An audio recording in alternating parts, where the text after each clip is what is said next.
I often feel there is a contradictory romance about you.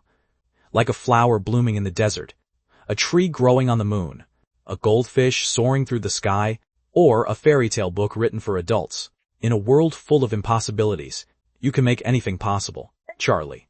I love you. I sent this text on July 31st, 2021.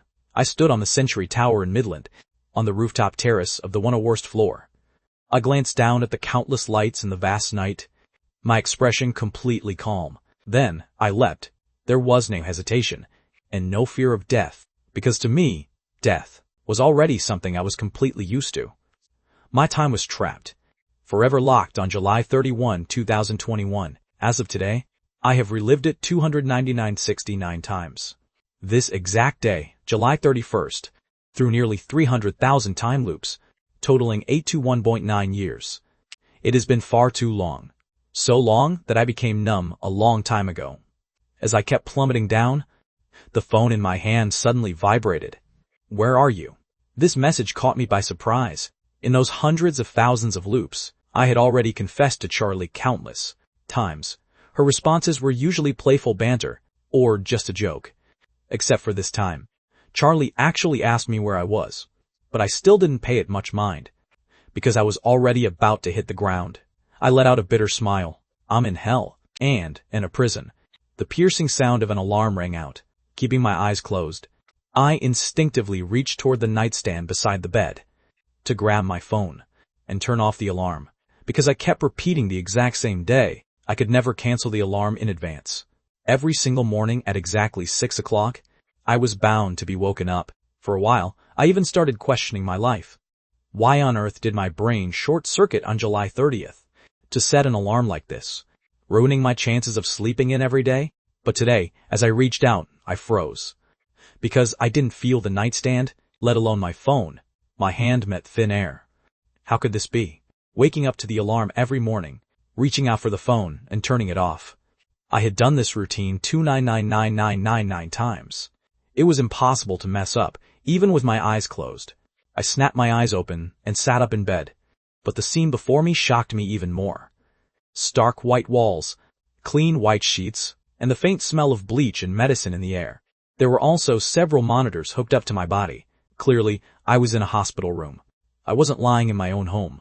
In that split second, I felt like my breathing completely stopped. I hurriedly turned my head, following the sound of the alarm to grab the phone by the bed, and looked at the display, 6:30 a.m., and the date was August 1st, 2021. I was stunned. In the past 800 years of repetition, I had done too many thrilling things, and seen my fair share of wild storms. I used to think that my mental resilience was incredibly strong, but the moment I saw the date August 1st, I still couldn't control the overwhelming surge of emotion, freezing in place, and even beginning to tremble. I actually escaped. I escaped July 31st. I escaped that prison that had kept me locked up for over 800 years. Unexpectedly, my hand brushed against something soft and furry. Only then did I snap out of it. Turning my head, I saw someone slouched over the edge of my hospital bed. She seemed to have been fast asleep, only waking up with a start when I touched her. Charlie. I recognized her at a single glance. This person I knew better than anyone, my best friend, my childhood friend, and the person I loved, Charlie. Charlie had a nightmare. She dreamed that Sean had died again, and this time he died right in front of her. That right, died again. Because Charlie was someone who had been reborn. She and Sean were childhood friends. The two of them had grown up together, practically inseparable. Though neither had ever confessed to the other, their bond was as close as could be. In high school, Charlie was discovered by a talent scout.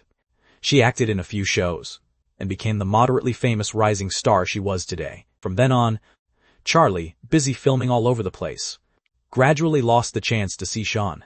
On July 31st, 2021, in her past life, Charlie finished a project, and used her vacation to visit family back in Midland, wanting to give Sean a surprise. But that very night, the only thing she received was the news of Sean's suicide. From that day forward, Charlie was like a body without a soul. Her originally bright and cheerful self became quiet and reserved, no matter how rich her emotions were during filming, or how flawless her acting was. The moment she left the set, she would turn cold as ice, only when visiting Sean's grave, Would she mutter a few words to herself? 10 years later, Charlie stood on the Oscar stage. Her acceptance speech consisted of only a few brief sentences. Once, I promised the person I love I would become the most famous actress in the world.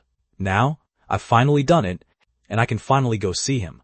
That very night, Charlie took her own life at home, in the exact same manner as Sean. But when Charlie opened her eyes again, she found that she had returned from the dead. What's more, she had been reborn into July 31, 2021. The exact night Sean died in her previous life.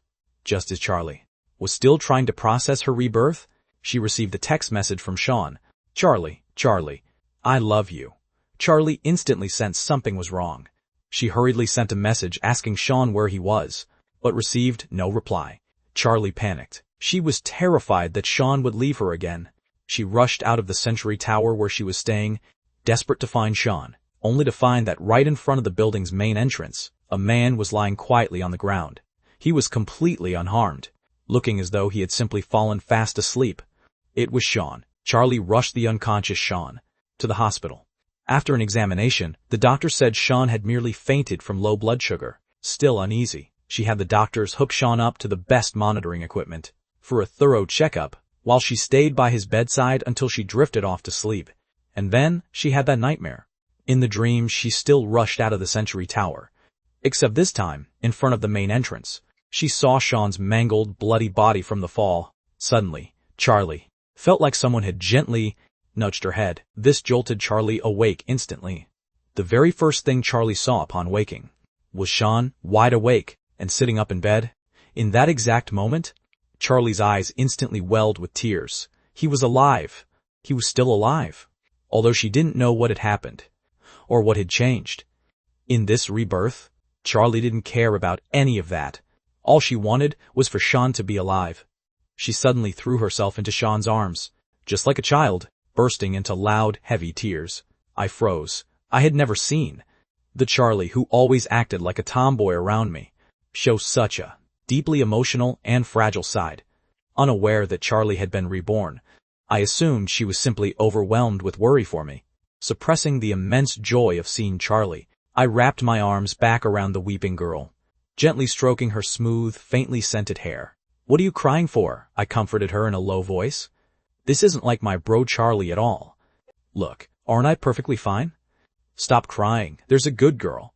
Truth be told, how could I not want to cry too? During those 300,000 repetitive loops, I had confessed to Charlie countless times. When Charlie told me she wanted to travel the world, I agreed. When Charlie told me she wanted to visit Disneyland, I agreed. When Charlie told me she wanted to have a baby girl in the future, I agreed. Charlie used to look up with longing and enthusiastically make endless requests of me. Yet, out of all those promises made to Charlie, I hadn't been able to fulfill a single one, because no matter how far Charlie and I had progressed the day before, everything would completely reset to zero the next morning. I could never grow old with Charlie, nor could I travel the world by her side, going to the ends of the earth, for the rest of eternity. To me, this sense of utter powerlessness felt like a knife repeatedly stabbing into my heart. But now I was finally free. I was finally no longer bound by time. I could finally promise to stay with her until our hair turned white, and walk through life hand in hand with her. Burying my face in the hair near Charlie's neck, I whispered softly into her ear, Charlie, I love you. Charlie was crying so loudly, and my words were spoken so incredibly softly, that she didn't hear them clearly. Raising her small face, she looked at me through misty, tearful eyes. Just now, did you say something just now? I said, bro, Charlie, you really cry like a total girl.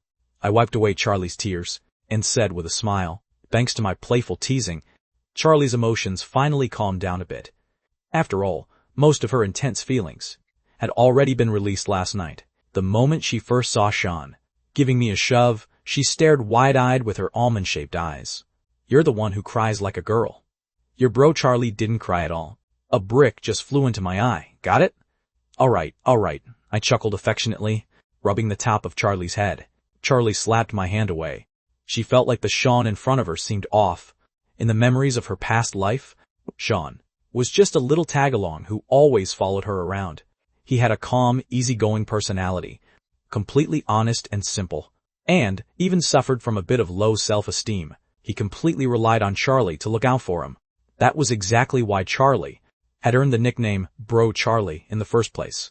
Yet, the current Sean didn't look simple or naive at all anymore. In fact, the way he patted her head made him seem like her grandfather. Did last night's fainting spell mess up your brain? No way. I need to get the doctor to run some tests on you, Charlie said, turning to head out the door again. I hurriedly stopped her.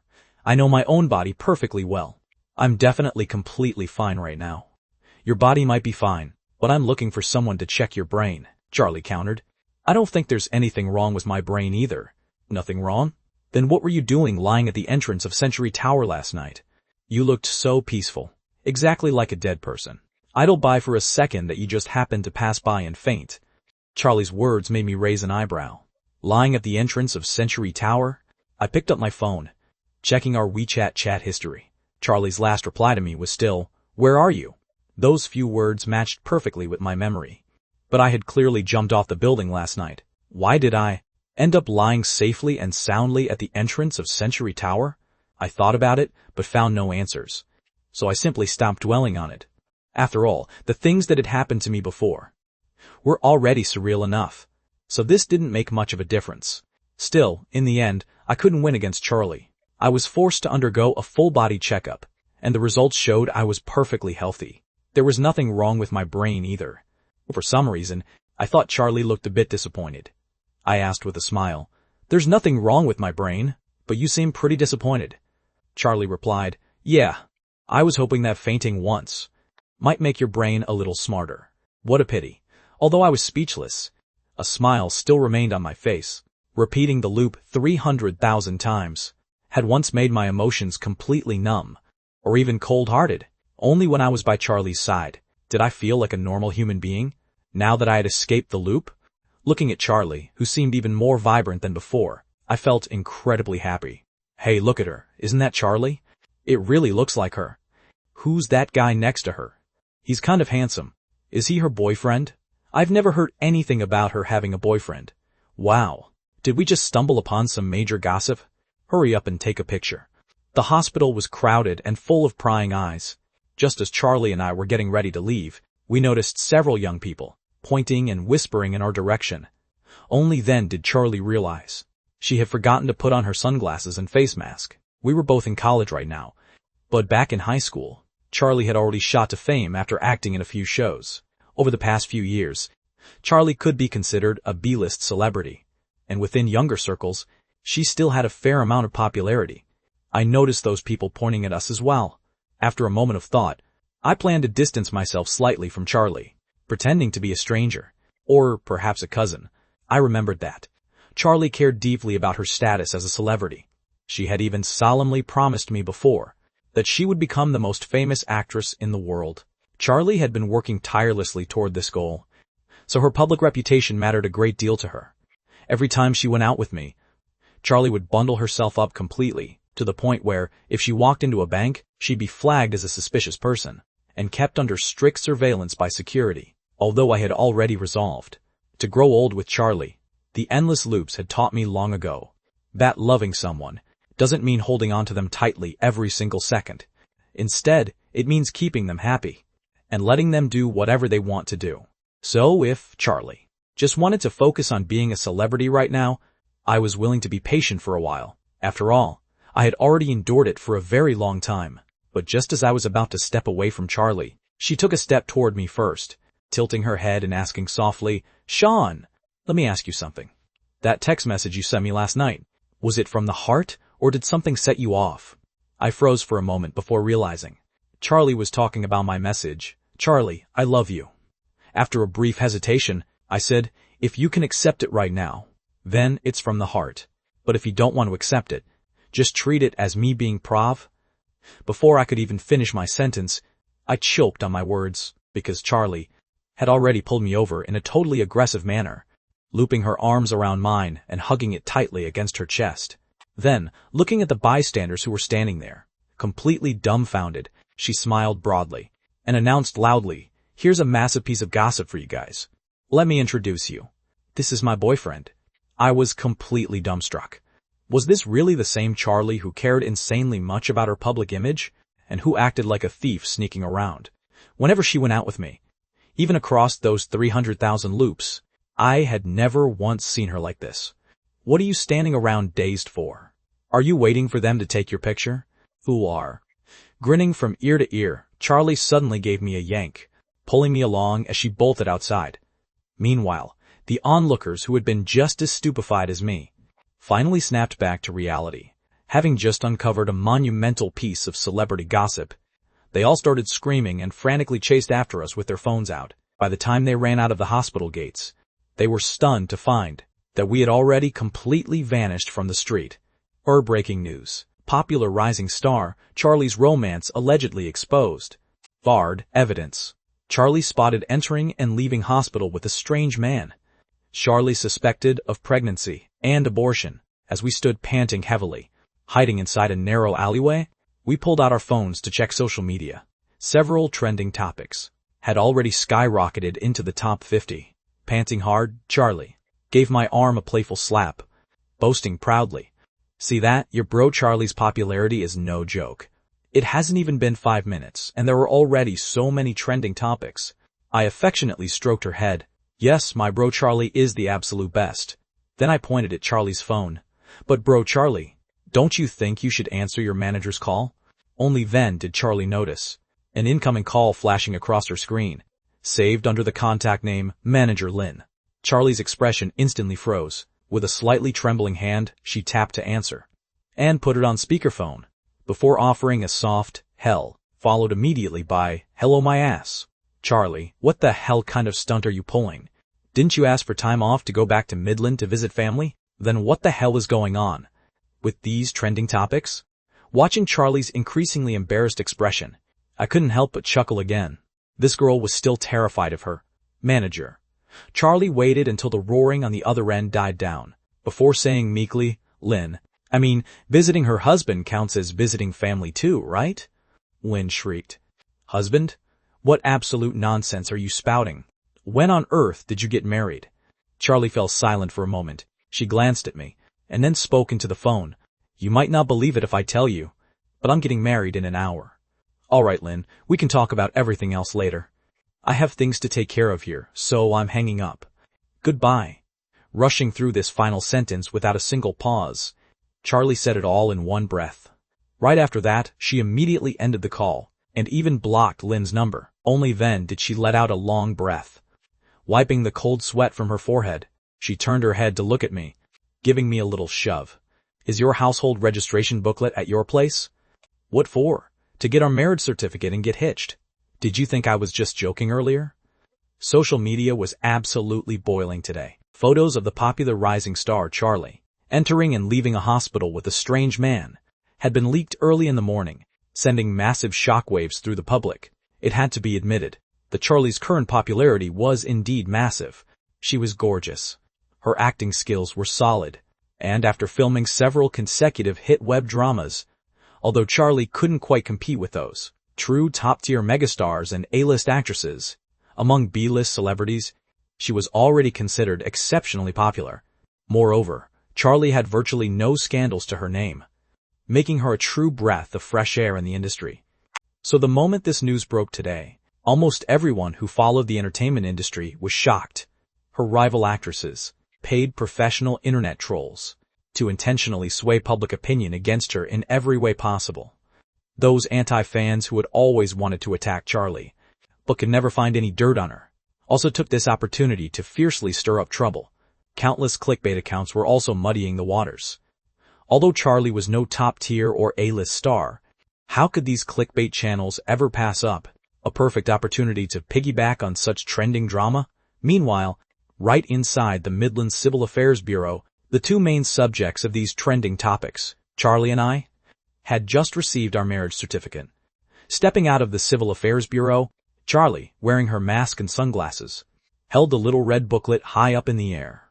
As if appraising a rare treasure, she turned it over and over under the sunlight to examine it, before finally bursting into a silly laugh. "I feel like I'm truly dreaming." I smiled too. I feel like I'm dreaming too. I never expected that once I broke free from the loop, Charlie would suddenly become so proactive. The same Charlie who used to care so much about her fans and traffic had not only directly confirmed and publicized our relationship today, but had even dragged me straight here to register our marriage. It actually left me feeling a tiny bit regretful. Having lived through 300,000 loops, I felt like I should have been the one to take the initiative. But I hadn't anticipated that Charlie would be even more forward than me. This simply wouldn't do.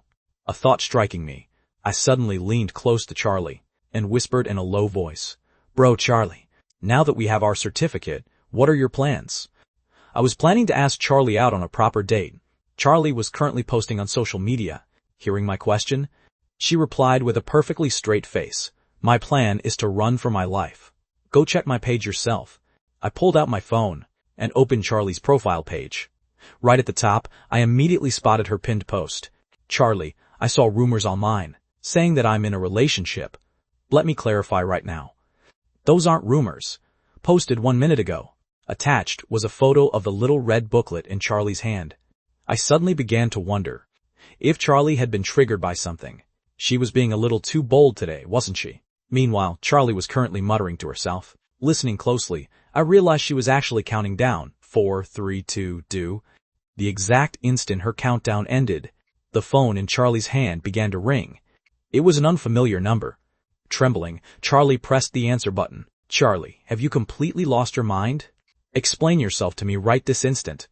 And if you dare hang up on me again, I will come to your house with a knife and chop you to pieces." Even though it wasn't on speakerphone, Lynn's booming voice blasted right through the earpiece and straight into my ears. Holding the phone as far away from herself as possible, Charlie said helplessly, "Explain what?" "I just registered my marriage with my boyfriend. Didn't I already tell you before?" "Register your ass. You are seriously going to be the death of me. I literally just finished finding an excuse and getting a PR team to write a statement for you. But before the PR statement is even finished, you go ahead and post a message like this. Why don't you just fly up to the sky and stand shoulder to shoulder with the sun? Because it's hot. Shut up." Lynn was absolutely furious. Pulling a stunt like this behind the company's back. Do you have any idea how massive the impact will be on the company and on you? I'm asking you a question. Speak up, Charlie. You just told me to shut up. Lynn nearly passed out from pure rage.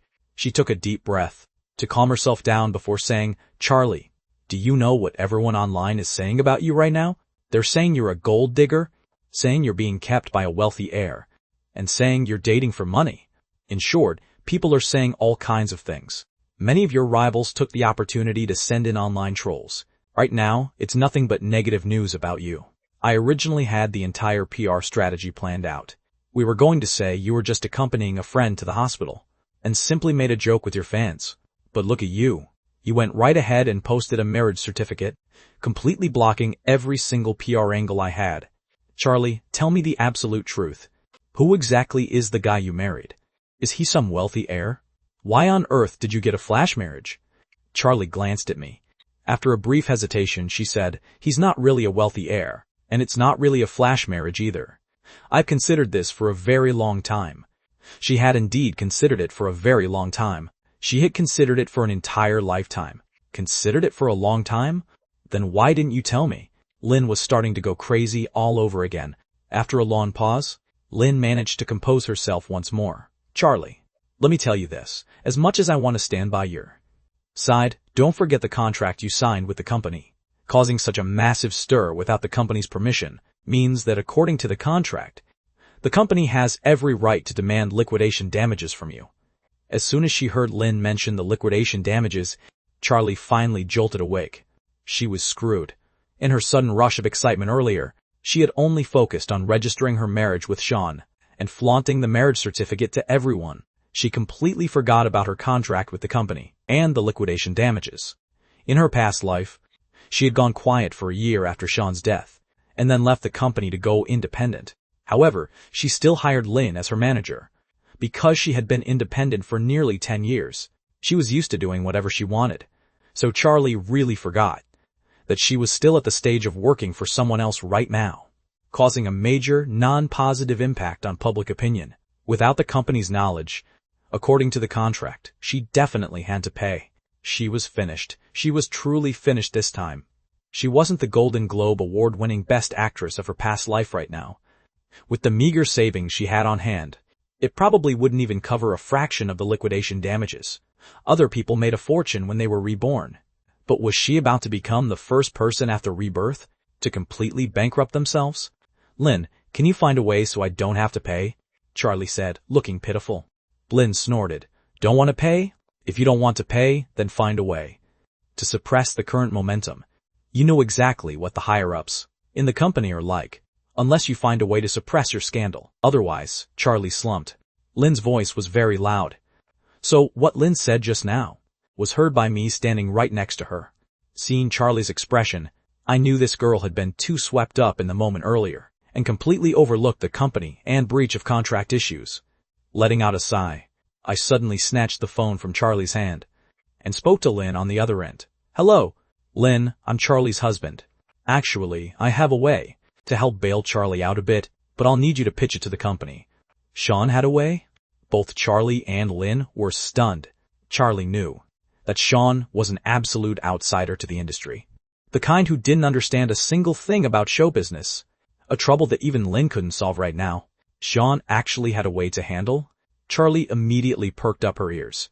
I looked at her with a smile, gave her ear a little pinch, and then walked away with the phone. He's not even letting me eavesdrop. Charlie's stubborn streak flared up. She was Bro Charlie, and Sean was her lackey. How could a lackey talk behind his boss's back? As a result, if she pursued quickly, I walked quickly. And if she pursued slowly, I walked slowly. Long story short, I just wouldn't let her listen. Finally, Charlie stomped her foot in frustration. "Sean! Put it on speakerphone." I actually obediently put it on speakerphone. Charlie grinned. This guy really didn't dare to defy his boss. In the end, he still had to obediently let her eavesdrop. But immediately after that, Charlie heard Lynn's furious roar from the phone. "I'm talking business with your husband. Get the hell away and stop eavesdropping, or I will chop you to pieces." Charlie crestfallenly squatted on the ground, drawing circles. "Damn it. This jerk." Sean actually told on her and subdued Charlie. I turned off the speakerphone, walked further to the side with the phone, and continued speaking. "The general plan is just like what I said earlier. I wonder what you think about it, Lynn." Lynn was actually quite satisfied. Her tone finally softened as well. "Although executing this is a bit complicated, it looks it does indeed provide an explanation for the marriage certificate Charlie posted. Charlie is at least one of the company's star talents. As long as there's a way to settle the impact of this incident, the company probably won't aggressively push for liquidation damages. But then again, Sean, are you really not an industry insider? How do you know about these things so well?" Lynn asked. "I'm not an insider. I just know everything that involves Charlie very well." I said. "All right, stop flaunting your love." She let out a sigh. "Fine. Then let's go with your plan. I'll go report this to the company right away, and then reach out for partnerships and PR. You guys just follow the plan on your end. I'll rush over to meet you guys from Suhong City tomorrow, and have you guys sign the contract." The two of us said goodbye to each other, and hung up the phone. Only then did I walk over to Charlie, who was still squatting on the ground, drawing circles, and handed her the phone. Charlie looked up, gave me a glare, and took the phone. I turned around and walked away, took 2 steps, and looked back, to find Charlie still squatting in the exact same spot. I let out a helpless, bitter smile. "Bro Charlie, stop throwing a tantrum. You'll find out what our plan is in a little bit." "I'm not throwing a tantrum," Charlie muttered. "Then why aren't you standing up?" "My legs are numb." In the end, I carried Charlie on my back and walked all the way home from the Civil Affairs Bureau. Ever since Charlie became a celebrity, her pockets had filled up quite a bit, and she had bought a few apartments. Aside from the one for her parents, there was one reserved specifically for Charlie herself. It wasn't too far from the Civil Affairs Bureau, so I didn't hail a cab and just carried Charlie on my back all the way there. The famous star Charlie managed her figure impeccably, so carrying her didn't feel very tiring at all. I only felt a sweet-scented and soft person leaning against my back, which was incredibly enjoyable. Passers-by on the roadside looked over at us from time to time. Some girls tugged on the hands of the guys next to them, pouting their lips and saying, "Way, look at that young couple. I want a piggyback ride too." The guy looked at the girl beside him, the corner of his mouth twitching. "Why don't you look at the girl on his back? How much does she weigh? If you get on my back, I probably won't be able to straighten my spine for the rest of my life. Furious, the 200-pound girl slammed her butt down onto a nearby bench and completely crushed the bench. Charlie, who was resting on my back, glanced at the commotion behind us, but didn't pay it any mind. She was currently focusing entirely on browsing social media. On social media, Charlie could already see that the plan Lynn and I had discussed was slowly unfolding. On the trending topics list, several new trending topics surpassed Charlie's popularity, climbing to the very top of the charts in just over 10 minutes. Anyone with half an eye could tell that some people were pumping money behind the scenes to buy traffic. Dating show, Let's Start Dating Today. Official announcement. Let's Start Dating Today, lineup exposed. Charlie, to participate. See Charlie's marriage certificate. Suspected hype for new show. Charlie blinked her eyes. When did she ever plan to participate in this show? And when did she ever generate hype for it? In her confusion, she tapped into one of the trending topics to take a look, while I also began explaining the plan to Charlie. This dating show called Let's Start Dating Today is a web variety show featuring 8 celebrities, 4 men and 4 women, who are paired up for dating. The show hadn't been officially announced yet, but the guest lineup rumored online was pretty mediocre, and the production budget seemed quite tight as well. 6 of the guests for this show had been confirmed long ago, but the final pair of guests still hadn't been finalized. They sent you an invitation before, but because the show's popularity was low, and your appearance fee was a bit on the higher side, the production team couldn't quite afford it. So Lynn never gave the production team a response.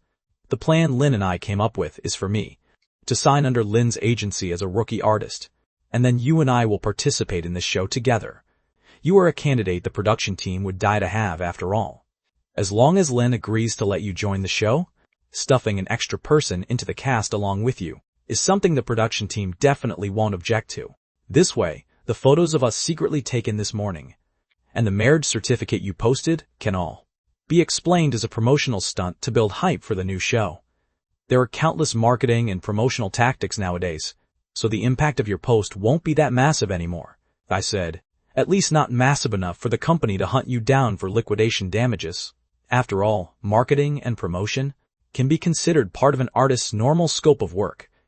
Resting on my back, Charlie looked at me with a face full of shock. You're going to become an artist? Sean, you finally made it. I told you a long time ago that your face is incredibly attractive. If you had debuted with me earlier, you'd be famous by now. I replied helplessly, it's not that I've made it, it's that you've made it. In order to keep my wife from going completely bankrupt, I could only sell myself out. Charlie chuckled mischievously. Then it should be said that you're riding on my coattails. Otherwise, you wouldn't even find a path if you wanted to debut. Yes, yes, yes. Thank you, bro Charlie, for creating such an opportunity for me. It's a small matter, a small matter. We go way back. No need to be so polite. As Charlie spoke, she continued browsing social media on my back. On social media, because Charlie had generated enough hype this morning, quite a few people were currently discussing this new variety show. However, the most discussed topic was still Charlie, and that rookie on the official lineup announcement, whom no one had ever heard of before, Sean, user Charlie E. So it was actually just a promotional stunt. It gave me a total fright. I actually thought my Charlie really got married. User, Thermos and Wolfberries, I told you so. Charlie is still a college student and an actress. How could she possibly get married so early? User Mrs. Un, who exactly is this Sean? Never heard of him. A rookie? User, Assam Milk Tea? He joined together with Charlie. Are they going to be paired up? Is Charlie being used to promote a rookie? User, Starry Star? He really is a rookie from the same agency as Charlie. Look at his profile. He even has interactions with Charlie.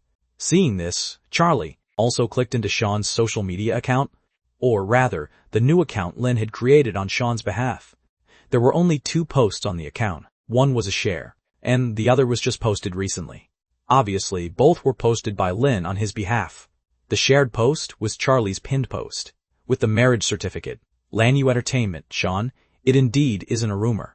Please take good care of me on the show, Senior. Heart, but please don't steal the props next time, Senior. This was clearly making it apparent that Charlie's marriage certificate was just a prop, and was fake. There was also another newly published post. Lanyu Entertainment, Sean. Hello everyone, I'm Sean. I just joined the Lanyu family. Hope everyone will support me. Below was a photo A selfie I had sent to Lin. Although it was just a casual snap taken moments ago, Lin's team was still highly professional. Combined with my inherently good looks, the photo looked exceptionally bright and handsome. Because the topic was currently trending high, there were quite a few comments under both of my posts. Of course, the comments included both good and bad ones. Many passers-by were praising how handsome I looked. And some rational fans of Charlie were saying things like, "Welcome, new junior colleague." However, there were also many internet trolls intentionally stirring up trouble, anti-fans, and some irrational fans of Charlie. These people would say absolutely anything. Some said that a rookie who just debuted could already generate hype with a B-list star like Charlie, so he must have a powerful background. Some said this kind of rookie didn't deserve to go on a variety show with Charlie, especially a dating show. Charlie even saw a clickbait account spreading rumors, claiming that Sean was actually a boy toy kept by Lanyu Entertainment's boss. This honestly left Charlie completely dumbfounded. The boss of Lanyu Entertainment was clearly a man, but no matter what, most of the onlookers right now actually believed it. They thought she posted the marriage certificate photo just to stir up hype for the new variety show. Lin also sent a text message over. Because public opinion had shifted, she had successfully garnered a wave of traffic from it, so the company no longer planned to hold her accountable. It seemed she wouldn't have to pay the liquidation damages after all.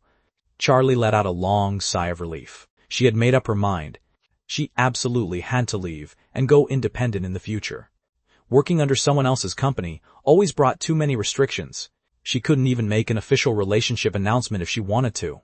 Although in this day and age, young, high-traffic celebrities all heavily relied on a single persona. Inside her body was a soul that had already lived through 2 lifetimes, so she didn't care about any persona anymore. Once she went independent later on, she was going to plaster her social media with photos of her and Sean. She blinked her eyes. "What?" and suddenly reached out to tug at my hair. "By the way, Sean, what's the deal with you? You're an absolute outsider, and you know next to nothing about show business. How could you possibly think of a method like this? To get me out of trouble? This plan doesn't seem like something an outsider like you could have mapped out." Well, it's true that I don't really understand show business, so I just suggested a few general ideas. The specific details were all finalized by Lin, I said with an honest and innocent face. Charlie looked at me skeptically. A woman's intuition told her that Sean wasn't telling the whole truth. I indeed wasn't telling the truth, because not only did I give Lin a fully detailed, complete plan, but I also knew show business, and especially everything around Charlie, like the back of my hand. During those long loops in the past, I couldn't even count how many times I had read news related to Charlie, the situation of Charlie's company, the situation of Charlie's manager, and all the entertainment industry intelligence regarding Charlie. I knew it all too well. Looking up at the sky, I suddenly smiled again. During those loops, in order to stay sane and keep myself from breaking down, I forced myself to learn all kinds of knowledge every single day and achieve various goals. Right now, I had long since mastered too many skills and held an untold number of secrets that ordinary people could never hope to access. In fact, if I wanted to, I had plenty of ways to quietly resolve the uproar caused by Charlie's official relationship announcement. I had even dug up some of the deep, dark secrets of Lanyu Entertainment's big boss, relying solely on those secrets with just one phone call from me. Lanyu Entertainment wouldn't dream of coming after Charlie for liquidation damages. They would probably be begging to send me hush money instead. Deliberately choosing this specific plan, debuting as an artist, and going on a dating show with Charlie, had my own selfish motives behind it. If we wanted to make our relationship public, didn't a dating show be the absolute best way to do it? It had always been Bro Charlie taking the initiative before, so now it was time for me to take the lead for once. Charlie's house was a small villa, because she was often away filming and didn't attend university here in Midland. The villa was rarely occupied on regular days. It was spacious and clean inside, with quite nice decor, but it completely lacked a cozy, lived-in feel. The moment we stepped into the house, Charlie finally deigned to hop down from my back. Seeing me roll my shoulders, Charlie raised an eyebrow. "What? Are you saying I'm heavy?" "You really are heavy," I nodded honestly. Charlie's eyes instantly widened. Raising her hand to hit me, I quickly took 2 steps back and said with a smile, "If you aren't heavy, How could you carry so much weight in my heart? A certain actress's face instantly blushed red. That's so corny. Are you some wild vegetable root just dug out of the dirt? How can you be so corny? And what are you laughing at? I'm hungry. Hurry up and order some takeout. I'm going upstairs to rest for a bit. With that, she gave me a slap and bolted upstairs. Entering her room, she shut the door with a loud bang. Charlie threw herself heavily onto the bed, her face still bright crimson. That damn Sean used to be such an honest guy. Where on earth did he learn all these ridiculous lines? Boss Charlie buried her head in the soft pillow, muttering to herself. A moment later, she quietly raised her head again. Ever since Sean sent her that text message confession last night, Charlie felt that after her rebirth, it turned out even Sean's personality had transformed. The original Sean was a bit of a dense goofball, but the current Sean was not only proactive, he was also incredibly smart, and his tongue seemed to have become much sweeter. This version of him seemed even more likable than before. At that thought, Charlie's face grew even redder. From her pocket, she pulled out the little red booklet they had just received today. Looking at the photo of the two of them against the red background, she buried her face right back into the pillow after a short while. Charlie, oh Charlie, you're someone who has been reborn after all. You were even an Oscar winner in your past life. Can you please not let your inner schoolgirl side overflow like this from now on? Don't be so easily embarrassed. If you aren't heavy, how could you carry so much weight in my heart? But the more she tried not to think about it, the more Sean's corny pickup line kept echoing over and over in her mind. Charlie let out a loud scream straight into her pillow. While Charlie was screaming like a marmot, I was buying potatoes and green peppers. Charlie had told me to order takeout, but I couldn't bear to let my wife eat takeout. For our first meal together since my escape from the loop, I wanted to cook personally. Actually, my cooking skills used to be absolutely terrible. At home, my parents did the cooking, and while living at school, I ate at the cafeteria. The few times I did try to cook, it could only be described as a complete disaster. However, during those days trapped in the endless time loops, I had long since taught myself how to cook. From Sichuan, Shandong, Cantonese, and Huaiyang cuisines to American, Japanese, and Korean dishes, spanning from top-tier Michelin-starred delicacies down to simple stir-fried tomatoes and eggs. While I couldn't say I had mastered every single one, I had gotten a solid handle on most of them. I had no choice. I couldn't exactly eat takeout for over 800 years. I made a special trip to the supermarket near the neighborhood to stock up on groceries, which cleared out nearly all the savings I currently had on hand. I was just a college student, unlike Charlie, who was a big celebrity. This actually felt a little strange to get used to, because during those endless recurring days in the past, most of the time I didn't pay when buying things. I would just take whatever I wanted, since I wasn't afraid of getting caught anyway. Even if I did get caught, I would just wake up back in my own bed the next morning. After buying the ingredients and returning to the villa, I cleaned up the kitchen a bit and started getting ready to cook. Of course I knew what Charlie liked. The big star Charlie had a unique craving for sweets. Sweet and sour pork ribs and sweet and sour stir-fried pork were her absolute favorites. However, because she had to manage her figure, under the high-pressure restrictions of her manager, Lynn, Charlie rarely got the chance to touch these sweet and heavy meat dishes. I specifically made a dish of sweet and sour pork ribs for Charlie, stirred up a few light and refreshing vegetable dishes, simmered a pot of soup, and steamed a pot of rice. Honestly, with my current culinary skills, I could completely make complex dishes with a much higher difficulty level, but a lot of the time, cooking requires not just technique, but time as well. About half an hour later, Charlie followed the enticing aroma downstairs. Having just woken up from a hazy nap, she rubbed her eyes and let out a yawn, then smacked her lips and said, "Sean, has the takeout you ordered arrived already? It smells amazing." And then she spotted me working away in the kitchen. Boss Charlie was completely shocked. "Sean is cooking? Holy crap. Sean, don't you dare blow up my kitchen." Terrified, Boss Charlie hurriedly tried to rush into the kitchen. I replied helplessly, "I'm not a terrorist." "Do you really need to be this terrified?" Charlie said with a face full of horror. "I would actually prefer if there were a terrorist in the kitchen right now. At least they would know which one is soy sauce and which one is vinegar." Charlie still remembered the first time years ago when I wanted to cook a meal for her. That pot of soy sauce fried rice was so sour it made your eyes wince. If the sourness wasn't bad enough, I had forgotten to turn down the heat back then. running off to check a recipe on my phone. By the time I finished checking the recipe and came back, the bottom of the pan was almost completely burned through. Under the high heat, the sour stench of vinegar and the burnt smell filled the entire room. Charlie and I had no choice but to order takeout instead. When the delivery guy arrived at the door, he smelled the odor inside the house and, almost, fainted right on the spot. Thinking back to this, Charlie looked at me with a bit of grief and indignation. "Sean, you and I have no grudges or enmity. Why are you trying to assassinate your emperor?" "Hosho all." Charlie was thinking about my dark history from back then. Letting out a slightly awkward cough, I said, "My cooking skills have actually improved now. Don't you think the aroma of the food smells really good?" "It smells good, sure, but who knows how it'll taste when it's time to eat," Charlie muttered. She had to admit that just judging by the scent alone, it was indeed highly enticing right now.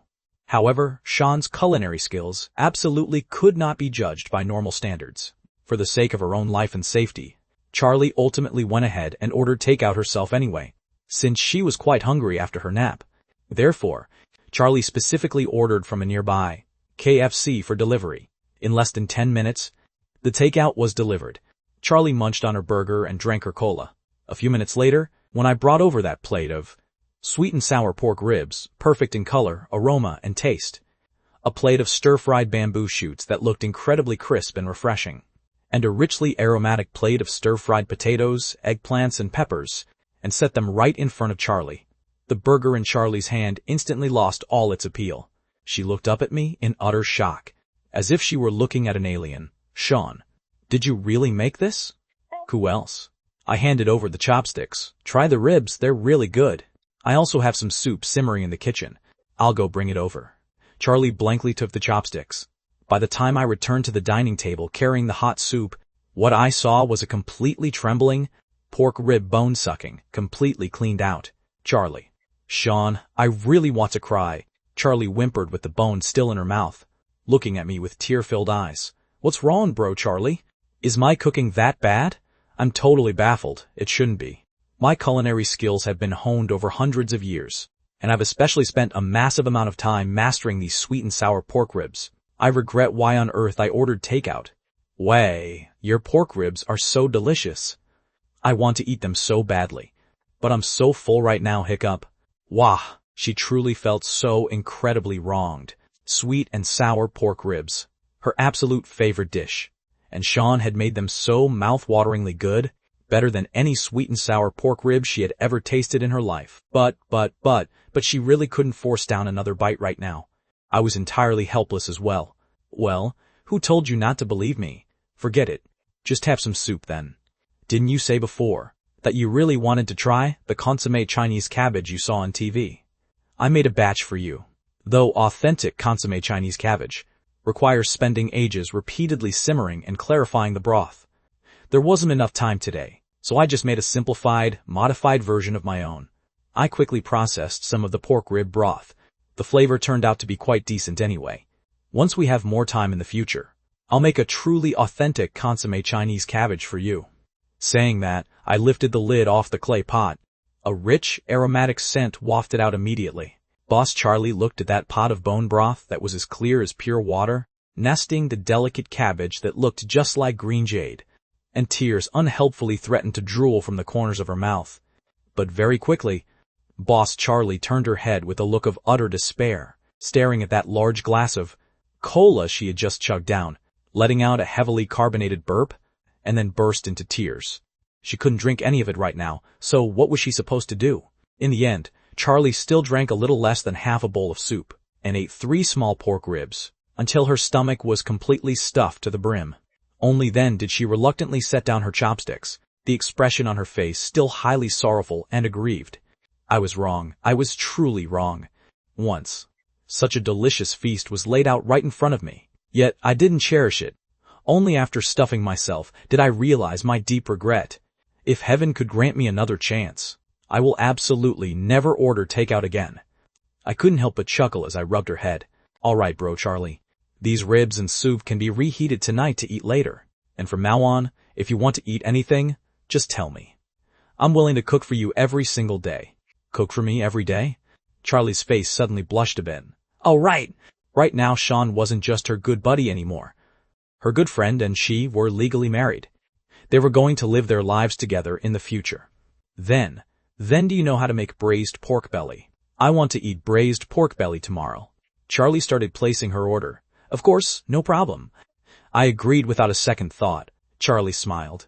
On the condition that you aren't afraid of being caught by Lynn when she comes to find you tomorrow, I added. Charlie wanted to cry. After the meal, I cleared the dishes in the kitchen, while the completely stuffed Charlie paced around the room. Hearing the clattering sounds from the kitchen, Charlie fell into deep thought. She remembered a sentence her mother had once said to her. A family needs both husband and wife to maintain it. If you leave all the tedious chores to one side, then the household will become very fragile. Just like your dad and me. He's in charge of cooking.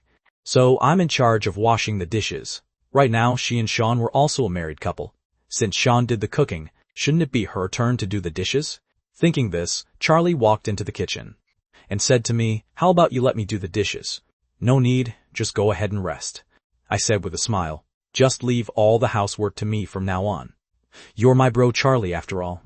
How could I trouble you with such trivial things?" "That won't do," Charlie said, looking shocked. "A family requires two people to maintain it. How can I let you do all the work by yourself? Let me do it. Besides, I'm the boss here. I should be setting a good example. How could I let only my lackey do all the heavy lifting? Move aside." As she spoke, the big star Charlie squeezed right up next to me. Her hand thrust into the sink, intending to reach for a dirty bowl, but instead of a bowl, she grabbed my hand. Charlie cleared her throat and quickly pulled her hand back, then put on a serious face once more. She said, "If you don't let me do anything at all, I'll feel incredibly guilty." Since Charlie had put it that way, I had no choice but to step aside. Then Charlie stared at the only remaining dirty bowl left in the sink, sniffing her nose. "You've washed them all already. What am I supposed to wash?" She glared at me, pouting angrily. I helplessly spread my hands. "I didn't ask you to wash them either. Didn't you insist on doing it yourself? For this time, let's forget it. From now on, you're in charge of cooking, and I'm in charge of washing the dishes. If you dare to steal my job again, watch out or your bro Charlie will punish you by house rules." Charlie bared her small teeth and fiercely scrubbed the very last bowl. After cleaning up, Charlie still felt a bit stuffed in her stomach. She suggested that we go out for a walk. I was more than willing, of course, as long as I got to accompany Charlie. I was happy doing absolutely anything. Charlie put her mask back on and pulled me along to stroll around the neighborhood. As we walked, Charlie asked, "Sean, when did your cooking skills get so advanced? That sweet and sour pork ribs of yours, I dare say, is better than any restaurant food I've ever tasted. I just taught myself when I had nothing better to do, because someone once told me that she absolutely loved eating sweet and sour pork ribs. So I spent an exceptionally long time researching and practicing it," I said. Charlie kept her head down, her heart fluttering slightly. Who else could this person be but her? She never expected that Sean had learned to cook just for her. Although this guy used to be as dense as a brick before, he actually turned out to be quite thoughtful, didn't he? But just as she was thinking this, she heard me follow up with, "Do you think it tastes good? If even you think it's delicious, then I can comfortably make it for that person." Charlie snapped her head up instantly, her eyes glaring at me in a bizarre fashion. So it turned out these sweet and sour pork ribs were not something he had learned to make for her. She grabbed me firmly by my collar. "Who exactly did you learn this for? Do you actually have someone else in your heart? Oh, I get it now. Are you using me as a backup choice? You confessed to me last night, precisely because you were rejected by your true crush. You were completely heartbroken. So you gave up on yourself and came to confess to me, right? Unbelievable, Sean. I never expected you to be such a scumbag. I completely misjudged you. I really hadn't expected either that Charlie could invent so much ridiculous nonsense in her own mind in such a short amount of time." I quickly raised my hands in surrender. "Bro Charlie, I was just kidding. Don't take it seriously." Charlie let out a snort. Of course she knew just now that I was only joking, but the moment she heard me say I was going to cook for someone else, Charlie's chest truly tightened up for a moment. "I was just teasing you back then too. But Sean, tell me the absolute truth. Why did you suddenly come and confess to me last night? What exactly was the reason? Was it because you were triggered by something?" Charlie grew serious, asking in an earnest tone, Charlie had always found it very strange. She had hung out with me for so many years, yet she had never once heard me confess to her. Furthermore, I had always acted as though I were constantly avoiding this sort of thing. How could I have suddenly seen the light last night and taken the initiative to come and confess to her out of nowhere?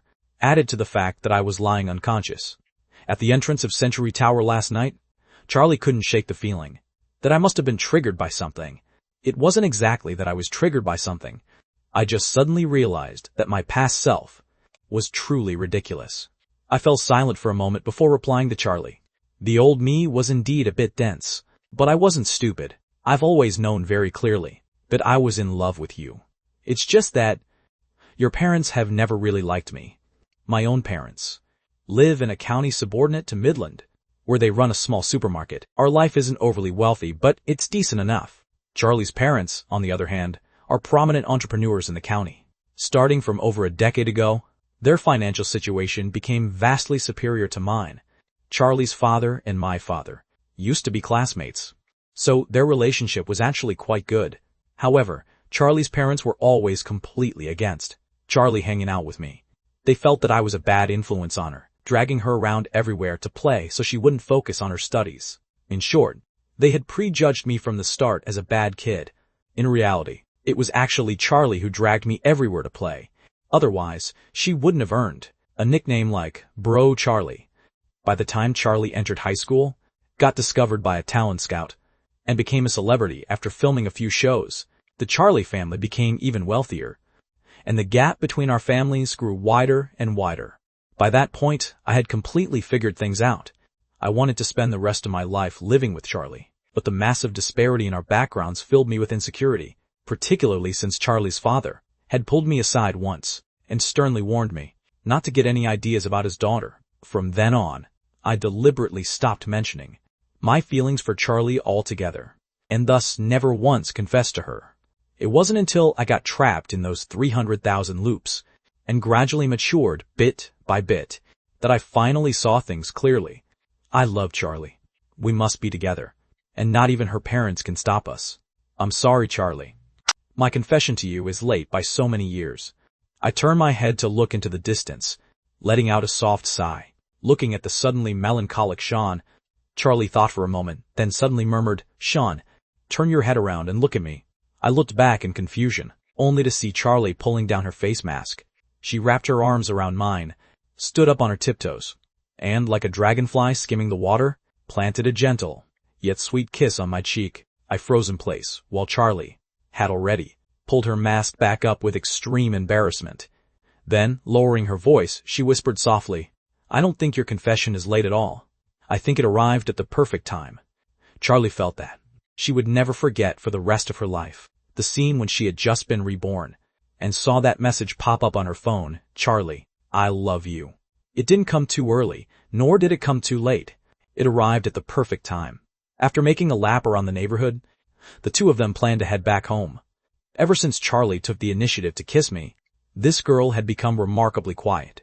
She kept her head down and walked in silence, making no effort to start a conversation with me. However, if I spoke to her, she would still utter a brief response or two. It was truly a rare sight to see our bro Charlie this quiet. I found it slightly amusing in my heart, but felt deeply touched at the same time. Charlie and I were each other's first loves. For Charlie to take the initiative to kiss me just to comfort me, she must have summoned a monumental amount of courage. My bro Charlie is truly wonderful. I suddenly felt that I was incredibly blessed. Perhaps those 300,000 cycles of time loops weren't a prison given to me by heaven, but rather an opportunity. If it weren't for these loops, I would still be that dense, awkward boy. I wouldn't have had the guts to confess to Charlie, let alone have made it to where we are today. I could only watch helplessly as Charlie got married, had children, and drifted further and further away from me. It was also thanks to those 300,000 loops that allowed me to learn so many skills, enabling me to cook the dishes Charlie loved to eat and help Charlie solve the problems that gave her headaches. Back home, Charlie still felt a bit self-conscious. I was way too exhausted from taking care of you last night and barely got any rest. I only managed to nap for less than half an hour just now. I'm too sleepy. I want to go back upstairs and sleep a bit more. Having said that, Charlie prepared to slip away with a flushed face, but after taking 2 steps, She suddenly felt that leaving me all alone in the living room for too long wouldn't be very nice either. After a moment of thought, she pointed upstairs. Why don't you come upstairs and rest for a bit too? Sleep in the same bed? I instinctively asked. Charlie's face turned even redder. She glared at me. What on earth are you thinking? Upstairs, there's a study room. It has a couch and a computer inside. I was telling you to go to the study. Forget it. Do whatever you want. I'm going to rest. Watching Charlie stomp all the way upstairs, I reached out and patted my own mouth. I had spoken too fast earlier. How did I let my true thoughts slip out? Shaking my head, I also went upstairs. On the second floor of the villa, I glanced at the tightly closed door of Charlie's room and then silently walked into the study next door. Sitting in front of the computer, while turning on the computer, I also pulled out my phone to make a call to Lynn. Hello, Lynn. How is the situation looking right now? When Lynn first saw it was an unfamiliar number, she was a little puzzled. However, my voice was something she still recognized immediately. After all, Charlie suddenly registering her marriage had brought too massive a shock to Lynn. So, regarding Charlie's husband, Lynn also had a deeply profound impression. Sean, it's already perfectly fine now. By pure coincidence at noon today, a massive scandal broke out in show business again. A certain A-list male celebrity was publicly reported by his ex-girlfriend by her real name, which sucked away a ton of the trending traffic. Whether it's the variety show or Charlie herself, there is basically next to no discussion about them anymore. The company also doesn't plan to pursue Charlie for liquidation damages. Most of those clickbait accounts that were spreading rumors about Charlie before have also quieted down. Only a small fraction of our rival company's accounts are still claiming that this variety show is just a smokescreen, continuing to sling mud at Charlie. I raised an eyebrow. For it to be this coincidental, Charlie had just pulled a stunt on her front foot, and an A-list male star popped up on the back foot to serve as a human shield. But this was a good thing, all things considered. However, the only minor downside is that because you're a complete newcomer, debuting right into a big variety show with a high-traffic star like Charlie, the clickbait accounts bought by our rival companies are spreading rumors, claiming that you have a thing going on with the big boss of ManhwaCapped Entertainment. Although that domestic A-list male celebrity did indeed completely eclipse your traffic, it seems there really are some onlookers who believe this kind of narrative. Don't take it to heart too much. There are far too many clickbait accounts like this in show business. To this, I merely offered a light chuckle. Of course I didn't take it to heart. Seeing that I didn't care, Lynn didn't dwell on the matter either, but shifted to another topic instead, asking, by the way, Sean, what exactly is going on between you and Charlie? Charlie never once told me that she was in a relationship. How did you two suddenly go and get a marriage certificate today? Is it a flash marriage? Lynn asked, extremely curious. She felt that, as Charlie's manager, she couldn't be the first to get the inside gossip on Charlie, which was practically a disgrace. I thought about it for a moment and said, we've actually known each other for a very long time. We grew up together from childhood, true childhood sweethearts, so it shouldn't really count as a flash marriage, even though it was indeed a bit sudden. I'm truly sorry for causing you such a massive headache. Saying that, I added solemnly, I also really must thank you, Lynn, for taking care of Charlie all these years. If it weren't for your guidance and help, Lynn, Charlie definitely wouldn't be as popular as she is today. This really wasn't me just speaking polite pleasantries. During my time in the loops, I had thoroughly investigated every single person around Charlie, and Lynn was naturally no exception. I discovered that although Lynn loved to act tough and scold Charlie on the surface, she truly cared for and protected Charlie to the absolute utmost. Any resources she could skew, Lynn would give them all to her. Whenever there was an audition opportunity for a good script, Lynn would spare no effort to recommend Charlie to the directors. Sometimes, when there were business dinners that simply couldn't be avoided, it was always Lynn who stepped in to match drinks on Charlie's behalf. ManhwaCapped Entertainment as a company was indeed highly corrupt, but Lynn as a person was exceptionally good. It could be said that for Charlie to be able to make it to where she was today within ManhwaCapped Entertainment, it truly relied entirely on Lynn. She was genuinely, to Charlie, a highly important individual. I was also thanking her from the absolute bottom of my heart. Lynn's end went quiet for a brief moment.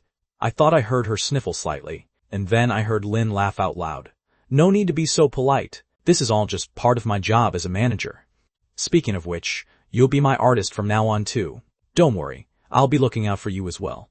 You're already far more sensible than that thoughtless brat. Charlie, I chuckled lightly. The two of us chatted for a few more words before I hung up the phone. Looking at the computer on the desk, I originally wanted to search social media to see exactly which A-list star had been so kind as to serve as a human shield for Charlie. But when I clicked on the search bar and saw that row of previous search history, I was completely dumbfounded. How to chase a guy backward. How to make a guy fall in love with you. How to get a guy to confess to you. A guy I grew up with doesn't like me. Is it because I'm not pretty enough?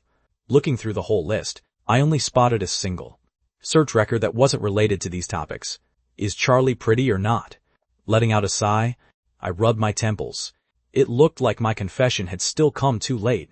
Otherwise, why would Charlie ever need to search for these kinds of things? My finger lightly tapped the mouse. A thought striking me, I clicked into that search record. Is Charlie pretty or not? And then I opened up the very first search result.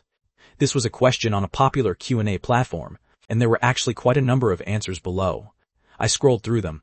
There turned out to be plenty of people praising Charlie. Although Charlie couldn't be considered some top-tier, A-list mega celebrity, her physical appearance wasn't inferior to those big stars in the slightest. The only thing she lacked was seniority, that was all. So there were still quite a lot of people who liked her. Suddenly, one particular answer caught my attention. Anonymous user. What's so pretty about Charlie? You guys don't know, do you? Her face was completely manufactured through plastic surgery. She's a total head transplant monster. I have photos of her from before her plastic surgery right here. See for yourselves. She's so ugly I don't even want to talk about it. Image. Image. Below were several attached photos. The person in the photos was indeed Charlie, but it had clearly been heavily photoshopped by someone. Charlie had been a natural beauty since childhood. From elementary school all the way through college, she was pretty much always the class beauty or the school beauty. Yet the Charlie in these photos had been deliberately photoshopped to look exceptionally dark and fat by someone with hidden motives. Precisely because it was the same person, it actually bore a slight resemblance to the current Charlie. At first glance, it made it seem as though Charlie really used to look like this. Below this answer were dozens of comments. Aside from a small minority defending Charlie, most of them were hurling insults like plastic surgery freak and head transplant monster.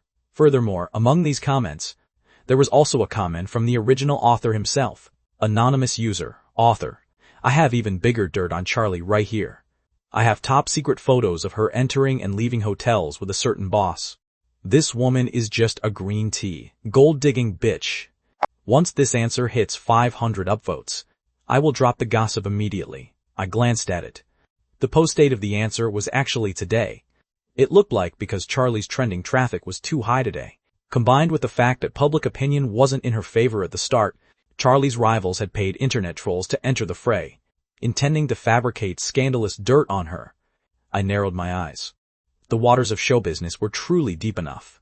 Fabricating old photos of Charlie was one thing, but to actually think of smearing her by claiming she entered and left hotels with a boss. There really were all kinds of disgusting people in this world. Thinking this, my fingers began to rapidly tap across the keyboard. There is never true anonymity on the internet. As long as you have posted information, you will leave behind a trail. It was just that ordinary people probably couldn't find these trails. Unfortunately, I was no ordinary person. Having spent over 800 years reliving that single day, July 31st, I had spent a very long stretch of time mastering some advanced computer techniques. In other words, hacking skills. In just a few short minutes, I found the username of this anonymous user and even uncovered his mobile phone number, his real name, his identity information, and even more of this person's secrets. Everything was completely dug up. I pulled out my phone and dialed the mobile number displayed on my computer screen. Hello, I'd like to have a talk with you. Lowering my voice, I spoke slowly. Today, Caleb's mood was caught in a state of overlapping extreme highs and extreme lows. Caleb was an internet troll, to put it bluntly, part of a paid clickbait army. He was employed by a rival company of LANU Entertainment, and his daily work was pretty much just smearing and attacking artists signed under LANU Entertainment. Early this morning, his boss had given him a phone call, saying someone online had posted photos capturing Charlie entering and leaving a hospital with a man Caleb felt right then that his life hadn't been in vain. He excitedly worked his keyboard and mouse, posting some fabricated, scandalous stories online. For instance, claiming Charlie went to the hospital with a man, specifically to get an abortion and things of that nature. As a result, before the matter could even ferment, the direction of public opinion shifted entirely. First, Charlie officially announced her relationship by posting marriage certificate photos, and right after that came the official announcement for the web show, Let's Start Dating Today, making it look like Charlie was just generating hype. The scandalous content he had manufactured instantly lost all public attention. However, Caleb quickly adjusted his mindset.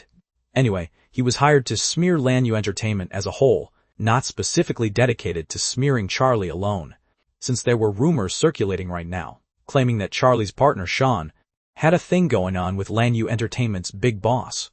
Then he would just go ahead and fabricate scandalous dirt on Sean instead.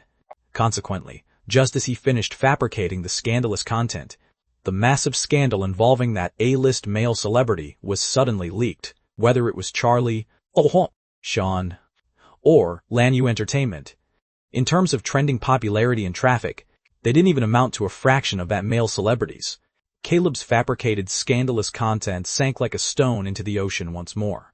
He had written it all for nothing, just as he was holding his head in immense frustration. The phone Caleb had placed on his desk began to ring. He picked up the phone without even looking at the caller ID, answering directly, "Hello? Who is this? I'd like to have a talk with you." From the other side of the line came a deep, calm male voice.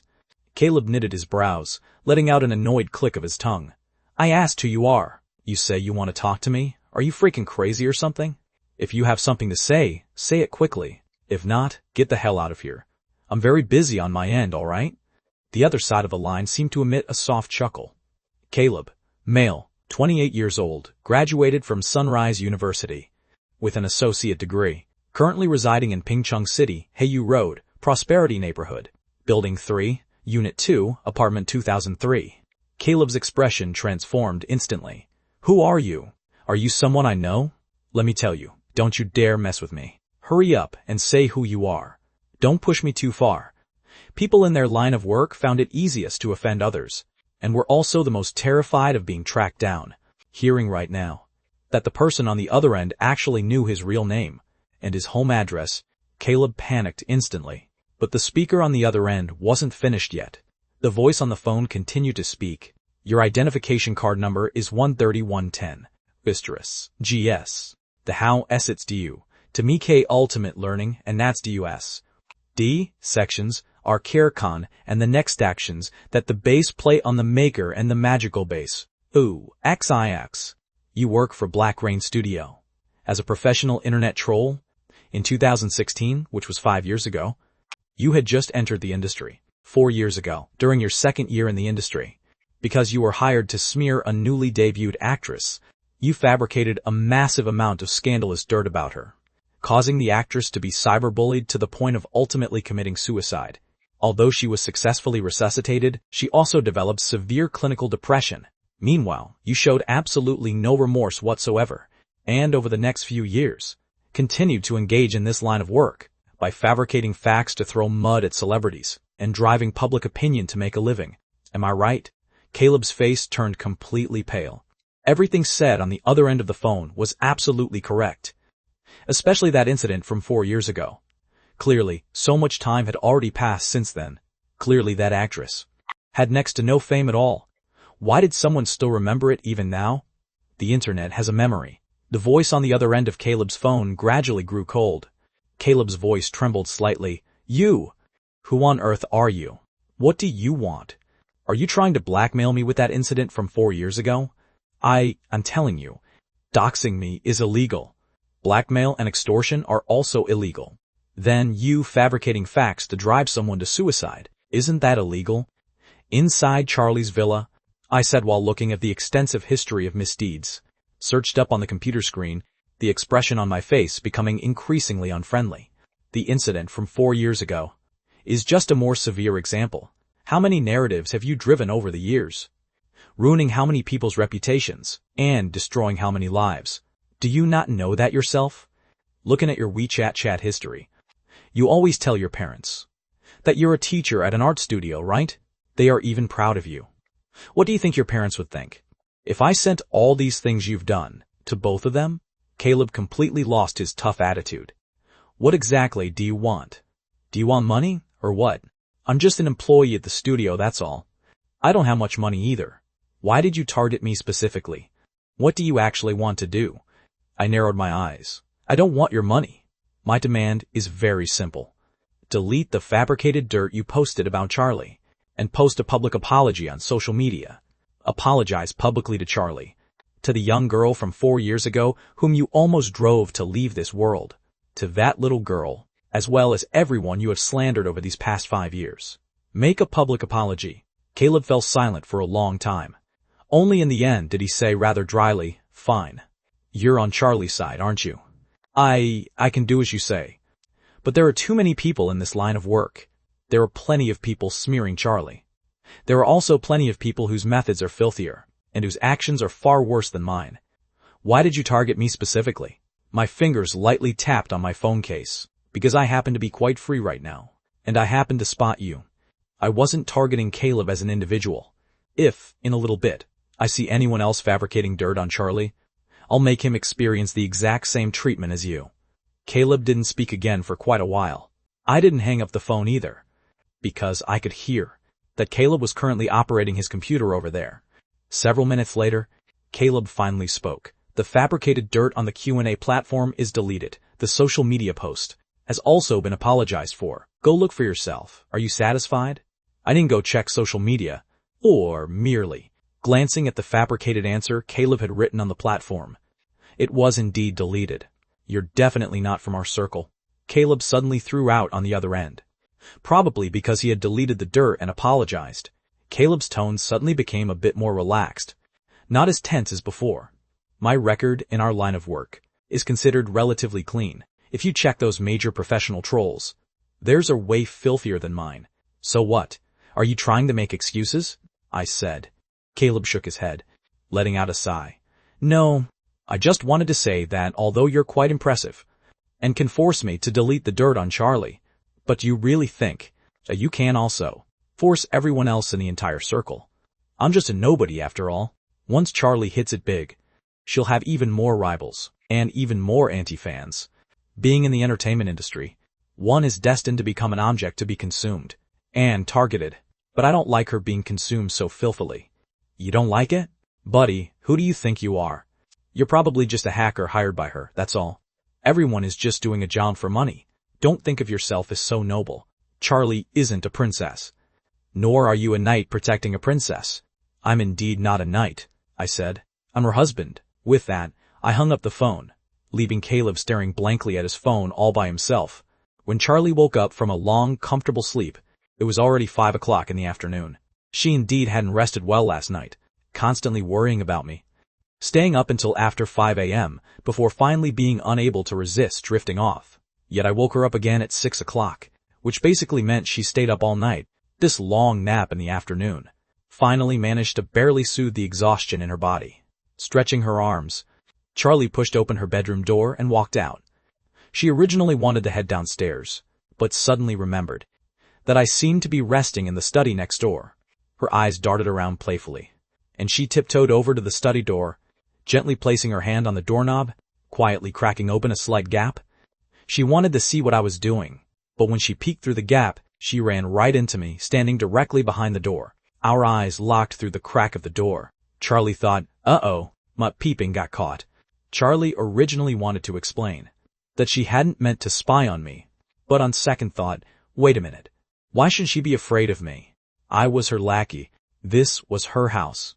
And right now, I was even her husband. He was her property, so let alone peeping. What's wrong with looking at him completely out in the open? At this thought, Charlie suddenly felt completely justified.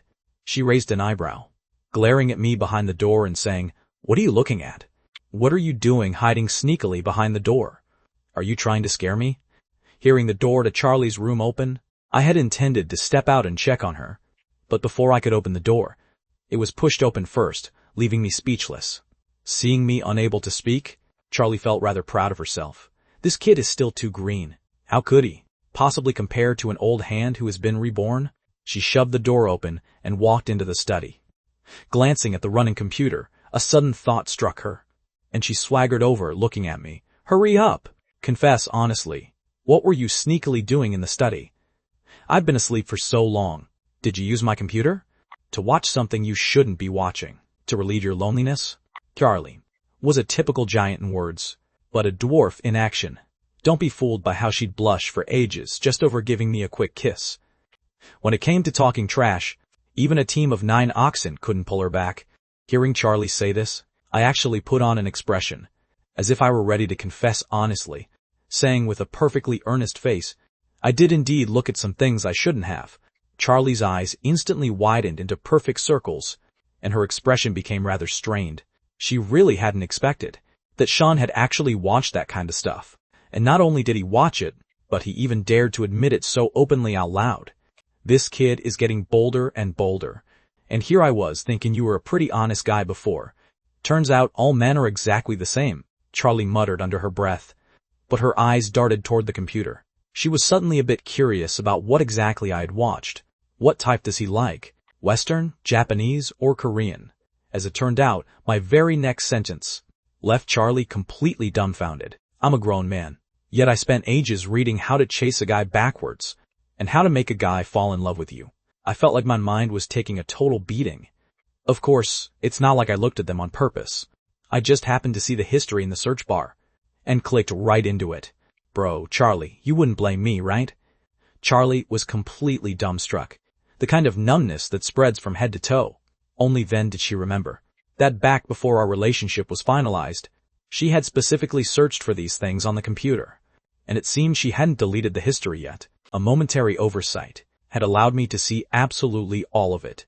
Charlie felt incredibly embarrassed. If there were a crack in the floor right now, she would have squeezed right into it instantly. Watching her head hang low in silence, as her toes nervously curled and twitched, I couldn't help but want to laugh. On the surface, however, I still maintained a perfectly deadpan expression, and asked, Bro Charlie, why did you stop talking? Are you blaming me for looking at things I shouldn't have? But don't worry, even if I look at this kind of stuff a million times, I still like women. I will always be your man. But the moment those words left my mouth, I regretted them a little. As the saying goes, extremes meet. And another saying goes, a cornered dog will leap over a wall. My words provoked Charlie once again, instantly driving her into a corner. Her face flushed bright red as she snapped her head up, clenching her fists and glaring at me. Sean, let me tell you right now. You are never allowed to mention the computer search history again. If you dare utter another syllable related to this, not only will you not be my man anymore, but I'll make sure you can never be a man again. As she spoke, Charlie cracked her knuckles, letting out a sharp popping sound. My wife was genuinely furious now, so of course I couldn't push my luck any further. All right. I'll never bring it up again. I'll just pretend I never saw any of it, okay? Charlie didn't say a word. She simply kept her eyes locked on me, and slowly, the rims of her eyes actually started turning red. Now I was truly a bit panicked. I had originally just wanted to tease her a little. I hadn't expected our bro Charlie to be so thin-skinned. Getting angry was one thing, but she had actually cried from the frustration. I quickly leaned down, apologizing with a completely earnest face. Bro Charlie, please don't cry. I really know I was wrong. I won't tease you about this anymore, okay? If you're truly angry, just hit me a couple of times. To punish me. How about I tell you a joke? Before I could even finish my sentence, Charlie sniffled and interrupted me. I'm not crying because of that. How could I be that fragile? Then why are you crying? I cracked my knuckles too hard just now. Only then did I notice that Charlie was clutching the exact finger she had just snapped so loudly a moment ago. I was completely speechless. Downstairs in the living room of the villa, I helped Charlie apply an ice pack to her finger. Seeing the redness and swelling recede, only then did I ask, how is it, bro Charlie? Does it still hurt? Not anymore. Charlie muttered, it's all your fault. If you hadn't insisted on bringing up those things, would I have cracked my knuckles to threaten you? Would my hand even be hurting? I let out a helpless, bitter smile. Yes, it's all my fault. So as compensation, bro Charlie, how about I stir-fry a couple more dishes for you tonight? What do you want to eat? The moment she heard there was food, Charlie's eyes instantly lit up. Having slept all afternoon, The food in her stomach had long since been digested. Though she wasn't quite starving to the point of her stomach growling right now, she really felt like eating something. Reheat the pork ribs, and then make me a stir-fried shrimp with cashews, okay? Sure, but we don't have cashews at home. Then plain stir-fried shrimp is fine too. We don't have shrimp either. Then go buy some. Charlie gave a grand wave of her small hand, issuing her command to me. I rubbed my hands together, hesitating for a brief moment, before saying to Charlie, Bro Charlie, buying shrimp is fine. But there is a slight technical difficulty that urgently needs solving. Charlie knitted her brows. What difficulty? My wages from last month's part-time job haven't been paid yet, and I spent the very last of my money buying groceries this morning. With that, I pulled out my phone and opened my payment QR code. Whether it's a lot or a little, it's the thought that counts. Could you spare a bit, please? Charlie rolled her eyes. She thought it was some kind of major issue, but turns out he was just short on cash. As a little rich girl who wasn't strapped for cash, Charlie immediately transferred $1,000 to me. Grinning from ear to ear, I pocketed the money and headed out, and specifically went to the supermarket to pick out quite a few premium ingredients, planning to whip up another great meal for Charlie. Meanwhile, Charlie, who was waiting for my return at home, started browsing her phone, seeing that the vast majority of people on social media had started blasting that certain A-list celebrity scandal, and barely anyone was mentioning her drama anymore. Charlie let out a sigh of relief. The situation had finally completely settled down by this point. Just as she was thinking this, the phone in Charlie's hand suddenly began to ring. Seeing the caller ID on her screen, Charlie's eyes sharpened. She answered the call. Hello? On the other end of the line, Charlie's father, Charles, said in a deep voice, Your mother told me you went home this morning to get the household register. Yeah, I needed it for work, Charlie said in a low voice. For work? Your second uncle just told me. You posted a picture of a marriage certificate online. That was just for a promotional stunt by the company. My second uncle should have seen that too, right? Everyone online knows about it. Charles's voice suddenly turned cold. A promotional stunt? A stunt with that kid Sean, is it? Come home for dinner tonight. Whatever you have to say it when you get back. Get yourself ready, and I'll send the driver over right now to pick you up. Once Charles finished speaking, he hung up the phone immediately. Listening to the dial tone on the phone, the look in Charlie's eyes dimmed slightly for a moment, just as I was heading home carrying a big pile of ingredients, wondering what kind of delicious food I should cook for Charlie tonight. I received a text message from Charlie. Charlie, you don't need to come to the villa. Have dinner by yourself. My dad wants me to go home for a bit. I froze. I raised my hand, wanting to text Charlie back, but her end beat me to it, showing that the other party was typing. Very quickly, I received a second message from Charlie. Charlie, I'm sorry. Ever since Charlie became an actress and bought an apartment in the city, Charlie's father and mother had moved to the city, along with their business from the county. A black sedan pulled up in front of the family home. The driver got out and opened the rear door. Boss Charlie climbed slowly out of the car, straightened her clothes, took a deep breath, and only then walked inside the house. The lights inside the villa were brilliant, but the atmosphere inside the house was exceptionally heavy. Her father, Charles, and her mother, Susan, were both sitting on the living room sofa without saying a word. Dad, Mom, I'm back. It wasn't until Charlie spoke that the two of them lifted their eyelids to look at her.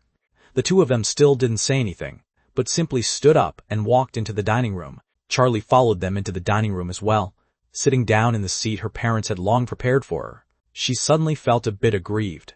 From childhood to adulthood, her parents always wanted to arrange everything for her, down to her seat for a single meal. Biting her lip, Charlie sat down anyway. None of the three of them touched their chopsticks first, nor did anyone speak first. Just like that. A full 5 minutes passed in a silent and oppressive atmosphere before Charles finally spoke up. Let's hear it. What exactly is going on between you and Sean? He was going to ask about this, just as she expected. On the way over, Charlie had already broadly anticipated what questions her parents would ask and had thought up her answers as best as she could. Following the train of thought in her mind, she spoke calmly. My manager felt that Sean has great potential, so she signed him as an artist. Because he just debuted, the company wanted to generate hype for him, so they had me go on a dating show with him. The marriage certificate was just a prop from the production team. Then what did you go home to get the household register for this morning? Charles's eyes behind his gold-rimmed glasses locked onto Charlie, as if he could see through the truth or falsehood of every single sentence she uttered. Ever since she was a child, Charlie felt that Charles's gaze was incredibly oppressive. Her past self could never tell a lie under a look like that. But things were different now. She was no longer the Charlie of the past. She had been reborn from 10 years in the future, and had long since experienced the ultimate separation of life and death. She was the Oscar-winning Best Actress from 10 years later. If she wanted to put on an act, not even Charles could see through it. Charlie's expression remained perfectly normal. Continuing in that same calm tone from before, she said slowly, "Because the show required it. The production team needed to check family backgrounds. So I took the register over to Lynn to make a copy. If you don't believe me, Dad, you can call Lynn and ask her." "I already asked her," Charles said, narrowing his eyes. Charlo's hand hidden beneath the table suddenly clenched tight, but the expression on her face didn't change in the slightest. She continued, "Then you should know that everything I said is true." Charlie was actually a bit panicked at this moment. She hadn't coordinated her story with Lynn in advance, and she didn't know what Lynn had told Charles, but she knew she had to hold her ground right now. Charles stared at her for a moment longer, and only then retracted his gaze, saying in a heavy voice, "Let's eat." Charlie let out a sigh of relief. Since Charles didn't press any further, it meant he probably believed her for now. Or perhaps Charles hadn't asked Lynn at all before, and was just bluffing her just now. If she had shown even the slightest slip-up, maybe she would have been exposed. Charles and Susan picked up their chopsticks, one after the other, and only then did Charlie pick up her chopsticks, grabbing a bite of food and putting it into her mouth. Inside, the food was cold, even colder than the boxed meals she ate on set, and compared to the dishes I made, the taste was worlds apart. She took a few bites that tasted like cardboard, and then Charles spoke up again. "When you go back, tell your manager to cancel this dating show or whatever it is. You're currently in the rising phase of your career, and you're still young. Spend your free time acting more, and go less on these ridiculous variety shows." As Charles spoke, he put some food onto Charlie's plate. Especially, stop going on these shows with random, unimportant people. The chopsticks in Charlie's hand froze. She looked up at Charles and said, "If the one partnering with me this time weren't Sean, but some other celebrity, would you have agreed to it?" Charles adjusted his glasses. "That depends on who it is. As a celebrity now, you need to be mindful of your image." Charlie laughed. She set down her chopsticks and shook her head. "Dad, the variety show is the company's arrangement, and the contract with the production team has already been signed. If I don't go, or if Sean doesn't go, we'll both have to pay a massive amount of liquidation damages, so it can't be canceled. I know you've always looked down on Sean, thinking his family isn't a match for ours. But now Sean is about to debut as well. With his looks, I can't say how famous he'll definitely be in the future, but he certainly won't do poorly. Isn't it time you dropped your prejudice against him?" Charles set his chopsticks down as well. He stared at Charlie, his voice becoming increasingly stern. "Charlie, I know you like Sean, but I want you to understand. The reason your mother and I don't want you to be with Sean is for your own good. Even as Sean debuts, what can he bring to you? From the very start of his debut, he's tied to you, and in the future, he can only be a vampire who hitches a ride on your popularity. He can't bring anything to you. I want you to find a more outstanding partner, hoping he can help you take your career to the next level, like the son of CEO Wong Won introduced to you before, and the son of CEO Sun. Aren't every single one of them more outstanding than Sean?" From the side, Susan followed up as well. "Charlie, your dad is doing this for your own good too. We both hope you can find someone who is just as outstanding as you. Someone who can bring you happiness and a real future. That boy Sean is no longer from the same world as us. Even if he really debuts as a celebrity, he still can't compare to you. If this variety show really can't be pushed away, then fine, since it's an arrangement by your company after all. But from now on, you must stay far away from Sean. Do you understand, honey? Aren't you always the most obedient to Mom and Dad?" Charlie kept her head down and didn't speak. Suddenly, she stood up and looked earnestly at Susan and Charles. "Dad, Mom, I don't know how exactly you decided that Sean can't bring me happiness, but I feel incredibly happy just having him by my side. You will never know how long I have waited for him, nor will you ever understand the feelings between us. I have decided that he is the person I am going to spend the rest of my life with." Charles's brow furrowed deeply. How old are you even? Do you know what love is? What happiness is? What liking someone means? Why wouldn't I know? I'm not a child anymore. Charlie, who had never talked back to Charles before, fiercely cut off Charles's words. This left both Charles and Susan completely stunned. Just even Charlie herself was taken aback. With the rims of her eyes red, she bit her lip, and after a moment, reached out to wipe away her tears, saying in a slightly raspy voice, I'm sorry, Dad. I'm already full. I'm going back now. With that, she turned around and left. Susan hurriedly chased after her, calling out, Charlie, you've barely eaten 2 bites. Where are you going? Just stay at home tonight. Meanwhile, by the dining table, Charles frowned and took off his glasses. He rubbed his forehead and finally slammed his fist heavily onto the table. Having run out of her family's house, Charlie walked down the street all alone. Although she had known long ago that this dinner tonight was destined to go poorly, she hadn't expected it to end in such a miserable disagreement. Walking silently along Midland's brightly lit streets, amidst the neon lights and wine, and the heavy flow of traffic, none of it seemed to have anything to do with her. She didn't know where she was heading, nor did she even know what she was thinking right now. Her mind was a total tangled mess. As she walked along with her head down, Charlie suddenly felt herself bump into someone. Only then did she snap out of it, instinctively bowing her head to apologize. I'm so sorry.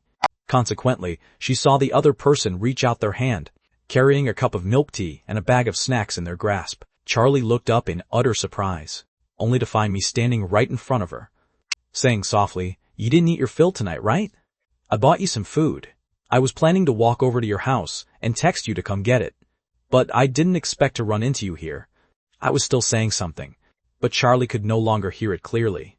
She only felt that the grievances she had just suffered from her parents seemed to have instantly found an outlet to burst forth. She lunged toward me, wrapping her arms tightly around me, and began to cry heavily in my embrace.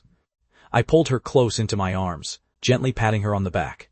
The world around us was full of heavy traffic, bustling and lively, yet it seemed that only right here was a sanctuary where she could find shelter. Inside a pavilion at a roadside park, the street lamp here was broken, making it exceptionally dark. I sat there inside the pitch-black pavilion, while Charlie sat nestled in my lap, sipping her milk tea and eating her snacks.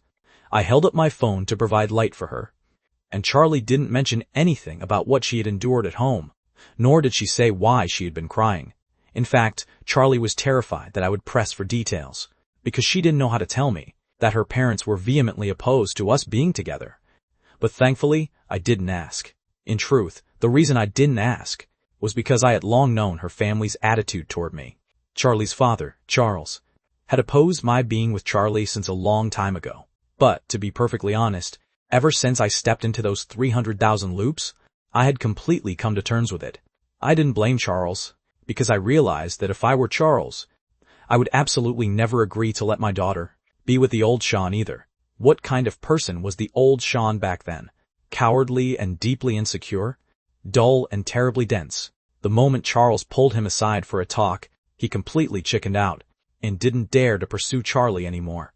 He didn't think about how to work hard and better himself, or how he could make himself worthy of Charlie, but instead, out of pure insecurity, chose to give up on her. And for someone like that, I feel that if I were Charles, not only would I oppose someone like that being with Charlie, but I'd also slap him hard across the face and ask him if he was even a man at all. If Charlie was a flower blooming in the sunlight, then the old Sean probably was nothing more than a tiny bug cowering in the flower shadow. That was all. Perhaps he had his shining moments, but only Charlie, who truly loved him, could ever discover them. So I've never once blamed Charlie's parents. The one I blamed was myself. The old me indeed wasn't worthy of Charlie back then. But things are different now. I am no longer timid and cowardly, nor am I helpless and full of insecurity. I have the ability, and I will absolutely change Charlie's parents' opinion of me. Once we finished the food, I wanted to take Charlie back to rest, but Charlie shook her head. Furrowing her brows, she said dejectedly, Your bro Charlie is in a pretty bad mood right now. I want to go back a bit later. Do you have any objections? No objections, I said immediately. How about an internet cafe? I want to play some games. Any problem with that? No problem, I answered lightning fast. Yeah, Life is all about living it up. I've already slept all afternoon. If I go back to sleep right now, what's the difference between me and a pig? No difference, I answered automatically out of habit, Charlie's face filled with question marks. She glared at me. Only then did I seem to realize I had misspoken, quickly changing my tune. I mean, how could a pig ever compare? To you? She picked up a wooden stick from the ground and chased after me to beat me up. The two of us ran around the roadside park for quite a while. Finally, Charlie angrily threw the wooden stick at me. I tilted my head to dodge it, and then walked over to Charlie's side with a smile. Do you feel a bit better now? Charlie rolled her eyes. Better my ass. You're about to drive me crazy. But despite saying that, Charlie was still quite touched. My deliberately messing around with her like this had indeed made her originally gloomy mood a lot better. She reached out and poked me. I'm tired from running just now, and can't walk anymore. You know what to do, right? I know. I'll hail a cab for you. What do you mean, hail a cab? Hurry up and carry me on your back. In the end, I obediently picked up Charlie onto my back. Walking out of the roadside park, Charlie rested on my back, leaning against my shoulder and looking at my profile. A smile graced Charlie's face. No matter how unhappy she had been before, the moment she saw me, her mood always seemed to brighten up, especially the current Sean. His emotional intelligence seemed much higher now. It felt truly comfortable to spend time with him. But at the thought of her parents' opposition, the smile on Charlie's face gradually faded, becoming a bit melancholic. I had been observing Charlie's subtle emotional shifts. Seeing Charlie's expression turn lonely again, I also let out a soft sigh in my heart. I turned my head slightly, gently brushing against Charlie's cheek. You don't need to worry about your father. I know their attitude toward me, and I have a way to change their opinion of me. You just need to be happy every day, and leave the rest to me, okay? Charlie's face turned a bit red. She pressed her head firmly against my shoulder, and said in a muffled voice, I don't want to leave everything to you. At least I have to wash the dishes in the future, and you can't fight me for it, I said with a smile. All right. I won't fight you for it. From now on, all our dishes will be washed by you. This way, even if you don't succeed as an actress, at least you'll have a trade, so you won't starve to death. Then we can just open a restaurant when the time comes. You'll be in charge of cooking, and I'll be in charge of washing the dishes. Wait, don't we also need someone to bring out and serve the food? Then we'll have to hire another person, and we'll have to pay them wages when the time comes. Hearing Charlie actually muttering and calculating things over there, I couldn't help but chime in. If we have kids, we won't need to hire anyone. The calculating Charlie's expression froze instantly, and then her small face flushed completely red. She smacked me hard. What absolute nonsense are you talking? How is this Sean getting more and more filterless? He's even bringing up having children. Then we won't have any. If you don't like kids, we just won't have them. I put on an apologetic, submissive expression. I didn't say I don't like kids either. Charlie smacked me again. Can you stop always twisting my meaning? Did you fail your English classes? Is your reading comprehension that bad? I replied helplessly. Then your meaning is that you do like kids. So do you like boys or girls? Of course I like girls. I don't want to raise a little boy at all. They're mischievous to death. Then we'll just have a little girl later on. Is that something you can just have whenever you want? Do you think it's like buying groceries at a market? You get whatever you want. Wait, how did we get back to talking about having kids again? Chatting with you is going to drive me to death. Charlie was completely turned around by my logic. In the end, she simply used both hands to alternately thud against my back, giving me a full combo of Thai massage, beating me to the point where I repeatedly begged for mercy. Before, teasing Charlie by playing dumb was all an act, but right now, begging for mercy was completely genuine. After all, what normal person could withstand a combo like this from bro Charlie? The combo nearly beat my dinner right out of me. Laughing and squabbling all the way, I carried Charlie to a relatively secluded little internet cafe. This was an old spot where I often came with Charlie, back before Charlie had become a celebrity. She had dragged me along in the dead of night countless times to scale the walls of Midland First High School, just to come here and get online. Pushing open the somewhat old main doors of the internet cafe, Charlie hopped down from my back, saying with quite a bit of excitement, Walt, we're here to jump online. Speaking of which, she truly felt a wave of nostalgia. Ever since Sean had passed away, she hadn't stepped into this internet cafe a single time. Counting up like this, She hadn't been here in 10 years. The internet cafe was very quiet, with only a few scattered people online. With her shouting out loud like that, everyone turned their eyes to look at her. Charlie suddenly realized she wasn't wearing a face mask, just as she was wondering whether she should cover her face. To avoid being recognized, my body leaned right over to her side, directly blocking the gaze of the other customers. At the front counter of the internet cafe, an old man with barely any hair left was currently eating a plate of dumplings. He was the Walt Charlie had just called out to, the owner of the internet cafe. Walt took a bite of a dumpling, looked over at Charlie and me, and suddenly let out a chuckle. You two haven't been around in a while. I've heard some things, though. Looks like this young man is about to become a celebrity, too. Don't be fooled by the old man's advanced age, since he worked in the internet sector after all. He kept up with online news quite a bit. I smiled and didn't answer his comment, instead saying, "Fire up 2 computers at our usual spot, and give us 2 cold orange sodas." "All right," Walt said, clicking on his computer, and grabbing the drinks for the 2 of us. He didn't even ask for our ID cards, simply gesturing that they could go ahead and get online. Sitting in front of the computer, I originally wanted to ask Charlie what she wanted to play, but when I turned my head to look, I realized Charlie was staring right at me at that moment. The rims of her eyes seemed red once again. I froze. "Bro, Charlie, what's wrong now?" Nothing. Walt doesn't even clean up around here. There's too much dust." It flew right into my eye. Charlie rubbed her eyes. In reality, looking at me had made her think of her past life. In her past life, she had skipped school with me countless times to come to this internet cafe. Every single time she would sit right here, right by his side. Sometimes the 2 of us would play a few rounds of games, and sometimes we would just watch movies or TV shows. Back then, we were incredibly happy every single day. In fact, throughout this entire day, Charlie felt like she was living in a dream. She had been reborn. I was still alive. I had confessed, and we had gotten married. All of it felt exactly like a dream. Especially right now, as I sat right by her side. The scene from her memory and the sight before her eyes overlapped completely, giving Charlie a profound sense of stepping into another lifetime. It wasn't just a feeling. She took a huge gulp of her orange soda.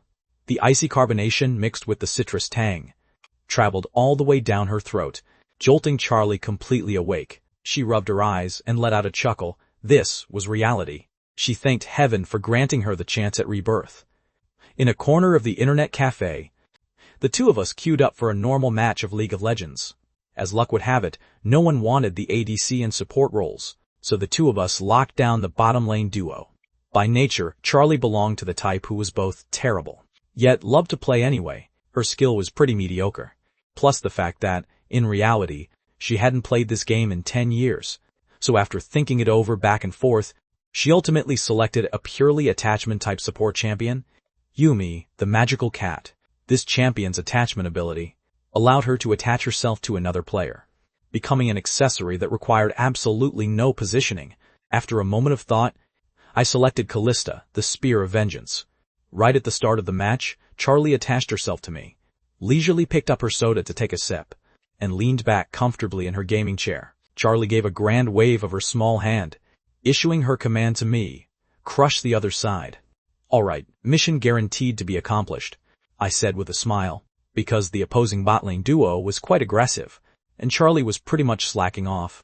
I didn't show much bloodlust in the early game, obediently focusing on securing minion last hits. As we approached level 4, I moved toward the brush above our turret, and pinged Charlie. "Bro, Charlie, drop a ward right here." Although Charlie was slacking off, she was still obedient, instantly placing a ward inside the brush. As it turned out, less than half a minute after dropping the ward, we spotted the opposing jungler, sauntering right over. Even though the opposing jungler's oracle lens revealed a ward, the enemies showed absolutely no intention of backing off. The jungler and the opposing bot lane duo pressed forward together against Charlie and me, huddled under our turret. It was a 3-on-1.5 scenario, and serving as that 0.5, Charlie instantly let out a shriek. "We're dead! We're dead! Sean, run, run!" But not only did I not run, I intentionally moved right up next to the opposing jungler, letting the opposing jungler land a hit on me. Just as Charlie thought this play of mine was a blunder, send us both back to base for free, I suddenly used Flash to pull away at the absolute limit. Sean, the enemy Alistar is about to headbutt. Before Charlie could even let out a sigh of relief, she saw the enemy support, Alistar, headbutt right toward us. But it was as if I had long anticipated this. Right before this, I had basic attacked the enemy jungler closest to me. Once, triggering Callista's passive, martial poise. Callista was famously nicknamed the Rift's Heelys, and her passive means that after a basic attack, she can perform a short dash. Utilizing this dash, I once again, at the absolute limit, dodged Alistar's crowd control effect. And, at this moment, the enemy players had all dived deep under the turret, having been the first to attack. Me, the jungler, had already lost nearly half his health from the turret's attacks. The previous 3-on-1-5 situation had now become a 2.5-on-1-5-5. But the battle was clearly far from over. The enemy ADC had been slightly disconnected just now, but had finally closed the distance. He landed 2 consecutive basic attacks on me, taking a chunk out of my health bar. Charlie panicked. She slapped exhaust onto the enemy ADC, reducing his damage output. I completely ignored the enemy ADC and kept driving spears into the enemy jungler, while constantly using my passive to adjust my positioning. Charlie, who had been shouting about dying just a moment ago, was now watching in complete awe. Although she was terrible at the game, she could still tell who was playing exceptionally well. By using Flash and Callista's passive just now, I had avoided an untold amount of damage, allowing the two of us, who should have been instantly deleted, to stall for a good 5 or 6 seconds. When did this guy get so incredibly cracked? And because the enemies got a bit reckless. The enemy jungler had been reduced to low health by the turret and me. Seeing things go south, he tried to flee. But having already adjusted my positioning long ago, I lined him up and pressed the Q key. A long spear shot out, flying straight into the enemy jungler. This spear directly triggered the rend effect, taking down the enemy jungler to secure first blood. It then carried the rend effect along and pierced through the enemy ADC, who happened to be standing in a straight line behind the jungler, tearing away a massive chunk of his health. At this moment, our own jungler finally arrived fashionably late. With my health low, I managed to save my life thanks to Charlie's heal spell, clinging on to survival. Meanwhile, our jungler cleaned up and took the kills of the enemy bot lane duo. Charlie found it absolutely thrilling. A fight that should have been a guaranteed death was not only turned around by my mechanics, but resulted in a counter-wipe instead. This was way too exciting. Sean, when did you get this strong? Charlie smacked her lips. I was actually a bit speechless. I originally thought I couldn't escape, so I just wanted to trade kills with the enemy jungler to cut our losses. I didn't expect them to get so reckless and just completely throw their lives away. Charlie said, But your movement was incredible too. You dodged so many skills. I only dodged one. The rest of them just missed their skill shots. I'm an honest guy. Actually, my skill level really wasn't bad. After all, during those 300,000 loops, in order to kill time, I had played an untold number of matches in this game. While I wouldn't claim to be top tier, I could definitely be considered quite a skilled player. But during that skirmish just now, I really hadn't expected it to play out like this. The enemy had an extra jungler with them, and Charlie beside me wasn't contributing much of anything. I thought taking down one of them would be a win, but we actually ended up winning the fight. I can only say the opponents were complete clowns. Charlie, displaying a fair amount of self-awareness, chimed in. They truly were opponents of matching caliber to me. Relying on the advantage we had just built, our bottom lane pretty much completely suppressed the opponents. Combined with my own mechanics, we spent the entire time crushing the other side. However, our top and mid lanes were looking a bit miserable, probably to balance the team's skill levels. Although the enemy bot lane was a pair of clowns, their mid and top were insanely cracked. Charlie saw that while I was thriving in the bottom lane, our teammates were suffering in agony. In the spirit of coming to the aid of those in distress, she said to me, "You play down here by yourself. I'm going to go look after our teammates." With that, the little cat on the computer screen swayed and floated casually over to our teammates. A few minutes later, notifications popped up on the screen showing that our mid laner and Charlie had both been slain. An old wreck. Holy crap, cat, do you even know how to play? Where was your Q? Would it kill you to give me a heal? You are seriously so useless. Just stop playing League altogether. Go play Candy Crush instead. The moment Charlie saw herself getting flamed, she absolutely couldn't take it. She stopped drinking her soda, directly rolled up her sleeves, and grabbed her keyboard. Meanwhile, I offered 3 seconds of silent mourning for that mid-lane teammate named Rec.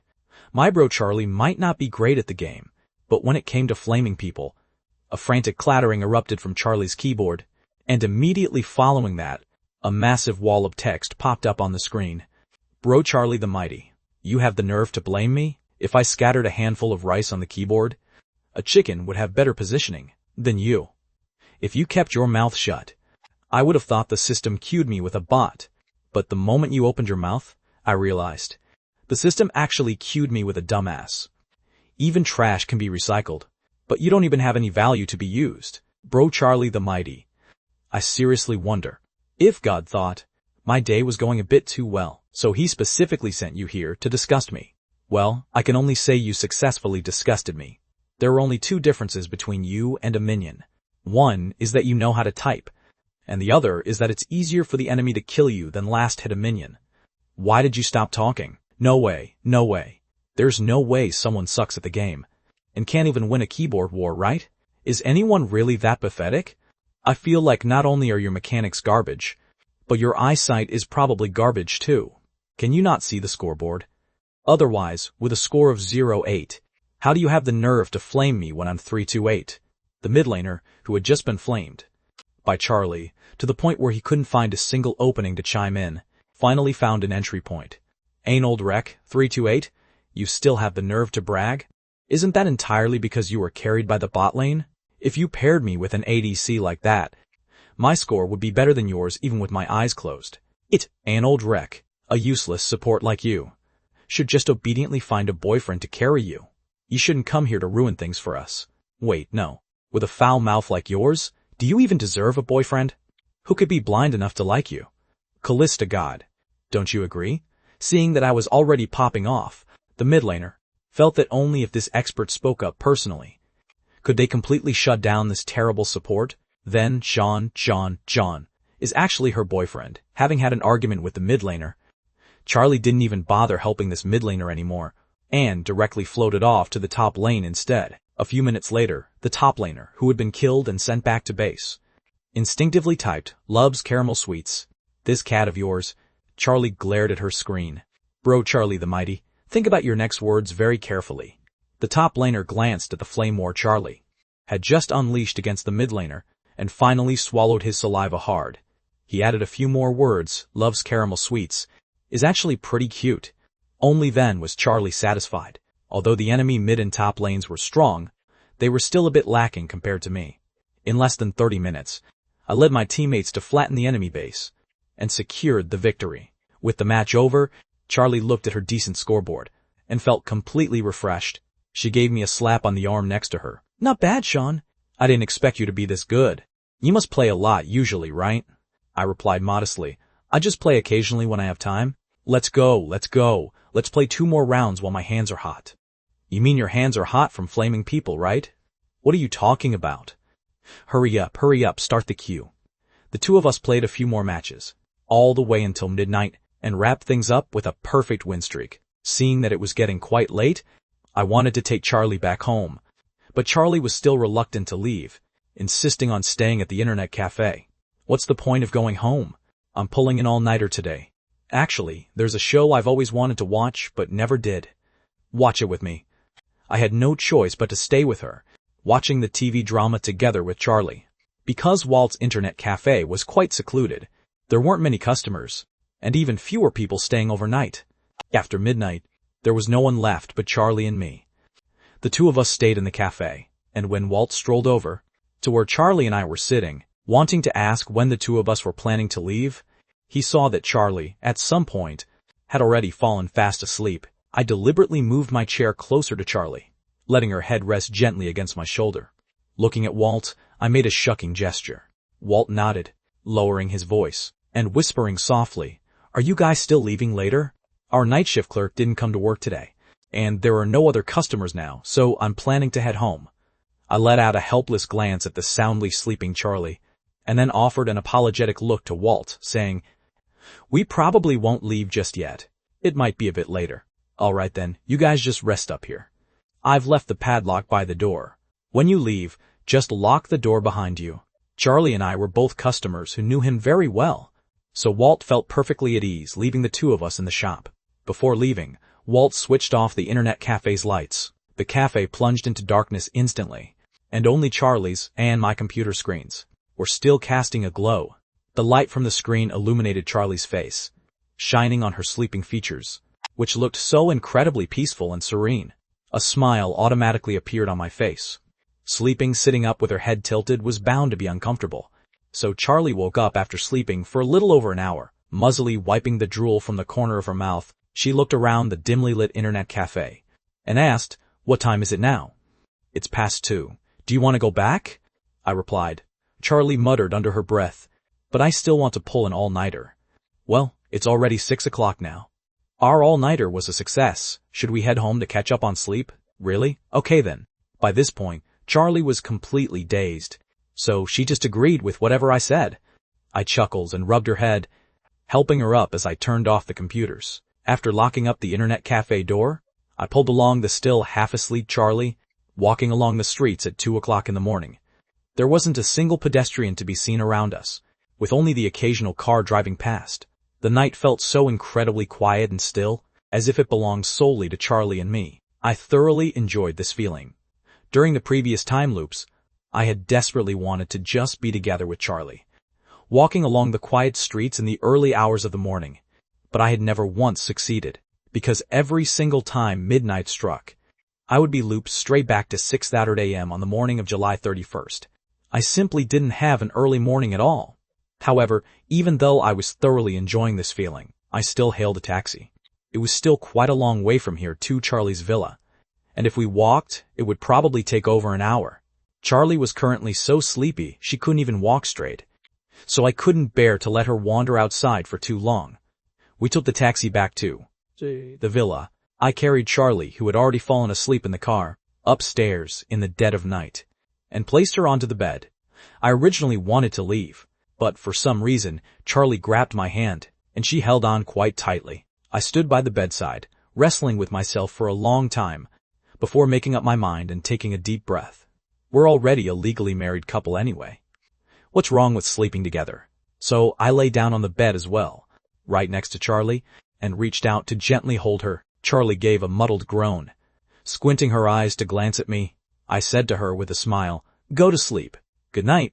Good night," Charlie muttered under her breath, and drifted heavily back to sleep.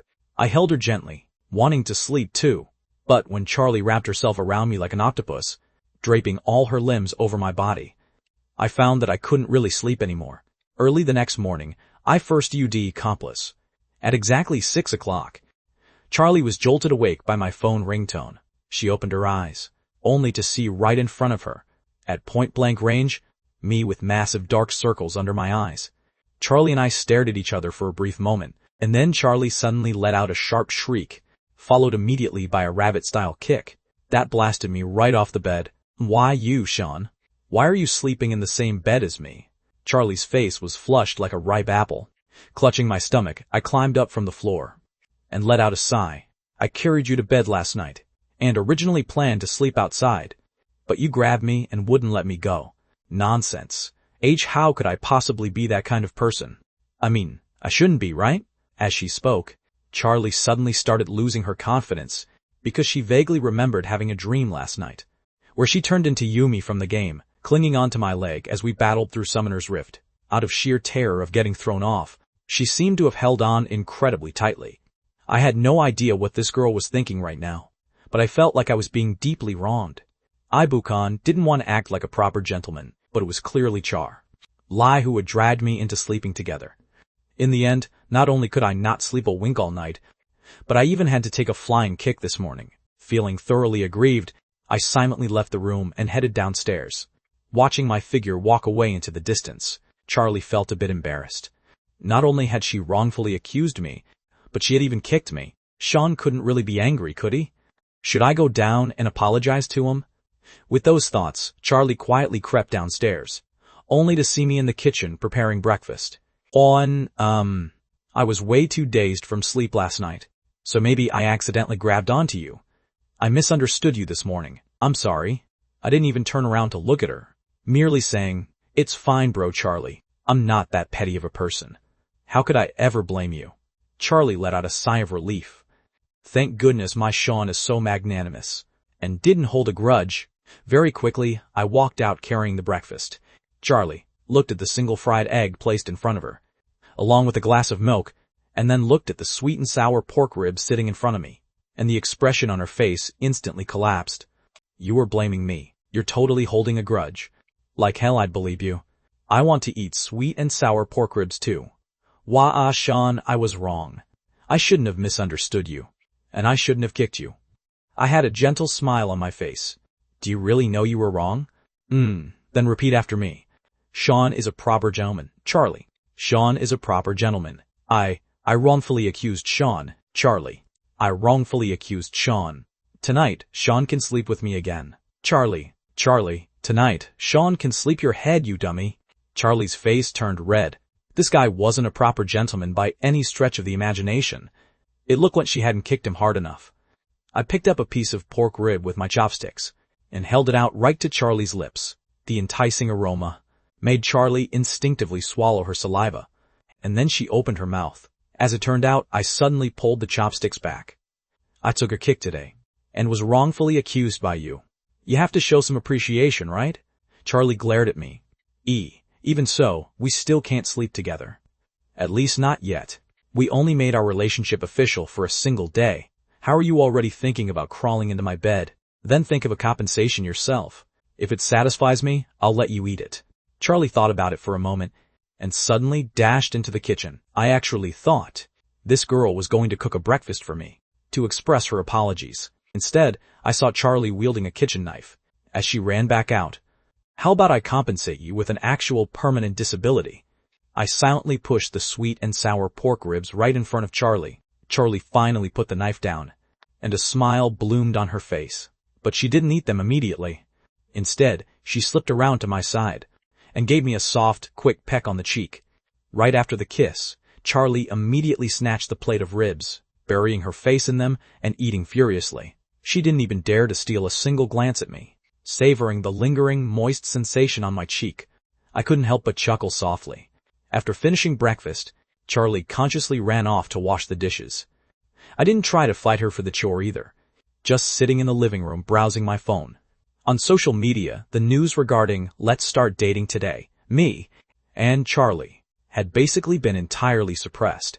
Right now on the trending charts, out of every 10 posts, 9 of them were related to that A-list male celebrity scandal. This Evan looks like he's going to be completely ruined.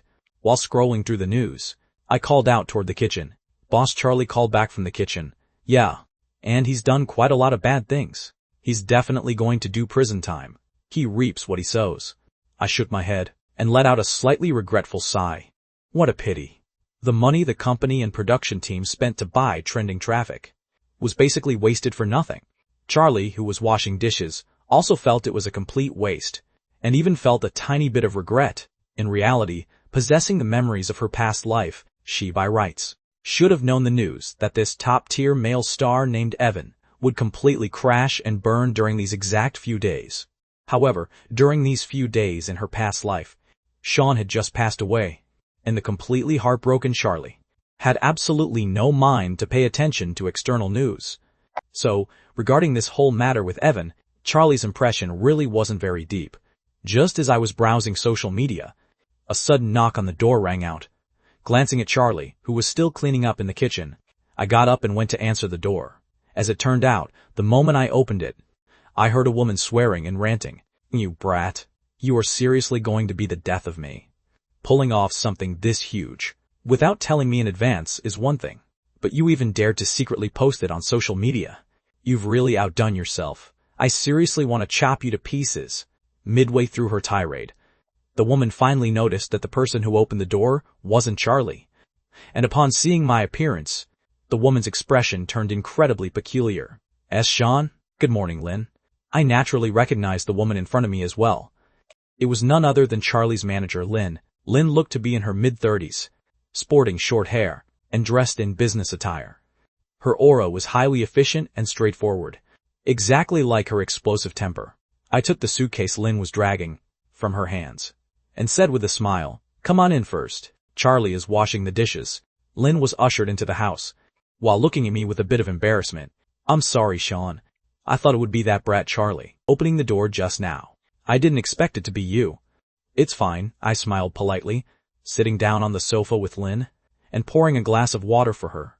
Boss Charlie called out from the kitchen, "Lynn, wait just a moment. I'm almost finished cleaning up here." To think this girl would actually see the day she does chores. Lynn glanced toward the kitchen, unable to resist clicking her tongue. "It looks like marriage really does transform a person. By the way, Sean, you arrived pretty early." Lynn took a sip of water and looked back at me. I spread my hands quite honestly. "I stayed over here last night." Pfft, Lynn spat out a mouthful of water immediately. "You stayed here last night?"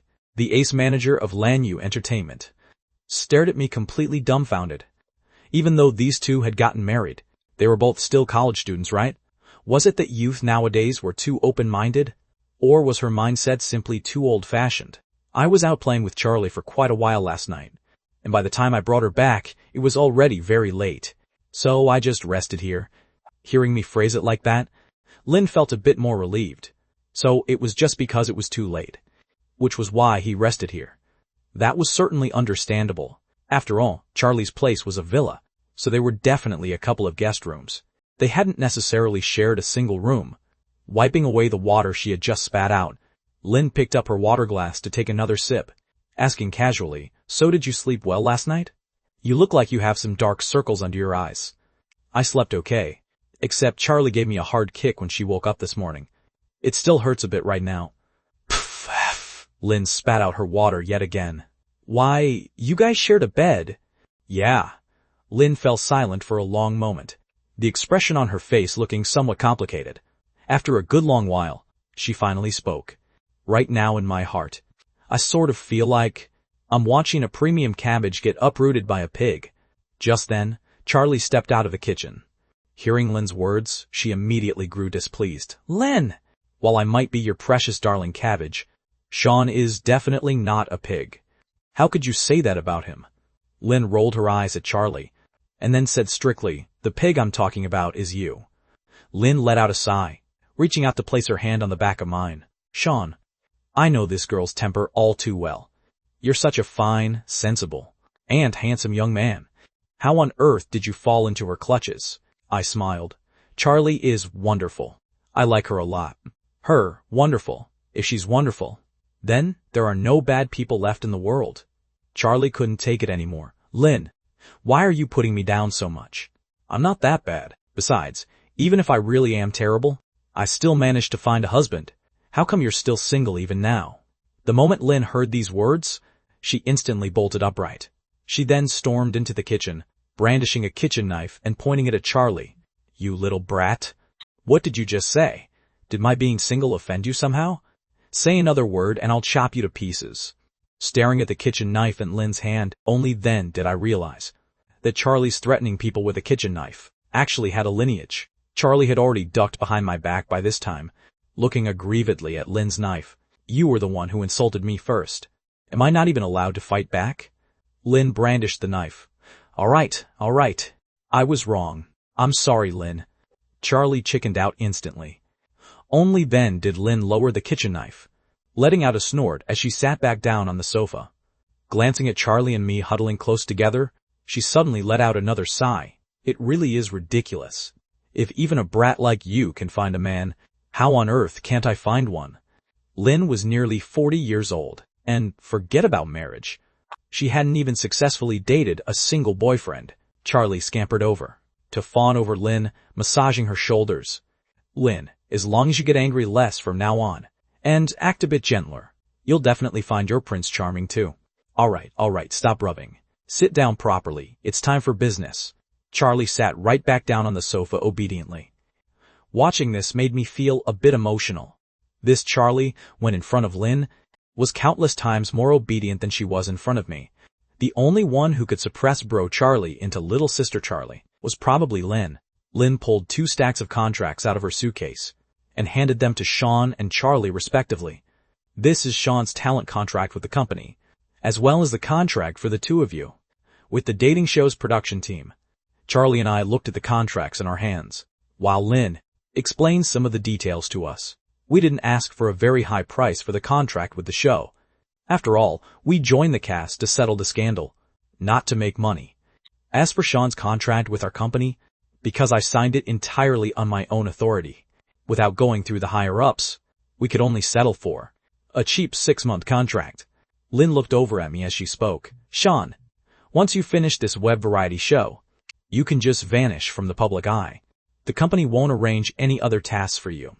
When the time comes, they'll pay you a few more months of salary, so just treat it as free money. Charlie snatched the contract right out of my hand, and her brows furrowed after skimming through it. It really is only for 6 months, and the pay is so low. It's not even as much as what Sean makes working a summer job outside. For a 6-month contract, the total salary added up to just over $20,000, which was only about $3,000 a month. Hearing Charlie's complaints, Lynn rolled her eyes. Did you expect a premium price? It's not like you don't know how corrupt Lanyu is. You're lucky they didn't force you to pay damages. Charlie felt a bit displeased. She set the contract down and said moodily, how could my Sean only be worth this tiny bit of money?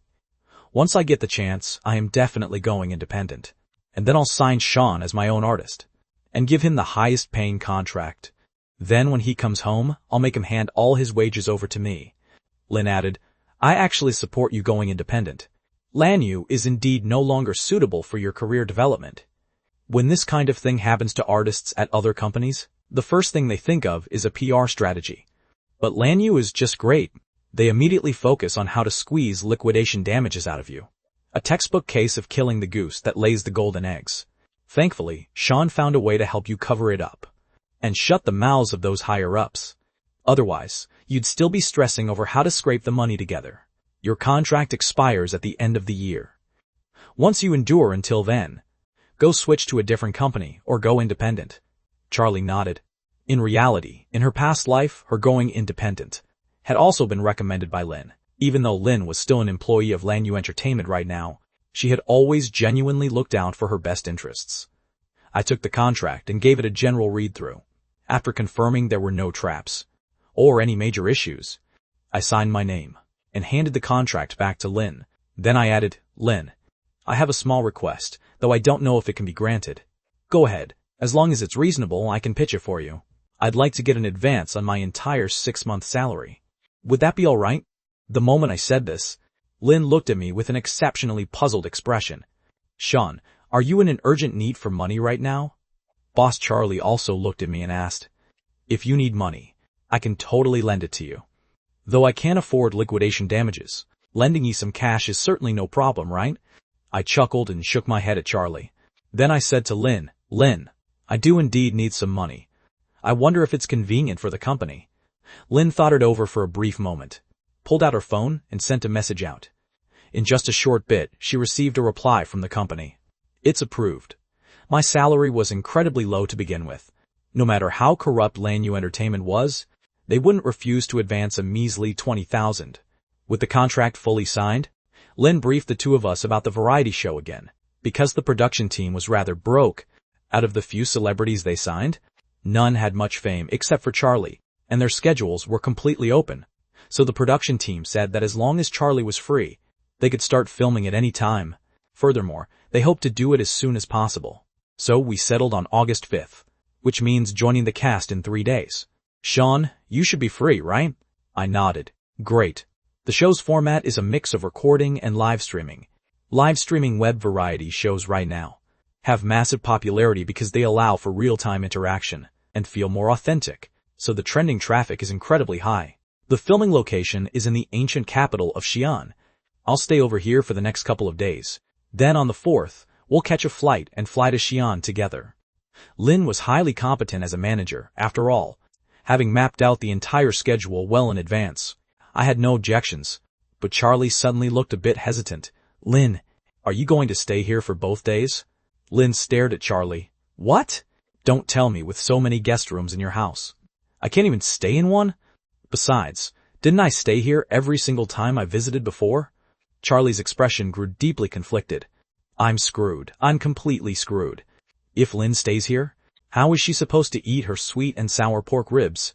sweet and sour stir-fried pork, braised pork belly, and braised chicken with mushrooms. With all these high-fat delicacies around, Lin definitely wouldn't let her touch a single bite.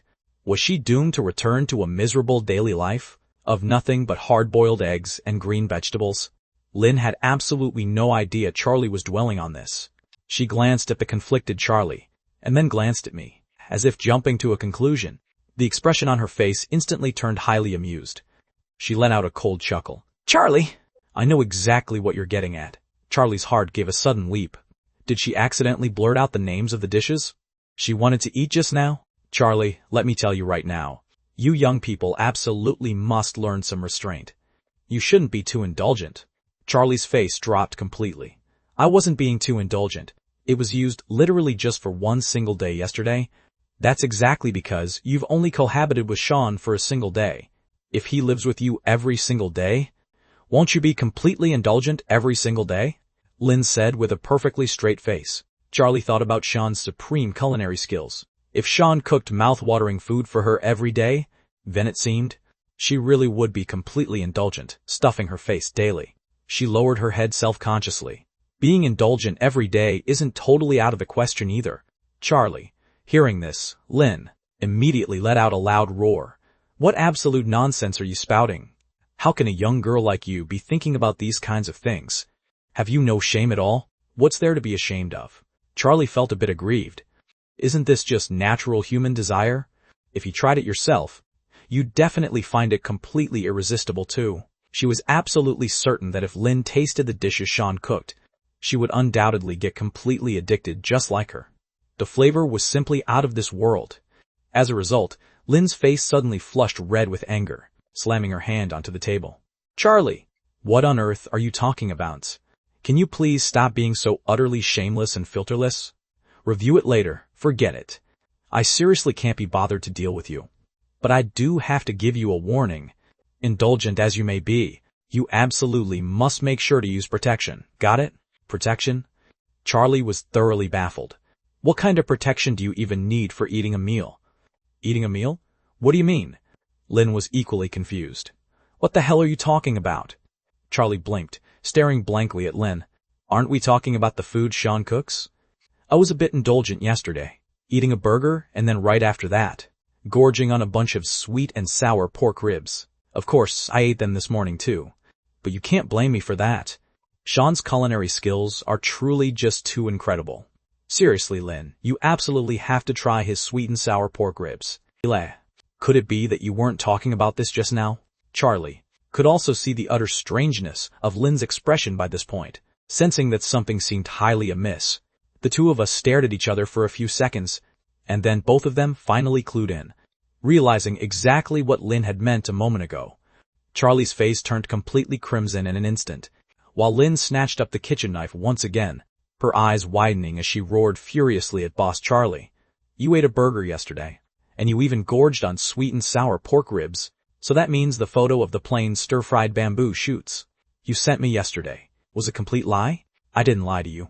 I did indeed eat the bamboo shoots too, along with the stir-fried vegetables and the consommé Chinese cabbage. Why didn't you just gorge yourself to death? Brandishing the kitchen knife, Lin charged straight toward Charlie. Terrified, Charlie clutched her head in place and repeatedly begged for mercy. Get up right now and drag your butt to the treadmill. Give me 5 kilometers to start with. Lin roared at the top of her lungs. Feeling a bit protective and heartbroken over my own, bro Charlie, I let out a light cough. Lin, look, Charlie, I began. Shut up. As it turned out, the same Lin who had been perfectly pleasant to me just moments ago, turned to face me and let out a furious snap. Sean, I haven't even settled the score with you yet. Daring to cook sweet and sour pork ribs for Boss Charlie. You've got some nerve. Get your butt over next to the treadmill and start doing sit-ups. You don't stop until Boss Charlie finishes her run. I finally understood why Charlie was so terrified of Lin. To be perfectly honest, I was a bit terrified myself. For lunch, Lin originally wanted to order some takeout, but Charlie passionately advocated for my cooking skills, claiming that if she didn't try my food, Lin would regret it for the rest of her life. Since Charlie put it that way, Lin ultimately agreed to it. However, she specifically instructed me to make a plain vegetable dish for Charlie, and absolutely under no circumstances let her touch meat. Charlie felt incredibly aggrieved. Several times while I was in the middle of cooking, she sneakily slipped into the kitchen and snuck a ton of food under the pretext of checking on me. Looking at her acting like this, I couldn't help but chuckle. If you keep sneaking bites, you'll have nothing but an empty plate to serve Lin in a minute. I haven't even eaten that much. Besides, so, do you really have the heart to make me eat nothing but vegetables for lunch? I'll literally die, Charlie said with a perfectly straight face. I replied with equal seriousness. If Lin catches you sneaking food, that's when you'll actually die. All right, Charlie pouted. How about this? Eat a bit less of the vegetables during lunch, and I'll whip up a separate dish just for you. Once you go back to your room, I'll secretly sneak it up to you, okay? The exact instant those words left my mouth, Charlie cheered up immediately. Standing half a meter away, she blew me a dramatic kiss. I knew I could count on you, Sean. You always look out for bro Charlie. Want to lean in closer for a real one? I leaned my face right toward her, only for Charlie to swat it away with the back of her hand. Keep dreaming. We already kissed this morning. The daily quota for kisses has been perfectly met. Any more would be exceeding the limit. Having said that, Charlie plucked another piece of meat straight from the pan, popped it into her mouth, and forcefully wiped her lips. Only after completely destroying the evidence did she saunter out of the kitchen. When it was time for lunch, I served 4 dishes and a soup: cumin lamb, wild mushroom tofu, braised prawns, plain stir-fried bok choy, and a big pot of simmered chicken soup. The bok choy was naturally reserved exclusively for Charlie, while Lin and I divided up the remaining dishes. Since a total foodie like Charlie has hyped you up to this absolute extreme, I really must sample your cooking skills for myself, Sean. Let's see if love is just blind on her end, or if you actually have some real talent. Saying that, Lin picked up a bite of food and placed it in her mouth. After chewing just a couple of times, the look on her face completely transformed. Immediately following that, she eagerly took several more bites in rapid succession. Finally swallowing it down, she said in sheer amazement, Sean, did you graduate from a top culinary institute or something? How can your cooking skills be this phenomenal? Before I could even say a word, Charlie looked incredibly smug. See that? Lin, his cooking is amazing, right? Let me tell you, you missed out on his sweet and sour pork ribs and consommé Chinese cabbage from yesterday. Those were truly out of this world. As Charlie spoke, she sneakily reached out with her chopsticks, trying to grab a bite of the cumin lamb. As it turned out, she still didn't escape Lin's sharp eyes. Delicious as it may be, you still can't eat it. Charlie dejectedly withdrew her chopsticks. Only then did Lin look back at me and say, Sean, I'm not just flattering you. This cooking is really fantastic. Do you have some kind of secret to your cooking? Teach me. If I had this kind of skill, I would definitely be able to find a partner. I thought about it for a moment, and finally said, in all seriousness, actually, the secret is probably just practice makes perfect. You'll get it if you do it more. It really was a case of practice makes perfect. After all, I had been cooking for myself for over 800 years. Lin, completely full and satisfied, showered me with praise, and then went to the guest room to rest. Seeing Lin leave, Charlie's eyes instantly lit up. She locked her gaze onto me. Sean? Where's the dish you made separately for me? I walked into the kitchen and pulled out a large, golden-looking fried chicken cutlet from an insulated lunchbox. The aroma wafted straight into Charlie's nose. Sean, are you secretly a master chef or something? How come the food you cook literally glows with a golden light? I smiled. I don't have that kind of superpower. You'll know once you taste it. But don't eat it here. In case Lin comes downstairs, you'll be caught.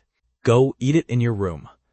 Boss Charlie nodded while swallowing her saliva, and then hurriedly dragged me upstairs back to her room. Once inside the room, Boss Charlie took a big bite out of that golden fried chicken cutlet. As she ate, the expression on her face became wonderful. So sweet. Is this honey? I reached out to help wipe the honey from her mouth, and said softly, I know you love sweets, so I specifically made a honey glaze for you. You are simply too good to me. Sean, Charlie said as she took large bites, muttering with her mouth full. Once she finished the entire chicken cutlet, Charlie finally let out a satisfied sigh. Ah, it's truly too delicious. When I think about how I can only sneak around to eat such amazing food, I really want to cry. Sean, you have no idea. Living under Lin's high-pressure restrictions is truly just too miserable. I rubbed her head. Then do you want to escape her restrictions for the next couple of days? You have a way? Charlie's eyes lit up. I plan to go home for a bit, to tell my parents about our situation. Do you want to come back with me? Sure, wait, no. Let me think about it more. Charlie had initially agreed without a second thought, but very quickly, as if remembering something, she hung her head and began to look conflicted. Right now, Charlie's feelings were highly complicated. She actually really wanted to go with me. She had seen my parents an untold number of times before. Both of them were wonderful people, and she liked them a lot too. But her status was completely different now. Before, she had gone there as my friend, but now she was going as my wife. This gap was just too massive. I secretly dragged Sean to get married. Will his parents blame me? Do they browse social media? Do they already know? What if they're like my parents and don't agree to us being together? What should I do? She felt like her head was about to explode. I could roughly guess what Charlie was worrying about. Squatting down, I looked at her and said softly, "Don't overthink it. In fact, my parents have been nagging for a long time about when I'd finally managed to win you over. They both really like you." Really? Despite me saying this, Charlie still felt incredibly nervous. In the end, I let out a sigh and brought out my trump card.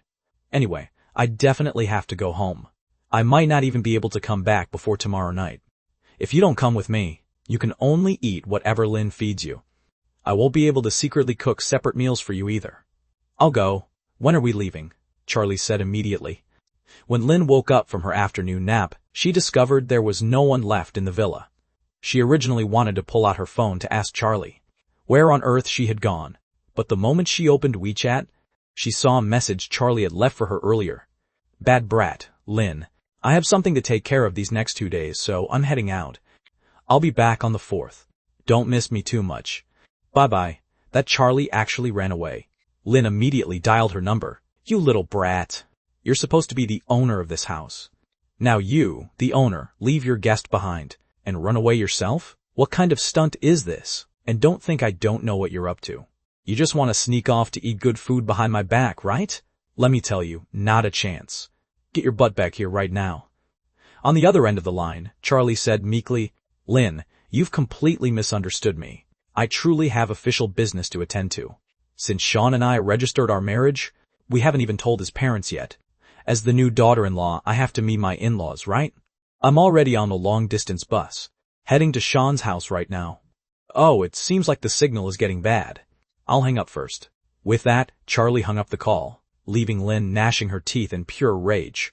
On the other side, having hung up the phone, Charlie let out a long breath.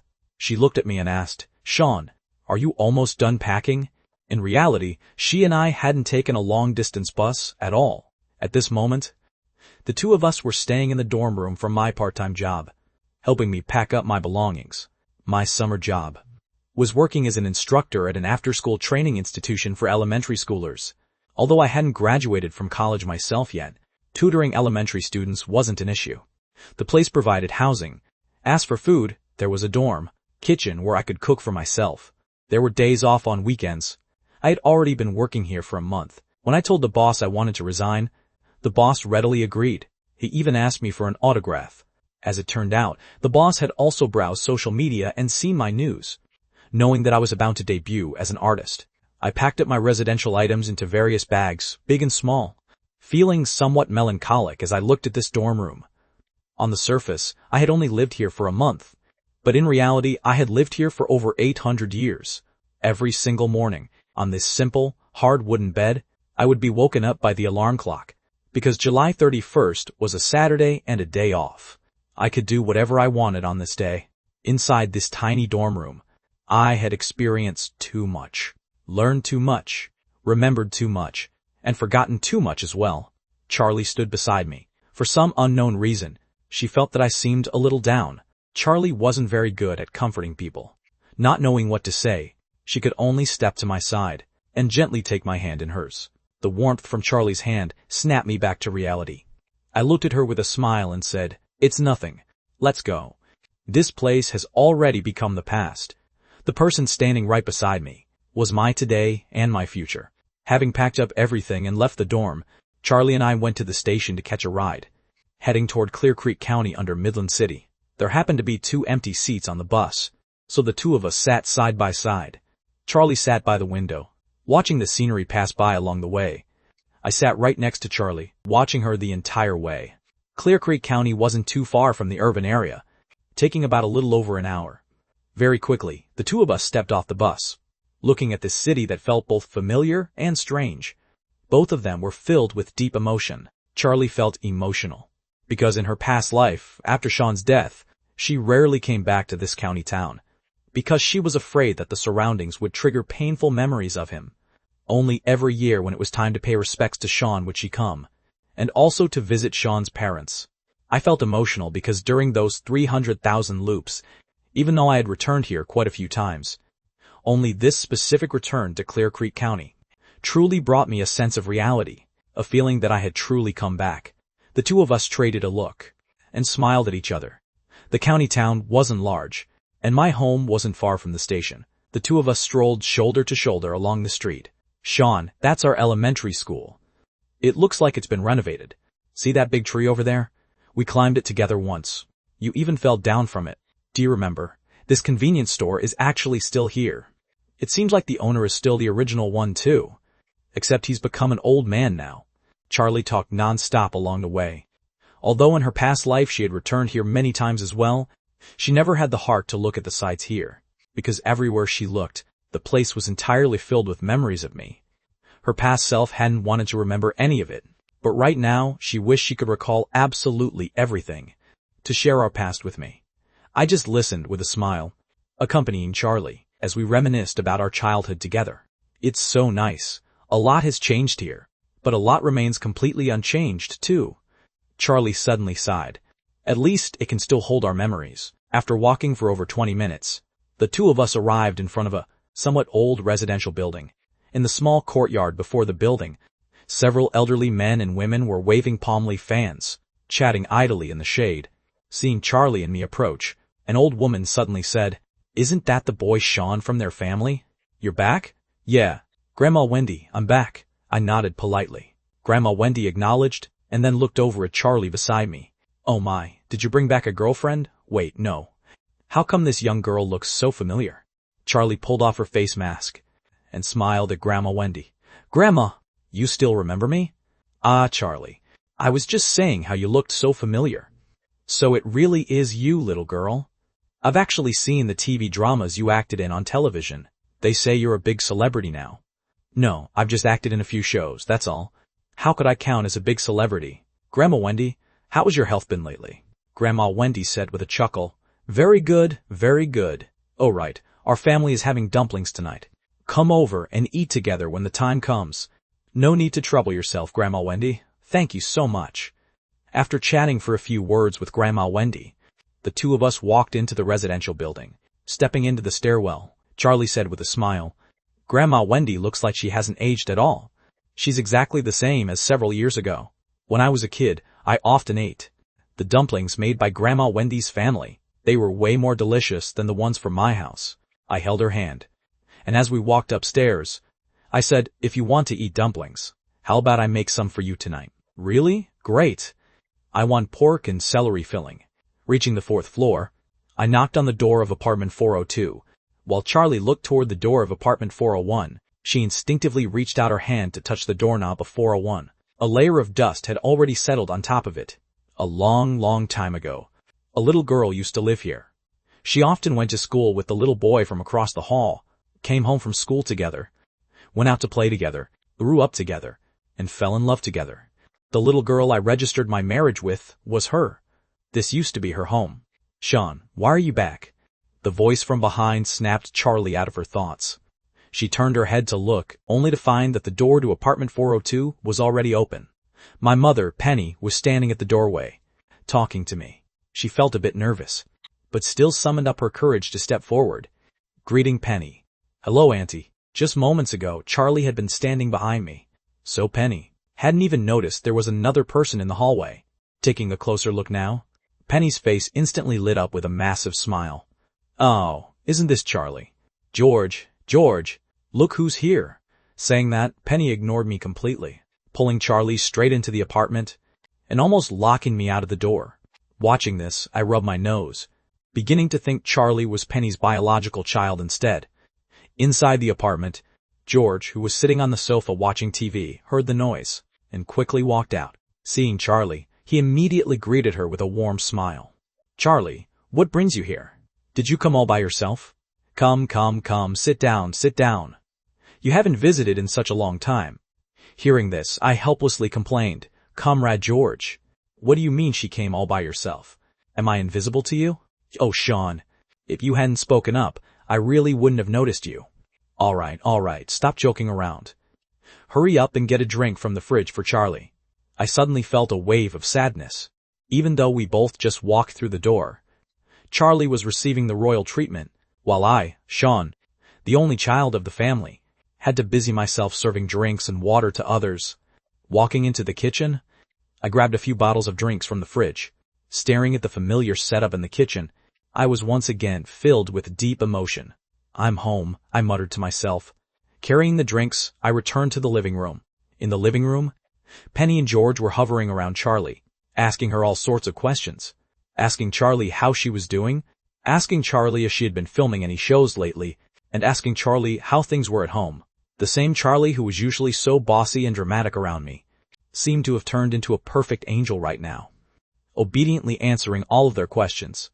I set the drinks down on the table, glanced at Penny and George, and spoke up. "Dad, Mom, we came back this time because we have something to tell you."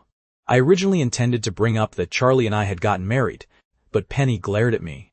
"What thing? Have you no common sense? You knew to bring the drinks over, but you didn't think to open them?"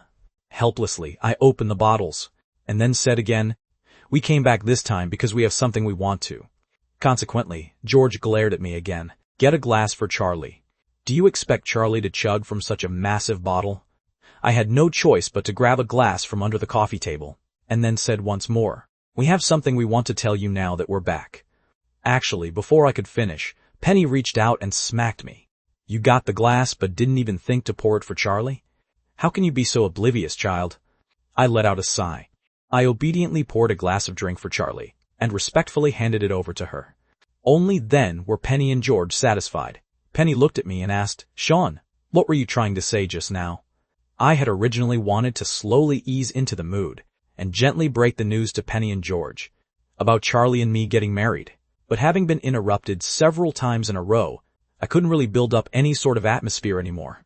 I just said straight out, "I got married to Charlie." Beside me, George, who had just picked up his cup to take a sip of tea, spat it out right on the spot. Penny was also completely stunned for a good while, before glaring at me and saying, "You brat, what kind of joke are you playing?" I directly pulled out our marriage certificate and slapped it onto the table. Penny picked it up to take a look, and was instantly dumbfounded. This, something this important. How could you wait this long after coming home to mention it?" George snatched the marriage certificate and stared at it for a long time, and then began to scold me. I was entirely helpless. I wanted to say it earlier, but you guys had to give me a chance. I haven't had a single free second since I stepped into the house. Comrade Penny convened the families.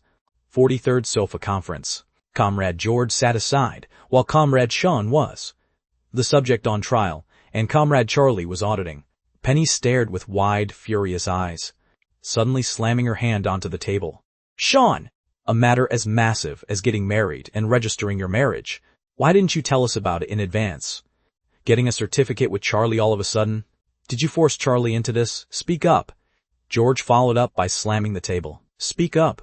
Charlie felt that she should take responsibility for her own actions. She weakly raised her hand. "Uncle, Auntie." Actually, Penny cut her off with a wave of her hand. "Charlie, you don't need to speak up for this brat. Let him speak for himself." "Sean, hurry up and confess honestly." I helplessly spread my hands. "It's mainly because it happened so suddenly." "Happened suddenly?" Penny slammed the table again. "Suddenly my ass. A matter as massive as getting married. How can it just happen suddenly?" George also slammed the table in tandem. "Exactly!" Charlie spoke up weakly. "Uncle, Auntie, it really was quite sudden. Because, Charlie, I told you, don't speak up for him. This kid has a mouth of his own." Once Penny finished speaking, she glared fiercely at me again. "Brat, if you're a man, explain it properly yourself. What on earth is going on? Don't always let a woman speak for you." It's not that I want to speak for him. Auntie, please listen to me, Charlie suddenly said in a loud voice. Penny and George immediately looked at Charlie with gentle expressions. Charlie, go ahead and tell us. Their expressions were worlds apart from the way they had just glared at me. Charlie lowered her head and wrestled with her thoughts for a moment, before saying self-consciously, "Actually, I was the one who insisted on dragging Sean to get the certificate. You really can't blame Sean. I was just too sample impulsive." Penny said gently to Charlie, It's fine. It's a good thing for young people to be impulsive. Besides, I've been hoping the two of you would get together for a long time. Sean's personality is way too slow and passive, so it had to rely on you taking the initiative. Comrade Penny, that was definitely not the tone you used when you spoke to me just now. Penny glared at me. Shut up. You have no right to speak here. I silently shut my mouth. After that, Penny and George chatted a lot with Charlie. For instance, how the two of them felt right now, whether she was adjusting to life together with me, whether I treated her well, and also how Charlie's family felt about it. Charlie answered the first few questions with a smile, but at the very last one, Charlie fell silent. Seeing Charlie fall silent, Penny and George traded a glance.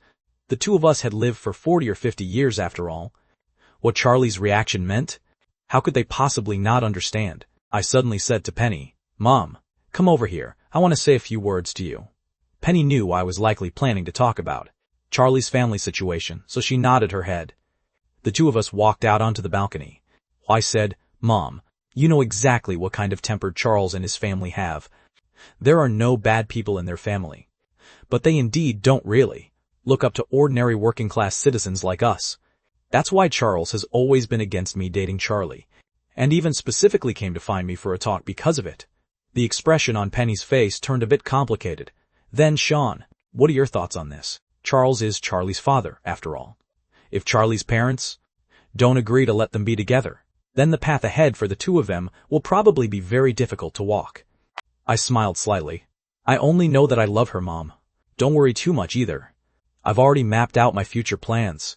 I have a way to make Charles respect me, and I'll make sure all of you live a good life. Penny let out a sigh. Forget about whether it's a good life or not. As long as you're doing well, your dad and I are happy. You're a grown adult now. Since you know what you're doing, I won't say much more. But if Charles approaches you again, remember to tell your dad and me. Charles and we are of the same generation. There are things that will be more effective coming from us than from you. Thanks, Mom, I said with a smile. Penny rolled her eyes at me. Why are you being polite with your own mother? All right, I understand what's going on. Let's head back inside. Don't make Charlie feel awkward. Once the two of them returned to the living room, Penny didn't bring up Charlie's family situation at all anymore. Charlie let out a sigh of relief, yet felt a bit melancholic in her heart. They were both sets of parents. So why were my parents so understanding and considerate of her, while her own parents, she knew Charles and Susan meant well too, but that kind of good intention sometimes truly suffocated her to the point of being unable to breathe. When it was time to cook dinner that evening, I told George and Penny that Charlie wanted to eat dumplings with pork and celery filling. Penny repeatedly agreed, staying home to knead the dough, while sending George out to buy the celery and minced pork. By the time they started wrapping the dumplings, Charlie also insisted on making a contribution. She sat by the edge of the table, her hair tied back and wearing an apron. Holding a dumpling wrapper in one hand, she carefully used a spoon to scoop a bit of meat filling with the other. Placing it onto the wrapper, she cautiously tried to pinch it closed with her fingers, but the soft wrapper suddenly tilted in her grasp, and the meat filling almost spilled out, sending Charlie into a sudden, clumsy panic. I walked over to her side, steadying her fingers to guide her. If you hold your hand like this, it'll be more stable. When you wrap it, pinch it like this. No. If you do it that way, the filling will leak out. I taught her step by step, and Charlie wrapped them piece by piece. It took a long time just to awkwardly finish 7 or 8 lopsided ones. Across the table, Penny and George, who had already finished 30 or 40, traded a quick look with each other. Resentment completely filled the depths of their eyes. Once the dumplings were wrapped, boiled, and served on the table, the family gathered around the dining table, eating their meal amidst laughter and chatter. Charlie raised her glass of drink, saying to Penny and George, Uncle, Auntie, let me propose a toast to you. As it turned out, Penny looked a bit displeased. Look what time it is already. And you're still calling us that? I kicked Charlie lightly from under the table with a smile.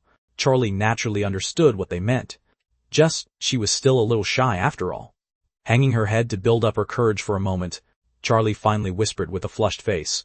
Mom, Penny answered. Oh, my good daughter. Here, a big red envelope for you, Penny, and George's faces practically bloomed with massive smiles. No one even noticed when Penny had gone to prepare the red envelope for Charlie, but she pulled it out directly and handed it over to her. By this point, Charlie also knew she shouldn't refuse, accepting the red envelope and sweetly calling them Dad, Mom, making Penny and George even happier. During the meal, George drank a bit of alcohol. He drank quite a bit, and while eating, spoke tipsily to Charlie. Charlie, you have no idea. Back then, Penny and I desperately wished that you were our daughter. Even back then, I felt that you would definitely be more successful than this kid Sean. Thankfully, this kid Sean managed to win you over. Otherwise, we would have been filled with regret for who knows how long. I rubbed my nose. I kept feeling like today wasn't a daughter-in-law meeting her in-laws, but rather looked like my parents adopting a goddaughter instead. What's more, this goddaughter, the kind who is even more spoiled than me, the biological son. After everyone had eaten and drunk their fill, Charlie originally wanted to take the initiative to wash the dishes, but Penny stopped her and shooed me off to do them instead. She even said to Charlie in a deeply earnest tone, Charlie, you're a big celebrity. How can we let you do something like washing dishes? Let me tell you, from now on, all the housework, cooking, washing dishes, mopping, sweeping, and washing clothes can all just be left to Sean. Having said that, Penny shook her head again. No, that won't do. With Sean's cooking skills, he'd definitely end up destroying the kitchen. Better not leave the cooking to him. Charlie hurriedly chimed in. Mom, actually, Sean's cooking is incredibly delicious now. He made me a fried chicken cutlet this afternoon, and made me sweet and sour pork ribs yesterday. They were both amazing. Really? Penny looked highly skeptical. If you don't believe me, I'll cook a meal tomorrow, I said as I came back from washing the dishes. Forget it. I have no intention of renovating this kitchen anytime soon. So I'm not counting on you to blow it up, Penny said, curling her lip. After chatting idly for a brief moment, I brought up business again. Dad, Mom, actually this time, I came back because there's one more thing I wanted to tell you. I've signed with Charlie's agency, so I'm an artist now too. I deliberately delayed bringing this matter up until now, because, compared to registering my marriage with Charlie, this really didn't amount to much. I broadly explained the whole situation, and the reasons behind it to George and Penny. Not only did the two of them express no objections whatsoever, but they even felt a bit regretful. George let out a sigh. My son's good looks take after his old man, so he doesn't look bad at all. How come Charlie's company only signed him for 6 months? They really have no eye for talent. Alright, that's enough. Penny rolled her eyes at George. Didn't you hear Sean say so? He only signed temporarily to help get out of trouble. It's already quite good that they were willing to sign him for 6 months. But Sean, you mentioned you're going to film some variety show with Charlie later. Where can we watch it? Will we be able to watch it when the time comes? I don't really know much about that. Charlie is the professional one here. Charlie chimed in. It should be live streamed online when the time comes. You guys can download an app on your phones, just like this one on your phone, Mom. And then you can watch it by searching for our show's name. Great. I'll make sure to gather all our relatives to watch together later, Penny said with a smile. Charlie felt rather embarrassed by this. George and Penny went to bed early, heading back to rest around 10 o'clock in the evening. Charlie had been traveling on the bus for half the day today, so she was quite exhausted too. Stretching her arms, she asked, Sean, which room am I staying in tonight? Consequently, the moment she finished asking, she saw that the look in my eyes had suddenly become quite peculiar. Why are you looking at me like that? Charlie asked in confusion. My house only has 2 bedrooms and a living room, I said. Charlie blinked. And then, my parents are sleeping in the master bedroom. So, Charlie's expression became a bit unnatural too. So there's only 1 room left to sleep in. I spread my hands. Boss Charlie was instantly embarrassed. Did she really have to share a bed with Sean again tonight? Although they had already shared a bed last night, that was under circumstances where she was completely unaware. Today was completely different. Not only was she perfectly awake today, but they were also at my parents' house. Boss Charlie felt her face starting to burn up. I noted her reaction. and suddenly leaned in close to Charlie with a smile, whispering softly into her ear, "Wife, is it time for bed?" Smack, Charlie countered with a swift slap, leaving me completely speechless. I said helplessly, "Why are you hitting me? I only said it's time for bed. I didn't say I was going to sleep in the same bed as you. I can make a pallet and sleep on the floor." Charlie understood by this point, knowing that I was deliberately teasing her just now. With a flushed face, her eyes darted around, and she suddenly flipped the script, saying, "I didn't say I hit you, because I didn't want to share a bed with you." I froze. "Then you agree to sleep with me?" Charlie snorted. "I was originally going to agree, but since you're proactively offering to sleep on the floor, it would be rude of me to refuse. You're sleeping on the floor tonight." With that, Charlie turned around and ran straight into my bedroom. Uh-oh, how does she manage to figure out my game completely? I let out a sigh in my heart. How did my bro Charlie suddenly become so smart? Following Charlie back into the bedroom, after I neatly made the bed for her, I pulled out another set of bedding and laid it out on the floor. With the lights turned off, Charlie lay on the bed, while I lay on the floor. Rolling over on the bed, Charlie rolled to the edge of the bed and stared down at me. I wasn't asleep either, and looking up, I saw Charlie's large eyes gazing down at me. I couldn't help but chuckle. "What? Do you want me to come up and sleep on the bed?" "No, I just suddenly realized how ugly you are." I reached up and poked Charlie's small face at the edge of the bed. "You realized it way too late. Now that you've accepted my mom's red envelope, you're officially a daughter-in-law of our family." Charlie rolled her eyes. "Huh. If I tell Mom and Dad, bet only one of us can stay in this family. Guess who they would kick out?" "Wow, Comrade Charlie, you're letting their favoritism go to your head. That's highly undesirable." "I like it, so what do you care?" Charlie let out a snort. "I can't really fall asleep, so tell me a story. Otherwise, I'll tell Mom and Dad that you're bullying me." I was completely speechless. My bro Charlie had truly found her ultimate weapon. Whenever things didn't go her way, she'd immediately bring up my parents. And unfortunately, there was absolutely nothing I could do about it. Letting out a sigh under her oppression, I ultimately surrendered to bro Charlie's tyrannical authority. "Alright, then I'll tell you a story." Charlie gave a highly satisfied smile. The story I told was about a scholar and a young lady in ancient times who fell in love. A poor, frustrated scholar met a young lady from a wealthy family. The two fell deeply in love, but faced fierce opposition from the lady's family. The scholar resolved to study fiercely, working tirelessly, to travel to the capital for the imperial examinations, and finally won the title of top scholar. But when he returned to his hometown, he discovered that just a few days prior, the wealthy young lady had been betrothed to someone else. Hearing up to this point, Charlie actually felt quite deeply moved. She was just like that wealthy young lady, and I was exactly like that scholar.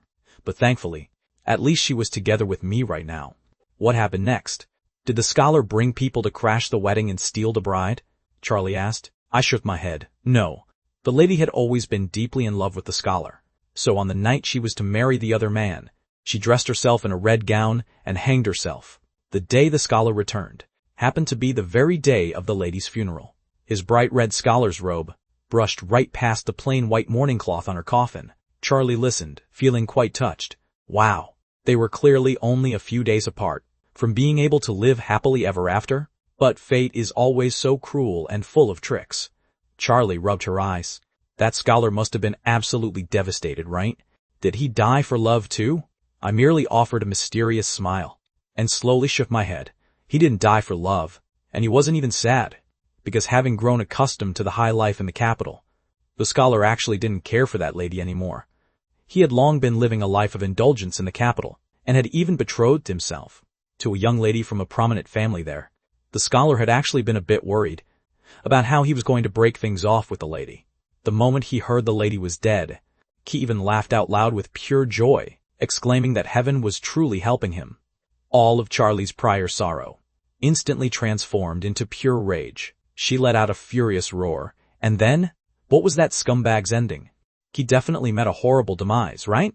I didn't answer her directly, but continued the story. That very night, the scholar headed home after gorging himself on food and wine. The night was exceptionally deep, and the scholar was completely alone on the street. But he kept feeling like someone was following right behind him. Yet whenever the scholar turned around to look, no matter how hard he stared, he couldn't see a soul. The scholar started getting a bit frightened. He recalled some of the supernatural stories he had heard in the capital. Worrying weather. He was being haunted by the vengeful spirit of the young lady, so he frantically bolted back home. After arriving home, he lay down on his bed. At first, nothing happened, causing him to lower his guard. But just as the scholar was about to drift off to sleep, the door to his room suddenly let out a sharp click. I lowered my voice to a very quiet, mysterious whisper. The scholar jolted in fright, squinting his eyes into a tiny slit, only to see a woman dressed in red, walking toward his bedside step by step. The scholar was about to faint from pure terror right then. He fiercely shut his eyes tight, staying completely motionless and silent, thinking if he pretended to be asleep, he might escape the nightmare. As it turned out, the woman in red walked right up to his side, leaned right into his ear, and whispered, "I know you're pretending to be asleep." I whispered this final line right into Charlie's ear. Having just listened to me reach the part about the vengeful spirit, Charlie already felt that the story's direction was highly amiss.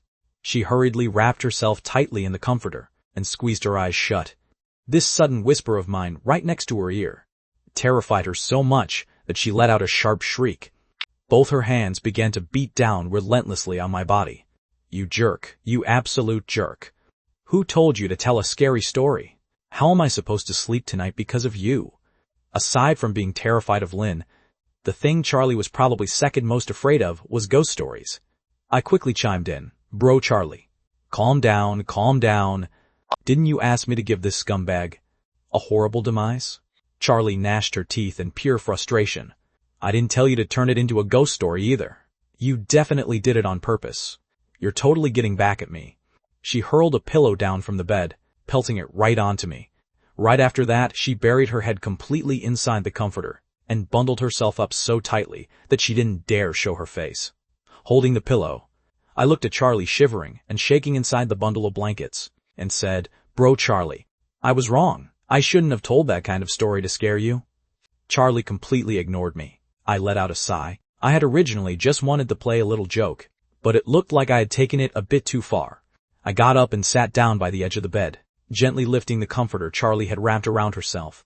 As it turned out, the exact instant I pulled it back, Charlie suddenly bolted upright, letting out a loud roar right in my face, jolting me completely in fright just as I was about to comfort her. Seeing me thoroughly startled, Charlie finally burst out into a loud laugh. "Aha, Sean!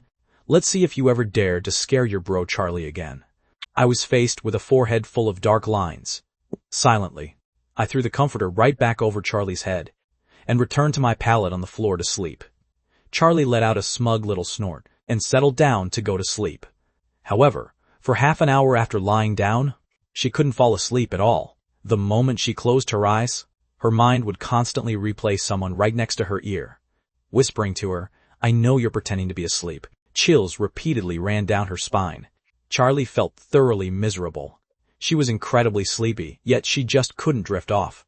Charlie looked down at me, already fast asleep on the floor, and finally climbed silently down from the bed, squeezing right onto the pallet I had laid out on the floor. Lying down right beside me, only then did Charlie feel a slight sense of comfort. With a flushed face, she grumbled softly at me. "It's not like I actually wanted to sleep with you, okay? It's all your fault for insisting on scaring me tonight." Only after she finished muttering did Charlie close her eyes, and she very quickly entered the world of dreams. Once Charlie was fast asleep, I, lying right beside her, finally opened one eye, stole a glance at her, and then wrapped my arms around her with a smile. "Good night."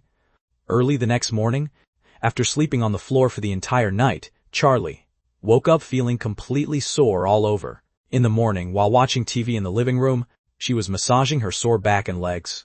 Penny, who was making breakfast, saw this scene and couldn't help but ask, "What's wrong, Charlie? Did you not sleep well last night?" Charlie nodded honestly. "I slept on the floor last night." The moment Penny heard this, her temper instantly flared. "Sleeping on the floor? That brat Sean dared to make you sleep on the floor? He's really out of line. You slept on the floor while he slept in the bed. Who does he think he is?" Then Boss Charlie honestly added, "Actually, he slept on the floor too." Penny rushed over to take a look at my room, and after confirming that there was indeed a bed in the room, she asked in utter bewilderment, "You two left the bed empty, and both slept on the floor?" Charlie's face turned a bit red. As she nodded her head, Penny thought about it for a long moment, before finally coming up with a comment. You young people, W1, truly have unique ideas. Having just walked out from washing up, I heard this, and couldn't help but complain. It's not that we have unique ideas. It's that we were acting completely irrational. Charlie snapped. Isn't it all your fault? Sean bullied me last night. She hugged Penny's arm with tear-filled eyes, looking incredibly aggrieved. Penny immediately turned around, grabbed a feather duster, and began chasing me down. With her hands on her small waist, Charlie smugly raised her eyebrows at me. Whalson. Charlie and I stayed home for most of the day. Around lunchtime, under Charlie's vehement guarantees, Penny and George finally agreed to let me into the kitchen, and I did not disappoint, whipping up a whole table of incredible dishes. Sweet and sour pork tenderloin, braised beef with tomatoes, and sweet and savory glazed meatballs. These were all Charlie's favorite dishes. I also stir-fried a few vegetable dishes. 3 meat and 3 vegetable dishes made for quite a sumptuous feast. At first, Penny and George thought that even if I had suddenly seen the light, my cooking skills would probably be limited to just not blowing up the kitchen. But the moment they tasted my cooking, the look on their faces instantly transformed. Sean, when on earth did you learn this skill? It tastes way better than your dad's cooking. Penny took a bite of the braised beef and said in sheer amazement. George tasted a few of the dishes and was shocked right on the spot. At home, he had always been the main chef and considered his own culinary skills to be quite decent, but compared to my level, he was instantly put to shame. In the end, George nodded his head and said with immense pride, I always knew my son's cooking couldn't be bad. He completely inherited it from me. Penny rolled eyes at him. If you had even half of your son's cooking skills, our family wouldn't be running a supermarket. We'd open a restaurant instead. Pff, what do you know? This is what they call the student outshining the master. Around 4 o'clock in the afternoon, I planned to head back to the city with Charlie. Penny held Charlie's hand with a face full of reluctance. It's already this late. How nice it would be if you left after having dinner.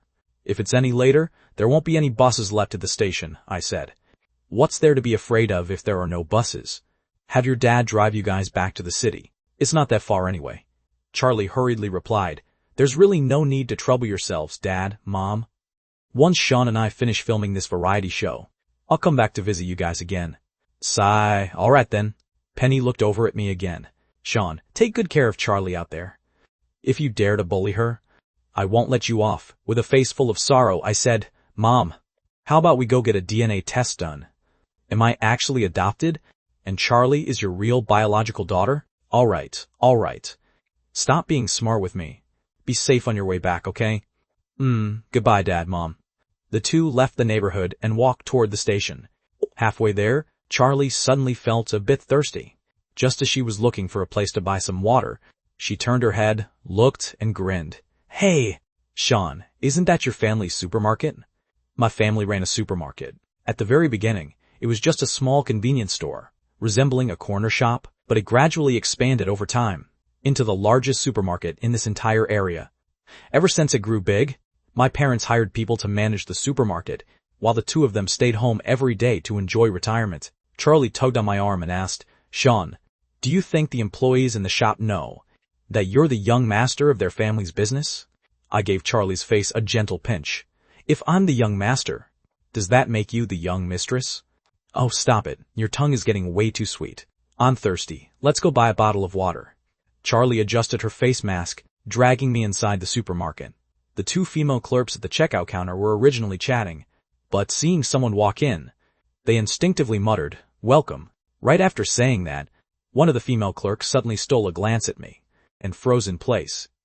Sean? Are you Sean? I hadn't expected that I would actually be recognized, although this was my family's supermarket, but I had barely ever set foot in here. Since when had my public recognition become this high? I turned my head to look in confusion. Once that female clerk clearly saw my face, she actually grew excited all of a sudden. Is it really you? I thought you looked incredibly familiar. I just saw you trending on social media the day before yesterday. Am I actually seeing the real person right now? That female clerk actually ran out from behind the front counter in complete excitement.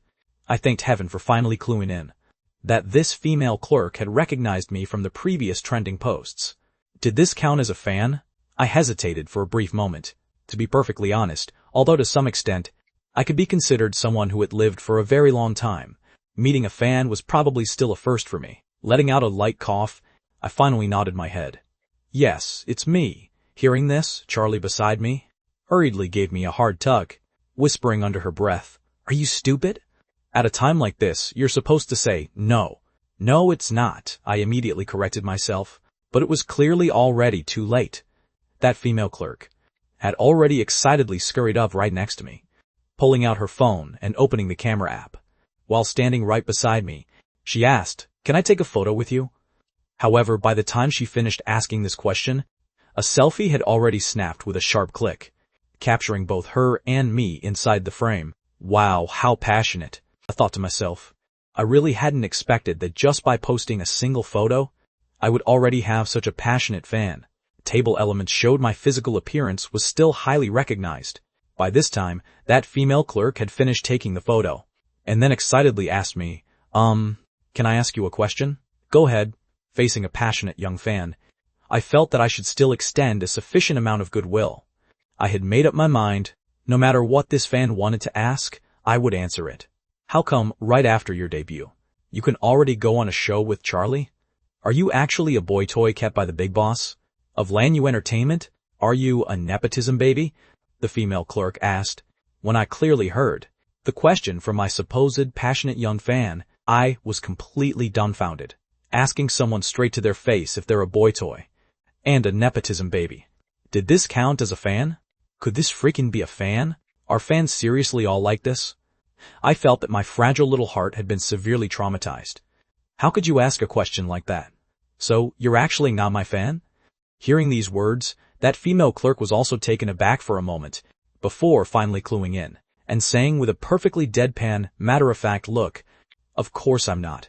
Are you joking? You don't have a single piece of work to your name, with only one photo floating around the internet.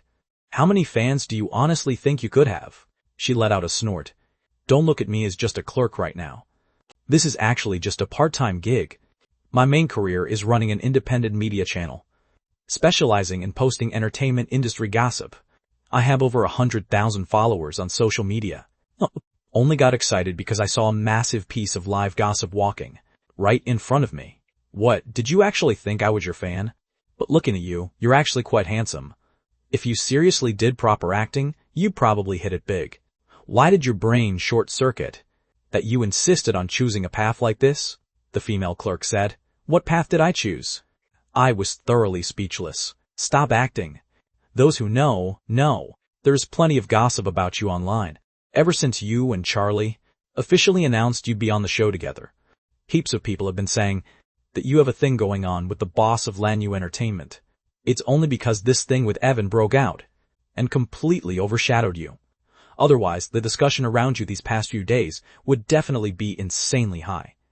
Once the female clerk finished speaking, she stole another glance at Charlie behind me. As an experienced celebrity, Charlie had taken far more protective measures on her face than me. Sporting both sunglasses and a face mask, the female clerk failed to recognize her.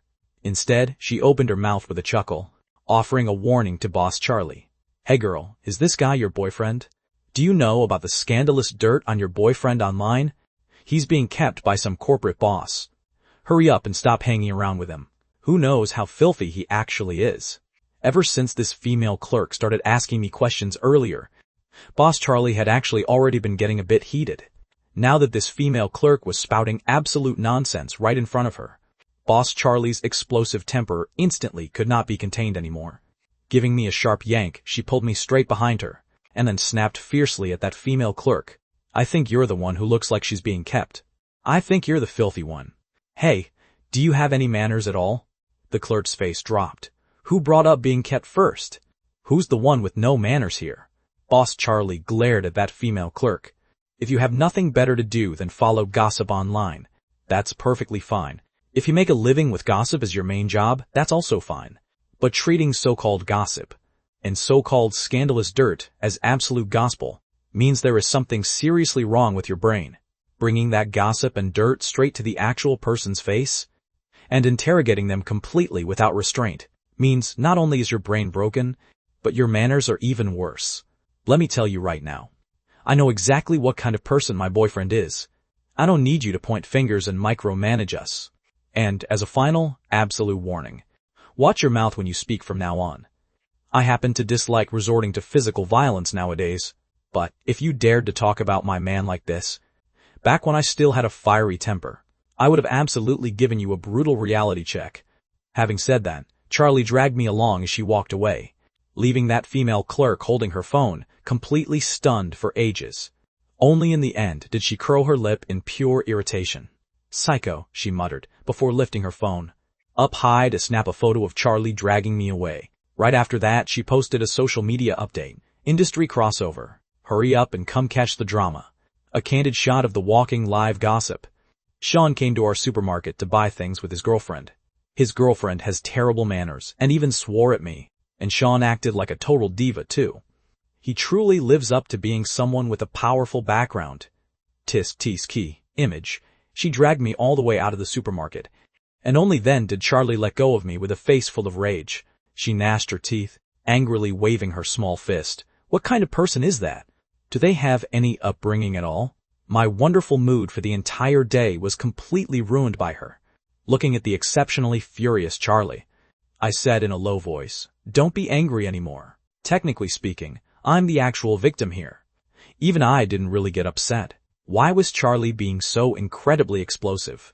Consequently, Charlie reached out and gave me a hard swat. "Do you think I'm only angry at her? You're giving me plenty of reasons to be angry too. Think about it. Could you possibly have any real fans right now? You went ahead and foolishly admitted your identity out loud. And when she asked a disgusting question like that just now, why didn't you argue back at her at all? Do you have no spine whatsoever?" I smiled and gently stroked her head. "Well, aren't you here to stand up and vent for me? I think you chewed her out beautifully. You said everything I wanted to say." I was already thirsty to begin with, and yelling made me even thirstier. Charlie turned her head away stubbornly, muttering under her breath. "Then I'll go back and buy a bottle of water for you," I said. "No way." Charlie grabbed me tightly. "Things have already gotten this dramatic, and you still have the nerve to go back?"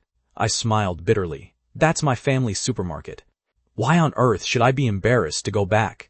I went back into the supermarket and bought a bottle of water. When it was time to pay, seeing that Charlie wasn't by my side, the female clerk from earlier remarked to me, "Your girlfriend has a seriously explosive temper. But you're a total scumbag too. Being kept as a boy toy by the big boss of Lanyu Entertainment, yet marketing a dating variety show with Charlie, and keeping a secret girlfriend on the side. Wow. Truly impressive." The female clerk rambled on relentlessly, completely ignoring me. She wasn't afraid of me losing my temper in the slightest. At worst, if I hit her, she could use it as evidence to go online, keep posting, and milk the traffic. She could even extort a sum of money from me.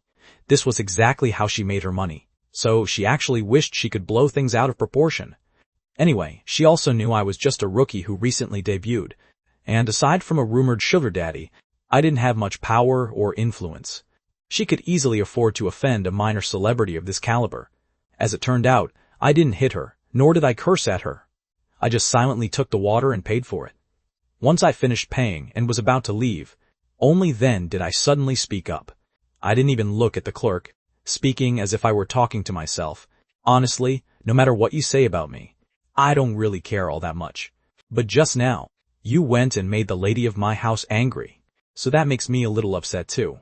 You've grown this old, yet no one has ever taught you how to respect others, or how to speak properly like a human being, have they? That's fine, I'll teach you." Having said that, I turned around and walked out of the supermarket. The female clerk was caught off guard at first, but seeing that I walked away without doing a thing, she curled her lip. "Talking tough but acting so soft. He truly lives up to being a boy toy. I really thought you were going to do something to me. Turns out he's just a useless coward," she thought to herself. Continuing to post on social media, she started drafting a post, playing the victim and whining about how she had just been verbally insulted and violently threatened by me and my girlfriend. But midway through writing the post, she received a phone call from the supermarket manager. The voice on the other end of the line simply said one sentence: "You don't need to come in tomorrow." With that, he hung up immediately. The clerk froze for a moment, but immediately followed it with a cold snort. "Fine by me. I only took this part-time job at your shop to kill time. Did you honestly think I gave a damn about this crappy job? She made her money through social media, not by working shifts at a supermarket. However, not long after she hung up the call over here, just as she was planning to continue writing her exposé, her phone's email app pinged, notifying her that she had received a new email. The clerk opened it up to take a look, and her face instantly turned deathly pale. Inside the email, her name, address, life history, along with all the celebrities she had smeared and offended, and their corresponding posts had been thoroughly compiled. At the very end of the email, a few sentences were attached. A copy of this email has been sent directly to the inbox of every single celebrity you have smeared. I hope their teams can teach you how to speak like a proper human being. Wishing you a bright future ahead, Ms. Jennifer. On the bus heading from Clear Creek County to the Midland urban area, Charlie was resting, leaning against me. I held my phone, staring out the window. On my phone screen, a line of text was displayed. Email sent successfully. Around 5 o'clock in the afternoon, Charlie and I took the bus back into the city. However, the two of us didn't return to the villa immediately. According to Charlie, if we went back right now, our dinner would definitely fall under Lynn's high-pressure control again, so she insisted on eating dinner out. The two of us found a barbecue joint, bought a massive pile of skewers, and then carried these skewers straight to Walt's internet cafe. We devoured the skewers while lounging in the internet cafe watching a TV drama. Boss Charlie even smugly flaunted and ate a couple of skewers right in front of Walt, making Walt so annoyed that he ordered takeout for himself.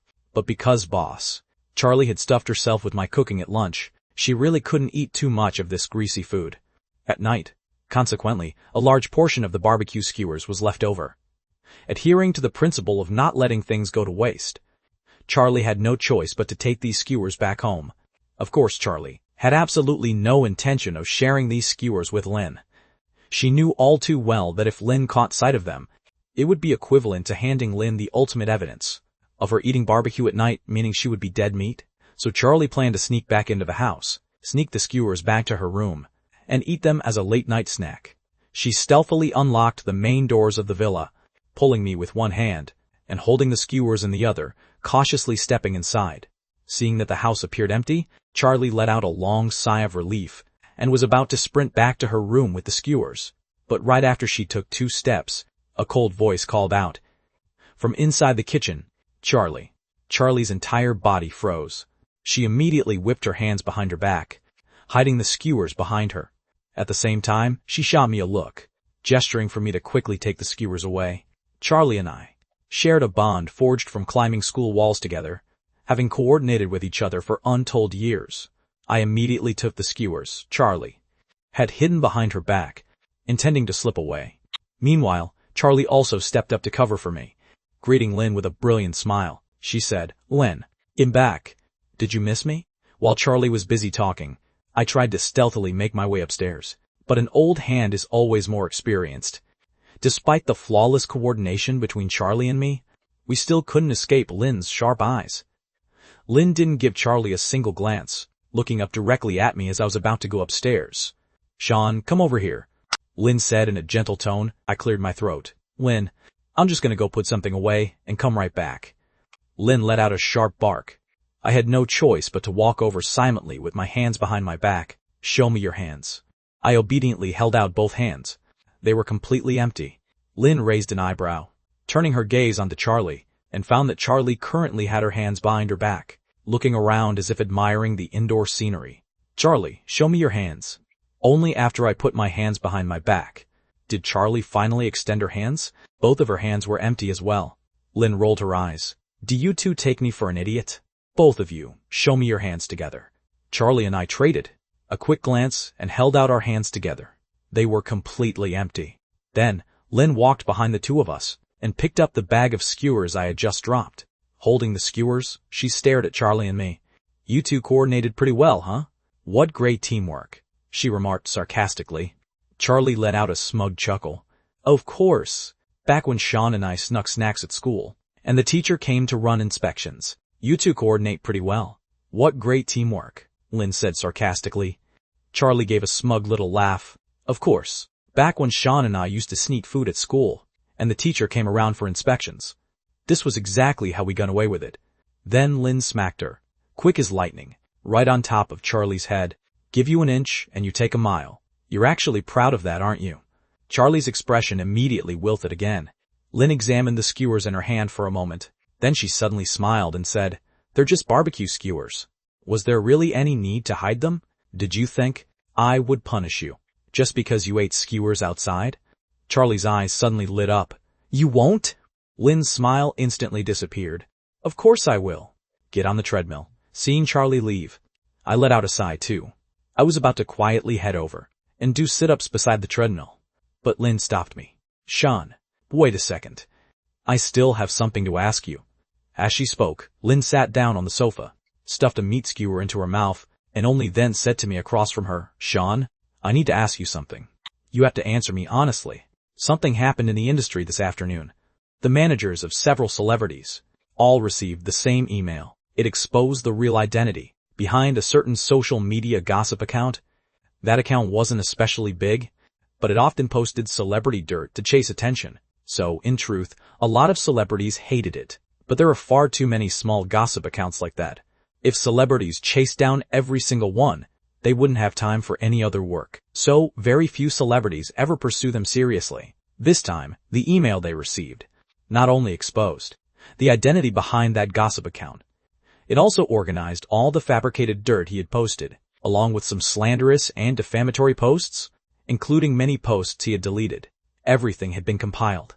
With those materials, it would be more than enough to send the person behind that account to jail for questioning. I raised an eyebrow, spread my hands, and said, "So what are you asking me, Lin?" Lin looked at me deeply. "I want to ask, do you know who exposed that gossip account?" I fell silent for a moment. Then I smiled and gently nodded. It was me. I knew that since Lin was asking this, she definitely had evidence. Playing dumb now would only make things awkward. Lin took a deep breath. "As expected, I have several manager friends in the industry. They all received that email. They contacted the person behind that social media account, Jennifer. And Jennifer said Sean was the one who exposed her."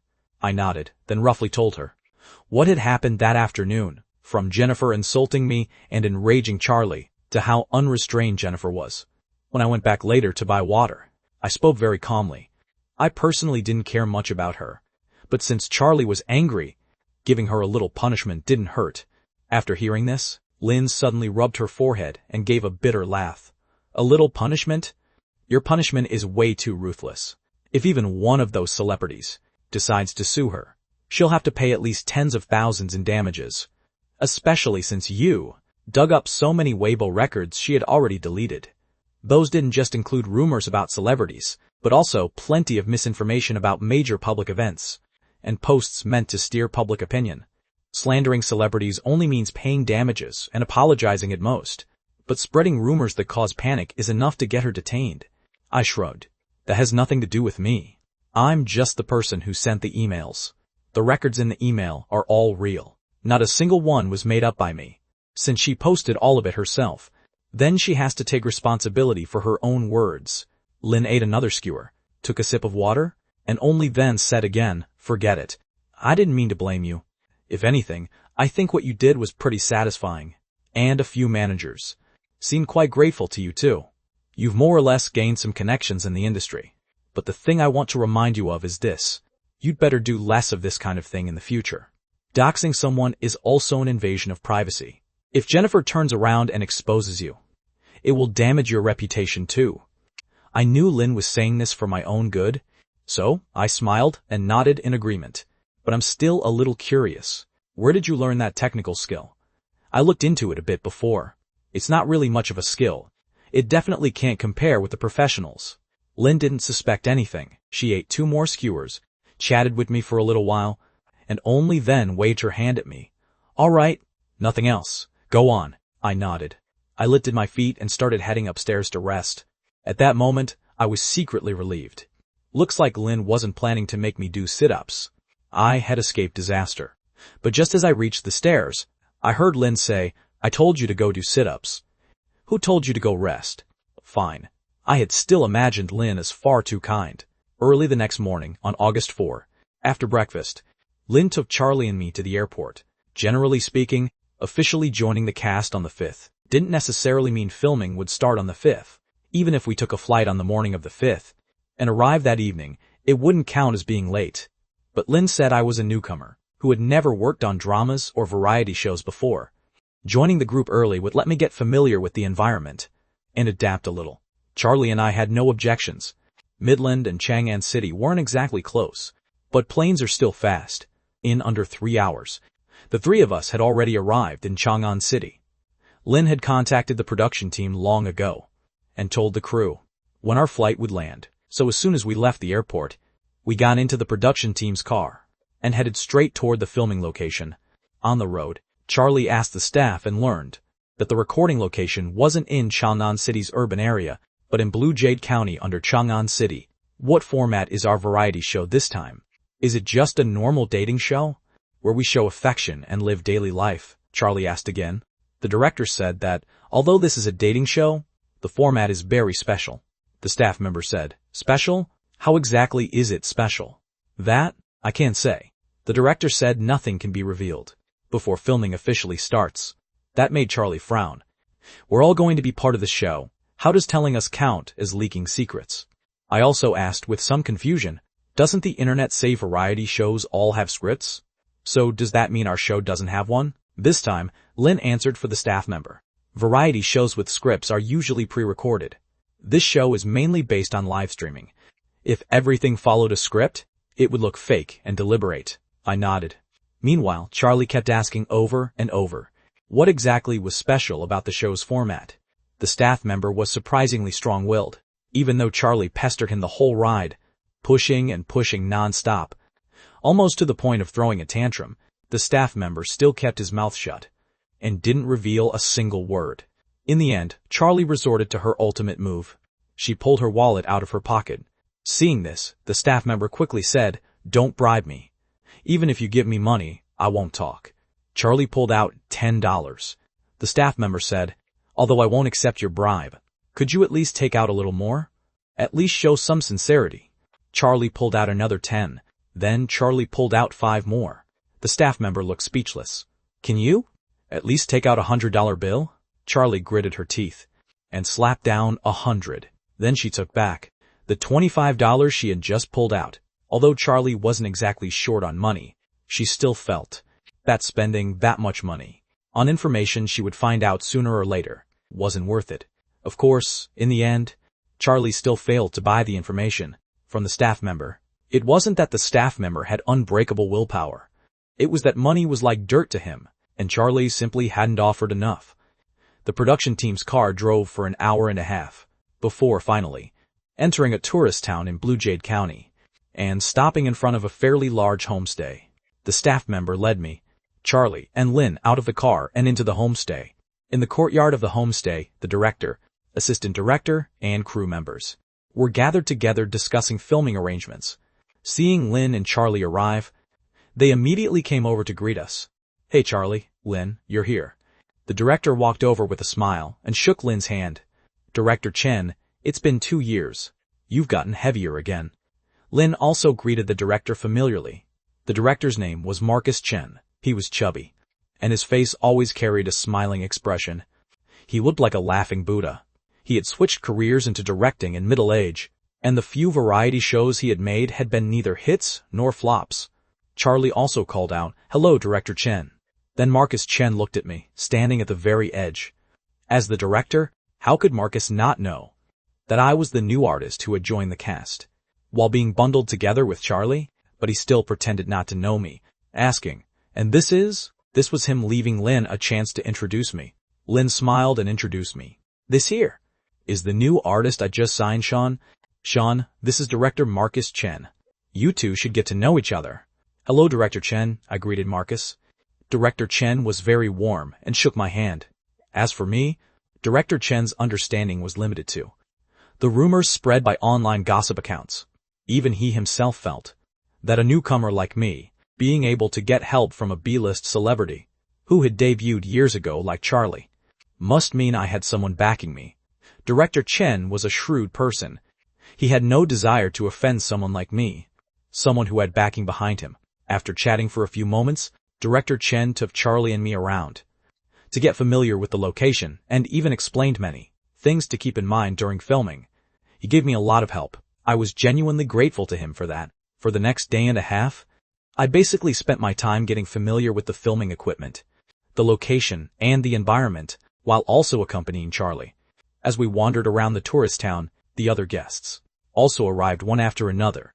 It wasn't until the evening of August 5, when everyone had finally arrived, that Director Chen treated everyone by booking a restaurant in the tourist town, so the whole production team could have a good meal together. The regular staff sat at one table. The managers sat at another. As for Director Chen, the assistant director, and the 8 male and female guests, the main creative team of the show, they sat at the same table. At the dinner table, Director Chen raised his glass first and said to everyone, we're lucky to be gathered here together. Let me toast everyone first. I hope that over the next half month or so, we can all work together happily. And I also hope our show films smoothly. Everyone raised their glasses one after another. After the toast, it was time for everyone to toast each other. Needless to say, the director and assistant director were definitely the two people toasted the most. The person toasted third most was Charlie. After all, Charlie was the biggest name here. The other guests were only third or fourth tier minor celebrities. 2 of them were even influencers who hadn't officially debuted. Naturally, these people couldn't compare to Charlie. So of course, they were busy currying favor with her. As for me, I was the person toasted the least. That was only normal. After all, aside from one photo, I didn't have any works at all. My fame was still far below those 2 influencers. But that suited me just fine, since I was too lazy to deal with this fame and profit circle anyway. With no one paying attention to me, I could enjoy the peace. Just as I was happily eating by myself, a male guest sitting beside me suddenly raised his glass and said to me, "Buddy, let's have one." I raised an eyebrow but didn't refuse. I clinked glasses with him and took a sip of wine. That male guest leaned a little closer to me again and laughed under his breath. "Buddy, you didn't recognize me, did you? You helped me out a couple of days ago. Does that ring a bell? Helped him? A couple of days ago? Had I ever met this guy before?" Seeing that I still didn't seem to remember, the male guest hurriedly said, "A few days ago, didn't you report information about that person, Jennifer, to the celebrities she had slandered?" I was one of the people she slandered. I've disliked her for a long time. But my company always said there was no need to waste time on such a small gossip account. I couldn't do anything about her either. Usually, I could only use a side account to curse her out and vent. Thanks to you reporting her yesterday. With ready-made evidence in hand, my company didn't need to spend extra effort, and my manager directly helped me sue her. As the male guest spoke, he laughed again. Just thinking about it feels so satisfying. These little gossip accounts only dare to dig up dirt on third-rate celebrities like us, to leech popularity. Once something happens, they immediately go quiet and play dead. After the heat passes, they jump back out again. They think we're easy to bully. They treat us like soft persimmons. Now I'd finally got my revenge. Only then did I understand. So this guy had also once been slandered by Jennifer. To be honest, Jennifer had smeared quite a lot of celebrities. There were at least 100 of them. I thought about it, and finally remembered the guy in front of me. "You're that guy, Jet Nolan, the one accused of harassing a young girl?" Jet Nolan, sitting beside me, quickly made a shushing gesture, then said with an aggrieved expression, "Buddy, no. Bro, that was a rumor. Back then, I was photographed holding my niece. Jennifer used that to spread rumors about me, saying I had done something inappropriate with a young girl. At the time, so many people online cursed me out. I had to post photos of me with my niece, and even post my household registration booklet, before I could prove my innocence. Seriously, starting a rumor only takes a mouth, but debunking it can run you ragged. But after that, hardly any of the netizens who cursed me apologized. And the main culprit who spread the rumor just deleted the post and played dead, because I wasn't popular enough. My company didn't care either. They didn't help me hold her accountable. I was so frustrated during that period. I listened to Jet Nolan complain, ate a couple bites of food, and then said one sentence. Jet Nolan seemed to really love talking. He didn't care whether I answered him or not. He just kept rambling on by himself for ages. In the end, he raised another toast to me and said, "Bro, you helped me so much. From now on, you're my bro. If you need anything, just say the word. If I can help, I definitely will." I looked at him. Then I suddenly asked, "Do you have money?" Jet Nolan froze, then nodded and said, "A little." "Why?" "Lend me 500,000. I'll pay you back later." "Jet Nolan?" I looked at him. "What? Didn't you say if you could help, you definitely would?" "Jet Nolan? I was just being polite. Besides, who borrows that much money the first time they meet?" I thought about it and said again, "Then lend me 50,000 first." "That's not the point." Jet Nolan looked depressed. Why did this guy seem to play by no rules at all? Early the next morning, on a certain live streaming platform, starting today, the variety show Let's Date quietly went live. The attention on this variety show truly wasn't very high. The show itself was quite poor. The production team had no money for promotion. Earlier, with Lanyu Entertainment's support, they had bought a trending topic, but not long after, it was pushed down by the scandal of a certain A-list male star. Plus, with this variety show of theirs, except for Charlie, none of the celebrity guests had much star power, and the traffic they brought with them wasn't a lot either. So when this show first went live, its popularity wasn't high, only drawing in a fraction of those guests' fans. And the onlookers who were following the drama earlier, the number of viewers was less than 20,000. Director Chen didn't feel discouraged, though. He had directed a few variety shows over the years, and none of them had really taken off. He was already used to this level of popularity. Right now, Director Chen was standing in the courtyard of the guest house, explaining the rules of this variety show to the 8 guests, 4 men and 4 women. Time: our show is a survival dating variety show. The moment this first sentence left his mouth, the guests were all a bit dazed. Survival dating? Do you think those words even go together for a show? Charlie muttered. She had heard of survival shows, and she had heard of dating shows. But what on earth was a survival dating show? If you don't date, you die? Director Chen explained with a chuckle. Of course it's not the wilderness survival type. The survival part isn't that brutal. It works like this. All the cash and phones you brought with you must be handed over during the show. Every day when the live stream starts, we will give each duo a very small amount of money. Your 3 daily meals, including whatever expenses you need, to complete our missions must be covered by the money we hand out. If you spend money recklessly, not only might you fail the missions, but you might even end up with nothing to eat. During the daily live stream, viewers can cast their votes for whoever they feel is the absolute sweetest duo. Through this voting, after the live stream ends each day, the 4 duos will be ranked based on their vote counts. The duo that gets the most votes can receive a bonus cash reward the next day. However, this bonus will be deducted from the duo with the lowest votes. Director Chen let out a mischievous chuckle. For the duo with the lowest votes, maybe even eating and drinking will become a problem. Is that survival enough for you? To be fair, these rules were pretty novel. Charlie and the others all grew interested. Some of the viewers watching the live stream started discussing it as well. Honestly, this sounds pretty fun. The viewers can actually decide the fate of these celebrities. The sweetest gets the most money, and the least sweet can't even afford food. Whoever isn't affectionate is going to be so embarrassed. Then, doesn't whoever has the most fans have the advantage? Charlie has so many fans. People will definitely vote for her duo the most. What about our Jet Nolan? The public's eyes are sharp. If Charlie's duo isn't sweet, but still gets the most votes, people will definitely complain to the production team. At this moment, Director Chen was still explaining the rules. 1. The 8 guests will pair up in 2s, and choose your preferred partner to form a duo, and come up with a name for your duo. In fact, before filming started, several guests had already planned out who they would pair up with. So, by right, there shouldn't have been any suspense in this segment. But at this moment, one person raised his hand high in the air and asked loudly, "Director, I have a question." Director Chen looked at the guy, Jet Nolan.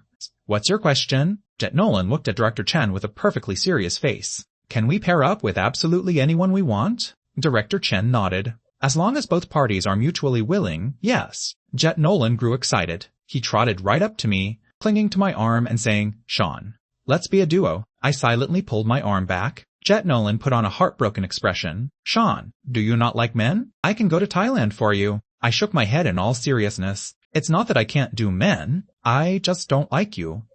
The scene was briefly a bit awkward, but in the bullet comments, after a wave of ellipses from the crowd, already some people had started laughing out loud. What on earth is our Jet Nolan? A total absolute goofball. Trying to pair up with a guy? I'm dying of laughter, holy crap. This dude is killing me.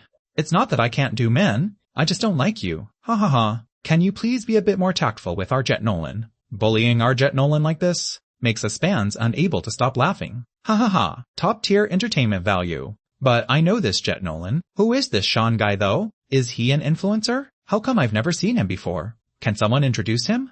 Supposedly, he debuted by generating hype with Charlie. Seems like he has a powerful background. Crap, a nepotism baby? After tactfully declining Jet Nolan's invitation, I still ended up in a duo with Charlie. The remaining 6 people also formed their respective duos. Jet Nolan paired up with a female celebrity named Tiffany. The 2 of them belonged to the same talent agency and had arrived together in the first place. The situation with the remaining 2 duos was pretty much the same. The 2 influencers formed a duo, and the 2 celebrities from the same company formed another. After the pairing was complete, Director Chen had them come up with names for their respective duos. Jet Nolan and Tiffany's duo was named Team Jet Tiff. For the other celebrity duo, the guy was named Vince, and the girl was named Megan. Their duo was named Team Mighty. The 2 influencers, one named Trent, and the other named Lucy, named their duo Team Skydew. The camera cut to Charlie and me. The viewers originally thought our duo would simply be called the Night Breeze Duo. Sure enough, Charlie spoke up, we'll just be called Night Breeze. So unoriginal. A bullet comment popped up, but before that comment could even float across the screen, Charlie continued, the night breeze gently brushes Penghu Bay, white waves chasing the sandy beach. No coconut groves to intoxicatingly frame the setting sun. Just a vast sheet of ocean blue. Can we do this one? Director Chen rubbed his temples, completely speechless. You couldn't even resist singing it just now. Do you honestly think that works? Can you change it to something shorter? Charlie nodded with a bit of regret. Then let's just call it Penghu Bay. Who just said my Charlie was unoriginal? Step forward. I've already laughed twice in just this short bit. This variety show hasn't even officially started, and the entertainment value is already through the roof. Penghu Bay and the names of those 2, you can't say it has absolutely nothing to do with them. You can only say it has absolutely nothing to do with them. Are you serious right now? My Charlie is truly hilarious. What a pity. Why did she pair up with a nepotism baby like him? Every time I see this Sean guy, it ruins my appetite. Not all the comments were well-intentioned. Some viewers were professional internet trolls hired by a rival company of Lanya Entertainment. Their sole purpose today was to smear Charlie and us, so their words were naturally highly unpleasant. Director Chen let out a light cough and then asked, Charlie, are you sure your duo is going to be called Penghu Bay? Once it's confirmed, the production team will use this name to set up the voting system, and it can't be changed later. Just this one. Charlie seemed quite satisfied with this name. Director Chen looked over at me next. Seeing that I didn't seem to have any other objections either, he finally finalized the name for Charlie's and my duo as the definitive choice, the Penghu Bay Duo. With the duos and their names finalized, Director Chen gestured to the assistant director to launch a voting module within the live stream window. There were 4 voting options in total, each displaying the respective name of the 4 duos. Viewers who thought a certain couple was the sweetest can cast their vote by sending the duo's name in the comments. The system would automatically count the votes. Only the first vote cast by each user per day was valid. Director Chen explained the usage of this voting system to the audience, and some people immediately started trying to vote. Many viewers watching the live stream thought that Charlie, who had the highest popularity, would have a significantly high vote count. But after a short while, they discovered that the vote count for Charlie's duo actually only ranked in second place, even though I really liked Charlie, since I heard the guy paired with her is a nepotism baby. I ended up voting for another duo. I'm a fan of hers too, but I voted for another duo as well. I'm not targeting Sean. I just feel Lanyu Entertainment is way too disgusting, using our Charlie as a tool to promote a rookie, although there were still plenty of Charlie's fans who cast their votes for her under the calculated efforts of those paid internet trolls, deliberately swaying public opinion. A portion of Charlie's fans began to be led astray. Misled by the trolls, they also muddledly cast their votes for the other duos. Charlie and the others were completely unaware of this. At this moment, Charlie was receiving her mission card from the director. A dating show was a variety show after all. They couldn't just film the daily routines of the main and female guests from morning till night. For the sake of entertainment value, they still had to assign missions to each duo. After Charlie received the mission card, the expression on her face became a bit peculiar. Main mission. Visit and check in at 3 local snack shops within the tourist town and sample their signature local delicacies. Upon completion, a cash bonus will be awarded. Secret mission, tell your partner 3 jokes and make your partner laugh. Upon completion, a cash bonus will be awarded. Charlie asked in confusion, what does this secret mission mean? Is there a secret mission on your card too? Let me see. As she spoke, Charlie tried to snatch my mission card. Director Chen hurriedly stopped her. Secret missions are part of our special mechanic. Every single one of you has a secret mission, but you cannot let your partner know about it. Otherwise, even if you complete it, No cash bonus will be given to you. Charlie let out an, "Oh," but her eyes were still eyeing in my direction. Meanwhile, inside the live stream room, the broadcaster had already displayed everyone's secret missions, right across the screen. Upon seeing my secret mission, the viewers were all a bit speechless. Does this director have some kind of personal grudge against Sean? He must have assigned this kind of mission on purpose, right? The production team sure knows how to mess with people, to think there's actually a mission like this. But our Charlie is such a gentle person. Will she really fulfill a mission like that? On the screen, my secret mission was displayed prominently at the top. Secret mission. Get your partner to give you a beating. When I saw this secret mission, I was also left somewhat speechless. Finally, I raised my hand toward the director and said, "Director, can I swap my mission?" Director Chen shook his head with a perfectly straight face. "No. If you feel it's too difficult, you can choose to give up on it, but it cannot be swapped." I raised my hand again and asked, "Does it count if I finish it right now?" Director Chen nodded his head. And then I turned to look at Charlie, saying softly, "Let me tell you a ghost story. Do you want to hear it?" Charlie's eyes instantly widened into perfect circles. She threw a punch straight into my chest. "Ghost story, your ass. If your mission is to do this, give up on it right this instant." As she spoke, she landed 2 more consecutive punches on my body. I spread my hands toward Director Chen. Done. Holy crap, that fast? Why do I feel like this Sean guy seems to know Charlie so well? They seem so close. Are they really just coworkers? Yeah, the 2 of them are so natural. The way Charlie hit Sean is exactly like how my girlfriend hits me. Wake up, you don't have a girlfriend in reality. Director Chen hadn't expected either that my mission would be completed so quickly. After being shocked for a moment, he cleared his throat and said, "Then, I announce, Sean's secret mission is complete. The bonus will be distributed to you shortly." Charlie was still in a completely dazed state. She completely had no idea what my secret mission was, or how it was finished. Snatching the mission card from my hand, Charlie finally figured it out. So, when I said I wanted to tell a ghost story just now, I was deliberately baiting her. Charlie suddenly raised her hand too. Seeing this, Director Chen hurriedly asked, "What is it? Are you trying to complete your mission right now too?" Director Chen's heart actually ached a bit. These secret missions were what he intended to use for entertainment value, but now the show hasn't even officially started yet, and the secret mission has already been completed. Didn't this mean his hard work was completely wasted? Not really, Charlie said. Director Chen let out a sigh of relief. "Then what do you want?" "To ask," Charlie asked, holding up my mission card. "I want to ask, can this mission be completed repeatedly? Can I beat him up a few more times? And is there a bonus reward for beating him into critical condition?" Director Chen's face darkened. "What are you thinking? This is a dating variety show, not a fighting variety show. If you really beat him into critical condition, our production team won't even cover his medical bills. We're very broke." Charlie, you're going to kill me with laughter. Are you trying to inherit my credit card debt? We're very broke. Proudly and confidently rejecting her. Who was the one saying Charlie was gentle earlier? Step out and let Charlie beat you up. After brushing Charlie off, Director Chen finally handed out the cash to the 4 duos present. The other 3 duos only got $20, while Charlie's and my Punku Bay duo got $25. $5 of that was my bonus. The moment they saw it, several people were dumbfounded. "Director, $20 is not even enough to check in at the snack shops. We won't even have money left to buy 2 bottles of water, right? This is completely not enough to spend." The influencer Trent complained, "This kind of tourist town is notoriously expensive. A single bottle of mineral water can sell for a high price of $5 or $6 here." Director Chen let out a mischievous chuckle. "Otherwise, why would it be called a survival dating show? There are bound to be challenges. As for how to complete this mission, you'll have to figure that out yourselves. Also, let me inform you, starting from tomorrow, you can only receive a basic subsistence allowance of $5 from me, only by completing the mission and winning rewards today. Can you get more money tomorrow?" All right, now that all the rules have been introduced, good luck to everyone. With that, Director Chen slipped away, leaving the remaining duos staring blankly at each other, finally understand what this survival show is all about. It really is quite difficult. Turns out this production team really is broke. This mechanic is actually pretty interesting.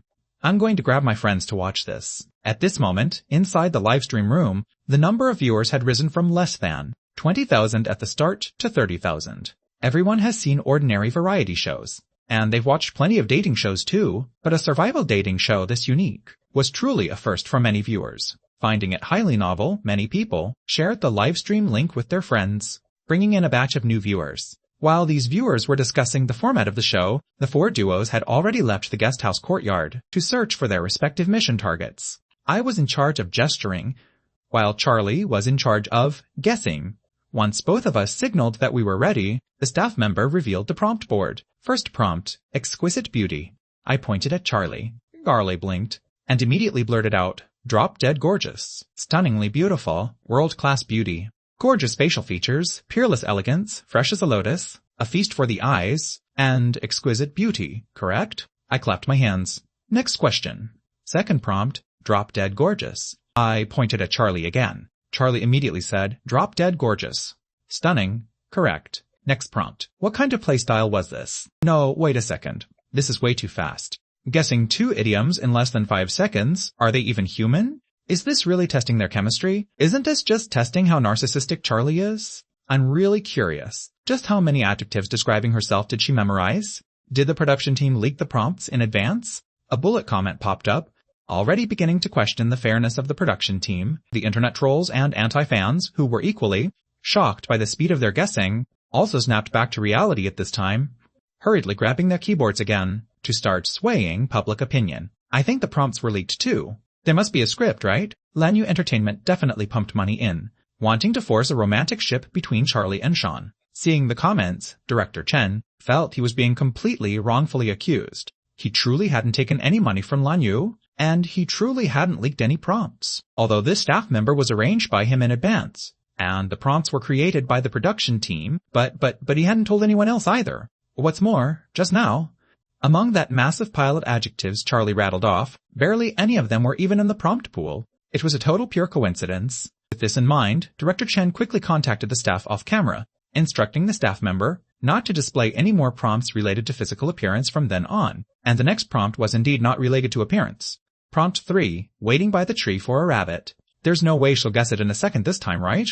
If she guesses it in a second again, I'll seriously suspect the production team leaked the prompts. The comments felt that this prompt actually had a bit of difficulty. Even Director Chen thought so. If Charlie could still guess it in a second this time, he would even begin to suspect whether there was a mole among his own staff. Then, I was seen first pointing at my own hand, and then pointing at Charlie. Charlie immediately said, waiting by the tree for a rabbit. Holy crap. News prompts were leaked. Otherwise, how do you explain this? Director Chen was also thoroughly furious, wanting to go check immediately if there was a problem with his own staff, but a bullet comment that suddenly floated up left Director Chen and the other furious viewers completely stunned. Sean first pointed at his hand, then pointed at Charlie. Hand plus pig? Could any normal person guess waiting by the tree for a rabbit's from that? Just a theory. Might not be right. The comments fell silent for a brief moment. I get the logic, but why does Charlie equal a pig? The most terrifying part, isn't it that Charlie guessed it in a single second? She completely tacitly accepted that she is a pig. Even though I find this explanation highly reasonable, I still feel like the prompts were leaked. They're guessing way too fast. Meanwhile, the staff member had already flipped to the next prompt. Prompt 4, childhood sweethearts. I pointed at Charlie, and then pointed at myself. This time, Charlie finally didn't guess it in a second. She thought about it for a moment, and suddenly blurted out, a married couple with one heart. Seeing me shake my head, Charlie began guessing again. Deeply in love, mutual respect, marital harmony, husband and wife following each other.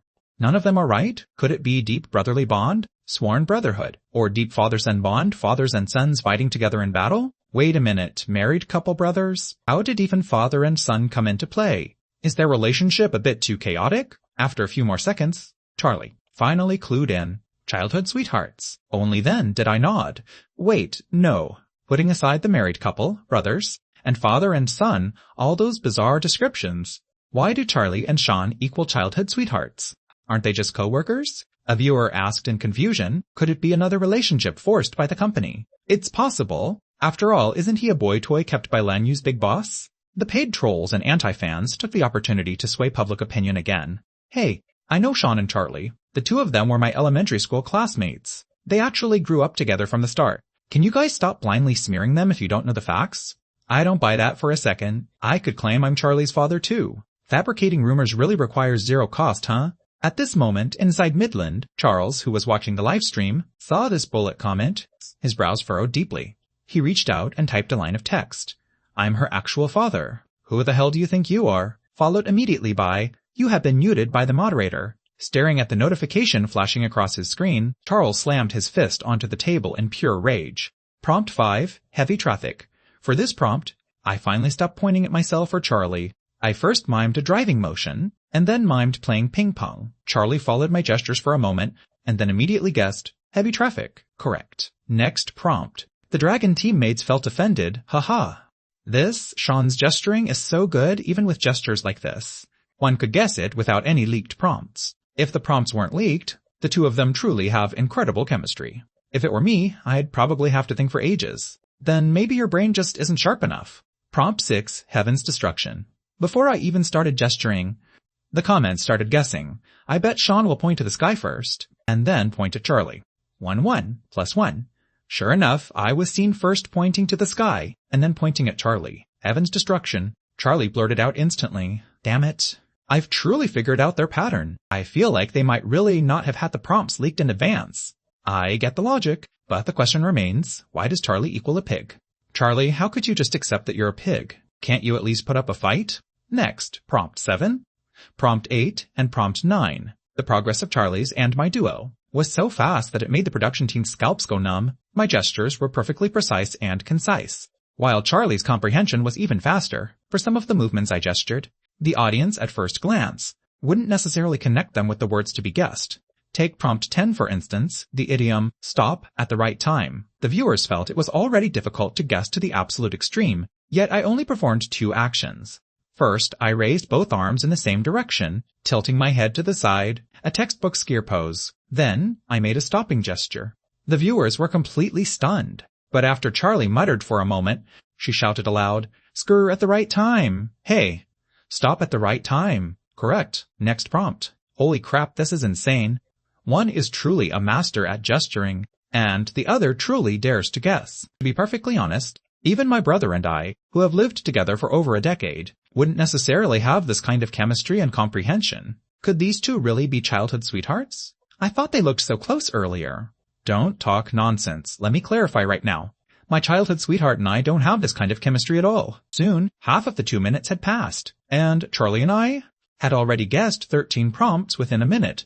Logically speaking, we could have already stopped, but Charlie was getting quite into it. She even raised her hand, wanting to switch sides with me, so that she could be the one gesturing. The staff member hurriedly contacted the director for help. The prompt pool he prepared had only a little over 30 prompts in total. Vince and Megan had already gone through a round earlier, adding up. The correct ones and skipped ones, they had already used over a dozen. The few remaining prompts were basically related to physical appearance, which the director explicitly forbade, so his prompt pool was completely running on empty. Director Chen could only pick up his walkie-talkie, cleared his throat, and said, Charlie, your mission is already complete now. You've won the free pass. No need to keep going. Charlie, who was excitedly getting ready to gesture for me, became instantly displeased. She suddenly blinked her eyes aggrievedly and looked pitifully toward the camera. I haven't even gestured yet. I want to play. Charlie, after all, was a highly capable, talented actress. The moment she made that little face, the comment section exploded right then. Let her play. My Charlie said she wants to play. Director, don't be unreasonable. Anyone who bullies Charlie is in big trouble. To be perfectly honest, I got a bit hooked watching them guess prompts too. This was just too smooth. This 1 minute is absolutely the highlight moment of today's show. I'm hooked too. I just called my friends over to watch together. Why are they stopping the guessing? At this moment, the comments were flooding the screen, to the point where even the anti-fans and paid trolls couldn't find a single opening to chime in. Seeing the comments, Director Chen got a headache. It wasn't that he didn't want to let Charlie play. There were literally no prompts left. Suddenly, the assistant director beside him leaned in and whispered a few words into Director Chen's ear. Hearing this, Director Chen's eyes lit up. This is perfect. It can fulfill Charlie's wish to play and shut the mouths of those who claim we leaked the prompts. He picked up the walkie-talkie again and announced, Dear viewers, our production team's prompt pool has run out. However, to fulfill Charlie's wish, we have decided to add a new segment. We are now going to crowdsource prompts from the comment section. Everyone can send the words you want the Penghubei duo to guess as bullet comments. Our backend system will compile the data. Once the tally is complete, we will take the top 5 most voted words, add them to our pool, and let Charlie play for 5 more prompts. All right, for the next 30 seconds, viewers, please send your comments enthusiastically. We will announce the results in 30 seconds. The moment Director Chen said this, the viewers in the livestream room all got hyped up. They watched plenty of variety shows on regular days, but a variety show where the audience could interact in real time and directly impact the show's entertainment value was truly quite rare before. In a split second, The comments in the livestream room were absolutely flying. When Director Chen took a look at those words, he almost went completely numb. There wasn't a single, normal, sane word among them. Some bizarre internet slang or made-up idioms, total gibberish phrases, or weird phonetic combinations. Director Chen didn't even know how to pronounce them. Even the words he did recognize were exceptionally bizarre, like Peppa Pig, goat, young man, reflect on yourself, King Gilly, time management master. And some people even sent tongue twisters, like red snapper and green snapper and donkey, or black fertilizer evaporates and diffuses, and things of that nature. How on earth was a human supposed to gesture these words? But you couldn't really blame the livestream room for turning into a madhouse. Those casual viewers in the livestream room had all come purely for the entertainment value, so they naturally went with whatever was the most fun. The words they wrote were naturally highly bizarre. Meanwhile, those paid trolls from Lanyu Entertainment's rival companies wished for nothing more than for me to fail to guess a single word, so the words they submitted were naturally even stranger. 30 seconds passed very quickly. Director Chen looked at the back-end comment statistics, only to find that the words he couldn't even read actually received the fewest votes. And here, I thought, those exceptionally bizarre words would get the most votes. Director Chen muttered to himself. The assistant director adjusted his glasses from the side. The reason they got few votes is probably because nobody knew how to type out those specific characters. You make a very good point. After that, Director Chen ran a quick filter, picked a few words, and announced them. He obviously couldn't completely rely on the audience's bullet comments to select the words literally. So, for example, among the top 5 most voted words, there was an insulting phrase targeted at me. It was naturally posted by the paid trolls hired by Lanyu Entertainment's rival. With Director Chen's extensive experience, he had long since noticed that professional internet trolls had entered his livestream room. Director Chen naturally couldn't let this kind of word appear in the prompt pool. Otherwise, setting aside how Charlie and I would feel about it, even those casual viewers would find it completely repulsive. Director Chen deleted this word and substituted a word that he considered to have the highest difficulty, but hadn't garnered enough votes into the prompt pool instead. Reflecting on this, Director Chen's eyes darted around, and he cooked up another scheme. He picked up the walkie-talkie and said, "Charlie, the 5 words with the most votes have now been finalized. In a little bit, the staff will write them down on the prompt board. Since these are extra bonus prompts for you, and the difficulty is exceptionally high, the production team has decided that, as long as you can get all 5 prompts perfectly right, we will grant Rapunghube Duo an additional $5 cash bonus reward." Director Chen did this, partly to create a gimmick to drum up more trending traffic, and partly because he felt the prompt he slipped in at the very end was something Charlie and I absolutely could not guess. When Charlie and I failed to guess it despite our best efforts, and couldn't get the money, it would make for another wave of top-tier entertainment value. The moment Charlie heard there was money, her eyes lit up. She immediately let out a happy cheer, subsequently turning to say to me, "Whether we can have a great lunch today relies entirely on you." I smiled and nodded my head. Very quickly, the staff member wrote down those 5 bizarre and eccentric words on the prompt board. Under Director Chen's arrangement, they specifically placed the most difficult word that Director Chen had slipped in at the very end of the list. Right after that, the staff member revealed the prompt board.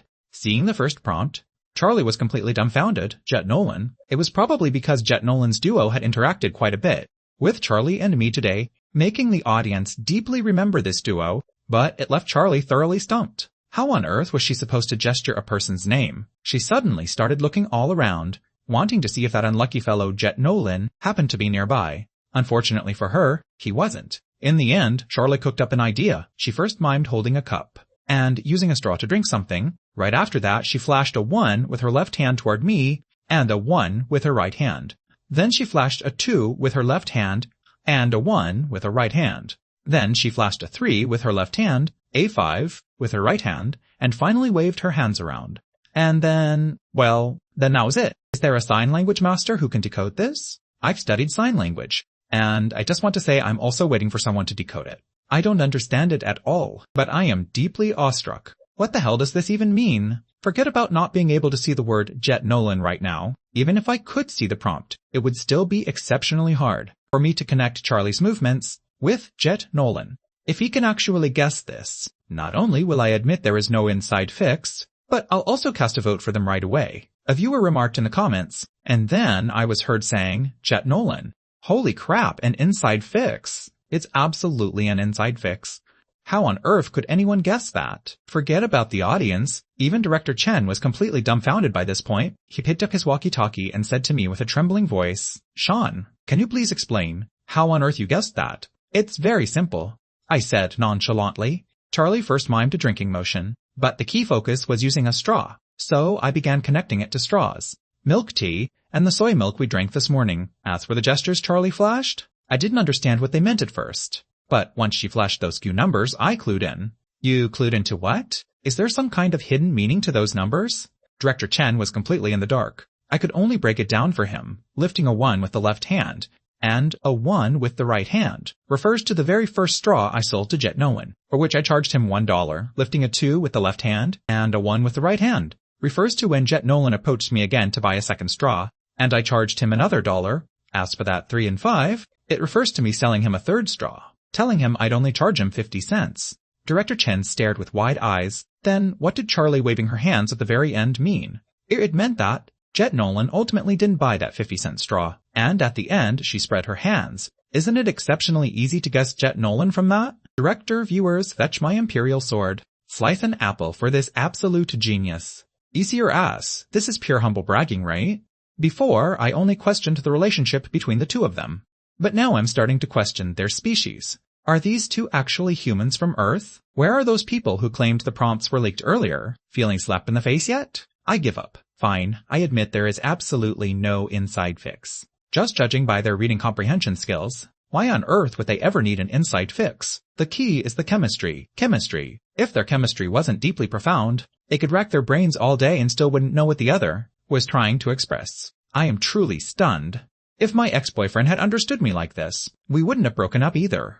I am truly awestruck. If I had understood my ex-girlfriend like this, we wouldn't have broken up either. Why don't you two guys above just get back together? Voting time, voting time. This couple's entertainment value is simply supreme. After a brief moment of speechless awe, the comments boiled over again. In a split second, the vote count for Charlie's and my duo shot up by a massive margin, to the point where even those paid trolls didn't know what to say for a moment. Forced romantic ships, promotional marketing, riding on Charlie's popularity. Just judging by the sheer chemistry between the two of them, if anyone claims they didn't know each other long ago, not even a ghost would believe it. Charlie and I were completely unaware of the excitement in the comments. Right now, Charlie and I had already started guessing the second prompt. The second prompt wasn't nearly as absurd as the first one. It was a trending internet buzzword, consisting of 5 characters, terrible yet loves to play. Why do I feel like this is a subtle dig at my Charlie? Although my Charlie loves to play, where exactly is she terrible? This prompt didn't seem particularly easy to gesture either, but that depended entirely on who was doing it. If you swapped in Vince's duo, it would tire them to death and they still wouldn't match it.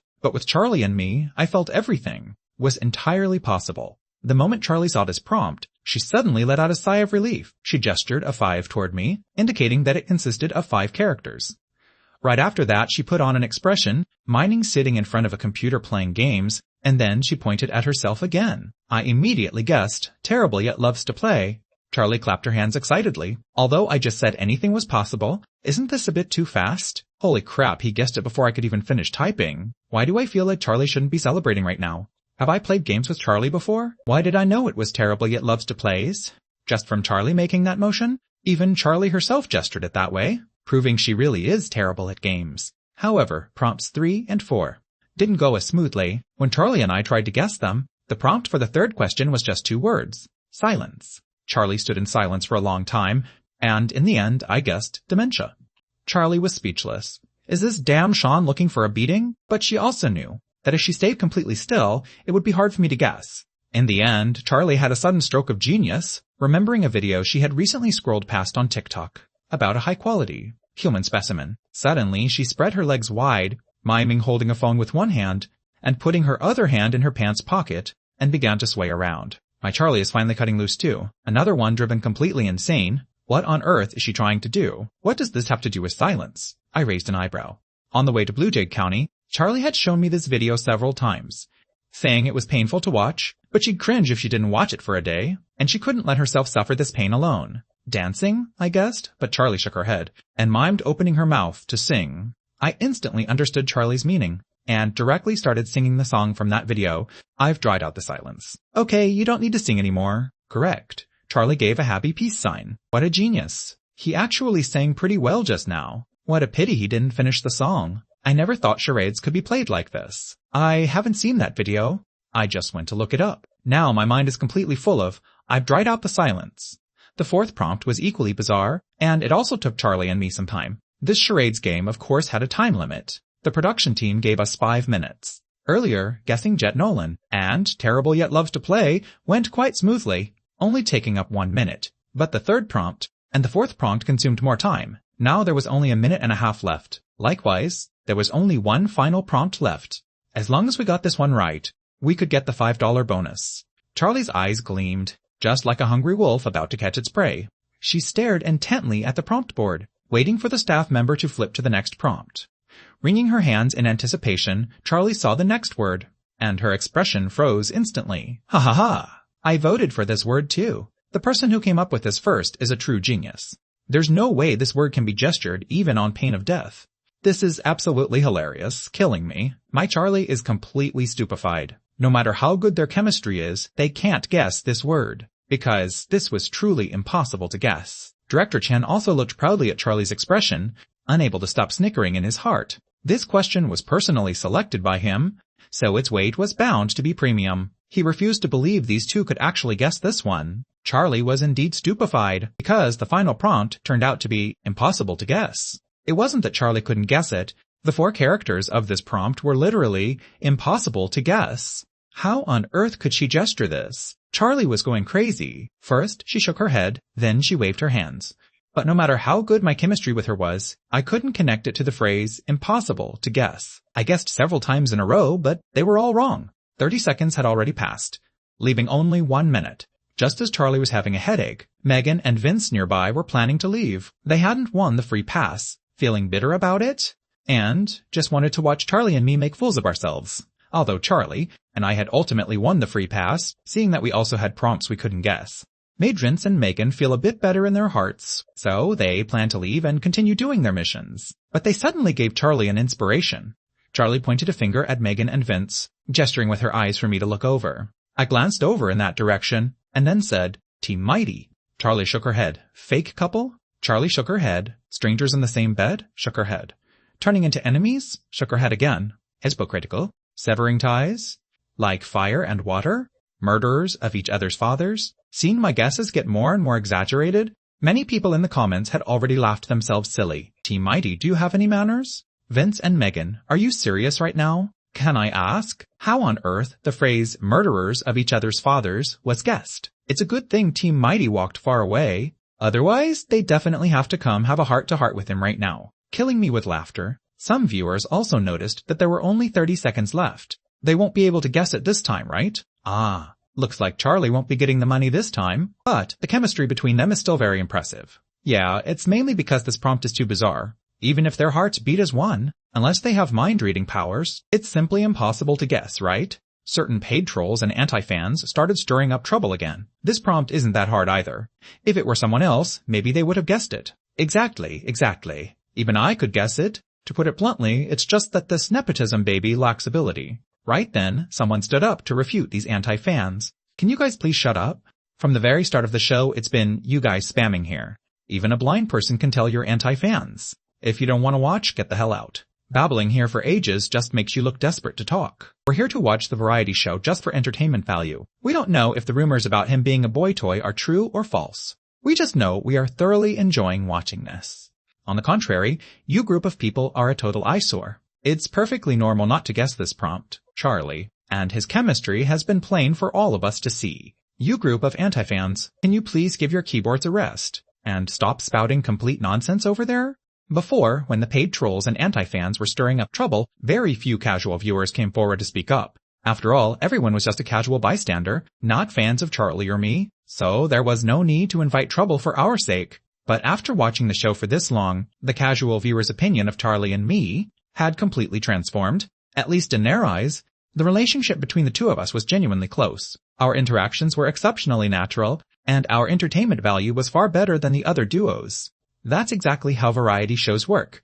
As long as you can deliver great entertainment value without being awkward or cringy, being funny and witty, it's exceptionally easy for you to win over fans. And Charlie's and my duo happened to perfectly embody all of these traits. The two of them kept the entertainment value dialed up to the maximum the entire time. And a newcomer, my performance hadn't felt awkward at all, aside from Charlie's imitation dance of a high-quality specimen. The interactions between the two of them didn't feel cringy or greasy in the slightest. The viewers simply felt as though they were watching two of their own classmates or watching their own children, playing around together with a neighbor's kid. Therefore, many pure casuals were now on the verge of turning into fans. Naturally, some brave souls stood up, daring to go head-to-head against the anti-fans. The comment section of the live stream room instantly turned into a battleground.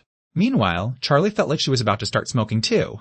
Smoking with sheer anxiety. She was trying her absolute best to perform.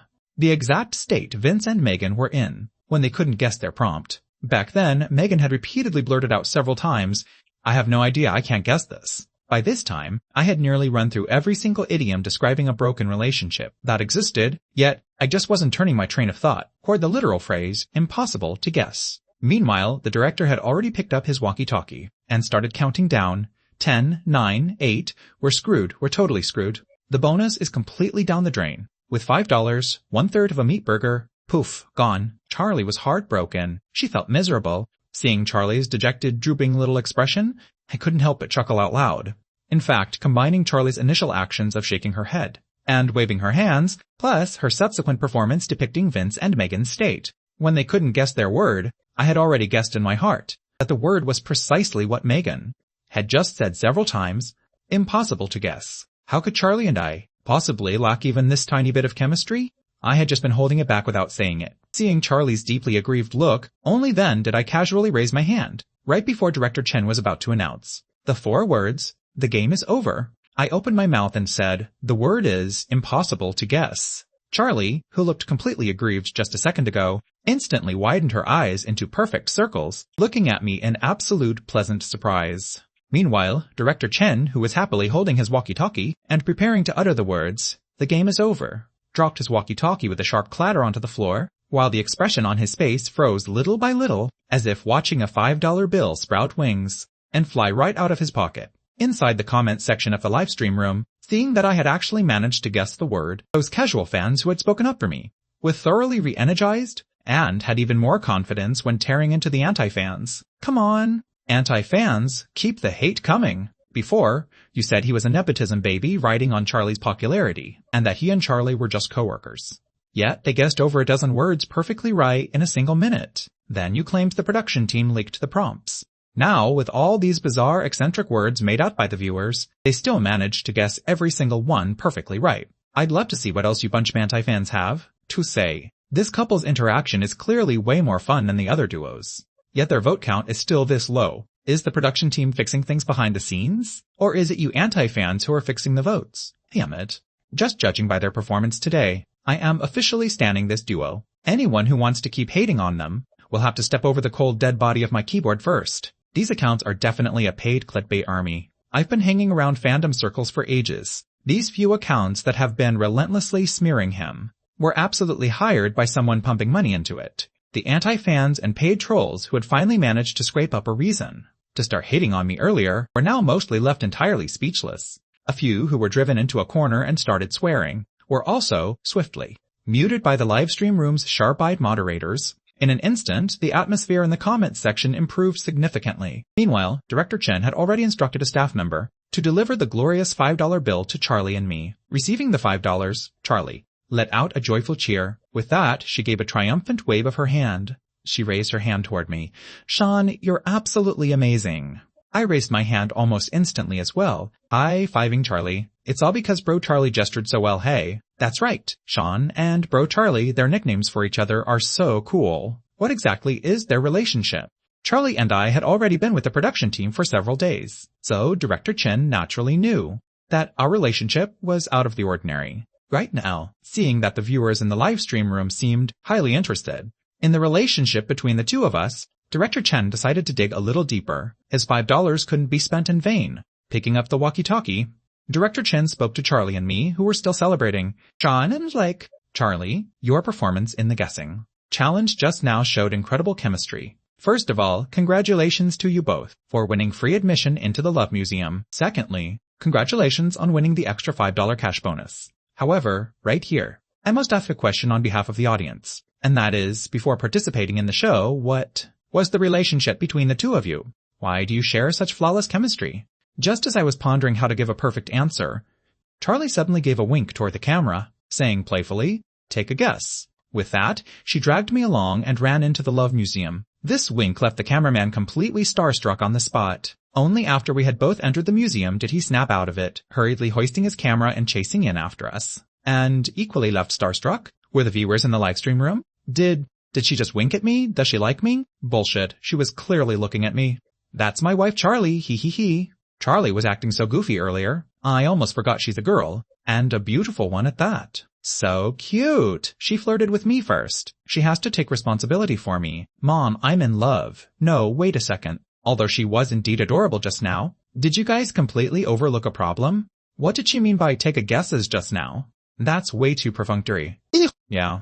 Charlie didn't even answer the question directly, damn it. She completely fudged her way through. Director Chen only realized it after seeing this bullet comment. To think she actually managed to slip away just like that. His $5 was still spent in vain. Running a step ahead of the cameraman, Charlie let out a long breath as she entered the Love Museum, switching off her microphone, subsequently offering a mischievous grin toward me.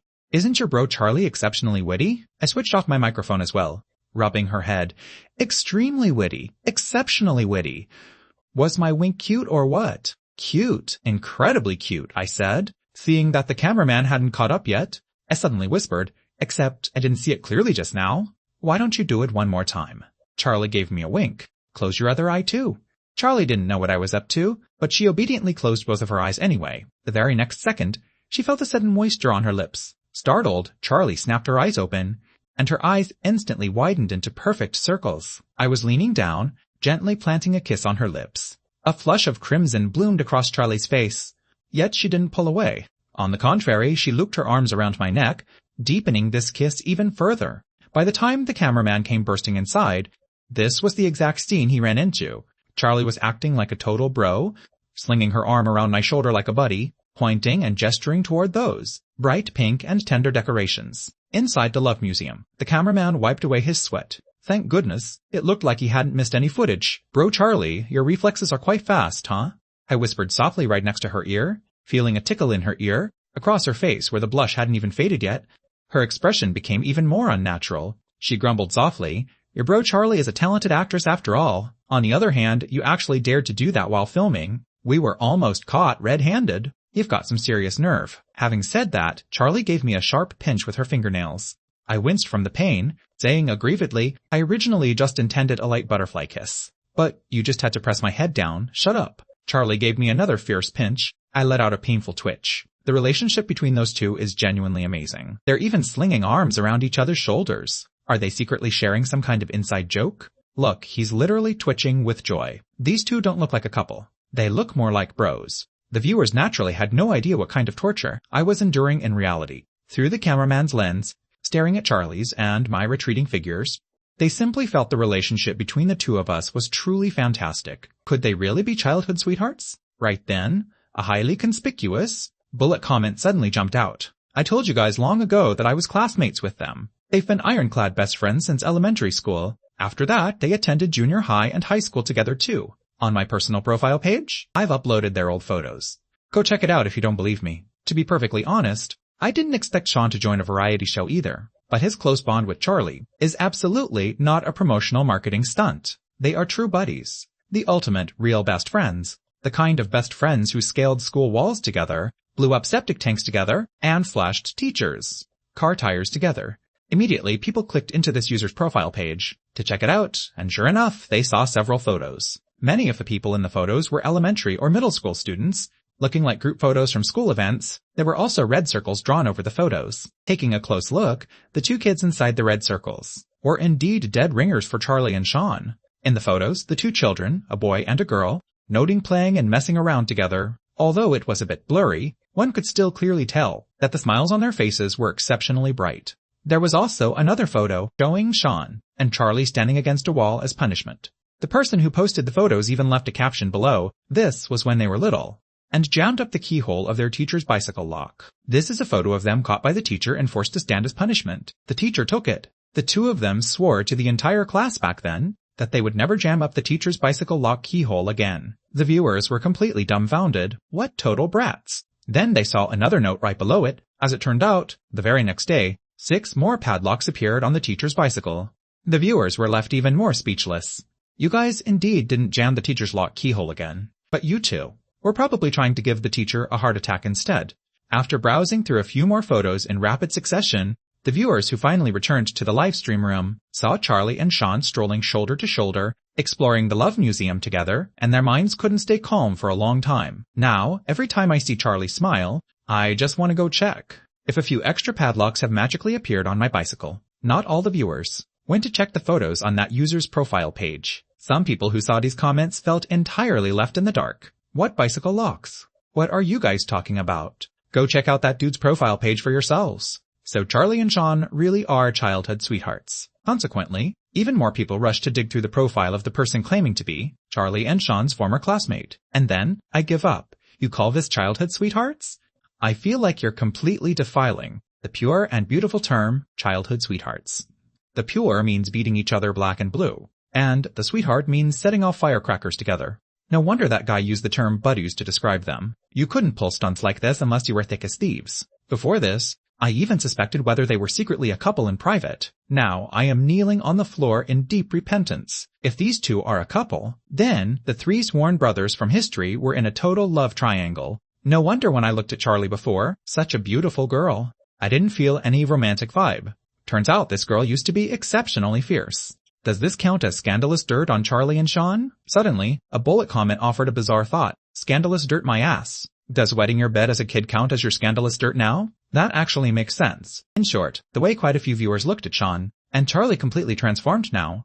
In reality, it had been less than 3 hours since this variety show went live, but the viewers' emotions had already fluctuated through extreme highs and lows far too many times. Take Charles outside the screen, for instance. Charles's previous account had been muted by the moderator, so he registered a new one using his wife Susan's phone. He saw a crowd of people discussing what his daughter had done when she was little.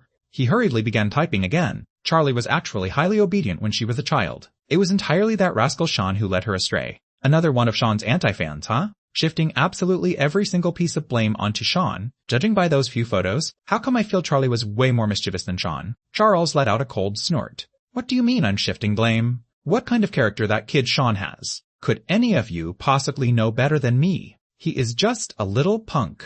Every single day all he knew was dragging Charlie out to fool around, completely neglecting his proper duties. Alright, since you anti-fans found you couldn't attack Sean anymore, over the forced romantic ships, powerful backgrounds, or boy toy narratives. You just switched up your strategy, right? Shifting to attacking Sean's personal character instead. Well, at least find something from after he grew up to attack him. Is there any point in digging up childhood stuff? In fact, after viewing those childhood photos, the number of people willing to protect Sean and speak up on behalf of Sean and Charlie didn't decrease but increased instead. Because with those few photos serving as supporting evidence, it completely solidified the fact that Sean and Charlie had known each other long ago, and their bond was exceptionally deep.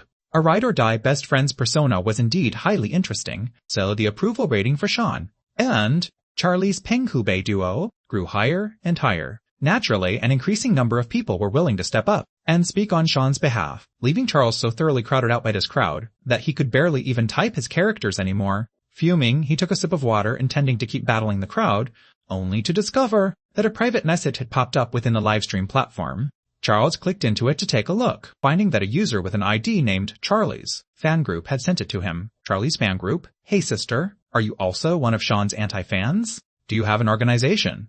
Would you like to join our group chat? We are all Charlie's dedicated fans. Charlie's fan group. Right now, most people in the livestream room support Sean, so you won't win a flame war by cursing like that. We need to target him in an organized and strategic way. The group number is 1057. Let's coordinate together. This person was actually a paid internet troll leader who had accepted money from Lanyu Entertainment's rival company. Posing as a fan of Charlie, they had been deliberately instigating friction between Charlie's fans and Sean, making Charlie's fans feel that this nepotism baby Sean was shamelessly riding on Charlie's popularity, thereby driving Charlie's fans to smear Sean themselves. But Charles had absolutely no knowledge of any of this. Seeing that there was actually a group chat dedicated solely to hating on Sean, Charles was instantly delighted. As the saying goes, the enemy of my enemy is my friend. He joined that group chat right away. The group was filled almost entirely with Charlie's fans. After thinking it over, Charles decided to reveal his true identity so that Charlie's fans would understand that Charlie's parent was always on their side, supporting them in their fight against Sean. So the moment Charles joined the group, he typed out a line of text, "Hello everyone, I'm Charlie's dad, Charles." He thought he would receive cheers, amazement, and a warm welcome from Charlie's fans. Instead, a moderator named Hug Baby Charlie replied, "And I'm your freaking father." A moderator named Hug Baby Charlie added, "Where did this anti-fan come from, daring to insult Charlie here? Get lost." Then, Charles watched helplessly as a system notification popped up on his screen. "You have been kicked out of the group chat." Charles slammed the table in absolute rage. Boss Charlie had no idea that her dad had just been triggered by her fans. She and I were currently taking photos and checking in at the Love Museum. Originally, Boss Charlie had come here with the sole intention of completing the mission, thinking she would leave right after taking photos. But she didn't expect that this Love Museum would actually be quite fun, or at least very nice to look at. Although it was called a museum, there weren't actually many cultural relics here. There were just all kinds of cute, sweet, and interesting little ornaments, as well as many rooms decorated in bright pink, or exceptionally romantic styles. Like this room where Charlie and I were currently staying, all 4 walls of the room were painted a soft schoolgirl pink, with various cute hanging decorations draping from them. On one wall of the room, a massive net woven from white cotton rope hung, with tons of little pink paper notes suspended from it, covered in all kinds of handwriting. These were all left behind by people who had visited the museum before, and what was written on them was the love between those couples. Charlie enthusiastically picked up a pen and a pink note beneath the rope net and started writing as well. Director Chen quickly used the walkie-talkie to alert the cameraman. "Hurry over and see what she's writing." The cameraman quickly moved closer, but before he could even get near, Charlie already held up her paper note right in front of the lens. The viewers all widened their eyes, intending to see what was written on it. Consequently, at first glance, the viewers' expressions all froze. "I hope Director Chen can give me more money tomorrow." Director, hey, look at what Sean is writing over there."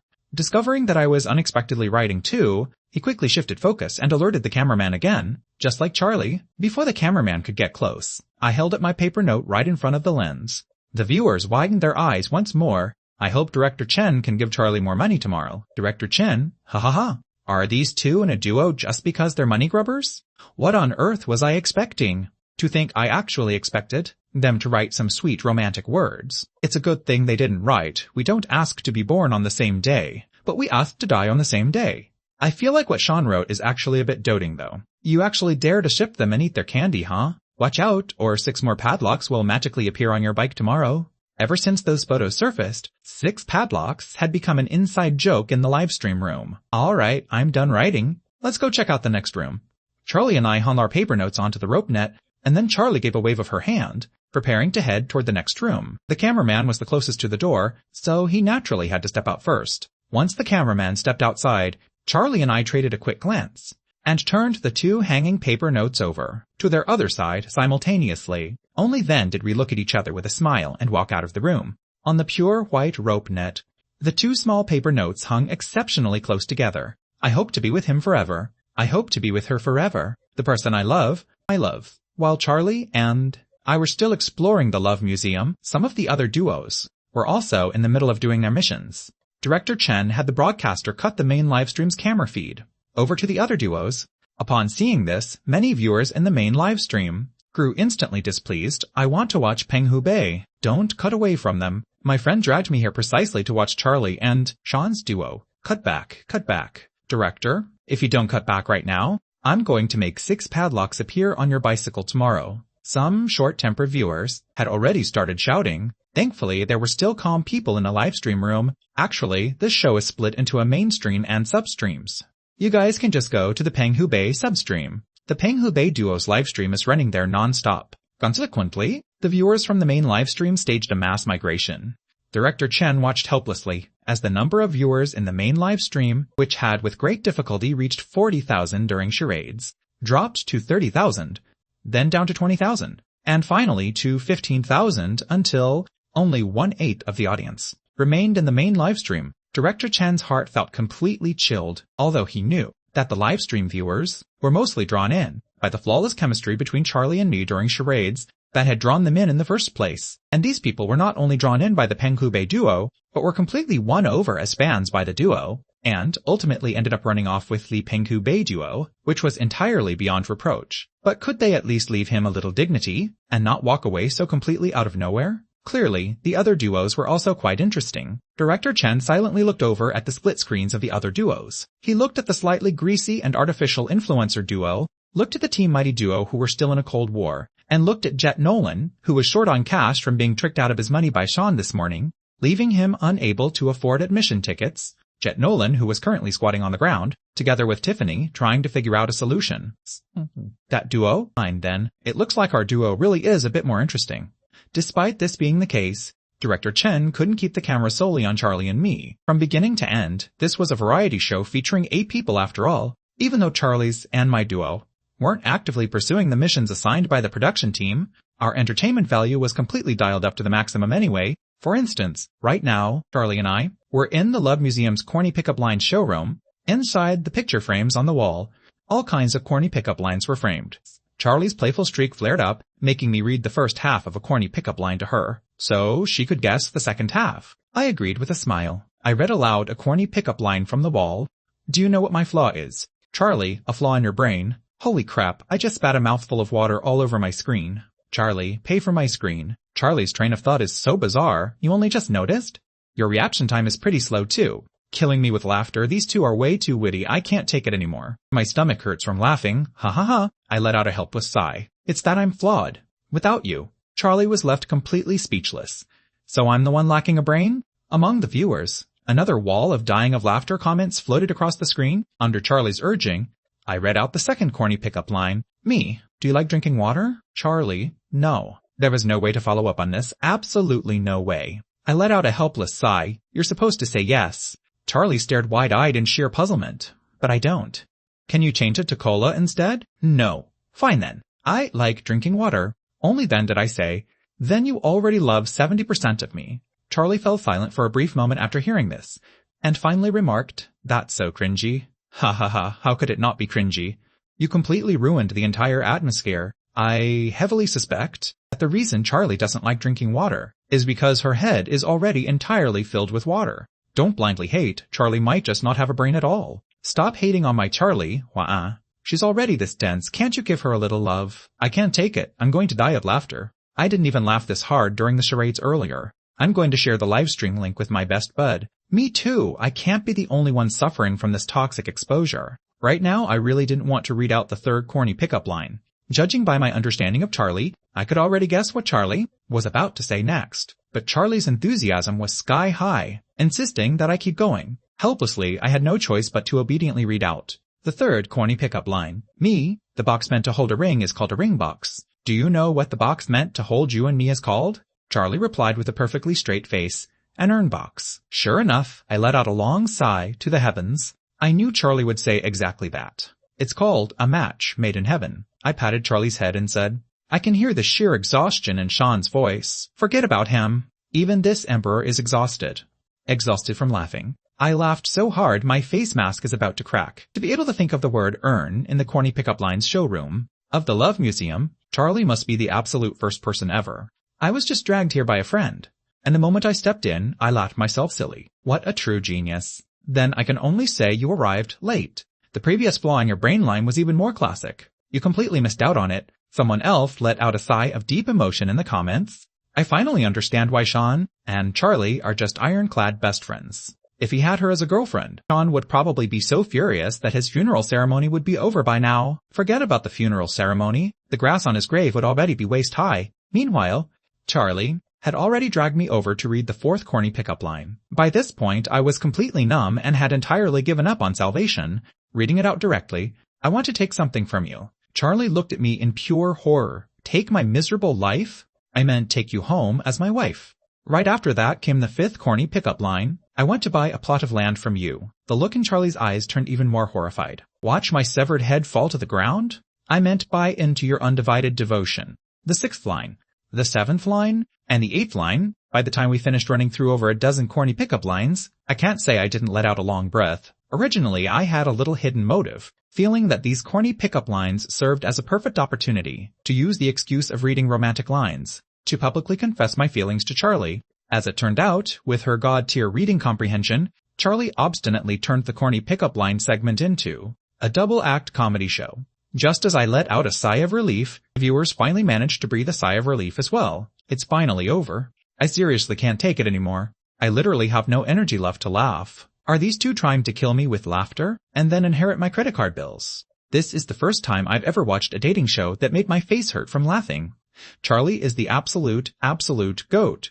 I highly recommend compiling that corny pickup line Q&A session straight into the Encyclopedia of Ultimate Straight Girls. A massive wave of new viewers also flooded into the livestream room, all dragged over by their friends. At this time, some people began asking questions related to me. Who exactly is this guy? Is he paired up with Charlie? He's kind of handsome. For those last few corny pickup lines, this guy and Charlie actually said them in perfect unison, altogether. Do the two of them have that much chemistry?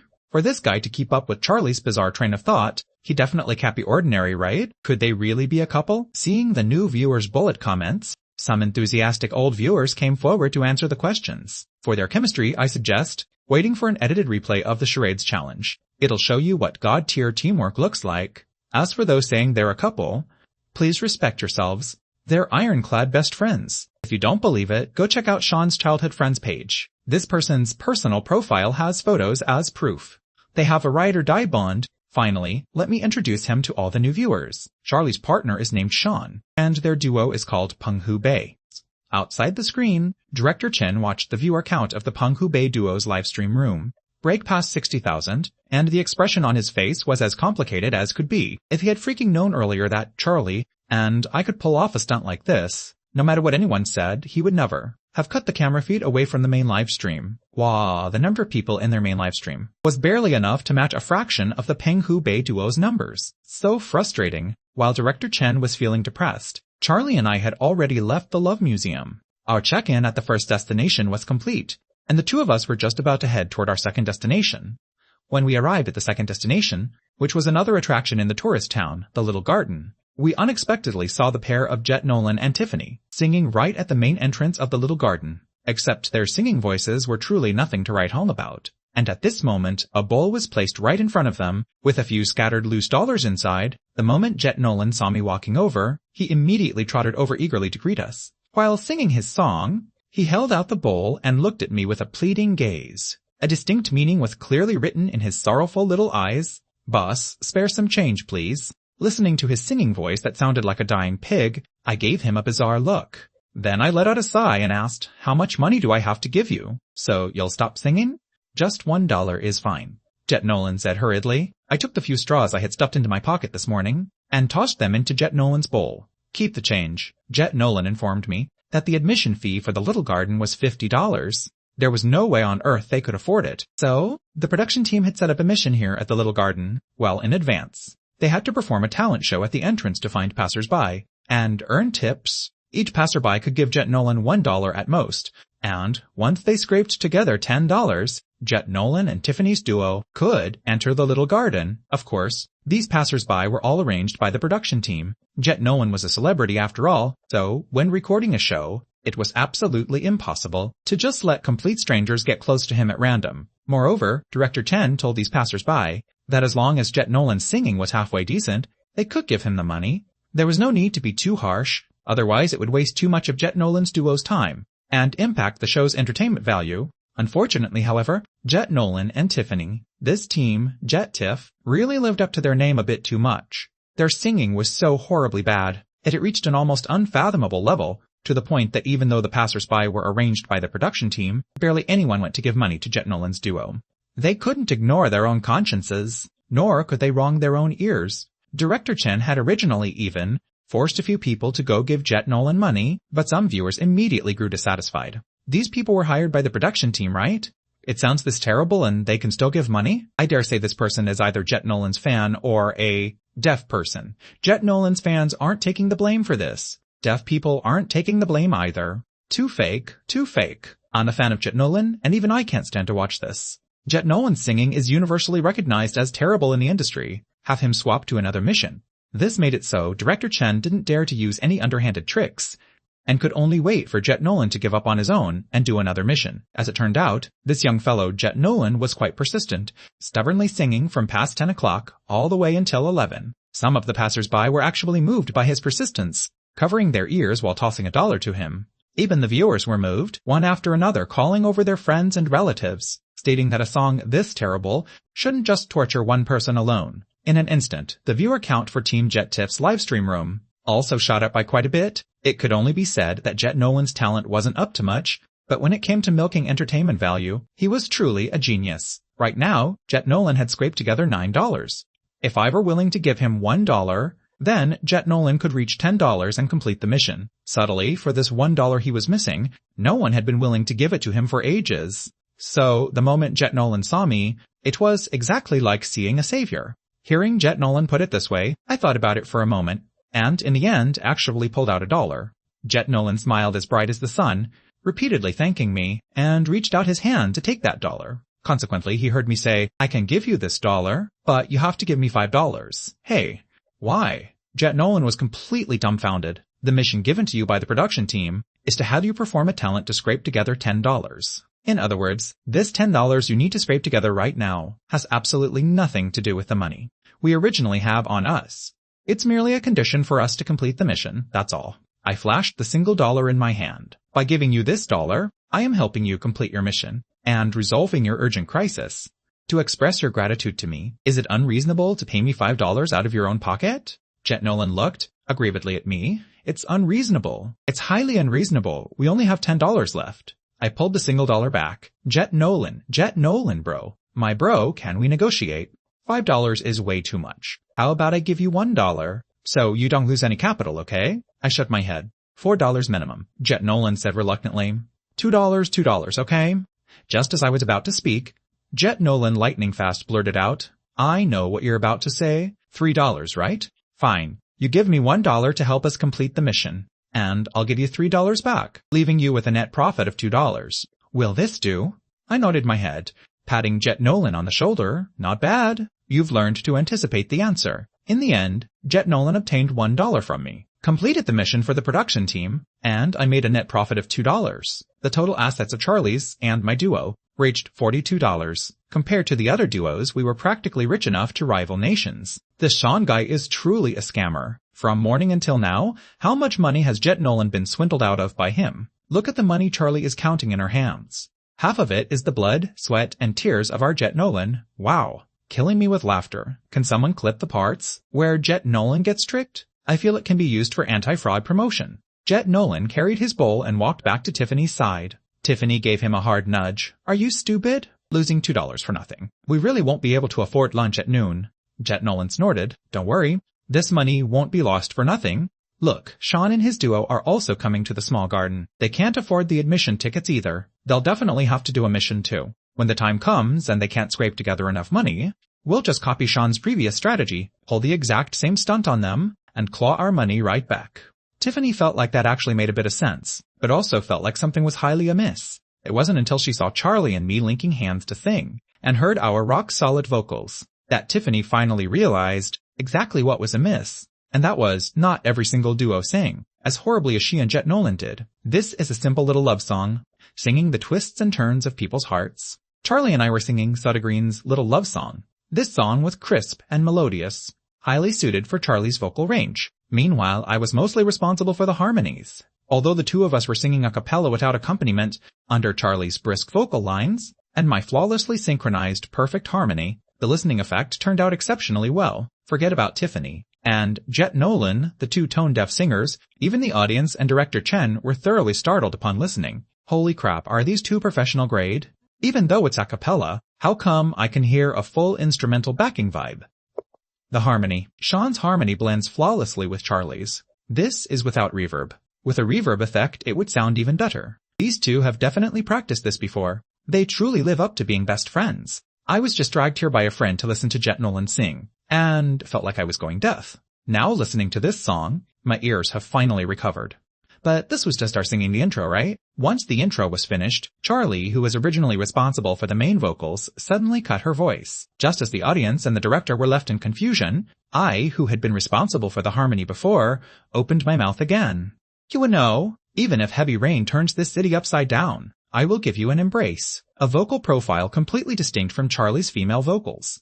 Instantly made the song's transition incredibly catchy, standing out beautifully. Meanwhile, Charlie consciously began her harmony at this time, her soft voice blending into my singing. If Charlie's harmony sang out the rain threads at the upturned city in the song, then my voice was the city completely overwhelmed by those rain threads. Her falling down without a single regret, and my completely content submission. By the time the next couple of lines were finished, Charlie and I finally closed our eyes. I am completely blown away by this. They actually matched it perfectly. This is simply out of this world. I can't believe how well they fit together. They truly have the ultimate chemistry. I'm completely sold on this couple.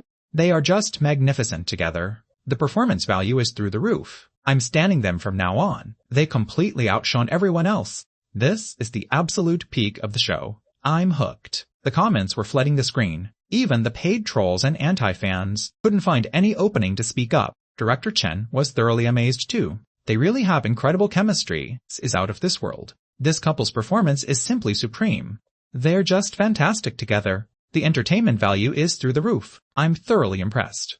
With the song coming to an end, we held hands, both letting out a smile. Meanwhile, at this moment, whether it was Tiffany and Jet Nolan, the actual passersby on site, or Director Chen behind the screen, the audience offered absolutely no reaction for a long while. Even the continuous, endless stream of bullet comments even went completely blank for a moment. Only after a few seconds did someone send the first bullet comment. I don't know what to say, except that it's absolutely cracked. I literally cried listening to that just now. It made me think of my first love. User loves little love songs. Did these two eat onions before singing? Why can't I stop my tears? I'm not crying because I'm moved. I'm crying because it's so heartwarming. Their coordination is truly fantastic. I feel so full of emotion. Even though I know they are best friends, can I ship them for just 1 second? This couple is truly amazing.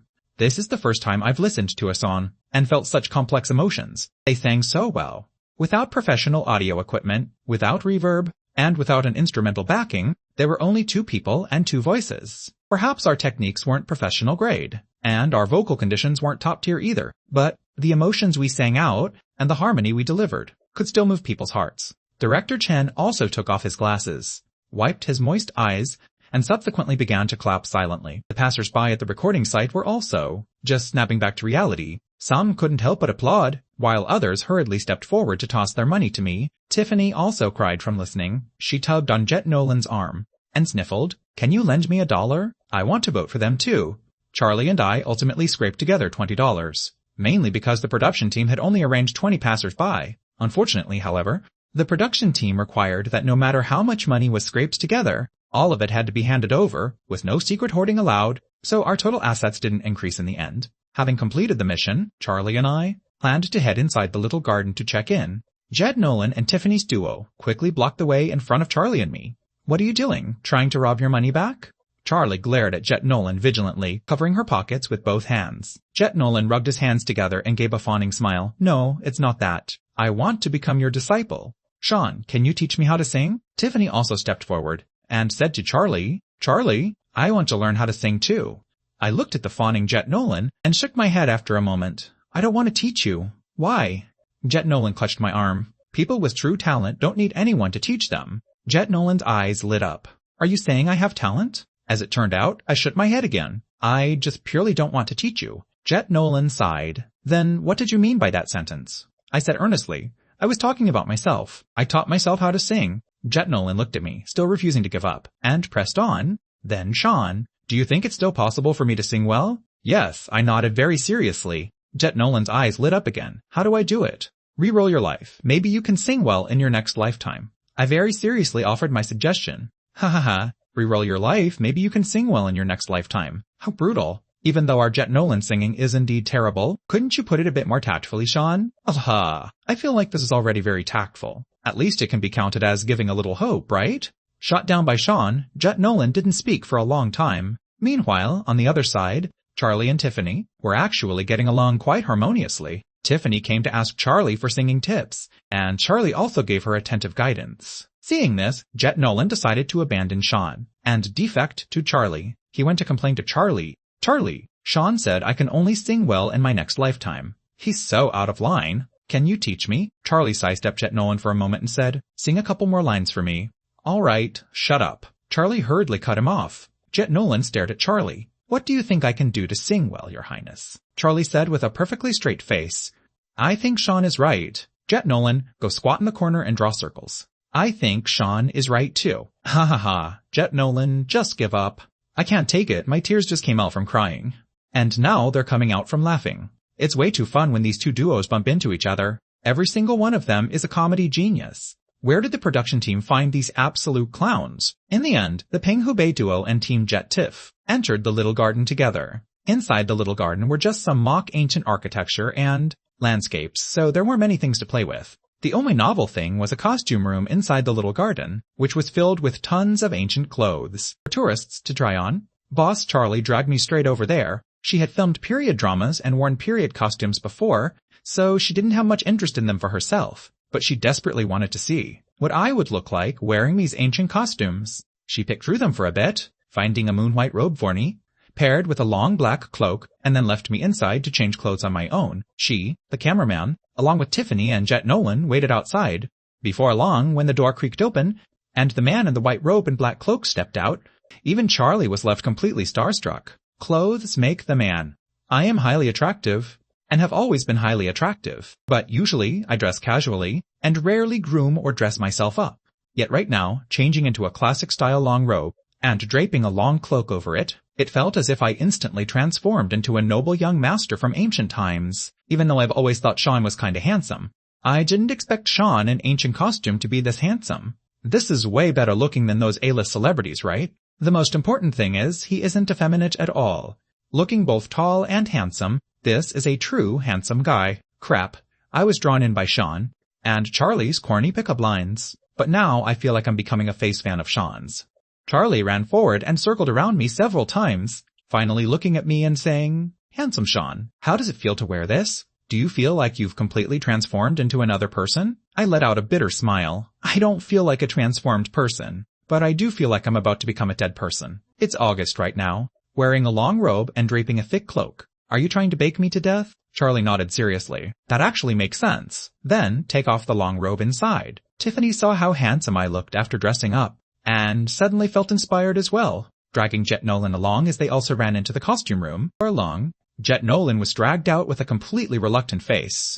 The viewers took one look, and some instantly lost it on the spot. Jet Nolan was seen wearing a wig on his head, a pink gauze veil covering his face, a set of pink women's clothes on his body, and a handkerchief stuffed into his hand. His timid, fidgeting appearance made him look exactly like a bullied young bride. Haha, what a true little beauty. Tiffany is a true genius. I'm in the middle of eating. Holy crap. A grain of rice almost choked up my nose. I can't take it. Why do I feel like Jet Nolan in women's clothes actually pairs kinda well with Sean? The bromance ship? Please don't. How could someone like Jet Nolan ever be worthy of our Sean? Jet Nolan and I were like two Barbie dolls, having several sets of clothes swapped onto us in succession. In the end, I couldn't help but sigh that Charlie truly is my real wife after all, and is still quite good to me. Although she made me swap into several sets of suffocatingly hot outfits, at least they were all men's clothes. Looking back at Jet Nolan, who was being tormented by Tiffany, he was wearing women's clothes from beginning to end, looking as completely eye-searing as could be. These two women played around for over an hour, before finally letting Sean and Jet Nolan off the hook. We then left the little garden. By the time we stepped out of the little garden, it was already noon. Charlie suggested that everyone grab a meal together, but Tiffany and Jet Nolan's duo, with just those pitiful few dollars left in their pockets, ultimately decided to forget it. We'll just starve through lunch. Wait, the production team definitely won't actually let them starve to death. Once we endure until the live stream ends tonight, they'll definitely hand out food.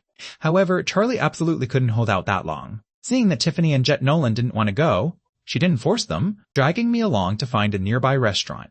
She originally wanted to pull the exact same stunt again, copying how I got a free meat burger this morning, using advertising and promotion as a pretext to score a free lunch. As it turned out, the restaurant owner directly refused. Furthermore, we visited several restaurants in a row after that, and were rejected at every single one. In the end, Charlie had no choice but to return with me to that morning's meat burger shop. The owner here rejected us just the same. However, the owner disclosed a piece of information to us, and that was, the production team had already coordinated with all these restaurant owners well in advance. Getting free meals was going to be completely impossible from now on, In the end, Charlie could only haggle with the owner, spending $15 to buy 2 portions of cold skin noodles, and dug into them with me. While eating, Charlie remarked with absolute financial agony, "We only have $27 left. We're so broke." Hearing this, the viewers first looked at the starving Jet Nolan and Tiffany's duo with the remaining balance, $9, then looked at Team Mighty, who were currently working to lure customers into a restaurant. In exchange for lunch, with the remaining balance of $11, and then looked at Team Skydew, who had spent their final savings, buying a cup of instant noodles for lunch with a remaining balance of $0. Finally, they silently looked back over at Charlie and me, who were currently devouring our cold skin noodles, over here with a remaining balance of $27. How does this woman have the nerve to utter the word broke? The other 3 duos combined aren't even as rich as you guys, okay? For a live stream format show, it's impossible for people to stay glued to it from morning till night. However, the live stream room of Charlie's and my Manhwa duo saw its popularity constantly increasing instead of decreasing, because the 2 of us were just too witty, so interesting that people kept sharing the live stream link with their friends and family. Word spread like wildfire, and while Charlie and I were heading to check in at the 3rd destination, the number of viewers in a live stream room grew to 60,000, and by 7:30 p.m., as dusk approached, the working crowd had all got off work, and the viewer count shot up to 100,000. Even director Chen was completely stupefied. For a variety show, having hundreds of thousands or millions of views is perfectly normal, and tens of millions of views isn't surprising either. But those shows are pre-recorded. Ours is a live stream, with viewers constantly coming and going. Maintaining a stable audience of 100,000 was already an incredibly difficult achievement. Although live stream variety shows have high interactivity, the overall entertainment value often can't match that of edited and polished pre-recorded variety shows. Coupled with the fact that not everyone has the free time to stay and watch a live stream, usually, live stream variety shows, only a celebrity's fans would stay tuned to watch it. Charlie wasn't a mega superstar, nor was she a top-tier queen, and she wasn't even considered an A-list traffic draw, but could only be counted as a B-list celebrity. Director Chen never in his wildest dreams expected that Charlie and I would ultimately pull in so many viewers. "Chen, look at this." The assistant director beside him was also completely shocked by the number of viewers in the live stream room. He then ran a quick search on his phone, and immediately handed the phone over to Director Chen. Director Chen glanced at the assistant director's phone screen on social media. The Manhwa duo, somehow, without anyone noticing, this hashtag had quietly climbed into the 40s on the trending charts. Although its rank was quite low, but this hashtag wasn't something our production team paid for at all. It had truly and genuinely made it onto the trending list. Director Chen clicked into the hashtag to look, only to find that someone had actually already created a topic for the Manhwa duo. The Manhwa duo. Inside the topic, tons of people were posting edited video clips. Among them, the 3 videos with the highest view counts were the Charades Challenge edit, the Corny Pickup Lines edit, and the Little Love Song edit.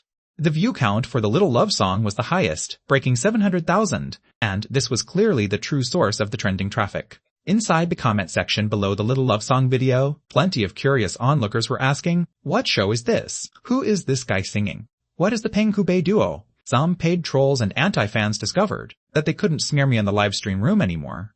Not wanting to accept someone's money for nothing, they shifted to social media to open up a brand new battlefield. Seeing these curious onlookers asking questions, these paid trolls and anti-fans began claiming that I was a boy toy who had a thing going on with Lanyu Entertainment's big boss. As it turned out, before the trolls could even post a few comments, they were directly smashed to pieces by my fans. That right, I had actual fans now, and their combat effectiveness was ridiculously strong. My fans had, without a doubt, all been drawn in from the show Let's Start Dating Today.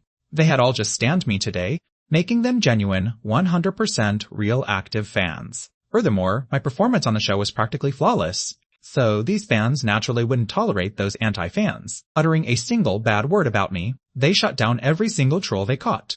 The anti-fans were naturally unwilling to back down and tried to argue back, but I very quickly discovered that they didn't seem to have any ground to stand on. They claimed Charlie and I were just a promotional stunt, so the fans just plugged the bicycle lock photos right up. Does your family's promotional stunts start all the way back in elementary school? They claimed my being on the show was an inside fix, so the fans just slapped the Flawless Charades Challenge video right up. With this much chemistry, they can't go on a show together? Who exactly is the inside fix here? They claimed I debuted as a nepotism baby, so the fans just slapped my period costume photos. And the little love song video right up. With this level of looks and vocals, he still needs to pull strings to debut. How many celebrities nowadays don't even have half his level? If he's a nepotism baby, then what on earth do other celebrities count as? Flaming all the way to the end, a few anti-fans actually began questioning their lives. Because one of my fans asked them a single question, Master Silas, believers, is your smearing of Sean truly from the heart? Do you honestly not feel that Sean and Charlie bring you joy? The anti-fans began to think about it. Smearing Sean naturally wasn't from the heart. They didn't have any grudges against Sean anyway, but were just doing a job for money. Did Sean and Charlie bring them joy? They truly did. Today they were actually laughing along while watching the live stream, even as their fingers frantically typed comments to abuse Sean. To be perfectly honest, they had felt a bit strange at the time, and, looking back on it now, it felt even more bizarre. Money can buy many things, but it simply cannot buy a conscience or joy. Smearing Sean meant going against their consciences. While watching, Sean brought them pure happiness. Then, they went against their consciences to abuse the people who brought them joy. Wasn't that the height of ingratitude? This kind of dirty money really didn't feel right to earn. In the end, these few anti-fans turned toward this fan of Sean with the ID Master Silas, collectively sending a palms pressed together emoji. Master, we have seen the light. In truth, I only did it because I accepted money. I'm going to return the money right now, and happily be a fan watching the live stream from now on.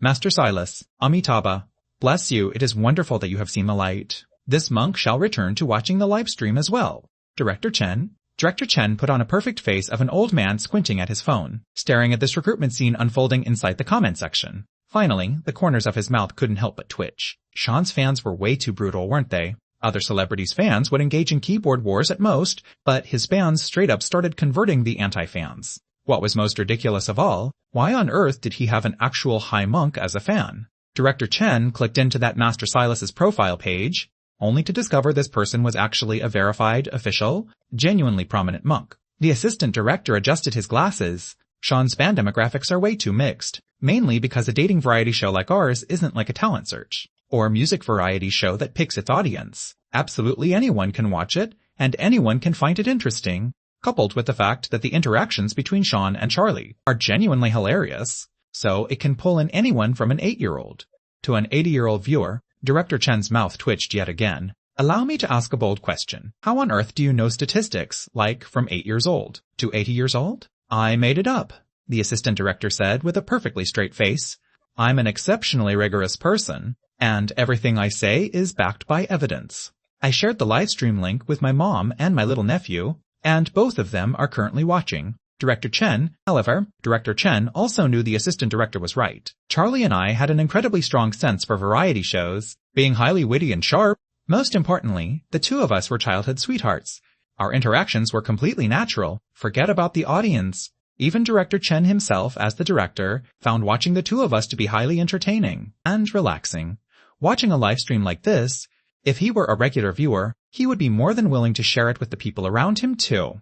Spreading like wildfire in this exact manner, it naturally pulled in all kinds of fans for me. The fan bases of those pretty boy idols were usually dominated heavily by women in their teens, 20s, or 30s. Although the sheer volume of my fans wasn't massive right now, and probably didn't even amount to a fraction of those pretty boy idols' fan counts, but from men to women, from the elderly to the youth, spanning from meat burger owners to high monks, absolutely everyone was represented. Such a normal fan ecosystem was actually healthy. Only someone who could be universally embraced by the general public could count as a true star. Lanyu Entertainment had truly struck gold this time. Meanwhile, Lin was similarly browsing social media at this moment, her hands completely trembling. She also knew that she had truly struck absolute gold this time. In truth, Director Chen still felt it was a bit of a pity, feeling that this wave of trending traffic had arrived a bit late. Because by the time the working crowd had all got off work, our livestream for today was already rapidly approaching its end. The missions for several of the duos had all been completed. Of course, some duos faced a rougher path,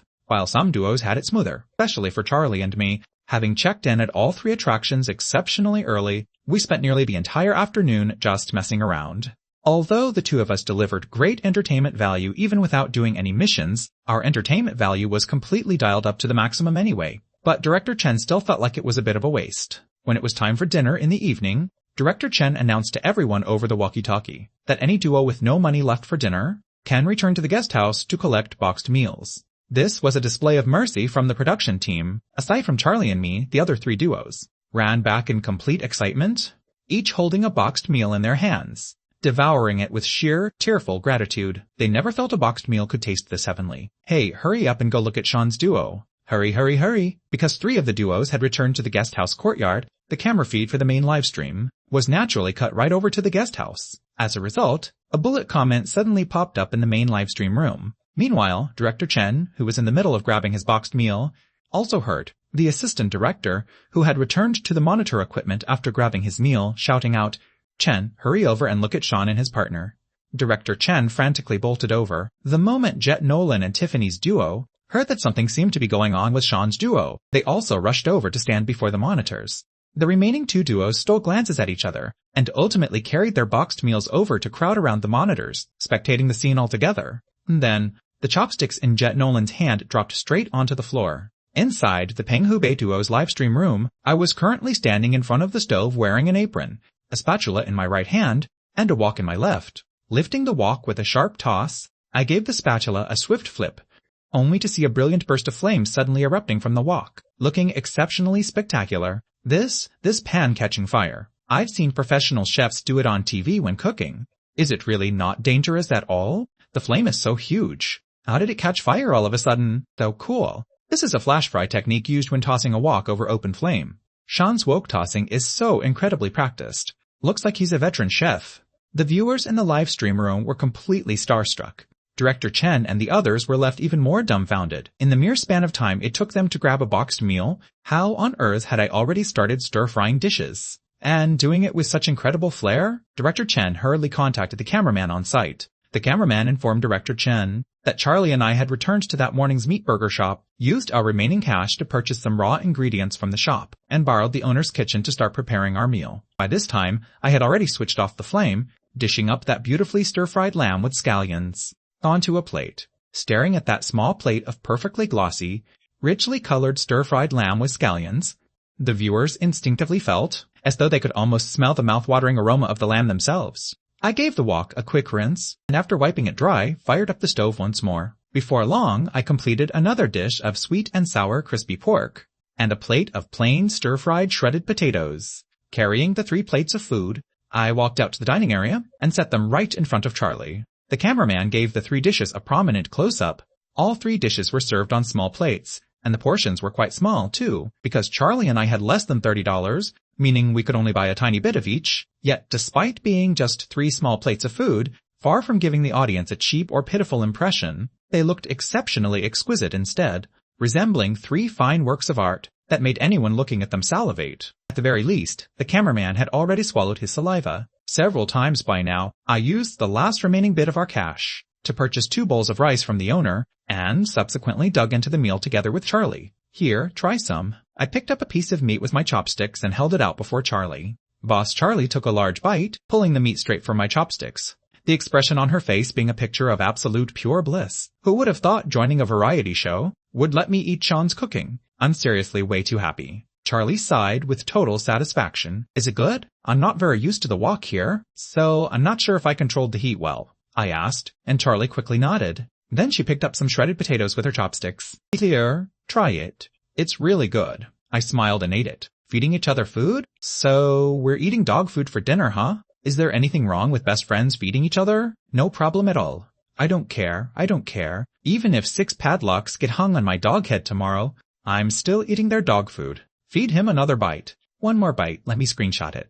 I'm begging you. I want a boyfriend who cooks for me too, and then feeds me. Am I the only one focusing on the key point? Sean fed Charlie meat, and Charlie fed Sean shredded potatoes. I can't take this anymore. Charlie is eating so happily. I seriously can't handle it. I'm ordering takeout. The food in my bowl suddenly tastes awful. I want stir-fried lamb with scallions too.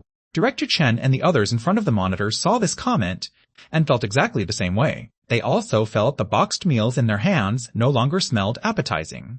Their production team wasn't wealthy to begin with, so the uniformly distributed boxed meals were naturally simple. Although there was both meat and vegetables, the amount of meat was pitifully small. On top of that, the boxed meals had already gone cold.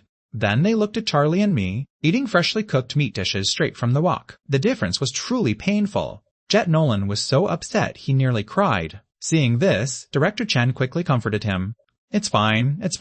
I'll try to get you guys better boxed meals tomorrow. Jet Nolan wiped his eyes and said pitifully, "That's not why I'm crying. It's just that when I think about Sean and the others eating the hard-earned money from our group, feels so sad. That does seem true. No wonder he was trying to make money so early in the morning. Looks like he had been planning to cook for Charlie all along," the assistant director said. Jet Nolan cried even harder. Director Chen said helplessly, "Don't be sad. I know the food they're eating was paid for with your money." Jet Nolan was truly crying from craving it this time. Stir-fried lamb with scallions is my favorite. Wah-ah, Director Chen. While the production team people were holding their boxed meals and sinking into silent sadness, Charlie had already eaten until her little belly was round. She let out a satisfied burp. "That was amazing, Sean. You're my eternal god." I pulled out a tissue and wiped her mouth for her, then asked with a smile, "What do you want to eat tomorrow? Can I actually order dishes?" Charlie's eyes instantly lit up. But then she said with some hesitation, "But tomorrow they probably won't give us this much money, right? Will we still have money to cook dinner?" I nodded. "I have a way." "What way? Don't we still have Jet Nolan?" "Ha-ha. Jet is being targeted again. Sean, Jet is watching your live stream right now. Don't say your real thoughts out loud. Jet Nolan has already started crying. Let him go." "Jet Nolan, do you have any manners?" In front of the cameras, Jet Nolan cried even louder. When they were eating just now, I kept watching Sean. He gave all the meat to Charlie, while he kept eating vegetables himself. Someone brought up the small details from when I was eating just now. During the meal, Sean kept eating vegetables, and left all the meat for Charlie. Most importantly, he didn't make it look deliberate at all. It looked like something completely natural to him. That definitely wasn't something staged for the show. I noticed it too, and he even carefully picked out all the scallions. Seriously? If I could have a boyfriend like Sean, I would get on my knees and thank the heavens. He's handsome, he can sing, he can cook, he's funny, and he's so thoughtful. I'm honestly in love. I hereby declare myself Sean's first wife fan. Who agrees and who objects? Wait, isn't your ID Sean's #1 anti-fan? How did you suddenly become a wife fan? Some viewers noticed the ID of the person who posted that comment. Damn, I forgot to change my name after becoming a fan. I was careless. Before long, a user with the ID Sean's #1 wife fan posted another comment. I hereby declare that I am Sean's first wife fan. Who agrees and who objects? After dinner, Charlie and I leisurely strolled back to the guest house courtyard. Then we saw that everyone in the production team was looking at us with a strange gaze. Are we late? Charlie asked in confusion. No, they just watched you two eat dinner and got a little jealous because you ate so deliciously. The assistant director walked over and led the two of us into the courtyard. Charlie was puzzled. What does how deliciously we ate have to do with them? It's not like we forced them to watch. They were the ones who insisted on watching. Everyone in the production team felt that actually made some sense. Director Chen sighed and waved his hand. All right, everyone act normal. Today's program is about to end. Next, we will tally each group's vote count and mission completion status. The 4 groups stood in front of Director Chen. The screens of the various livestream rooms also switched to the same feed. Director Chen cleared his throat and said, First, we will announce each group's mission completion status. Team Mighty completed the joint mission and completed the secret mission. Team Skydew completed the joint mission and completed the secret mission. Team Jet Tiff completed the joint mission and completed the secret mission. The Peng Hu Bei duo completed the joint mission. As for the secret mission, only Sean completed it. Charlie's expression had already frozen. From the first time Director Chen said the words, secret mission, she was finished. She had been having too much fun today and had completely forgotten about her secret mission. Hermione, she weakly raised her hand. Director, can I still do the mission now? What do you think? Charlie weakly lowered her hand. Director Chen continued, the bonuses for completed secret missions have already been distributed to everyone earlier. As for the bonuses for joint missions, they will be distributed tomorrow morning. Now, I will announce each group's voting results. This will determine which of you gets more funding assistance tomorrow. Team Skydew, 1,055 votes. Team Skydew were both influencers to begin with, and their fanbase wasn't that large. Plus, the two of them were somewhat greasy, so they didn't get many votes. The two of them had expected this long ago, so they weren't too discouraged. Team Mighty, 5,607 votes.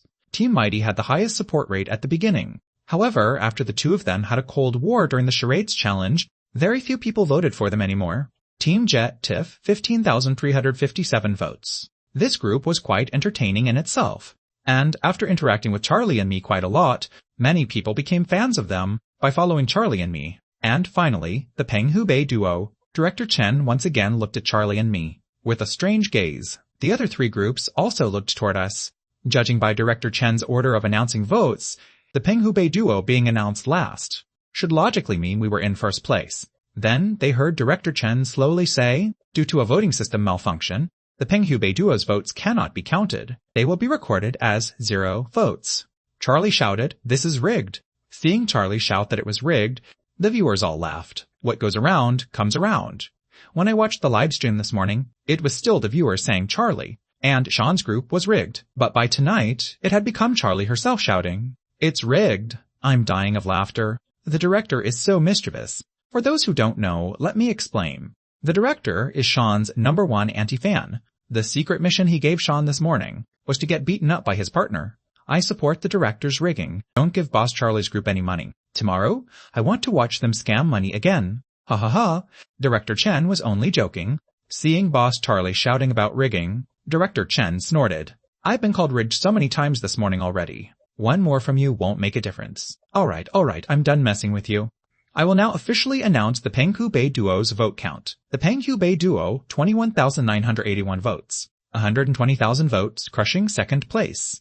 The moment this vote count came out, Charlie was stunned. Although she knew that our group's vote count would be very high, in truth, many of today's entertainment moments had been deliberately created by her. She knew my public reputation would be terrible, so she intentionally created more interesting interactions with me, wanting to change my image in the viewers' minds. Boss Charlie had originally thought that our group's votes would only be about 10,000 or so higher than Jet Nolan and Tiffany's group. She never expected that we would end up over 100,000 votes ahead.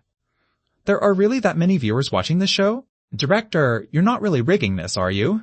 Don't sabotage my Sean. Charlie looked at Director Chen with some fear as she spoke. I can testify. I am the rigging. I'm a paid troll hired by the show. Paid troll +1. Paid troll +2. I'm the head of the paid trolls. The comments all started joking around. Of course, there were also people who were not focused on the lesson. My Sean? Charlie said my.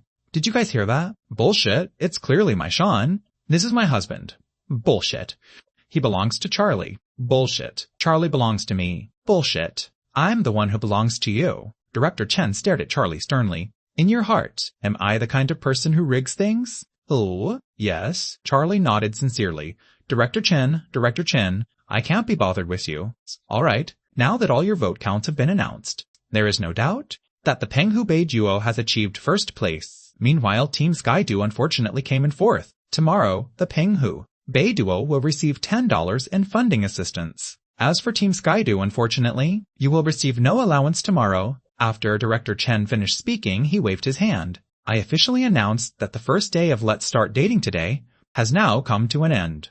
Let us look forward to tomorrow's missions together. Good night, everyone. Seeing the live stream cut off, the viewers in the live stream room wailed in despair. Even if it's VIP only, I'll pay. I want to see the paid content afterward. Can you film them sleeping or not? I'll pay you. I'll give you all my money. Don't end it. I've been late. Stream for a few more minutes. It's not even midnight yet. How can today's recording already be over? Can you guys show some professional dedication? As the viewers were crying out in misery, suddenly, they discovered that the blacked out screen lit up again. Right after that, they saw Jet Nolan and Tiffany, sneakily waving at the camera. Hi, I'm Jet Nolan. Can you hear me? I'm Tiffany. Is anyone still watching? Yes, I'm here. The director just gave us an extra mission. He wants us to spy on the other couples and see what they do after the live stream ends. I'm not interested in anyone else, but Sean swindled me out of so much money today. There's no way I'm letting him off the hook. Is anyone down for me spying on the Penghubei duo? Drop a 1 in the chat, Jet Nolan said with a chuckle.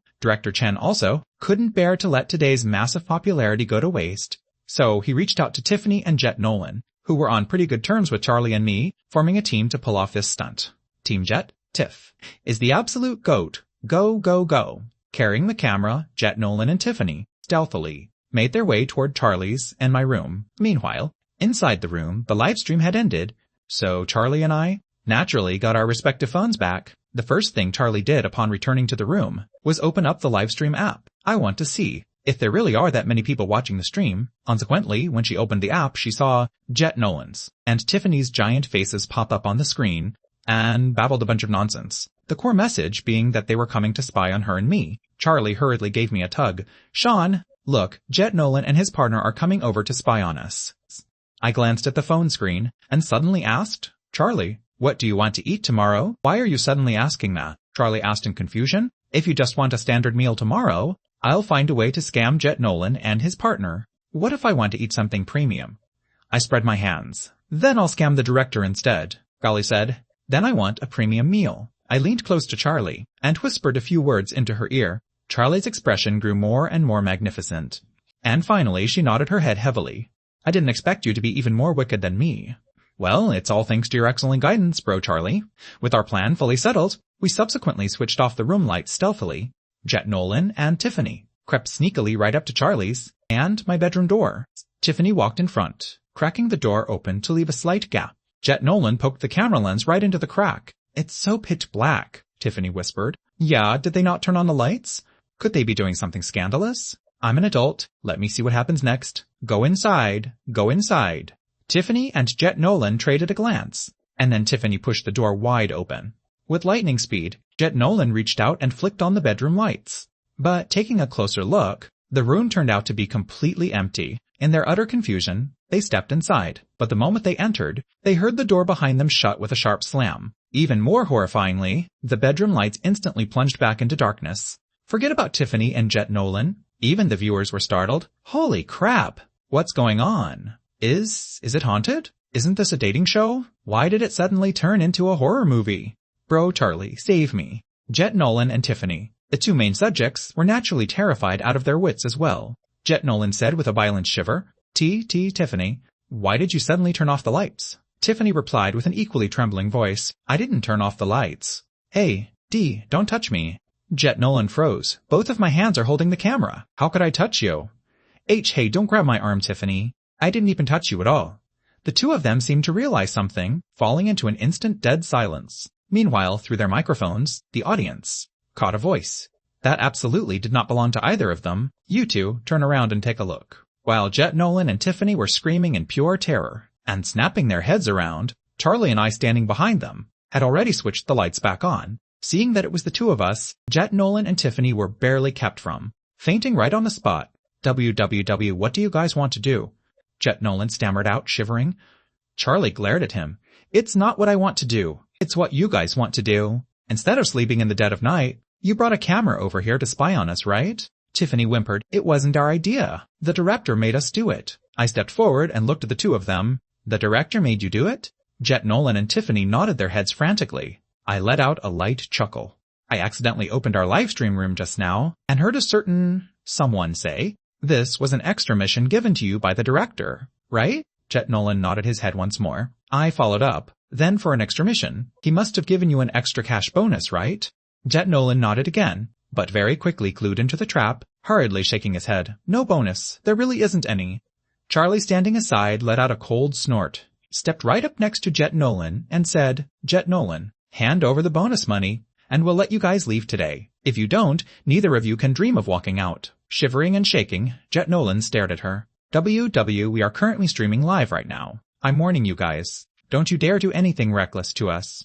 Boss Charlie snatched the video camera straight from his hands and selected a perfect spot to set it up so that the audience could see exceptionally clearly exactly what we were about to do to Jet Nolan. At this time, I produced a rope out of nowhere, tied up Jet Nolan's hands firmly, and then pulled off Jet Nolan's shoes. Charlie also somehow managed to find a beetle from somewhere and stuffed it straight into Jet Nolan's sock. The beetle began to crawl and wriggle around, traveling right onto the sole of Jet Nolan's foot. Right after that, it tickles to death. Don't. Take it out. Get it out of here. Ha ha ha. Jet Nolan's agonizing screams echoed out, sounding exactly like a dying pig. Like a bandit leader, Charlie let out a cold sneer. Hand over the bonus money, and I'll take it out. By this point, the viewers watching the live stream were completely dumbfounded. Is this a dating show? Did I click into the wrong channel? Does this count as illegal detention and torture? Before this, I still doubted whether Sean and Charlie were really that mischievous when they were little. Now, I don't doubt it in the slightest. Jet Nolan is completely finished. Falling into the hands of the padlock couple, he is dead meat. Ha ha ha! Jet Nolan is so incredibly miserable. I can't take it. How does this show have so many inside jokes?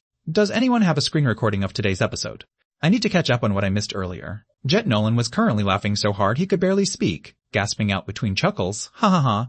I truly, don't have any money. The bonus hasn't even been distributed yet. Ha ha ha. Noting the situation, I picked up another beetle and walked right up to Tiffany. Tiffany instantly shuddered, hurriedly calling out, Sean, calm down, calm down. We truly don't have any money. We really don't. The director did promise us, stating that if we completed this extra mission, he would give us a $15 bonus. But the director said he'd pay up after the job was done, so he hasn't handed it over yet. Hearing this, Charlie and I traded a quick glance. Subsequently, Charlie stepped right in front of the camera lens, clearing her throat, with the perfect demeanor of a kidnapper. Director Chen, listen up.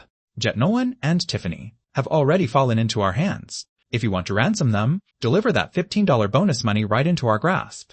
Otherwise, Director Chen, who was currently watching the livestream, was completely stupefied. He had originally just wanted to hold a little extra activity after the livestream ended, to piggyback on the trending traffic of the viewer count, but who would have anticipated that Charlie and I would pull a stunt like this on him? Ha ha ha, this is absolute gold.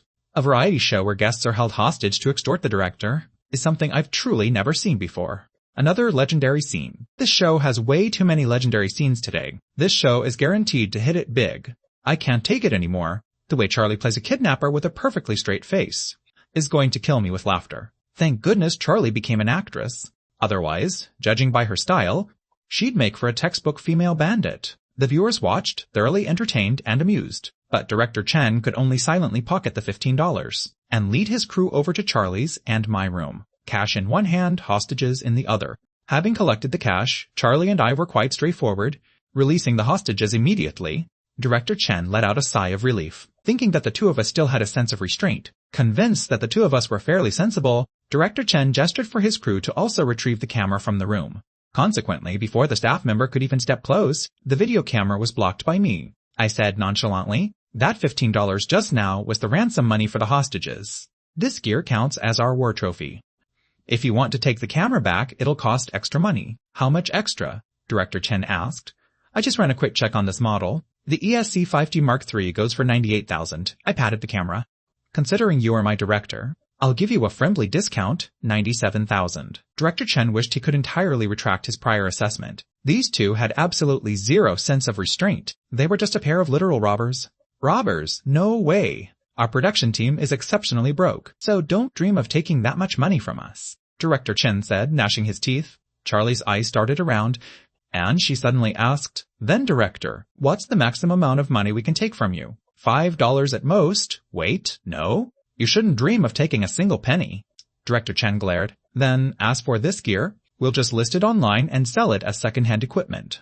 Charlie said, pulling out her phone, as if she were actually going to list it. Director Chen had no choice but to negotiate. Fine, I'll give you $30 as an extra bonus allowance for tomorrow. Will that do? Charlie let out a mischievous chuckle. Just as Director Chen thought she was going to agree, Charlie's smile vanished instantly. She countered, 96,000, keep dreaming, 35 maximum, 95,000, 40, not a single cent more, 94,000, 45. This has to be enough, right?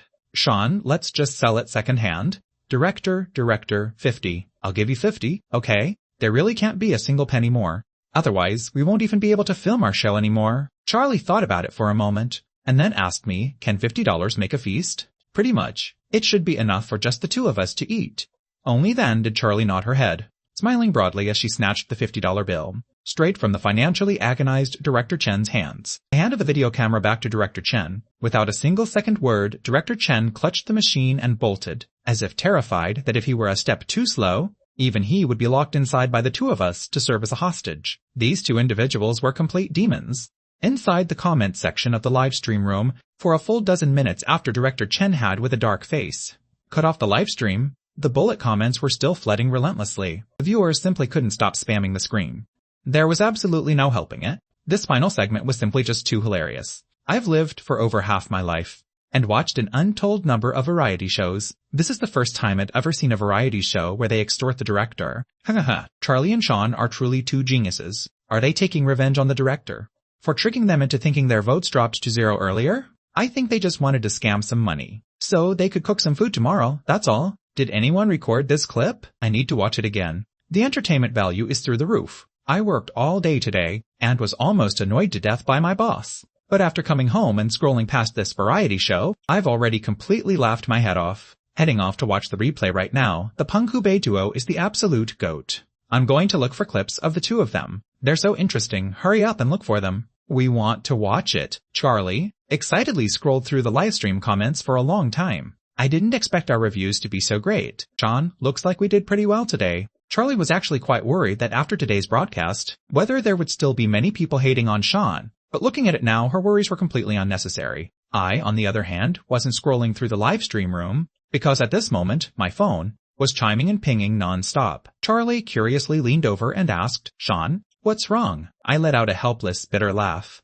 Our elementary school group, middle school group, and high school group are all tagging me like crazy. Even my college roommates keep asking me how on earth I debuted, and how I ended up being childhood sweethearts with you.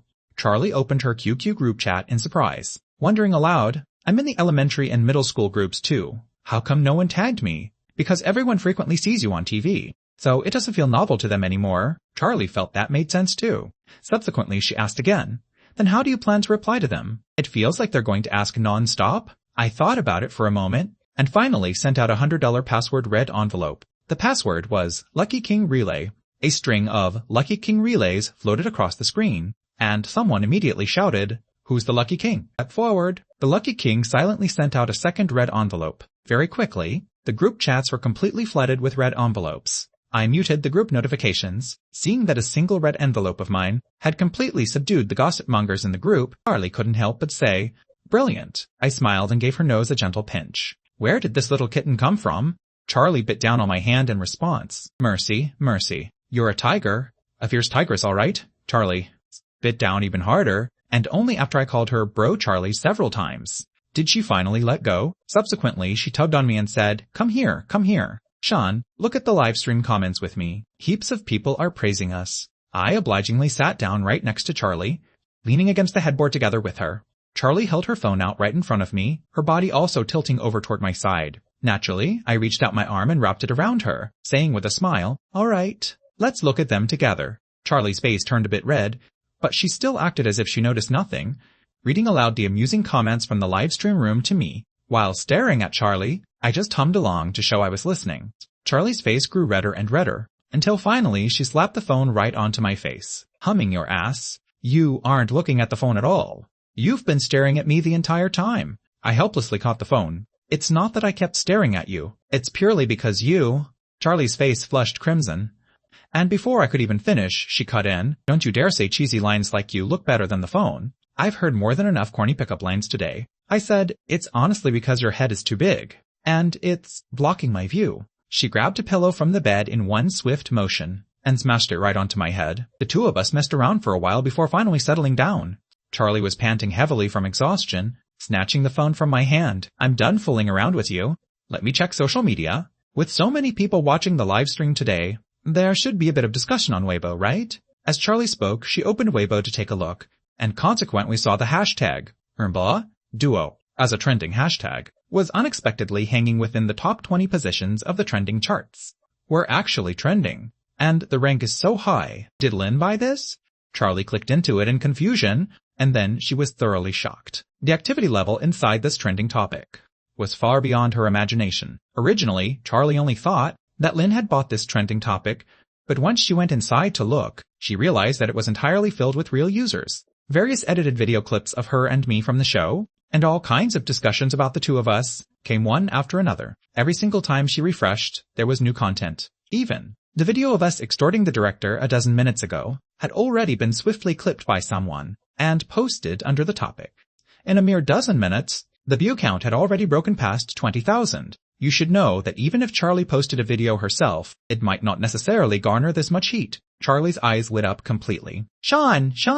It looks like you've hit it big. I pointed at the characters Penghu Bei on her phone screen, 3 characters, correcting Charlie. It's we who hit it big. Charlie rolled her eyes. I was already highly famous, okay? Yes, you're the most famous. Charlie let out a smug snort.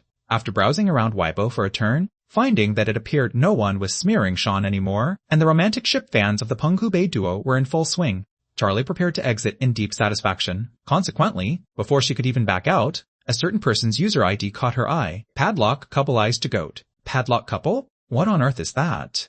Some newly emerged celebrity couple in the entertainment industry? How come she's never heard of them? While Charlie was left in pure confusion, she suddenly discovered that within the topic, there seemed to be quite a few users sporting the Padlock couple ID. Charlie was thoroughly puzzled. It seemed she hadn't heard of such a padlock couple in her past life either. Furthermore, why did so many people with the padlock couple ID swarm right under the topic page of her and Sean? Are they staging a group gathering? Baffled, Charlie, adhering to the mindset of asking when in doubt, used her alt account to private message that padlock couple is the GOAT. User one massive bull. Hey sister, let me ask you something. What does your ID mean? Is the padlock couple some newly released duo? This padlock couple is the GOAT. Was clearly browsing social media at a high intensity. The moment Charlie asked, she replied, padlock couple is the GOAT AT. You hadn't heard of them? It's from that show broadcasted today. Let's start dating today. The romantic ship combo of Sean and Charlie inside. Charlie and I were both completely blank. One massive bull. Isn't their ship combo called Penghu Bay? Padlock couple is the GOAT. Oh my. Sister, at first glance, you clearly don't browse social media enough. The ship name, Penghu Bay, refers to the brotherly bond between Sean and Charlie. The ship name, padlock couple, refers to the romantic love between them. One massive bull. What brotherly bond? What? Wait, I was completely disconnected from the internet today. Sister, can you give me a detailed breakdown? QAQ. Consequently, this padlock couple ICE2GO AT gave Charlie an excellent and thorough introduction regarding the difference between Penghu Bay and the padlock couple. Padlock couple as the GOAT. So, earlier during the day today, someone claiming to be Sean and Charlie's former classmate posted childhood photos of Sean and Charlie, stating that the two of them are genuine best friends. So those who stan the Penghu Bay duo are all buddy fans. Padlock couple ICE2GO. But for us shipping experts, how could we possibly settle for a simple buddy relationship? What we want to ship is sweet romantic love. So we adamantly maintain that Sean and Charlie must absolutely be true love. Padlock couple ICE2GO, a poll, and then those buddy fans brought out the story of Sean and Charlie when they were little, putting 6 padlocks onto their teachers' bicycle back then. Padlock couple ICE2GO H said, stating that for people like us, who insist on devouring Sean and Charlie's public affection, sooner or later Sean and Charlie will lock our dog heads up with padlocks. Padlock couple is the GOAT. So Sean and Charlie's romantic ship combo was officially named the padlock couple. The two of us truly never in our wildest dreams expected that our ship name would have such a bizarre origin. Originally, I felt that the name Penghu Bay Charlie came up with was already ridiculous enough, but I didn't expect the fans to be even more ridiculous than Charlie herself. True to form, like fans, like owner, I muttered under my breath. Meanwhile, Charlie also opened her mouth, muttering softly, 6 padlocks? How come I clearly remember that we locked 9 padlocks back then? Did I remember it wrong? Bro Charlie, isn't your focus completely on the wrong thing? Charlie expressed her gratitude to this padlock couple is the GOAT. And this padlock couple is the GOAT. Even enthusiastically sent a massive pile of sweet interactions compiled by their romance fans. Charlie, along with heaps of romantic fan art and edits, she vigorously pitched the padlock couple brand. Right to the 2 actual subjects, Charlie and me, having devoured her own relationship's public affection, Charlie's and my feelings, were both highly complicated, especially when seeing that inside the topic, some people were actually discussing whether the padlock couple would sleep in 1 bed tonight or 2 beds. Although within the production team, only 1 room was arranged for each couple, but it was just a show after all, so it was impossible to actually make the male and female guests share a bed. Therefore, every single room came equipped with 2 single beds. When Jet Nolan came to Charlie's and my room to spy on us earlier, the layout of the room had already been exposed, so a lot of padlock couple fans began arguing with the Penghu Bay fans. The Penghu Bay fans felt that Sean and Charlie would absolutely not share a bed, while the padlock couple fans felt that the 2 of them would definitely sleep together. Some people had even started writing fan fictions, the content depicting the 2 squeezing onto a single bed, and then, well, doing this and that and this, and anything further than that was premium paid content. Charlie's face turned completely red as she read, gnashing her teeth as she posted a comment under this fan fiction, keep dreaming. There's no way the 2 of them are sharing a bed? I raised an eyebrow, suddenly leaning close to Charlie, and whispering softly, what's wrong? You don't want to share a bed with me? Share a bed your ass. 2 people sleeping on a single bed, wouldn't that crowd us to death? Flushed, Charlie gave me a swat. Besides, aren't we still recording a show right now? Can you please stop thinking about bizarre things? I let out a sigh, putting on an aggrieved look, and said helplessly, well, some people are just like that. Before they win you over, they're incredibly enthusiastic, insisting on dragging you to get a marriage certificate. Then, after catching you, and after sleeping with you once, they get tired of it, leading to abandonment, or finding all kinds of excuses to distance themselves from you. Charlie widened her eyes. Can this guy please stop talking nonsense? When did I ever sleep with you? When did I ever get tired of you? When was there ever abandonment? I spread my hands, once at your villa, and once at my house. Can you even call that sleeping together? Wasn't that just purely sleeping in the same space? Charlie argued. Consequently, I put on a puzzled expression. How does that not count as sleeping together? Don't tell me your understanding of sleeping together means something else. Then what exactly did you think it meant? Charlie pursed her lips. She knew I was deliberately playing dumb again. But, being too shy, she didn't know what words to use to shut my mouth. So she simply grabbed a pillow again and smothered my mouth with it. In the end, I still didn't successfully share a bed with Charlie. Charlie's reasoning was airtight. This wicked production team might pull some more underhanded stunts during the night. What if they spring a midnight shoot on us in the dead of night? What should we do then? So I didn't manage to get my way in the end. Early the next morning, the two of us woke up right on time to report to the courtyard. At exactly 8:30 a.m., the second day of live streaming for Let's Start Dating Today officially began. Because I had kidnapped Jet Nolan yesterday and extorted director Chen, my pockets were completely stuffed. Combined with the allowance distributed this morning, Charlie's and my Penghu Bei duo had a grand total of $75 to squander today, making the other duos shed straight tears. We agreed this was a survival dating show. So how come the other three duos are in charge of survival, while Sean and Charlie are just in charge of romance? Because she had a fat wallet, so Charlie found a breakfast shop in the morning, preparing to have a meal first. While ordering food, Charlie's mind began to spin with ideas. With yesterday's experience, Charlie planned to finish her secret mission first. She felt her secret mission for today was exceptionally simple.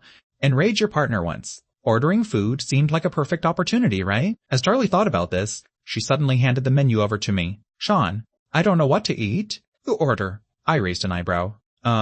Charlie actually had a moment where she didn't know what to eat? How rare. I took the menu, skimmed through it, and said, You love tofu pudding. How about I order a bowl for you?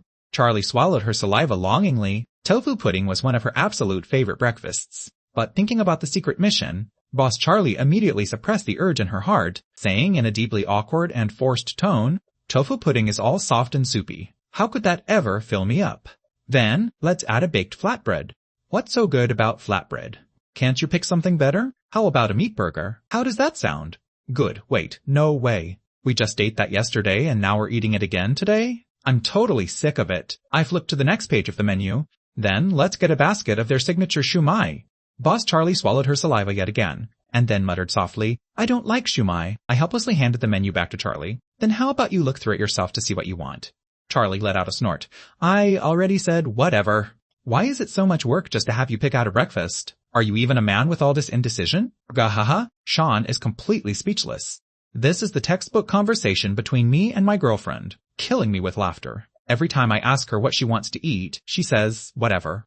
But whenever I pick one, she has an issue with it. Charlie is trying to enrage Sean with this method to complete her mission, right? Ha ha ha. I'm afraid Charlie is bound to be disappointed. She might not even be able to complete it in the entire day. Killing me with laughter, it can only be said that the production team is too wicked, deliberately assigning Sean and Charlie missions like this. If Charlie saw Sean's mission, I wonder if she would completely break down. HHHHHH. The viewers in the livestream room could see both Sean's and Charlie's respective secret missions. Charlie's mission was to enrage her partner once, while my mission was to not get angry at my partner. For the entire day, obviously, the production team did this on purpose, so watching Charlie desperately trying to enrage me was killing the viewers with laughter. It had to be admitted that this production team definitely knew how to milk entertainment value. Meanwhile, director Chen in front of his screen watched Sean and Charlie also letting out a cold snort, daring to scam him. Then don't blame him for scamming them back. He'd make them realize exactly why they say, an old hand is always more experienced. I fell silent for a brief moment after hearing Charlie's words, but in the end, I truly didn't get angry at all. Instead, I ordered a bowl of tofu pudding, a basket of signature shumai, and a meat burger. While devouring the food in huge bites, Charlie muttered insincerely, everything you ordered is stuff I don't even like. Can you please finish swallowing what's in your mouth before you speak? The way you're wolfing it down makes your words completely unconvincing. Wow. A bullet comment remarked on Charlie's eating style. Unable to stop criticizing, I nodded my head and subsequently asked with a perfectly humble, learning attitude, then what exactly do you like to eat? I'll order it for you next time. Charlie glared at me. You don't even know what I like to eat. Yet you actually have to ask me? You don't care about me at all. I helplessly spread my hands. Yeah, I realized I have absolutely no idea what you like to eat. I originally planned to stew pork ribs and make fried prawns for you tonight, but thinking about it now, let's forget it. What if you don't even like eating them? How about I just give the cash to you instead? I won't bother cooking tonight either. And you can just order whatever food you want for yourself, okay? Charlie's expression froze instantly. She blankly chewed on the food inside her mouth, swallowed it down with great effort, and then gazed at me pitifully, saying, can you just pretend I didn't say a single word just now, please? I shook my head. Bro Charlie's expression turned even more pitiful. Sean, don't be like that, I'm sorry. I shouldn't have thrown a tantrum with you. I was wrong. I want to eat fried prawns tonight. Please, I beg you. She folded. She totally folded. She folded completely. Charlie thought she captured Sean's heart, but in reality, it was Sean who captured her stomach. This move by Sean is an absolute instant kill. After finishing breakfast and walking along the streets, Charlie's feelings were highly complicated. In order to complete her secret mission, she had to find a way to enrage Sean, but in order to save her dinner, she couldn't afford to provoke Sean either. Charlie was beginning to get a major headache. Seeing Charlie hanging her head in deep contemplation, I suddenly leaned in close to her, switching off the microphone on my body as well, whispering softly right next to Charlie. What are they talking about? Hurry up and move closer so we can listen. They're leaning so close. Insanely close. Why don't you guys just kiss already? Pablock couple fans, please respect yourselves. Cameraman, get closer. I want to hear their secrets. Director Chen also hurriedly alerted the cameraman. He always felt like these two. Bandits weren't harboring any good intentions, and he absolutely couldn't give them a single opportunity to plot. Consequently, by the time the cameraman managed to step closer, Charlie's and my private whispering session had already concluded. The two acted as if they hadn't said a single word, their faces looking perfectly calm. What a pity we didn't hear what they said. What a pity they didn't kiss. I have no idea what they said either. How come it feels like their expressions barely even changed? Be that as it may, using my female intuition, I feel like Charlie should be highly furious right now, and it shouldn't be anger targeted at Sean. Using my perfect 20 and 20 vision, I've noticed this detail too, because I saw that Charlie's fists are completely clenched. The viewers kept feeling like someone was about to suffer, but had no idea exactly who it would be. In reality, I hadn't said all that much to Charlie, but had just rapidly relayed a few sentences. Is your mission to make me angry? Charlie had asked. How did you know? I replied. How could I not understand you? Charlie pressed on. Then why don't you just pretend to be angry? I answered. Because my mission is that I cannot get angry at you for the entire day. The director is so incredibly wicked. Yeah, but I have a way to handle him. Let's head back to the guest house in a little bit. And then Charlie had nodded her head, clenching her small fists. Inside the guest house courtyard, Director Chen, who was watching the monitors, let out an inexplicable shiver. He felt as if he had suddenly been targeted by someone. Director Chen rubbed his hands together, muttering under his breath. Could it be that Sean knows exactly what secret mission I assigned to Charlie? Otherwise, he shook his head again. It's fine, it's fine. Even if the two of them know, so what? Their missions are pitted directly against each other. So in the end, only one person can successfully complete the secret mission. They swindled me out of so much money yesterday, so no matter what, I have to get some revenge today. The assistant director beside him caught Director Chen's rambling, adjusted his glasses, and pointed a finger directly at the screen. Take a look at where they've walked to. Director Chen looked back over at the monitor, only to discover that the screen didn't just display Sean and Charlie, but unexpectedly included himself and his camera equipment. Director Chen finally clued in, snapping his head up in complete bewilderment. Only now did he realize that without anyone noticing, Sean and Charlie had unexpectedly already returned to the guesthouse courtyard and were standing right smack in front of him. Across Director Chen's face, a deeply awkward yet forced polite smile emerged. Sean, Charlie, what brings you guys back? He was feeling more or less a bit guilty, but he very quickly emboldened himself again. What was he afraid of? He was the literal director. Charlie and I traded a quick glance. After exchanging a look, Charlie suddenly said with a face full of grievance, Sean, the $50 Director Chen gave me yesterday was counterfeit. The exact instant those words left her mouth, I immediately glared fiercely at Director Chen, letting out a sharp bark. Chen-Ming, you're supposed to be a director. Handing out a mere $50 and it's a counterfeit bill? Do you have any manners at all, scamming a young girl? You got some serious nerve. Did you honestly think nobody could keep you in check? Director Chen was thoroughly startled and stupefied on the spot. In all his long years of being a director, it had always been him roaring at celebrities. This was the absolute first time he was being roared at by a celebrity. Director Chen's temper instantly flared. Give you an inch and you take a mile. Did they take him for a completely helpless target? He bolted right up to refute me, only to see Charlie and me reaching out to grab the stool sitting off to the side. recalling the glorious childhood exploits of these two individuals, and their bandit-like behavior from last night. Director Chen's anger completely vanished right away in tandem. He obediently sat back down onto his stool, saying with a forced chuckle, "We are all civilized people. Calm down, leave me a little dignity, please. I am the director after all, right? If things genuinely get too ugly between us, you won't be able to stay on this show anymore." Charlie raised an eyebrow. "Then I'll leave." Director Chen stole a glance at the Pengu Bay livestream had tens of thousands of viewers online. Then, looking at the other livestream rooms, their combined viewer count barely reached 10,000. In the end, he hurriedly said, "Don't leave. How about I leave instead, all right?" Director Chen felt that if he left, the assistant director could still continue filming the show, but if Charlie and Sean left, this show would probably completely flop. Hearing this, Charlie let out a snort, set down the stool in her hand, and sat right down on it. She crossed her legs like a female boss. I also sat down right next to Charlie. Looking at Director Chen, my tone suddenly softened. "We're not leaving, and you don't have to leave either. You gave us a $50 counterfeit bill yesterday. Now just compensate us $50 and we're good." Director Chen immediately refused, saying, "50? No way. Besides, how could the 50 I gave you yesterday possibly be fake? You need evidence when you speak. Where's the evidence?" I spread my hands. "There is no evidence, because I just made it up." But then, I suddenly held out my hand again. "If you won't give 50, you'll at least have to give 5, right?" Director Chen looked at me. "Come on, you can't just hold out your hand and randomly demand money like this. Why on earth should I give you $5? Let me tell you, I have dignity. If you keep pushing me like this, I'll leave right this instant rather than give you guys money." Wahaha. Saying the most pitiful words in the toughest tone. "You're a director after all. Can't you show a bit of backbone?" I'm going to die of laughter. Who else could drive the director away? Except for this couple. I suddenly feel like the director is so miserable, just as miserable as Jet Nolan. So the true meaning of a survival dating variety show is actually the director trying to survive. But I had a perfectly sincere expression. "How am I randomly demanding money? I'm a reasonable person." I continued, "The $5 I'm asking for is the reward for Charlie completing her secret mission. There's nothing wrong with that, right?" "There's a problem, a massive problem. When did she complete her mission?" Director Chen slapped his thigh. "Did you lose your temper at her?" "No. You've clearly been losing your temper at me the whole time."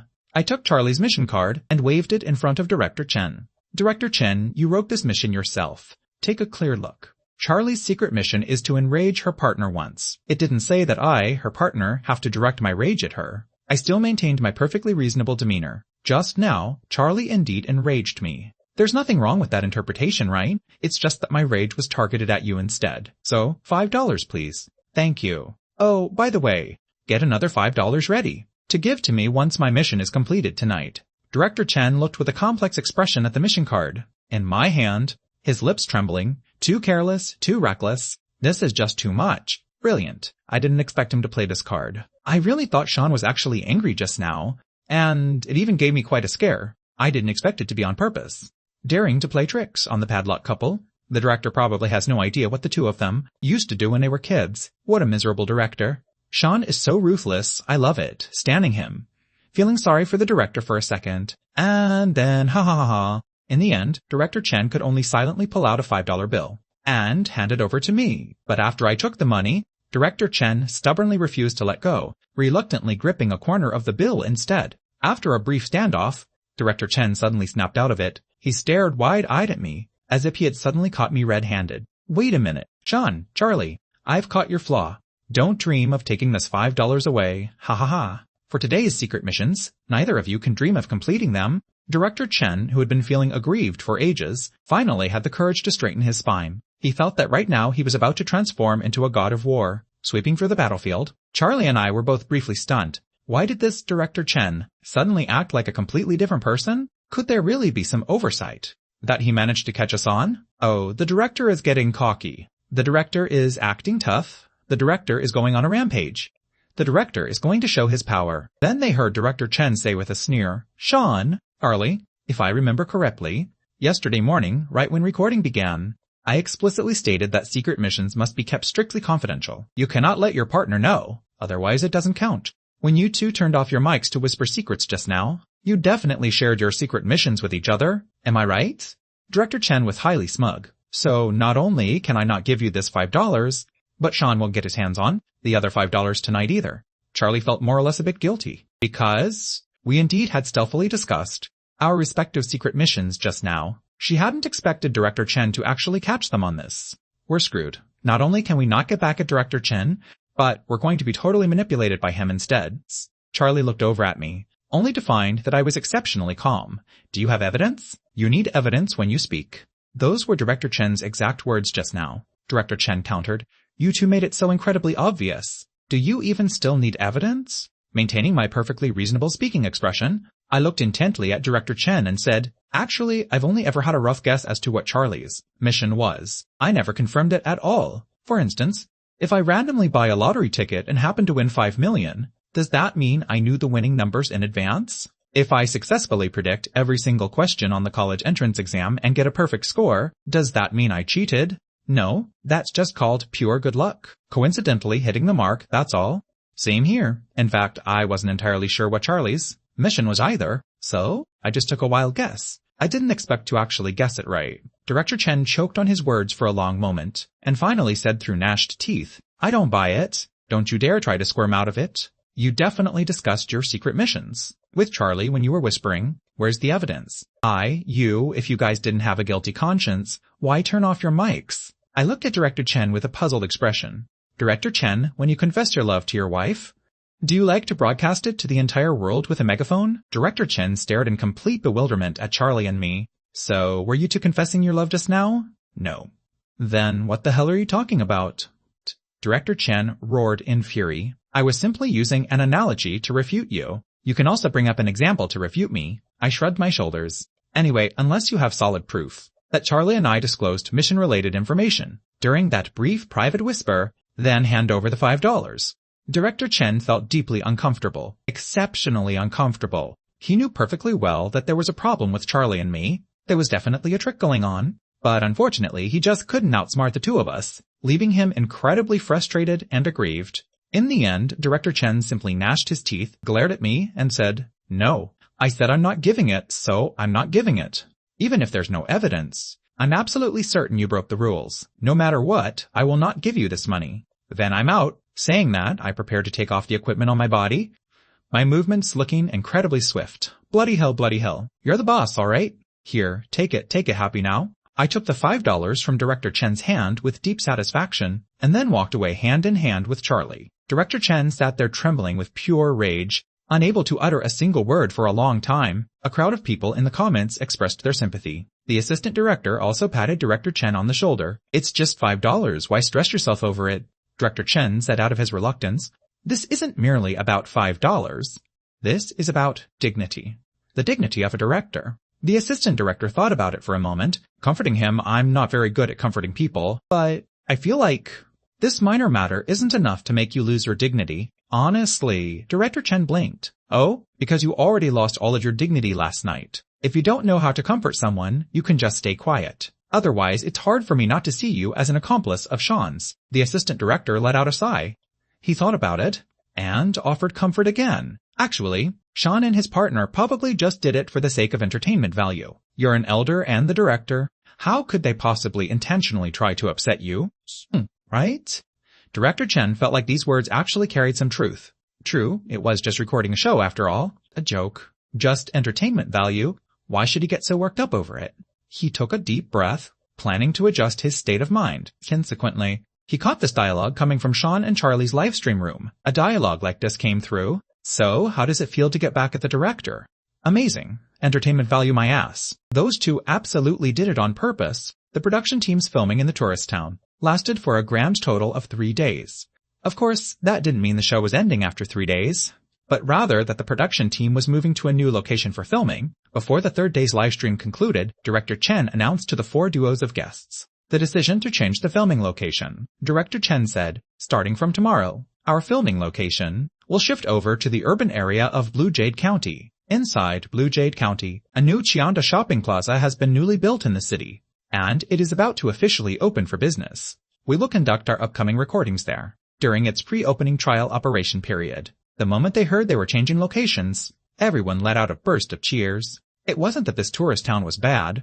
It was mainly that prices here were too high, making it genuinely tough to struggle through survival here. Of course, with the sole exception of Charlie's and my duo. But Director Chen's next words instantly made everyone let out another chorus of agonizing groans. However, I have a piece of bad news to share with everyone. Because vehicles are limited, the 4 duos of guests will need to walk across Little Jade Mountain tomorrow to reach Blue Jade County's urban area situated behind Little Jade Mountain. Of course, this will be live-streamed as well. During this entire hiking trek, the production team will only provide each of you with a single bottle of mineral water and a pack of biscuits. If you require additional water or food, you'll have to forage for it yourselves. If everyone's walking pace is fast enough tomorrow, you might manage to arrive at the county town before it gets dark tomorrow. If you are slow, you might even have to spend the night inside Little Jade Mountain. Director Chen let out a mischievous chuckle. And with that, today's recording officially concludes. Everyone, get some rest early and prepare yourselves for the trek across Little Jade Mountain tomorrow. With that, Director Chen slipped away. The livestream screen plunged into blackness. But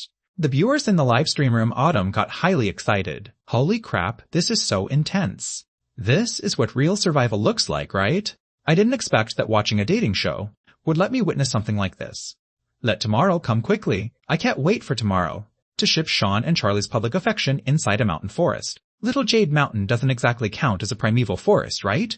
It's just a regular small wooded mountain, that's all. But making a group of celebrities go survive in the mountains is indeed interesting. I wonder if these pretty boys can handle it. I remember that influencer Trent seems to be an outdoor streamer, right? I remember he used to record outdoor survival videos. He should be fine, but it's hard to say for the others. Thank goodness I'm off work tomorrow. I'm definitely going to camp in front of the live stream all day tomorrow. While the viewers were excited, the guests were wailing. Why do we still have to walk over there on foot? Isn't the production team just screwing with people? Jet Nolan squatted on the ground, holding his head. Will there be lions and tigers in the mountains that'll eat me? Vince also furrowed his brows and said, while it won't go as far as having lions or tigers, they only give each of us a bottle of water and a pack of biscuits. And we still have to trek such a long way on foot. This is not only completely insufficient, but for Tiffany and Megan, and that female influencer named Lucy as well. The expressions of these girls all looked quite terrified. Charlie and I, on the other hand, were quite calm. Both of our families were from Clear Creek County town. There were plenty of mountains near Clear Creek County too. The mountains we climbed when we were kids were simply too many to count. A tiny little Jade Mountain was completely beneath our notice. On the contrary, that influencer named Trent put on the air of a spiritual leader at this moment. Clearing his throat, he said to everyone, guys, don't be too anxious, and don't be too afraid. In fact, I'm an outdoor streamer. I used to do survival shows before. With me here, I guarantee everyone can safely and happily cross Little Jade Mountain. Everyone just focus on getting a good rest tonight. And tomorrow morning, we'll set off with full energy. Trent was wringing his hands in anticipation. For the past few days, he and his partner, Lucy, had their vote counts consistently at the bottom. There wasn't much space for him to flex his skills. Now, everything was fine. It was finally his home court. Trent's heart was filled with smug satisfaction. He stole a glance at Sean and Charlie. He knew this duo's popularity had been exceptionally skyrocketing lately. Your popularity might be high, but once tomorrow comes, all that popularity of yours should belong to me. Hehehe. Early the next morning, the 4 duos of guests all embarked on the journey across Little Jade Mountain. The tourist town was built with its back against Little Jade Mountain, so it was exceptionally close to Little Jade Mountain. After walking for less than half an hour, the group left the tourist town and stepped into the mountain forests of Little Jade Mountain. The environment of Little Jade Mountain was quite nice.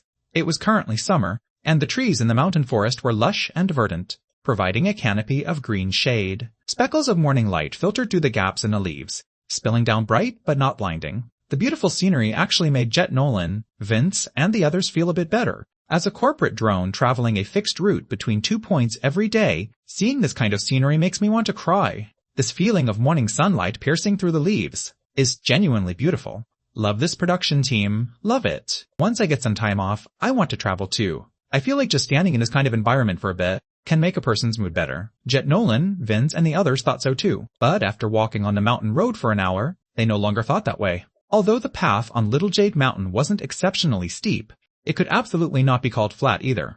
After more than an hour of trekking on the mountain road, Jet Nolan and Vince, these 2 big men, were still fine, styles. But Tiffany and Megan, along with Lucy, these 3 girls, were indeed already too exhausted to walk any further. Most importantly, the water they brought had all been drunk on the way. Tiffany wiped the sweat from her face, looked at Jet Nolan, and said, Jet Nolan, do you still have water?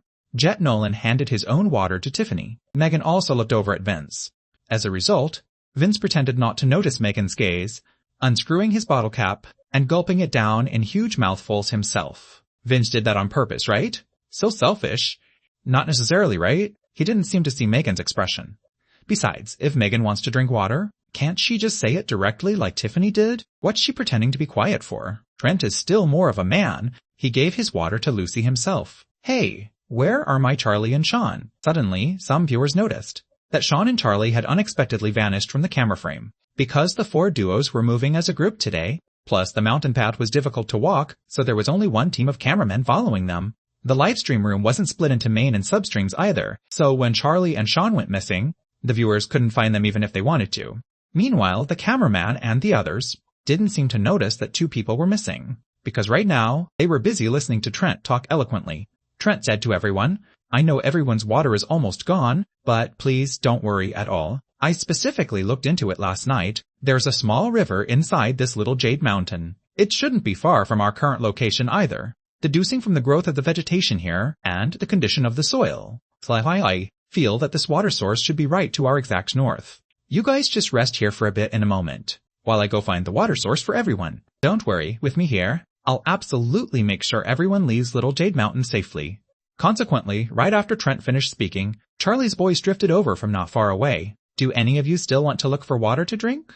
We found a river over here." The people who were originally listening to Trent speak instantly all ran in the direction of Charlie's voice, including the cameraman, leaving only Trent, opening his mouth all by himself over there, and ultimately following them over in pure dejection. When the crowd walked over to Charlie's side, they discovered that Charlie and I were unexpectedly squatting right next to a small river. The river water was crystal clear to the bottom, looking exceptionally clean. "Sean, how did you guys find the water?" Jet Nolan curiously leaned in closer and asked. "Don't tell me you guys also judged the location of water sources based on the growth of vegetation."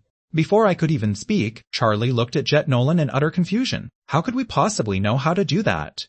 Did you think we are grave robbers who can read feng shui? Then, how did you find the water? It's literally marked on the phone map. Even though this is in the mountains, the signal happens to be quite good. Can't you look at it yourself?" Charlie pulled out her phone and flashed it right in front of Jet Nolan. Because today was an outdoor operation, to make communication convenient, the guests were permitted to bring their phones. Ha ha ha. Poor Trent. After analyzing so professionally for ages earlier, he still lost to high technology in the end. Trent was completely dumbfounded, entirely unable to speak. And here I was, listening to his logical analysis, killing me with laughter.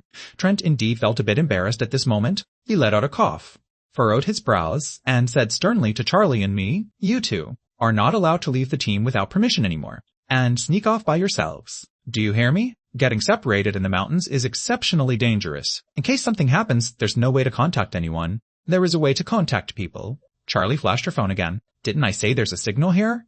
Trent took a deep breath, and only then added, "This isn't a matter of whether there's a signal or not. You guys don't understand how to survive in the mountains. If you genuinely encounter an unexpected danger, you won't have time to make a phone call, understand? I am a professional survivalist. If you want to leave Little Jade Mountain safely, just listen to me and stay with me." Charlie let out an, "Oh." I smiled and gently patted her head, subsequently looking at Trent and saying, "Sorry, we'll move together with the group next time." Only then did Trent nod, although this Charlie was a bit disobedient. But it seemed this Sean was still sensible. Once everyone had filled up their water, Trent led the group to set off once more. Charlie and I walked at the very back of the line. Charlie leaned close to my side, muttering under her breath, "I think I made that Trent unhappy just now." For some unknown reason, Charlie just felt as though Trent found her rather disagreeable. I let out a soft chuckle. He originally felt that today's outdoor survival was a stage for him to flex his skills, but you just had to pull out your phone and flash it around, completely stealing his thunder.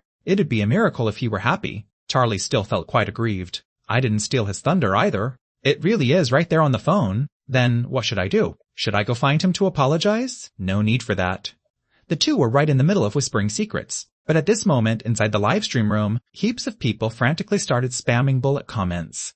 "There's a snake. There's a snake next to Tiffany. It's a massive one. There's a snake. Do you guys see it? There's a snake slithering over. It's slithering over. Is the cameraman blind?" Tiffany and Jet Nolan were walking in the second to last position, and right now, not far from Tiffany's feet, a dark brown snake was crawling right along the ground. As Tiffany was walking along, she suddenly felt something brushing against her foot. She lowered her head to look, subsequently letting out a terrified shriek. Tiffany's sharp shriek made everyone snap their heads toward her. And then, look at that dark brown snake right at her feet. This snake was nearly 2 meters in length. Even staying completely motionless, it was intimidating enough. Lucy and Megan were also instantly terrified into shrieking aloud. Tiffany's face turned completely deathly pale, on the verge of bursting into straight tears. Charlie and I traded a quick glance. Just as we were thinking of stepping forward to help Tiffany, they caught Trent frantically shouting aloud, "Nobody move. There's no guarantee whether the snakes in these mountains are venomous. None of you get close. Everyone immediately stay away from that snake, and let me handle it." The moment Vince and the others heard it might be venomous, they bolted right away. Jet Nolan was also a bit frightened. He originally wanted to run too, but Tiffany was currently clutching his arm tightly. In the end, Jet Nolan simply hardened his heart, acting like a real man for once. Not only did he resist walking away, but he also gripped Tiffany's hand back. Jet Nolan isn't running. It might be venomous. Jet Nolan? My Jet Nolan is finally being a man for once. Now is not the time to praise Jet Nolan. Hurry up and find a way to save them. Charlie and I were also somewhat surprised. We hadn't expected that this unlucky fellow, Jet Nolan, would actually have such a manly side. As it turned out, they caught Jet Nolan saying tremblingly, "Tiffany, my legs are a bit weak, and I'm about to lose my balance. You hold on to me. I'll hold on to you. Who's going to hold on to me? Help, don't bite me." At this moment, that dark brown snake, terrifying Tiffany into shrieking an octave higher. Charlie actually had a pretty good relationship with Tiffany, so seeing this, she wanted to step forward again. But Trent stopped her again, saying with a perfectly serious and earnest expression, "Don't get close. Leave this kind of thing to a professional." He snapped a branch off a tree, intending to use it to steer the snake away from Tiffany. Seeing the snake hang on to his branch, Trent felt a surge of joy in his heart. Once he drove the snake away himself in a moment, the comment section would definitely all praise him. His only opportunity to show off was today's outdoor survival segment. If he didn't seize the time to display his capability right now, he would never have another chance to hit it big through this show. With this thought in mind, Trent acted with extreme caution, wanting to flick the snake hanging on the branch over to the side. But how could a creature like a snake be so easy to flick away? The exact instant Trent raised the branch, that snake slid straight off the branch, unerringly landing right on top of Tiffany's foot. Terrified, Tiffany let out another loud howl, to the point that Charlie had to cover her ears. She felt that if Tiffany could maintain this level of performance, forget about regular singing. Even singing opera wouldn't be a problem. Don't be afraid. That was just a mistake. Don't move around. I'll drive it away. The snake dropping suddenly gave Trent a fright as well. Subsequently, he hurriedly comforted Tiffany, while simultaneously using the branch to flick the snake up once more. This time, he swung it to the side without a single second thought, originally thinking he could successfully hurl the snake far away, but as absolute ill luck would have it, it landed right onto Jet Nolan's leg. It just so happened that Jet Nolan was wearing shorts, so the freezing cold scales of the snake brushed against Jet Nolan's leg. That tactile sensation made Jet Nolan let out a sharp howl. He frantically tried to kick that snake away, but before he could even shake the snake off, that snake had already wrapped itself around his leg and delivered a direct bite. Jet Nolan let out an agonizing scream, falling flat on his buttocks straight onto the ground. Jet Nolan. Quick, is anyone calling an ambulance? Jet Nolan won't be in serious trouble, right? Does the production team not have any professionals accompanying them? What on earth is Trent doing? Hurling a snake onto someone else? Is he trying to kill someone? The bullet comments in the live stream room went completely chaotic. Meanwhile, Trent also lost his head at this moment. He claimed to be a professional wilderness survivalist. Fine, but in reality, under the packaging of his talent agency, he had merely filmed a few short videos of wilderness survival, that's all. He thought he was more experienced than everyone else.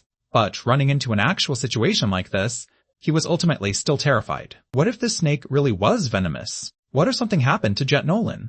Wouldn't he be completely ruined too? While Jet Nolan was screaming in pure agony, Trent was frantic with panic, and everyone else was completely at a loss as to what to do. Charlie and I unhurriedly walked over to Jet Nolan's side. Extending my hand, I firmly clamped down on that snake's head, pinching it upright into the air. "Sean, what on earth are you doing? Wait, isn't this way too dangerous?" As it turned out, I had a perfectly calm face, and even reached out to give Jet Nolan's bitten calf a gentle slap. "Quiet down, calm down, stop wailing. Wah, Sean, am I poisoned?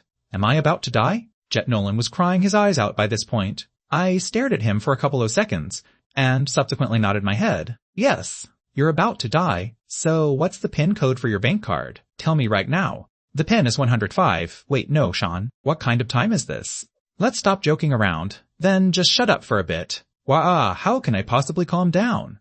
I already feel like I'm getting completely dizzy and blurry-eyed. I'm about to be poisoned to death. Can't I at least utter a few more words? Looking at Jet Nolan, who wouldn't stop crying, I thought about it for a moment, and finally held out the snake in my hand right in front of Jet Nolan. Jet Nolan locked eyes right with that snake, and his crying was instantly choked right back down his throat. Seeing that Jet Nolan had finally quieted down, I let out a sigh. Comrade Jet Nolan, the next time you wail about being poisoned to death, can you please open your eyes first? And check whether your own leg is even injured? Jet Nolan sniffled, looking tremblingly down at his calf, and his expression instantly froze in bewilderment. There wasn't a single wound on his leg. Holding up the snake in my hand, I said to Jet Nolan, this kind of snake is called a rat snake. First of all, it's non-venomous. Secondly, its attack power is exceptionally weak. It was originally just passing by normally, but after being flicked twice by Trent, its self-defense instinct was finally triggered, which is why it gave you a bite. But because the teeth of this rat snake are serrated, once you are bitten by it, don't drag it or try to shake it off forcefully. Just pry its mouth open and remove it, and it won't leave a deeply profound wound. With how thick-skinned your leg is, this rat snake didn't even pierce your skin. What on earth are you shouting about being poisoned for? Jet Nolan wiped away his tears, saying aggrievedly, but I genuinely felt dizzy and blurry-eyed. Before I could even speak, Charlie said with a perfectly serious face, it's probably because you screamed too loudly and suffered from oxygen deprivation. That actually makes sense, seeing that the danger was resolved and the snake was completely under my control. Only then did everyone else dare to move closer. Tiffany was expressing concern for Jet Nolan. Vince was staring at the snake, while Trent, because he had lost face yet again, felt exceptionally uncomfortable and defensive in his heart. Earlier, he had cautiously used a branch to flick the snake, acting as if it were an incredibly terrifying ordeal, but as it turned out, not only were Charlie and I not afraid at all, but I even dared to hold the snake directly in my hand. Didn't this make his prior actions look even more cowardly? Trent secretly gnashed his teeth and suddenly burst out in the end, since you guys knew long ago that this snake was non-venomous and posed no danger, why didn't you say so earlier? If you stepped in to help sooner, would Jet Nolan even have to be terrified like this? Would everyone still have to be so scared? Charlie looked at Trent with a face full of confusion. I wanted to step in and help, but you were the one who told us not to get close, stating that we should leave it to a professional. Before, you complained that we didn't listen to you and didn't move together with the main group. I admitted my mistake, now that I'm listening to your words. How come you're still displeased? She felt this guy was truly bizarre. Not listening to him wasn't okay, and listening to him wasn't okay either. Trent already felt deeply uncomfortable to begin with, and being called out by Charlie like this made him completely unable to save face. Furrowing his brows, he snapped in pure rage. Wasn't that entirely out of consideration for your safety? I harbored nothing but pure goodwill for you guys, yet you actually talk back to me like this?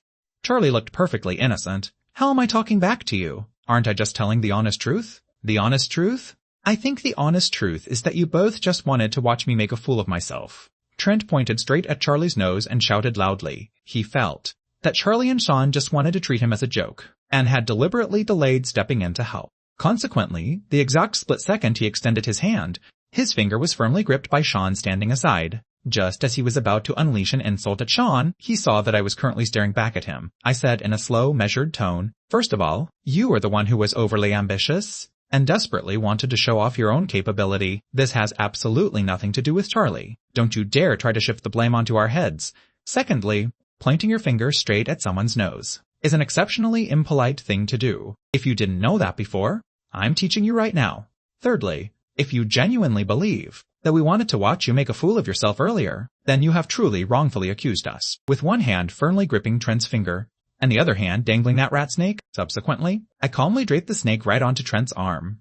I was perfectly calm, but Trent could absolutely not stay calm anymore. Even though he knew this rat snake was non-venomous, but facing an actual snake nearly 2 meters long, he would still instinctively feel pure terror. Terrified, he fell flat on his buttocks onto the ground, trying with every ounce of his strength to shake that rat snake off. But that rat snake had also been startled, coiling itself with absolute desperation around Trent's arm. Consequently, the man and the snake started rolling all over the ground altogether. Trent struggled relentlessly, looking phenomenally disheveled and pathetic. Meanwhile, only now did I resume my sentence from just a moment ago, saying, if I genuinely wanted to watch you make a fool of yourself, this is exactly how I would do it. Do you understand now? Whether it was Director Chen, The viewers, Tiffany, Jet Nolan, or even Charlie, everyone was thoroughly stunned at this moment. They had never witnessed this side of Sean before, and could even less imagine that I would dare to do something like this to Trent, right in the middle of a live broadcast.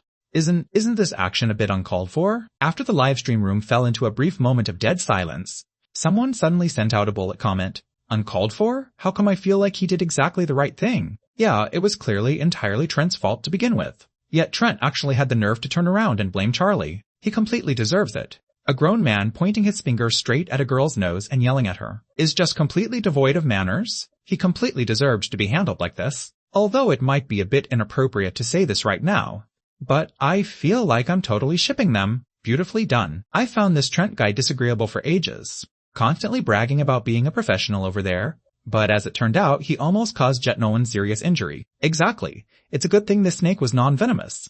If this had genuinely been a venomous snake, Jet Nolan would have been killed by Trent. I genuinely feel like Sean is quite handsome right now. Does he still have openings for more male fans? Inside the livestream room, the audience was already heavily dominated by Charlie's and my fans.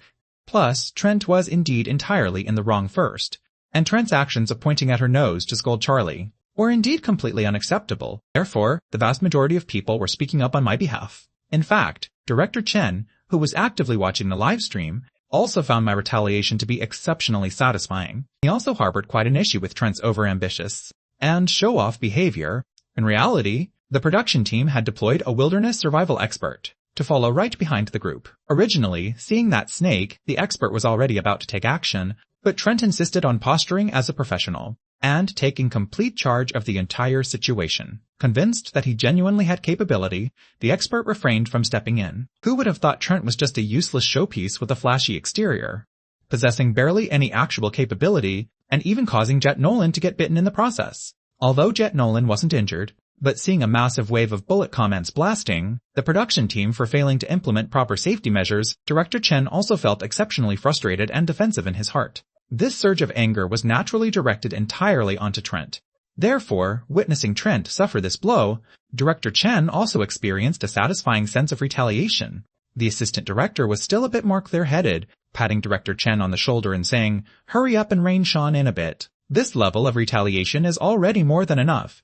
Continuing any further would be uncalled for." Only then did Director Chen snap back to reality. With a fair amount of reluctance, he pulled out his walkie-talkie, just as he was intending to notify me, to quickly remove the snake, only to witness me stepping forward a step ahead of him, and removed that rat snake. From Trent's body, Trent was panting heavily in huge gasps, lying on the ground with a completely deathly pale face. His body was covered in fallen leaves and dirt, looking as thoroughly disheveled and pathetic as could be. You've gone way too far." His partner, Lucy, only dared to step forward now, helping Trent up.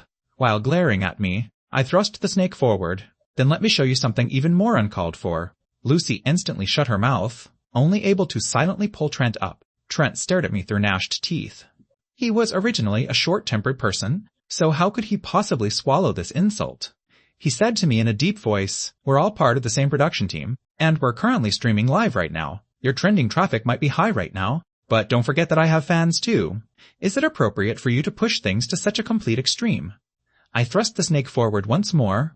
"Then let me show you something even more extreme." Ha ha ha. Beautifully done, Sean. This Trent guy just never learns his lesson, and actually dares to threaten Sean. Wow, I even sympathized with him before, feeling like Sean had gone too far. Looking at it now, a person like this doesn't deserve a single bit of sympathy, when he was pointing straight at Charlie's nose, and scolding the young girl earlier. How come he didn't mention he was going too far? How come he didn't keep in mind that it was a live broadcast? He really has some nerve. Another wave of mass mockery erupted in the comments. Although Trent couldn't see the comments, he could certainly see the snake in my hand. After his mouth twitched for a bit, Trent ultimately didn't dare to say anything else in the end, seeing that he had behaved himself. Only then did I release the rat snake. This rat snake, which had experienced way too much, slithered through the grass for a bit, and finally vanished from sight. Because a situation like this had occurred, the startled Jet Nolan, Tiffany, and Trent all required a rest, consuming a fair amount of time. So by the time dusk was approaching, the group still hadn't managed to walk out of Little Jade Mountain.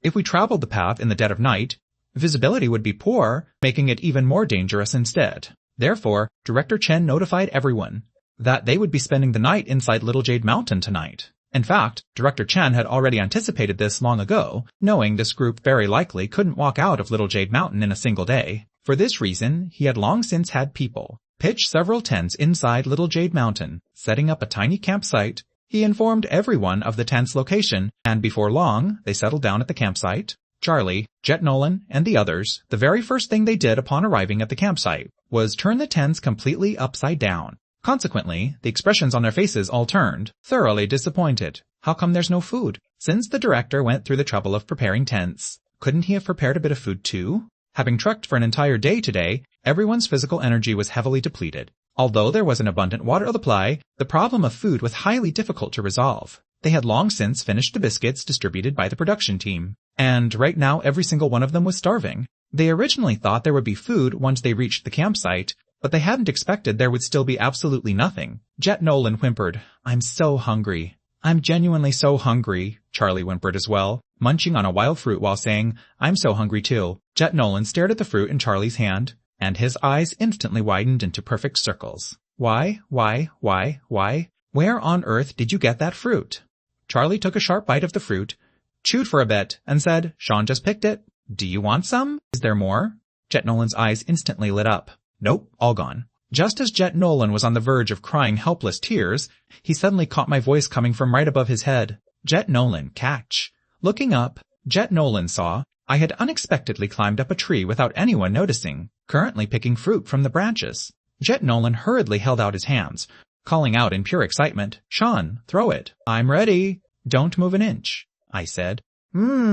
Jet Nolan nodded his head, and then saw me hurl a fruit straight down, hitting him right in the face. Jet Nolan said, "Sean, allow me to ask a bold question. Did you tell me not to move just to make it easier for you to aim?" Standing aside, Charlie rolled her eyes at him. "Got an issue with that? If you have an issue, don't eat it." As she spoke, she made a move to snatch the fruit from Jet Nolan's hands. Jet Nolan was also quite ruthless. In a single bite, he stuffed that fruit, which was the size of a baby's fist, straight into his mouth. Muffling out through a full mouth, he said, "No way. This one is mine." In the evening, there were currently tons of people watching the live stream. Witnessing this scene, a loud chorus of laughter erupted in the live stream room. He truly embodies his name. His life is just too difficult. This is simply way too difficult. These few people are genuinely going to kill me with laughter. My ultimate source of joy. Isn't it dangerous for Sean to climb that high? It looks so terrifying to watch. This is the exact same Sean who caught a snake barehanded. What are you afraid of? What? Catching a snake? Was that from a segment earlier today? I was working and missed it.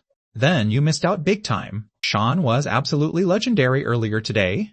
I remember someone posted a video clip. Go search for it. While the viewers in the live stream room were chatting, I had already picked over a dozen fruits. I climbed down from the tree. As for climbing trees, Charlie and I had certainly done it plenty of times before. In fact, Charlie climbed even more fluidly than I did. Stepping down from the tree, I first selected a few of the absolute best fruits for Charlie. Right after that, I distributed a few fruits to Jet Nolan, Tiffany, Vince, and Megan. Finally, gripping the remaining few fruits, I walked over right next to the influencer duo, who were currently sitting in the furthest corner without uttering a single word, yet occasionally swallowing their saliva while watching everyone else eat fruit. Seeing me approach, Trent immediately turned his head away, and Lucy also kept her head lowered in silence. They both assumed I had come to mock them for having nothing to eat, but they hadn't expected me to extend my hand and offer them a few fruits. Trent was briefly taken aback, only to see me, saying with a light chuckle, "Go ahead and eat. Don't take what happened earlier today to heart. It's all minor stuff. Let's just move past it." Taking the fruits, Trent and Lucy were more or less a bit touched. Wow, Sean is a genuinely good guy. I just went back to catch up on the earlier segment. Trent indeed went way too far. Yet right now, Sean is still willing to help them. He's truly kind-hearted. My bro Sean clearly distinguishes right from wrong. He is absolutely a positive role model idol. The comment section was also filled with a wave of praise. Only Charlie, seeing me walk back after handing out the fruit, reached out a hand to poke me, whispering softly, "Why are you still giving them fruit? They've been completely ignoring you the entire day today, yet you still go and extend your warm hospitality to them." I spread my hands. They're all full of worms anyway, and it'd be a pity to throw them away. Might as well give them to someone. The comments section fell into an instant silence. Director, can you please inform Sean that the next time he says something like this, remember to switch off his microphone? Don't let him shatter his perfect image in our hearts. The evening livestream concluded right at 9:30 p.m. Staring at the screen that had plunged into darkness, the viewers We're all a bit left completely wanting more. The 4 duos of guests each returned to their respective tents to rest. The tents were one per couple, and the space inside wasn't very large, looking more or less a bit cramped. Charlie and I were squeezed together, Charlie leaning in my embrace while scrolling through social media, while I was busy watching Charlie browse social media. The topic page of the Panghubei duo saw its trending popularity grow higher day by day. Since the broadcast of Let's Start Dating Today began up until now, Charlie and I were producing viral moments almost every single day. Video edits about us were also becoming increasingly abundant. Even for many people who didn't have the time to watch the live stream, simply by watching these clipped segments, they completely stand the two of us. Therefore, the number of active users within the Panghubei duo's topic page was unexpectedly even larger than the livestream viewer count. Naturally, talented individuals became abundant as well. The videos they clipped and the jokes they wrote made even Charlie laugh for a long while sometimes when she read them. So, right now, Charlie's daily nightly source of amusement was running high-intensity searches on Weibo, Bilibili, and TikTok for fan-made creations related to the Panghubei duo and the padlock couple. Today, the video with the highest popularity under the Panghubei topic was undoubtedly the segment of Sean catching a snake barehanded and using the snake to terrify Trent. Charlie replayed that specific video segment twice and suddenly muttered in a soft, low voice, "I didn't feel anything special at the time, but looking at it now, you actually look pretty handsome, huh?" "What did you say? I didn't quite catch that." I said, "The part where you helped me vent my anger by using the snake to terrify Trent was actually quite handsome." Charlie repeated herself. When she finished speaking, her face turned a bit red. I let out a light chuckle, rubbing her small head, and whispered softly, "So, bro Charlie, aren't you going to give me some kind of reward?" Flushed Charlie tilted her head up and planted a tiny kiss on my face. I raised an eyebrow. "Just this?" Charlie glared at me. "Greedy pig." Of course I'm not satisfied. Charlie suddenly scrambled up from my embrace, pressing me firmly down onto the ground. Subsequently, leaning her body down, she delivered a direct bite to my face, instantly leaving a neat ring of teeth marks right on my face. "Are you satisfied this time?" Charlie's face was completely flushed, yet her expression resembled a little tigress, glaring fiercely as I rubbed the teeth marks on my face. Still not quite satisfied. "How about you bite me a bit harder? You said it yourself." Charlie bared her tiny teeth, leaning down once more to bite toward my face. As a result, I simply extended my hand, pressed Charlie's head down, and kissed her right on her lips. Charlie's eyes instantly widened into perfect circles, yet she didn't resist either, instead compliantly resting right in my embrace. Our lips and teeth intertwined, and finally she bit my lip quite hard. Staring at me as I was caught off guard and hissed from the sharp pain, Charlie's eyes were filled with a watery mist, her face carrying a deep bashfulness, yet she let out a soft, humph, remarking in an exceptionally tsundere tone, "I didn't give you permission to kiss me, so you aren't allowed to kiss me. This is your official punishment." I rubbed my lips, and suddenly leaned close right in front of Charlie after a brief moment, pointing a finger at my own lips. I said, "How about you bite me another 8 or 10 times? Charlie gave me a highly bizarre look. "You don't happen to have some kind of weird fetish, do you?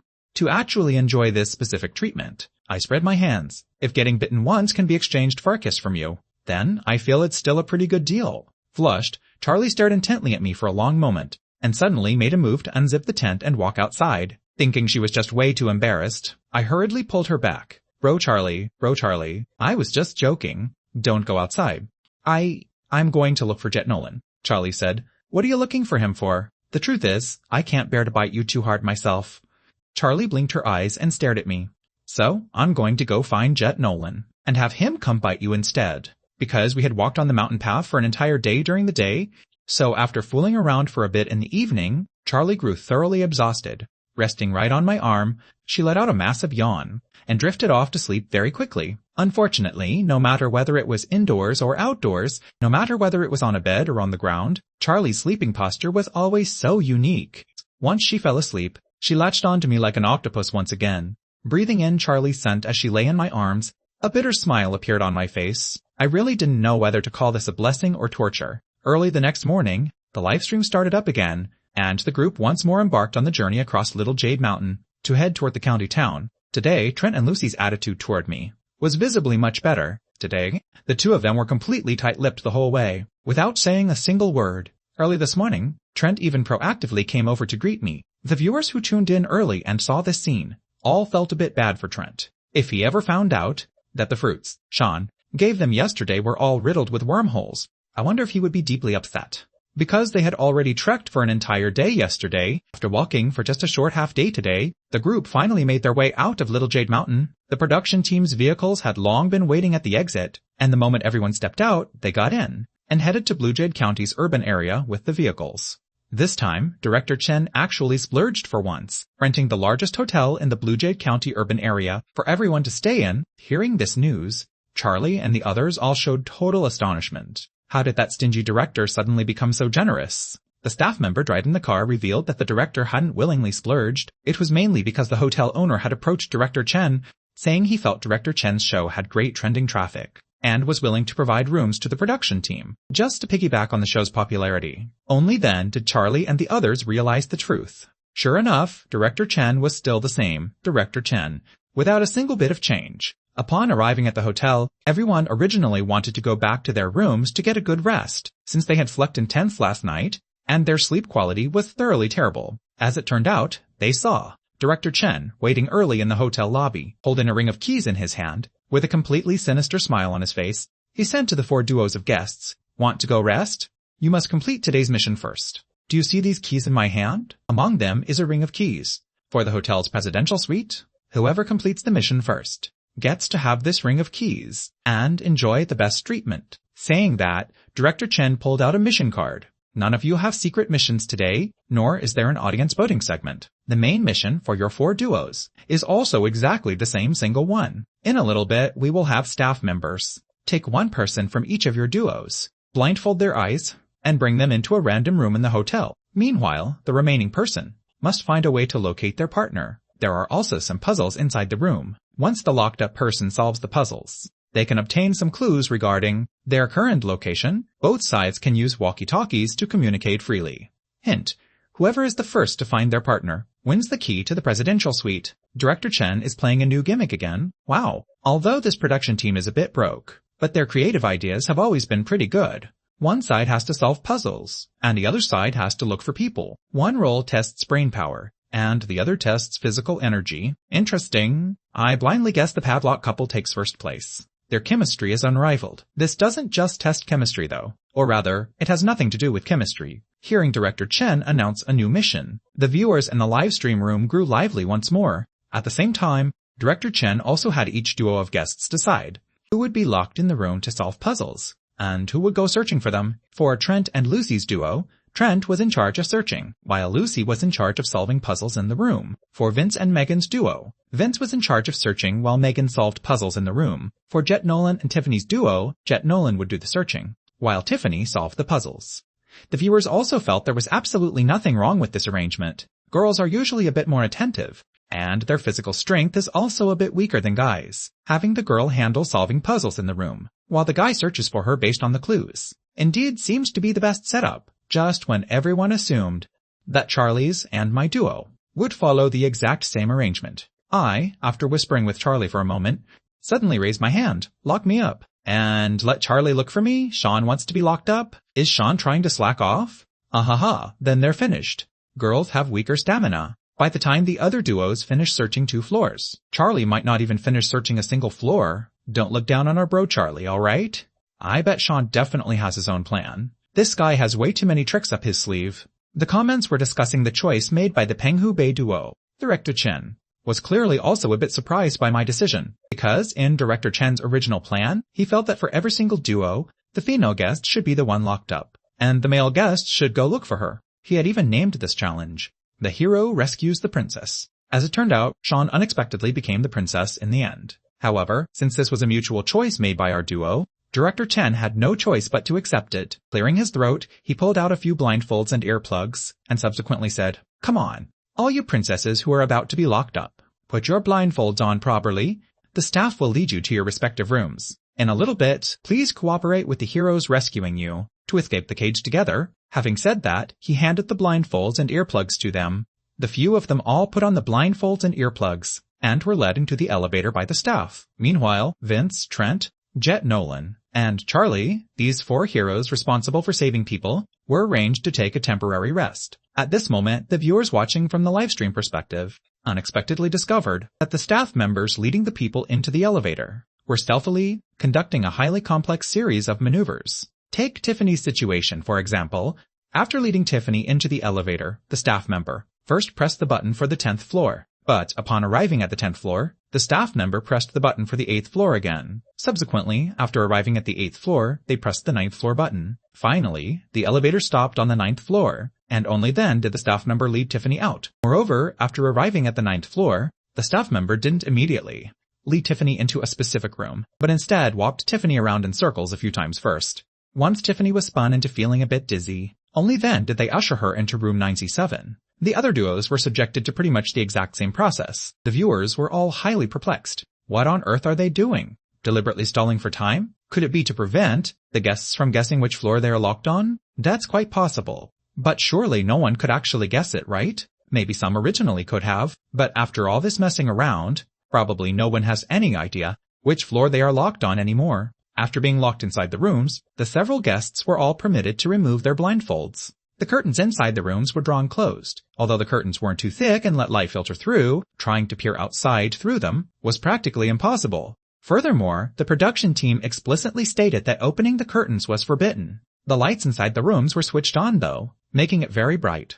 Once Megan and Lucy entered their rooms and removed their blindfolds and earplugs, the very first thing they did was begin searching the room to see if there were any puzzles or clues. Meanwhile, their partners, Vince and Trent, started from the very first floor, knocking on doors room by room, searching for them. The duo of Tiffany and Jet Nolan was quite different though. After being locked in her room and removing her blindfolds and earplugs, Tiffany spoke to Jet Nolan over the walkie-talkie. Jet Nolan, take the elevator up to the 2nd floor first and see how many seconds it takes. Jet Nolan complied immediately, and ultimately calculated the time, not counting the opening and closing of the elevator doors. It took a little over 1 second. Subsequently, Tiffany began her calculations. The viewers were rather impressed as they watched. Tiffany is brilliant. I heard before that she was a top graduate from Tsinghua Peking University. I didn't expect her to genuinely be this smart. This is way more efficient than the other two duos. Unfortunately, the floor level Tiffany ultimately calculated was the 14th floor. For starters, Tiffany's blindfolded timing wasn't particularly precise, and the value Jet Nolan provided wasn't accurate either.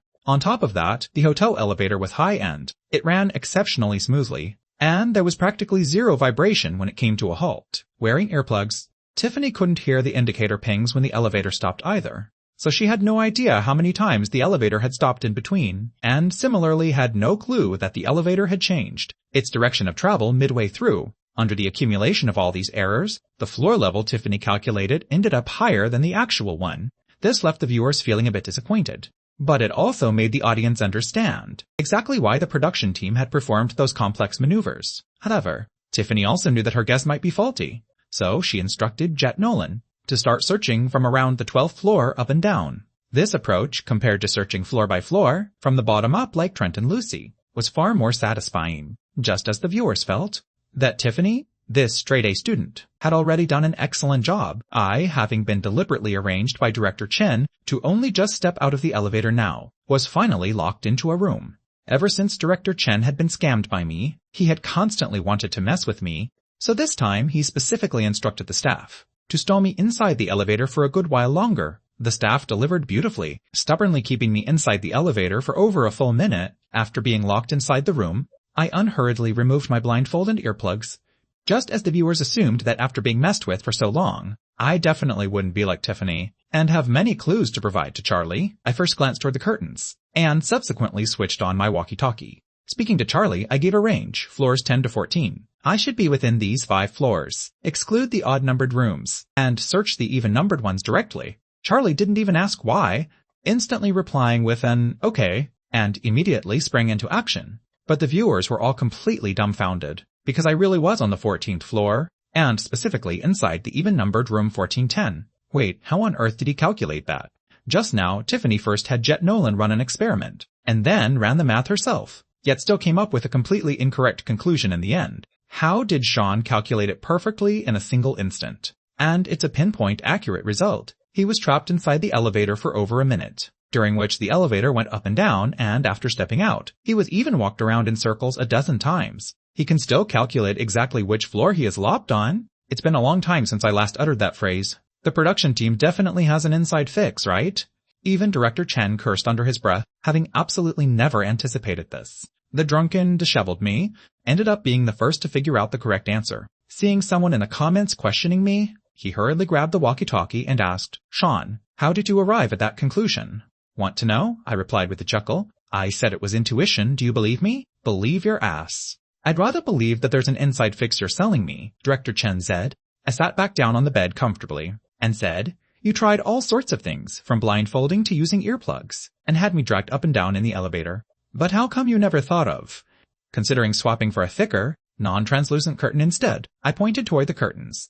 "This is the newest development zone in the urban area of Blue Jay County, where the buildings are packed tightly together, and the surrounding area is full of new, tall office buildings. For the room not to be blocked from direct sunlight by the nearby office buildings, the floor I'm on must definitely be above the 7th floor. It's about 11:00 a.m. right now. During this time of day, it's impossible for the odd-numbered rooms of this hotel to receive such direct sunlight. So I'm definitely in an even-numbered room." Director Chen froze upon hearing this, only snapping out of it a moment later. He hurriedly asked, "But how did you calculate the 10th to 14th floors? This hotel has 26 floors. With so many floors above the 7th level, how can you be so certain it's the 10th to 14th floors?" "Because of intuition." "Screw your intuition, tell me the truth, or else I'm going to say you fixed the game too."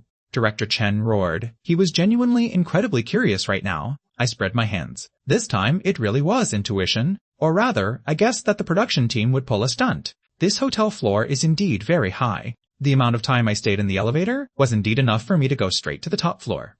"The 26th floor," I said earnestly. "But I am certain that the production team wouldn't be that straightforward. You guys would absolutely never just simply send me straight to the top floor. Even, you wouldn't send me to a floor too close to the top floor because you anticipated that I might use the time the elevator traveled to give Charlie a hint, to have her rush straight to the very top floor. So I just felt you guys should have locked me somewhere between the 7th and 18th floors. The reason I said the 10th to 14th floors was that I randomly picked a few floors from the 7th to the 18th. Actually, I wasn't even sure, but if I was wrong, Charlie could have just searched the other floors." Saying this, I glanced at the camera inside the room, revealing a gentle, friendly smile. But judging by Director Chen's questioning, I must have guessed it correctly. Director Chen was dumbfounded. Director Chen had never expected that he would try everything to use his cunning schemes, putting so much effort into the elevator trickery, only to lose because of the curtains, and his psychological gamble against me. The viewers were also completely dumbfounded that I relied purely on the light filtering through the curtains to judge exactly which floor I was currently on and analyzed it so logically. To tell the truth, I feel like I'm seeing the shadows of two people in my brochure right now. I bet one is Conan. Who is the other one? Sherlock Holmes? Is my bro Sean truly real? Did he come straight out of Superbrain? I can't take it. I used to think Sean was just a handsome regular guy. I never expected that not only is he handsome, but he's also abnormal. Don't tell me he's also some straight-A student from Tsinghua or Peking University? Hubby, you're so handsome. A wave of messages flooded the comment section. However, someone also brought up Director Chen. Look at a certain director who calculated every single step, only to be effortlessly broken by our Sean in the end. Being narrow-minded is one thing, but having zero actual ability is another. Tisk, tisk, kesk. Is that director blushing right now?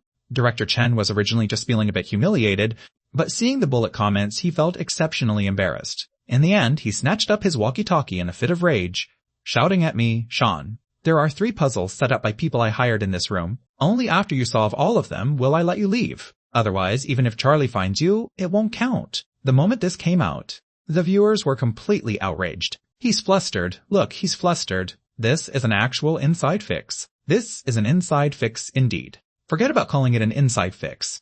He's already saying it outright. This is blatantly abusing his power. I disagree. How can the director be like this?" Director Chen also seemed to feel that setting demands was a bit too excessive. After pondering for a moment, he suddenly came up with another plan. "How about this? If you agree to solve all 3 puzzles before you can get out, I'll grant you an extra $50 allowance tomorrow. How about that?" Director Chen, in order to hook me in this time, could be said to have gone all out. There was no helping it, even setting aside private grudges. The progress of our duo was genuinely a bit too fast. Less than 10 minutes into the game, I was already finishing it. Wouldn't that be a massive blow to the other 3 duos? I absolutely had to create some difficulties for myself. Moreover, Director Chen felt that these 3 puzzles would definitely stump me.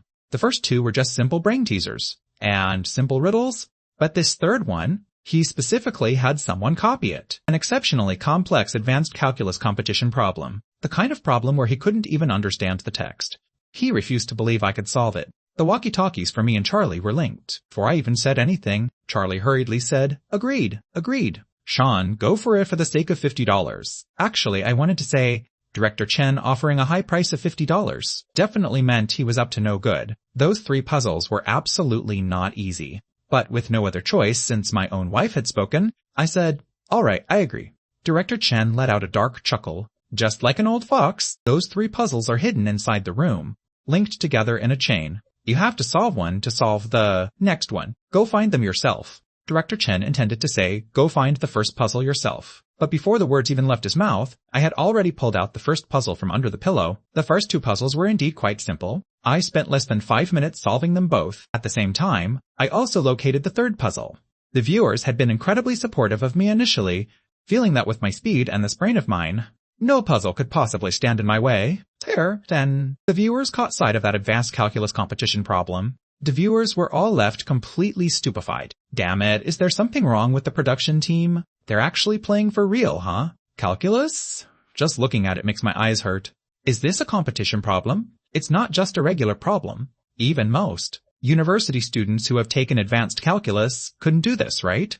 When a person is pushed to the limit, they can do anything. Except calculus. Your lover will betray you. Your friends will deceive you. Only calculus will not. If you don't know it, you don't know it. There's no way around it. Director Chen watched the bullet comments with an even more smug smile. It looked like he hadn't picked the wrong problem after all. Sean, today is finally the day my great revenge is achieved. Let's see how you and Charlie scam me again. Don't take a tiger for a kitten, and don't take me for a sick cat. Director Chen thought to himself with a chuckle, only to see me grab paper and pen, genuinely starting to write. Write, keep writing. I still don't believe you can actually solve it. I'm afraid that by the time the other 3 duos find theirs, you still won't be able to solve it. Director Chen laughed and laughed, and then gradually he couldn't laugh anymore. Because I was writing step by step, exceptionally fluidly, completely lacking any feeling of being stumped by this problem.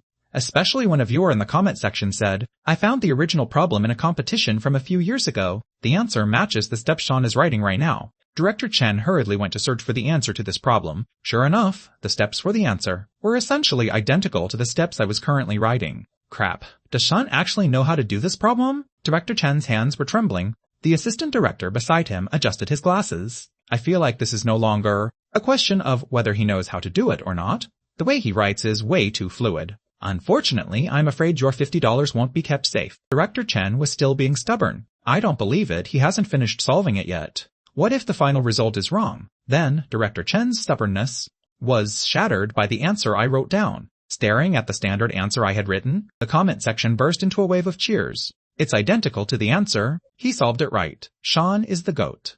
Truly, the GOAT. He can solve calculus problems on site, and he can catch massive snakes with his bare hands. Tell me, who else can do that?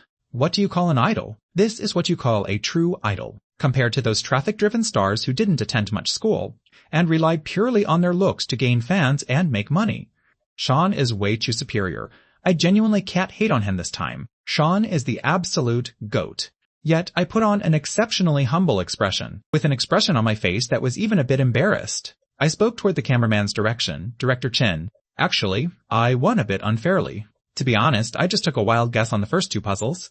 But I genuinely know how to do this calculus problem. I've practiced this problem before while bored. Really sorry about that. I'll be taking those $50, thanks. Director Chen nearly spat out a mouthful of blood. Damn it, he was just saying he guessed it smoothly. Why was he so unlucky to run into a problem he had solved before? If he had known, he would have swapped for another problem. Actually, it would have been useless for Director Chen to swap it. In order to keep myself from getting lost in the cycle, I had constantly been finding new goals for myself. There was a period when I aimed to practice problems. Even practicing problems nationwide, taking joy in it for a time. Even if Director Chen had someone write a brand new problem, with my current capabilities, I could have solved it on site, took a wild guess on the first 2 puzzles. I genuinely know how to do this calculus problem. Why do I feel like these words are a bit jarring?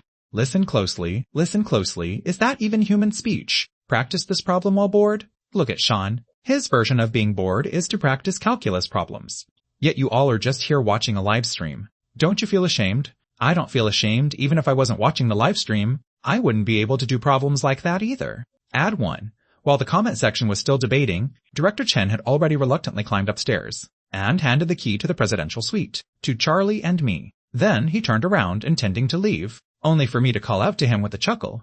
Director Chen, didn't you forget something? Director Chen turned back in financial agony, pulling a $50 note from his pocket. Charlie snatched it right up, and then hurriedly asked Director Chen, you get $50 for solving 3 problems? Is that right? Are there any more puzzles? Let Sean solve a few more, and whether or not we can eat a grand feast tomorrow entirely relies on you, Director Chen. Director Chen replied, do you take me for an ATM? Charlie shook her head. How could that be? Director Chen felt slightly consoled in his heart, only to hear Charlie add, ATMs take my own money, but what you're giving me is your money. Of course, it's way more fun to earn your money. Director Chen was very depressed, but Charlie was very happy. Holding the key to the presidential suite, she went to the room to rest with Sean. With this, the viewers became depressed too, because with a sharp slam, Charlie shut the cameraman outside the door. They had nothing to watch anymore. The viewers started protesting one after another. Seeing the viewers' protests, Director Chen became even more depressed. In the end, Director Chen said through the walkie-talkie, Charlie, today's recording isn't over yet. Even if you want to rest in the room, at least give us some footage, right? There was no response from the room door. After thinking about it, Director Chen suddenly added, otherwise, your money will be deducted. Click. The door to the presidential suite opened instantly. The cameraman waiting at the door snapped to his senses and was about to step inside. As it turned out, before he could even enter the door, Charlie reached out a hand, snatched away the camera in his hand, and then shut the door again with a loud slam, leaving the cameraman standing alone in front of the door, completely dazed. Charlie, what are you doing? Director Chen grew anxious. He remembered the previous experience of being extorted by Sean and Charlie. Don't tell me these two are going to pull the exact same stunt again. But Charlie very obediently set up the video camera in a corner of the room and subsequently asked in confusion, didn't you say just giving some footage is fine? Aren't I giving you some footage right now? Director Chen said helplessly, Student Sean, Student Charlie, even if you don't consider my feelings, please consider the feelings of the viewers who like you. Did everyone come here just to watch you rest in your room? Before his words even left his mouth, a massive wave of bullet comments floated up. Resting is great. Go ahead and rest. The kind of rest with the lights off and curtains drawn. Yeah. When you're tired, you should rest. Hurry up and go to sleep. Hurry up and go to sleep. This angle of ours is just perfect. Don't treat us like outsiders. You guys absolutely mustn't be shy. These were naturally all Padlock couple fans, the romantic shit fans of Sean and Charlie. They wished for nothing more than to see the two of them sleep in one bed. It completely left Director Chen speechless right then. But thankfully, there were still decent people in the livestream room. You Padlock fans respect yourselves, and don't represent the rest of us general viewers. Although we also want to see them sleep a bit, can you guys please consider the feelings of the production team? Is 2 people sleeping together something that can just be randomly live-streamed? Aren't you afraid the show will get banned? Director Chen watched with tears welling in his eyes. In this world, there were still decent people willing to consider the show. As it turned out, this person immediately followed up with, I hope the director can record the scene of them sleeping and private message it to me, so we don't have to worry about the show getting banned. Decent person, my ass. Just another romantic ship fan, right? Charlie had no idea how crazy the comments in the livestream room were flowing. She was indeed a bit tired, genuinely wanting to get some rest. She had walked on the mountain paths all day yesterday, and didn't sleep very well last night either. Today, she had walked for another short half day, and now she was truly exceptionally exhausted. After she set up the video camera properly, she fell onto the large bed and drifted straight to sleep. I sat on the bed as well, but I didn't go to sleep. Instead, from the bookshelf that came with the suite, I pulled down a book and started reading. The room was perfectly quiet, without a single sound to be heard. Director Chen saw this scene and felt a wave of regret in his heart. We're screwed. We're probably going to lose a wave of viewers today. Reflecting, who likes to watch someone read a book without saying a word? And someone else sleeping like a dead pig? But very quickly, Director Chen was completely dumbfounded, because the viewers in the livestream room, far from losing many, unexpectedly had their comment volume surge all at once. To tell the truth, Sean looks way too handsome when he quiets down to read a book.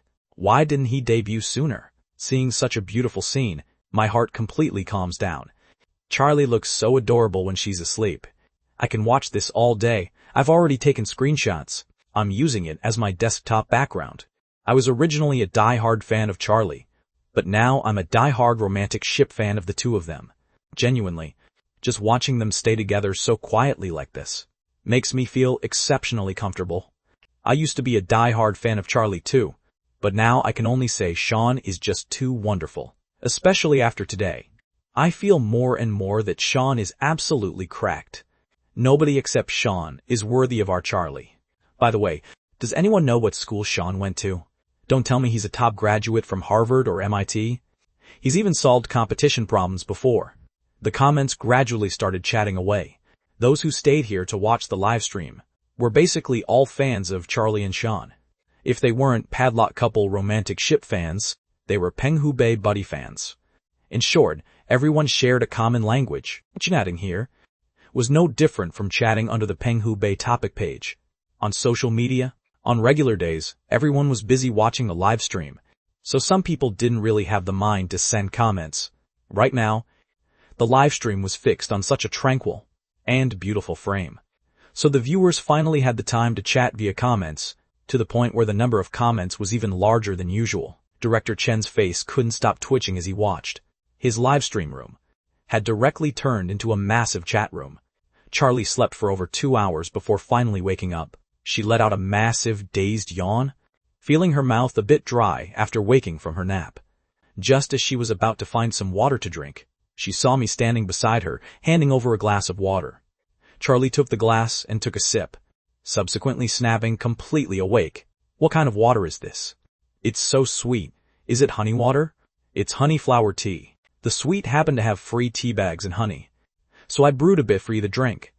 It can help refresh your mind," I said as I helped her fix her messy hair from sleeping. "Did you have a comfortable sleep?" Except I woke up feeling a bit hungry. "Let's go grab something to eat in a bit." I smiled and replied, "All right." The viewers who witnessed this scene stopped their chatting one after another, turning their focus back onto the live stream. Can Sean predict the future, or what? He went to brew the tea a few minutes ago, and Charlie woke up just a few minutes later. I am truly stunned by this kind of relationship. I want to have someone like that too, who hands me a glass of honey water right after I wake up, and helps comb my hair while I'm drinking water. Unfortunately, I'm a guy. Watching this kind of little daily routine of theirs is genuinely more satisfying than watching a romance drama. Yeah, although there aren't any massive highs or lows, it is simply very heartwarming. This kind of sweet but not cringy public affection is the absolute best to devour. I originally thought I was a die-hard brotherly bond fan, but how come I'm on the verge of defecting to the romantic ship? Fan camp now?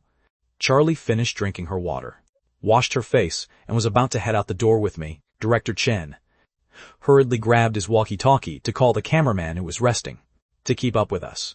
This time, Charlie and Sean actually showed a bit of a conscience, not swindling another sum from the production team, but obediently handing back the video camera.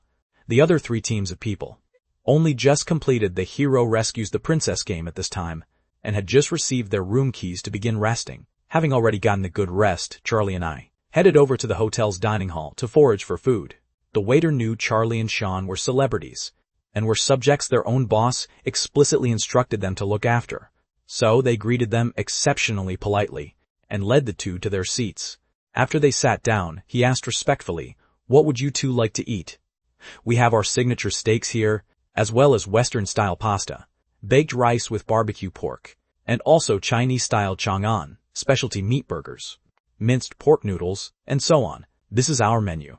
Please take a look." Charlie glanced at the exorbitant prices on the menu, and suddenly snapped the menu shut to look at the waiter. Just when the waiter thought Charlie was about to order, he heard Charlie ask with a perfectly serious face, "Do you sell leftover meat and vegetables here?" Because it wasn't mealtime right now, the hotel's back kitchen was very quiet. There was only an elderly-looking chef organizing ingredients in the back kitchen.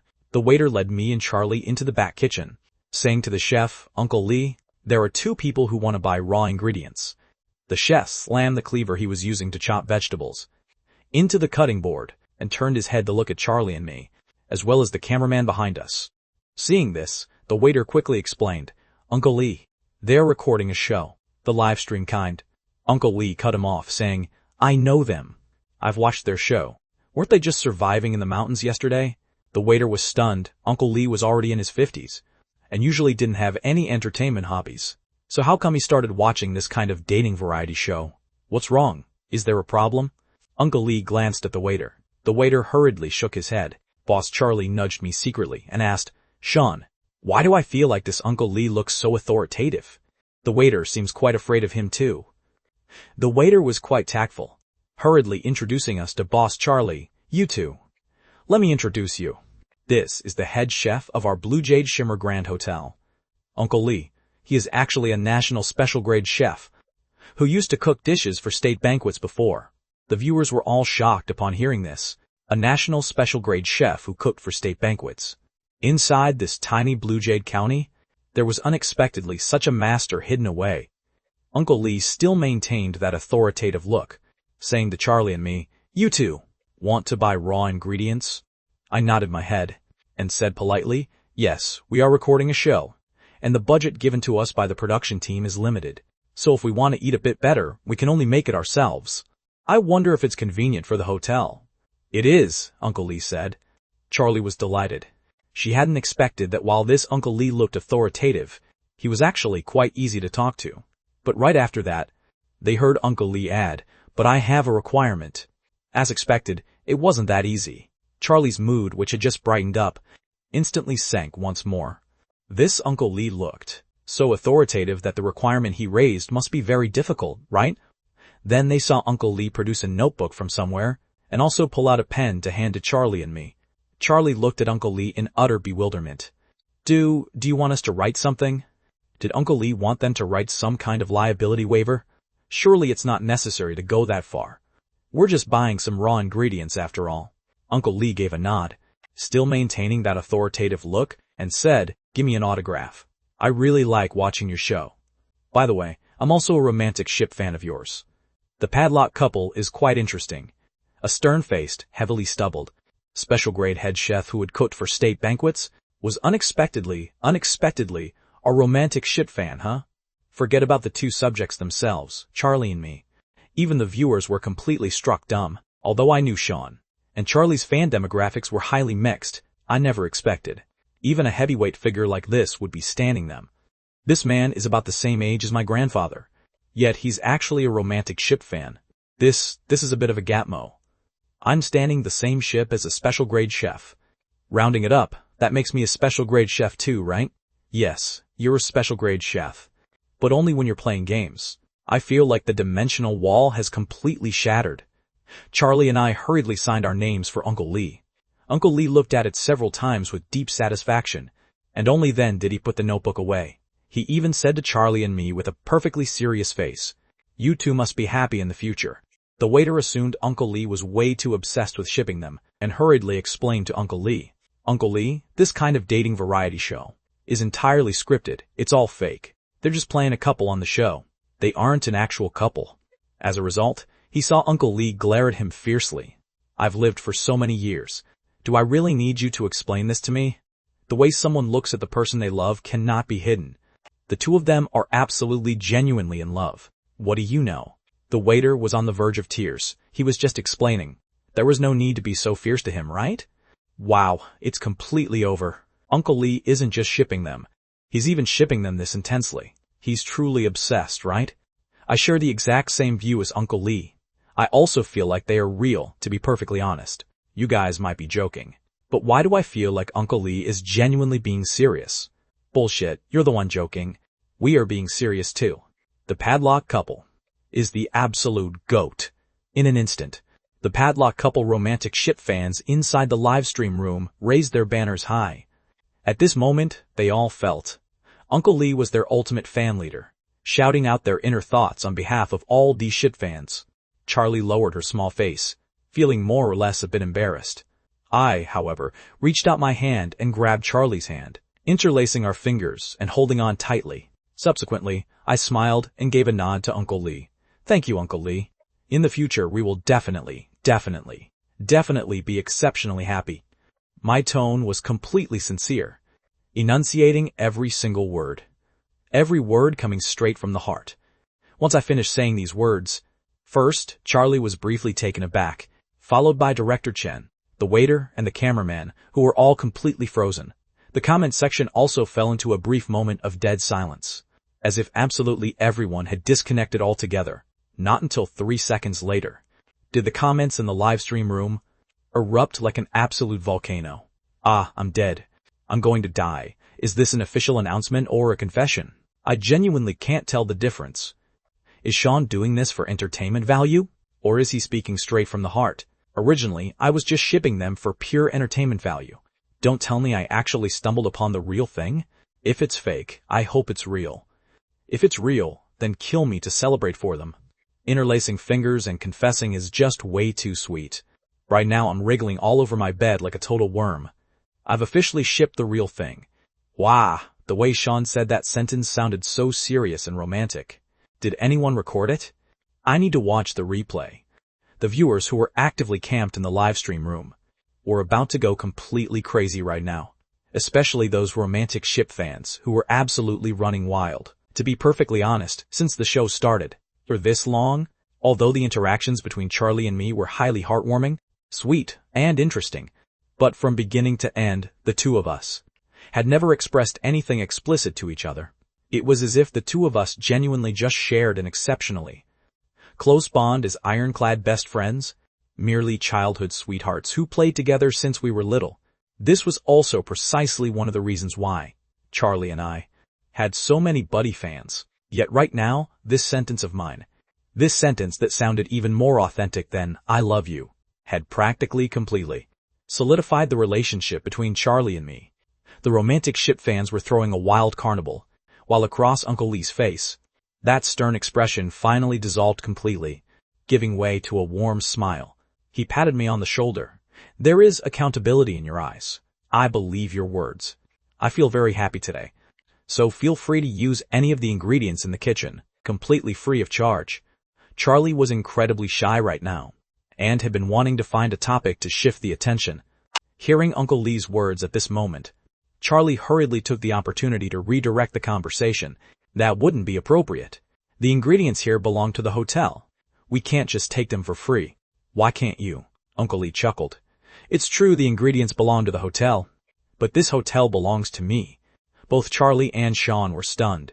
But we met the hotel's President Lee earlier. He clearly, "Oh, indeed, it should be said that this hotel belongs to President Lee." Uncle Lee said, "But I'm his dad." This hotel was President Lee's property, and President Lee was Uncle Lee's property.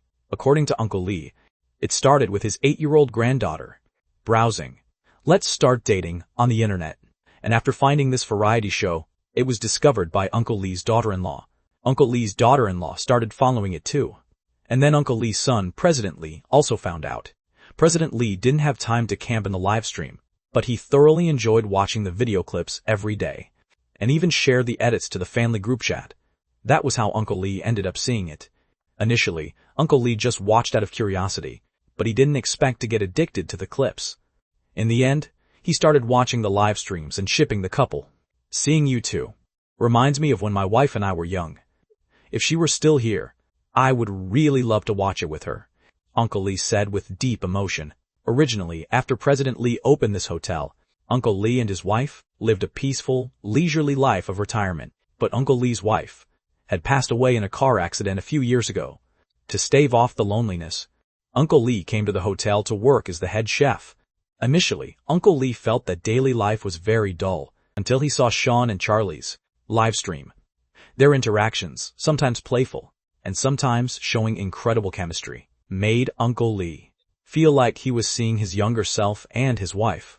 Inviting the production team to the hotel and offering free lodging was Uncle Lee's idea. If he hadn't taken into account that the theme of this show was survival and romance, or that the guests needed to solve things themselves, Uncle Lee would have even wanted to provide free food to the production team. To be honest, both Charlie and I were quite surprised. When the two of us were recording the show, we actually didn't think too much about it. Most of the time, it was just very normal interaction between us, a very normal display of genuine feelings. We never expected that acting like this could actually become someone else's emotional anchor. Charlie began comforting Uncle Lee, going out to the dining room to chat with him. Meanwhile, I picked out some ingredients from the kitchen and started cooking. Aside from making a few dishes, I also specially seared 3 steaks. Once the food was ready, I carried the dishes to the dining table. Several plates were placed in the center of the table, and the 3 steaks were set before me, Charlie, and Uncle Lee. Uncle Lee was taken aback. He really hadn't expected Sean to make a portion for him too. However, he didn't stand on ceremony either. After cutting the steak with a knife and fork, he picked up his chopsticks to grab a piece of beef and ate it. He chewed for a bit, then nodded. I watched the videos of you cooking before, so I knew you were an expert. The temperature control is indeed excellent, and your experience is highly seasoned.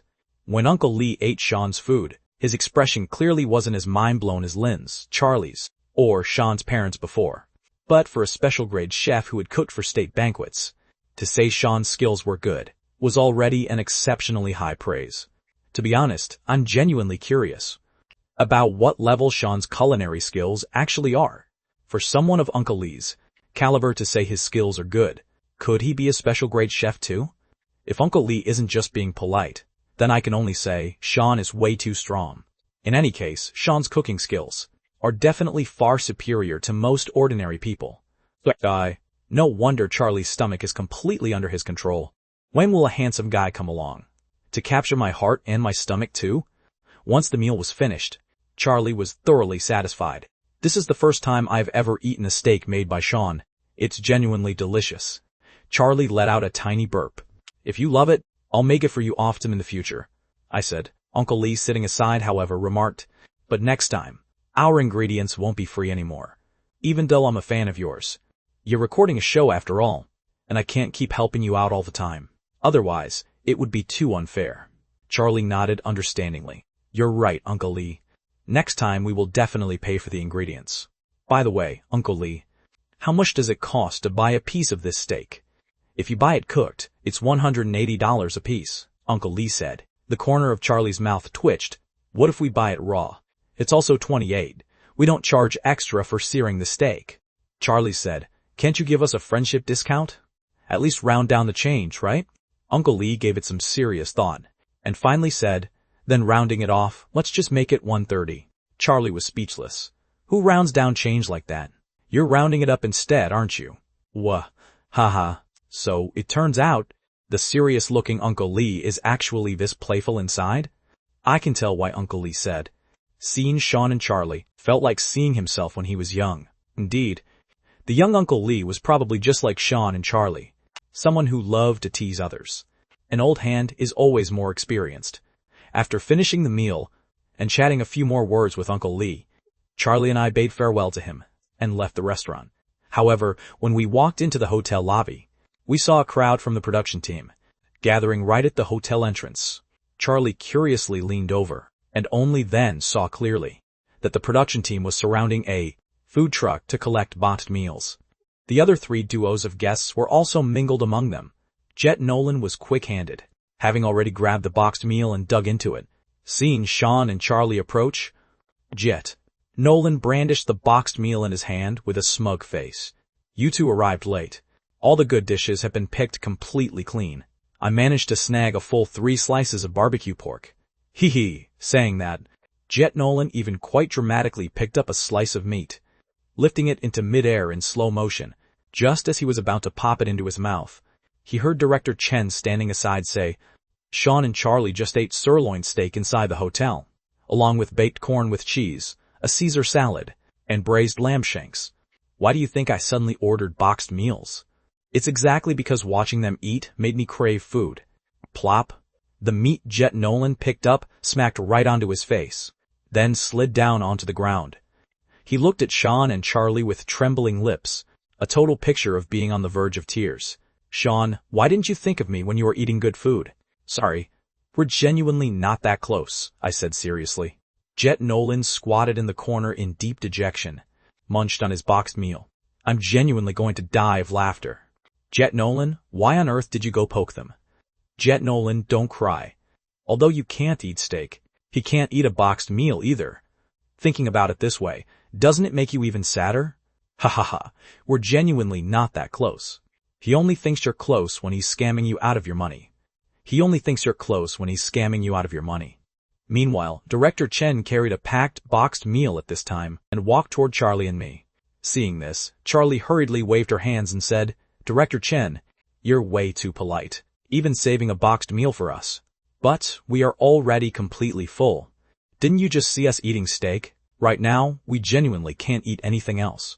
Director Chen said with a dark face, "Who said this boxed meal was for you guys? You really have some nerve, huh?" Having said that, he carried the boxed meal and walked over to the cameraman who had been following Charlie and me the whole time. He handed the boxed meal into the cameraman's hands, patted the cameraman's shoulder, and said, "Brother, it's been hard on you." The cameraman burst into tears right then. "Finally someone cares about me. Director, can I apply to switch to another duo? I don't want to be with them anymore." They ate a grand feast for a full half hour. A full half hour. I just stood there and watched for a full half hour. Wow, I'm genuinely salivating and so hungry. Why do I have to suffer this kind of punishment? If I genuinely committed a crime, I hope the law would punish me, rather than making me suffer this kind of torture. Director Chen felt bad for him and gave him a hug. "Good brother, don't be sad. You're making a contribution to the show. Besides, it seems no one is willing to switch duos with you." The cameraman sniffled. "Then, not switching is fine too. Can I get a raise?" Director Chen instantly let go of the cameraman, turned around, and walked away. The cameraman cried even more sorrowfully. After everyone from the production team finished their boxed meals and rested for a bit, Director Chen announced that he was going to release today's second mission to everyone. In today's first mission, the hero rescues the princess. Congratulations to the Penghubei duo for winning first place. Director Chen first gave a fake smile as he congratulated Sean and Charlie for a bit. Subsequently, he clapped his hands. Now, the upcoming second mission is a defending champion challenge mission. The winning Penghubei duo will serve as the defending champions, and the other 3 duos of guests can challenge them. Each duo has one opportunity to launch a challenge. Having said that, Director Chen produced a very crude cardboard box and pulled out several even cruder cards from inside the cardboard box. Various challenge missions were written on those cards. The 3 duos of guests had to first draw a challenge from it, and then select one person from the Penghubei duo to accept the challenge. If the challenger wins, then the Penghubei duo must surrender their champion status. At the same time, they must also yield the presidential suite to the winning challenger. Charlie grew unhappy the moment she heard this. She pointed at the box and cards in Director Chen's hands and said, "This stuff is so crude. It's glaringly obvious you guys just prepared this at the last minute. The mission you originally designed definitely wasn't this. You just can't stand us staying in the presidential suite.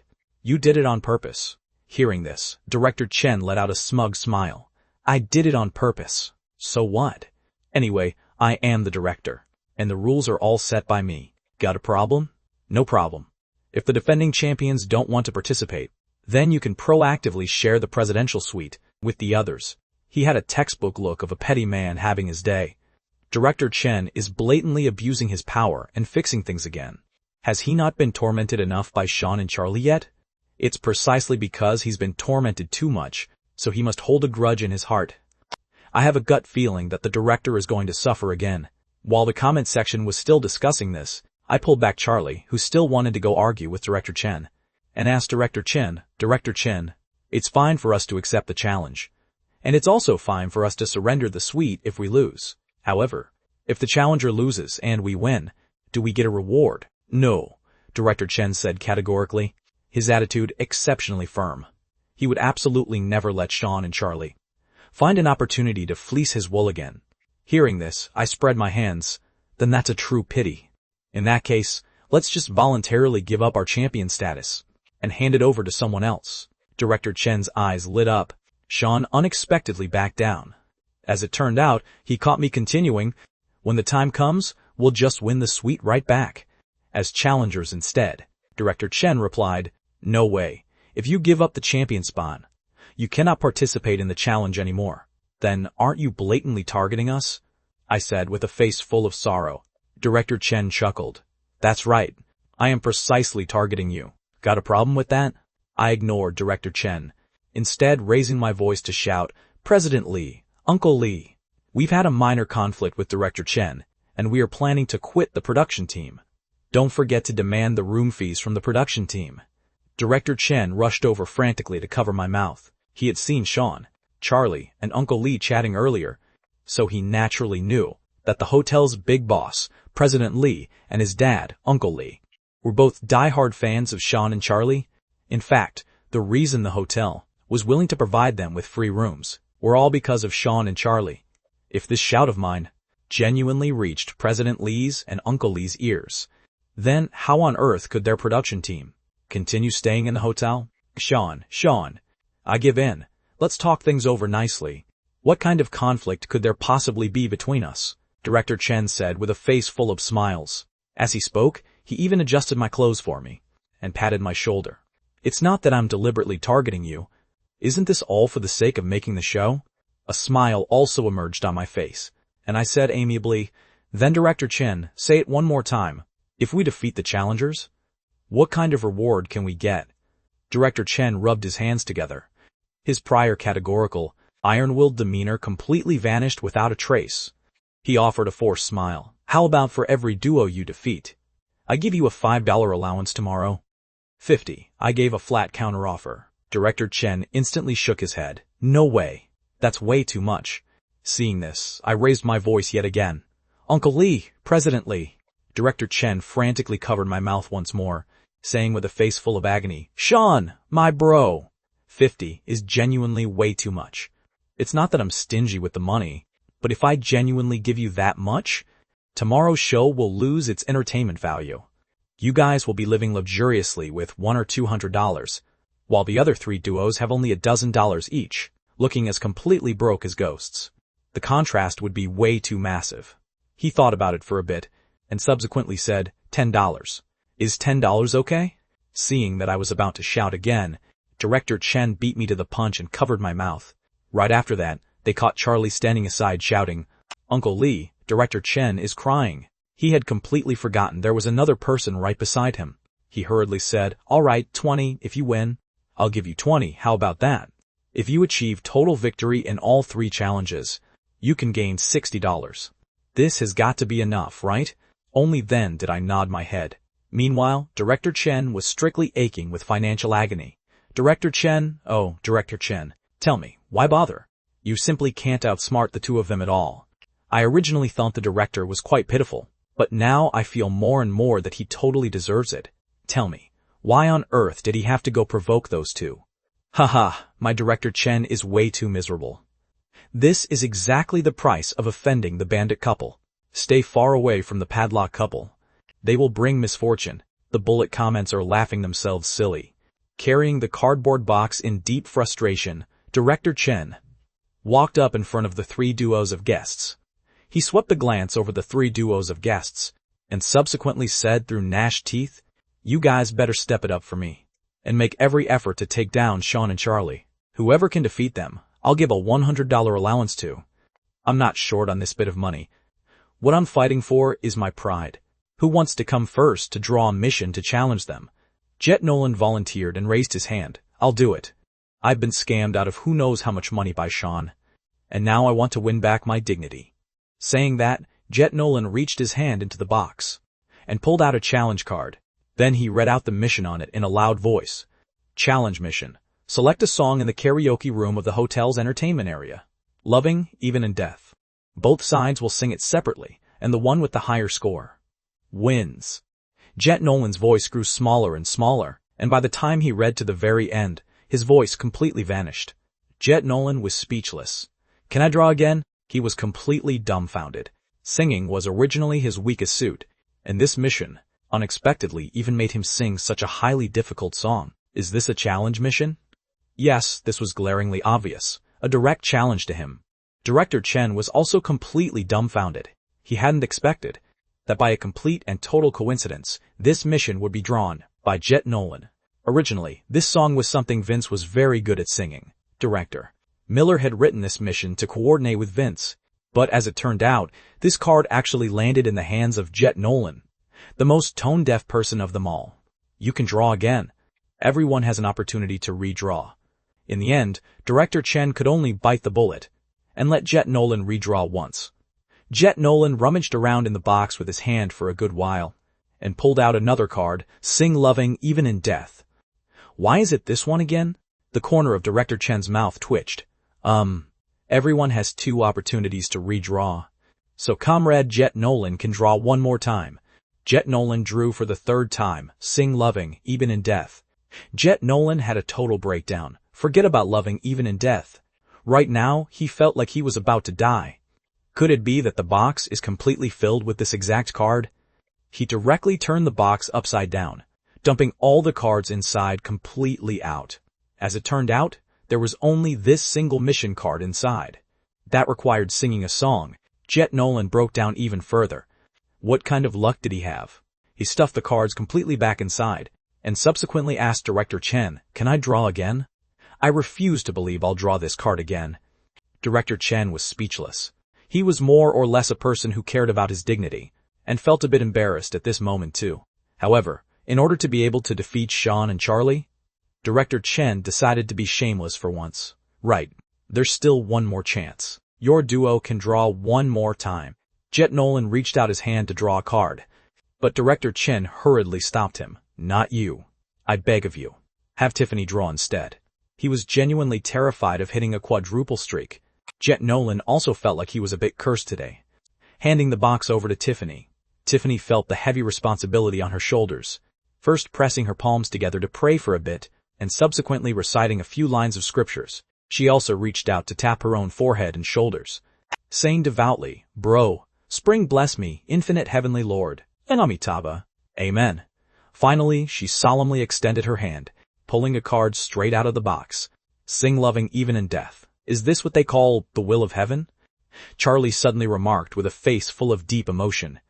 I thought about it for a bit, subsequently shook my head, and said seriously, "This is called being cursed. This is no longer something that can be described as merely being unlucky, right?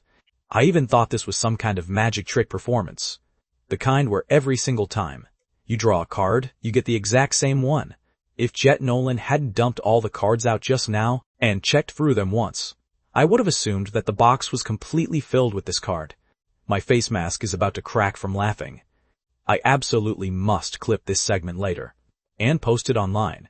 It's genuinely going to kill me with laughter. Jet Nolan, my poor Jet Nolan. How on earth are you guys this miserable? Ha ha ha. The viewers in the live stream room were laughing, but very quickly they could no longer laugh. When Jet Nolan stepped inside the karaoke room and started singing Shinban's famous track, Loving Even in Death, his singing voice, which sounded exactly like a pig giving birth to piglets, but suffering agonizing pain from dystocia and planning to commit suicide, consequently rushing straight into a boiling pot of oil, being severely scalded and violently springing out, only to be sent flying by a passing 10-ton truck, with its piercing, agonizing squeals, directly caused the viewers' expressions to freeze completely. Originally, there were 70,000 viewers watching the livestream inside the room. After Jet Nolan finished singing the first 2 lines, only 60,000 viewers remained. After he finished the 4th line, only 30,000 viewers remained. Just as Jet Nolan wanted to sing the 5th line, Director Chen risked his life and rushed inside the karaoke room, hurriedly cutting him off. He was terrified that the people in the livestream room would all run away. Jet Nolan looked at Director Chen in utter confusion. "I haven't finished singing yet. The scoring system of this karaoke room calculates the score based on the average. You sang 4 lines, and the highest scoring line only got 8 points. I'll just directly grade you at 8 points, alright?" Director Chen said. Hearing this, Jet Nolan actually seemed rather surprised. He scratched his head and smiled. "I didn't expect my score to be that high. To think it's actually 8 points, just 2 points away from a perfect score." Director Chen remarked, "The perfect score is 100. Jet Nolan fell into deep dejection. Hearing that Jet Nolan stopped singing, the number of people in the livestream room gradually climbed back up. Holy crap! The exact instant Jet Nolan opened his mouth just now, he almost sent my soul straight to the afterlife. I was watching while riding the bus and forgot to bring my headphones, playing it on speaker. The moment Jet Nolan started singing, the entire bus of passengers got off. You're still considered lucky. I also played it on speaker, and in the end, I was kicked off the bus by the entire vehicle of people. Jet Nolan genuinely sang the absolute essence of this song. I literally just saw the Grim Reaper. This emperor has no grudges against the production team. Why on earth did the production team deploy Jet Nolan to assassinate me? To think I'm actually still alive after listening to 4 lines? Could I possibly attain physical sainthood and ascend straight to the immortal realm? Whether or not you can ascend is unknown, but in any case, this old monk was almost driven to his ultimate end by listening. The viewers sent bullet comments one after another, expressing their pure relief at surviving a major disaster. Some of them were playing around with inside jokes, but there were also people who were genuinely completely shell-shocked by Jet Nolan's singing.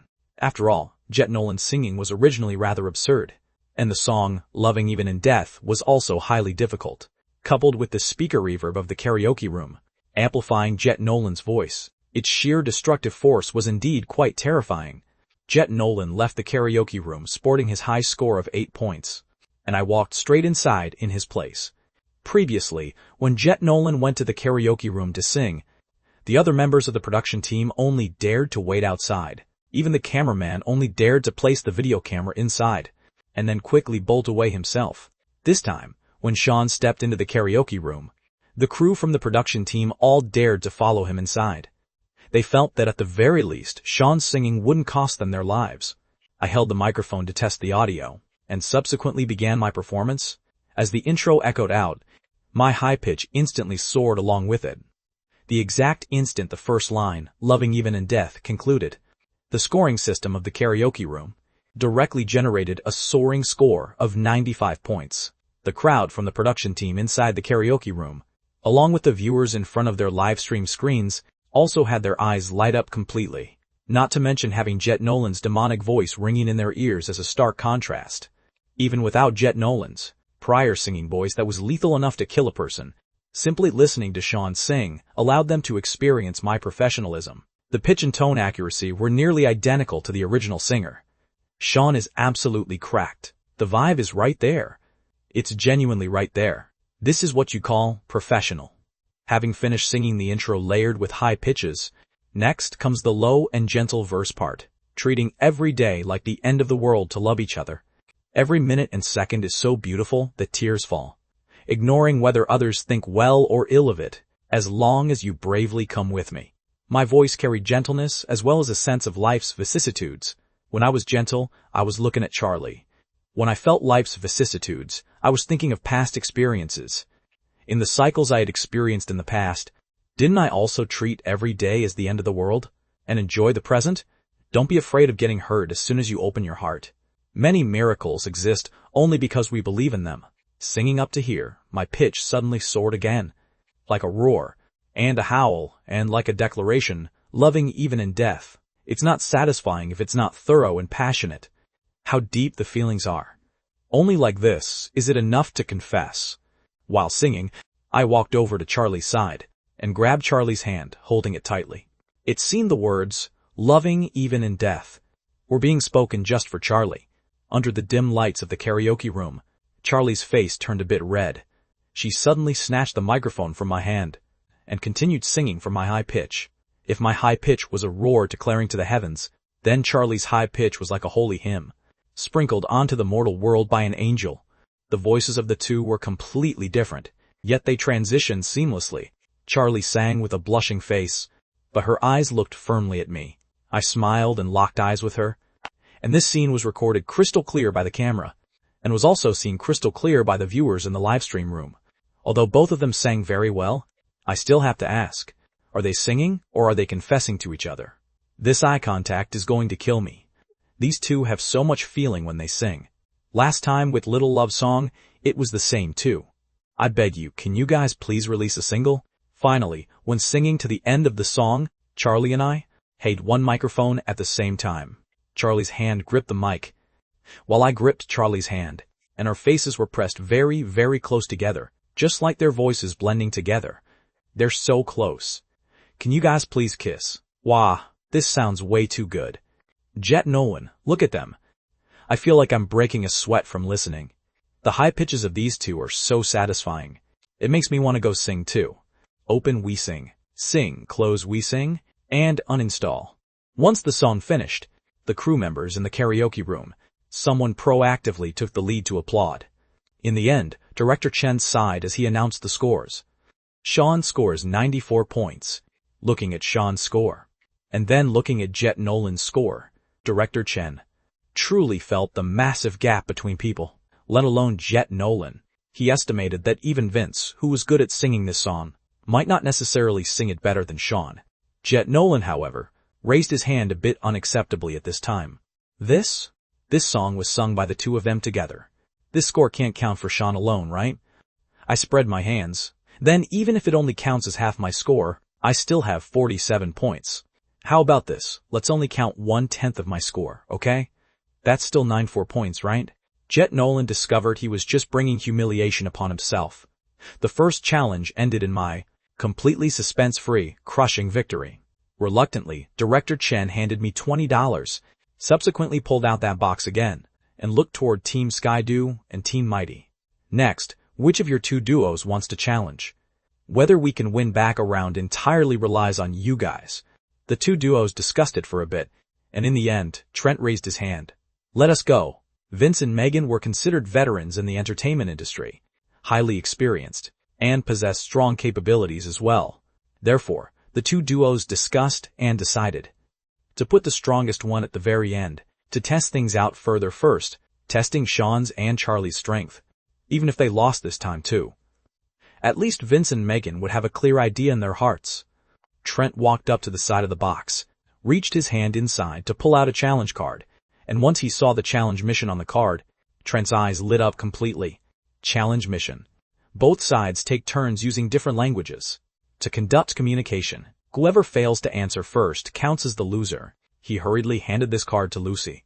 Once Lucy saw it, she was also delighted. Although she was an influencer, she happened to graduate from the foreign languages department. Aside from English, she could also use Japanese, Korean, and Russian to conduct daily conversations, and had even on TikTok posted several videos of cover singing songs using multiple languages. Director Chen also felt a surge of joy in his heart upon seeing this mission. This mission was indeed custom designed by him for Lucy. He hadn't expected it would happen to be drawn by their duo. This was truly heaven-sent help. For him, regular people could at most only use Mandarin and English to communicate. But Lucy knew multiple languages, so this time she was guaranteed a stable victory. Sean, oh Sean. Charlie, oh Charlie. The tables have turned, and your good days have come to an end. A bizarre grin even emerged across Director Chen's face. Even the viewers thought so too. I've watched Lucy's videos. She knows both Russian and Korean. This question was custom-made for her. This targeting is way too obvious. The director is so sinister. We're screwed. My Sean and Charlie's presidential suite can't be kept safe. If you guys have nowhere to stay, come stay at my house. I can yield the bed to you, and just watch from the side. But it's hard to say for sure, right? I heard that Charlie has also learned a bit of Japanese or something before. If Lucy chooses Charlie as her opponent, maybe there's still a chance. Some viewers expressed that the Penghubei duo might still have a slim chance of survival. Then I choose Sean as my opponent, Lucy said. The viewers instantly let out a chorus of agonizing groans. We're screwed. Now there isn't even a slim chance of survival left. I didn't have any issue with this.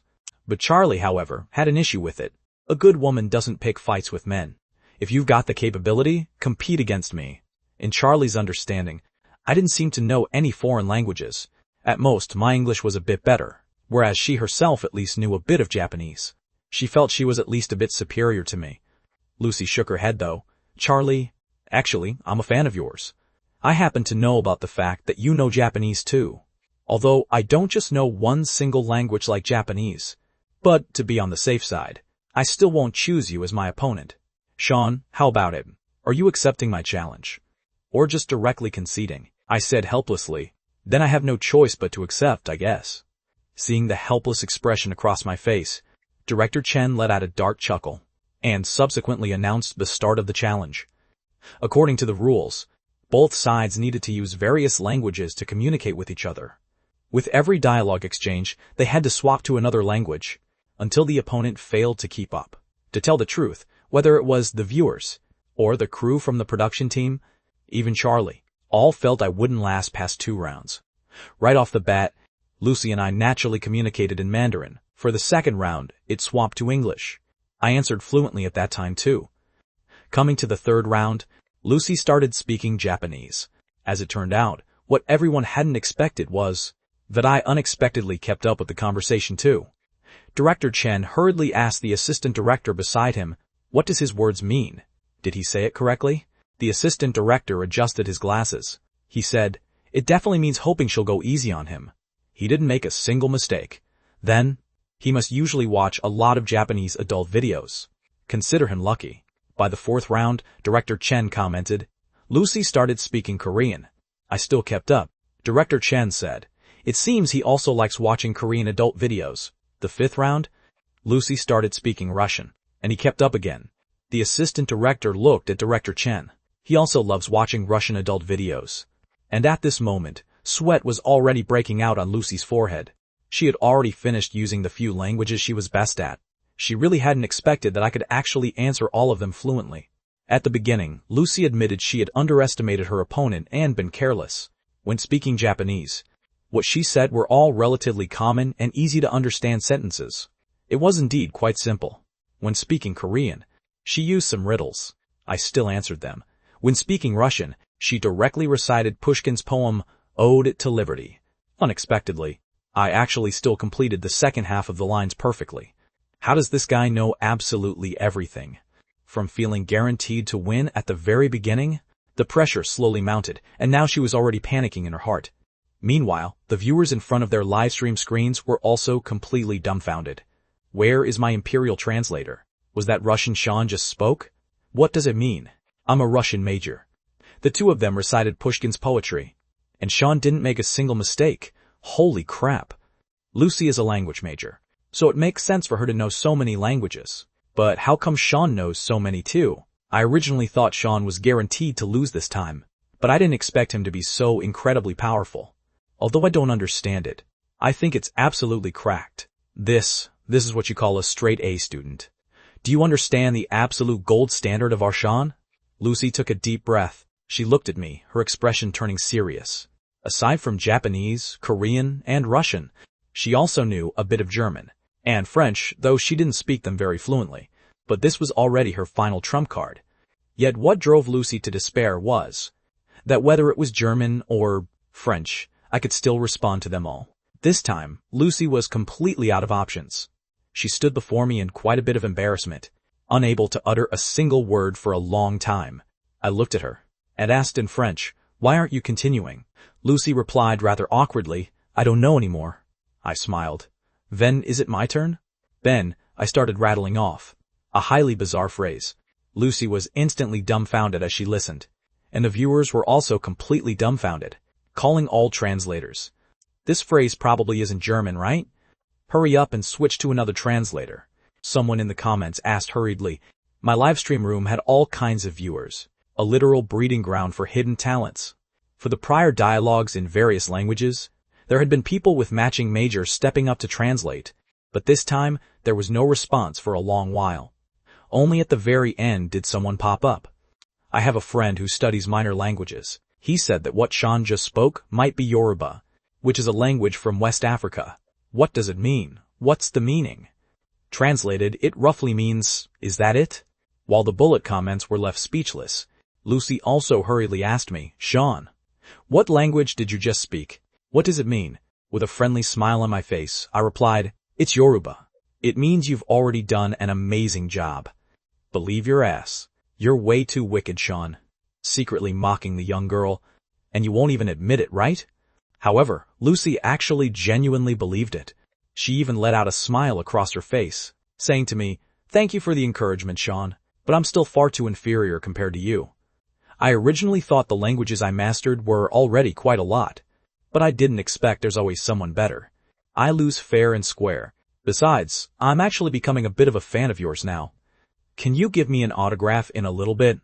Seeing Lucy's embarrassed and bashful appearance, Charlie, standing aside, hurriedly rushed over and dragged me away. Subsequently, she bared her teeth at me and said, "Lucy's my fan. You are not allowed to give her an autograph, and you are not allowed to steal away my precious fan. Do you hear me?"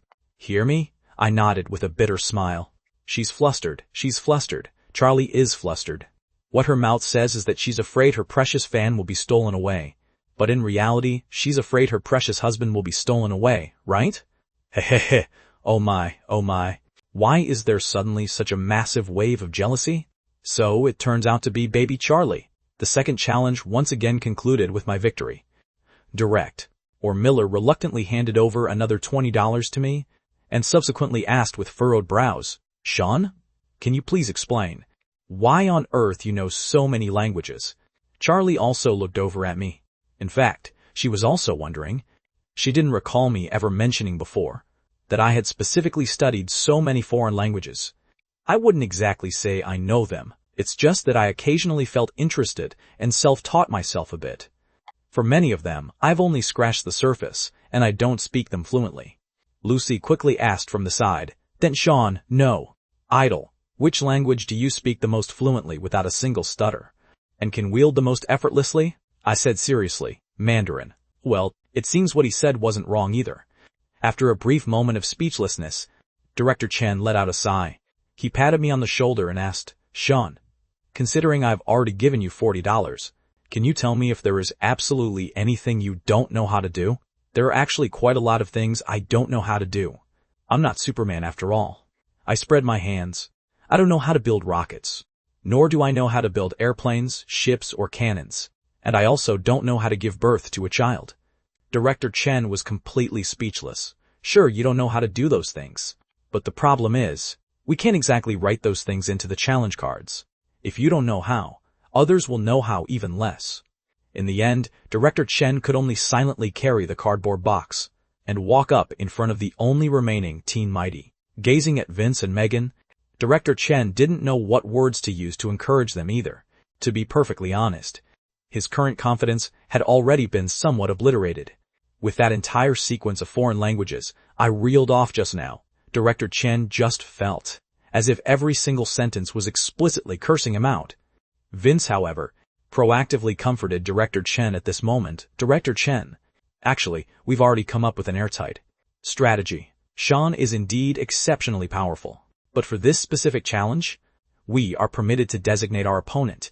As long as we choose Charlie, won't everything be fine?" Director Chen instantly snapped out of it.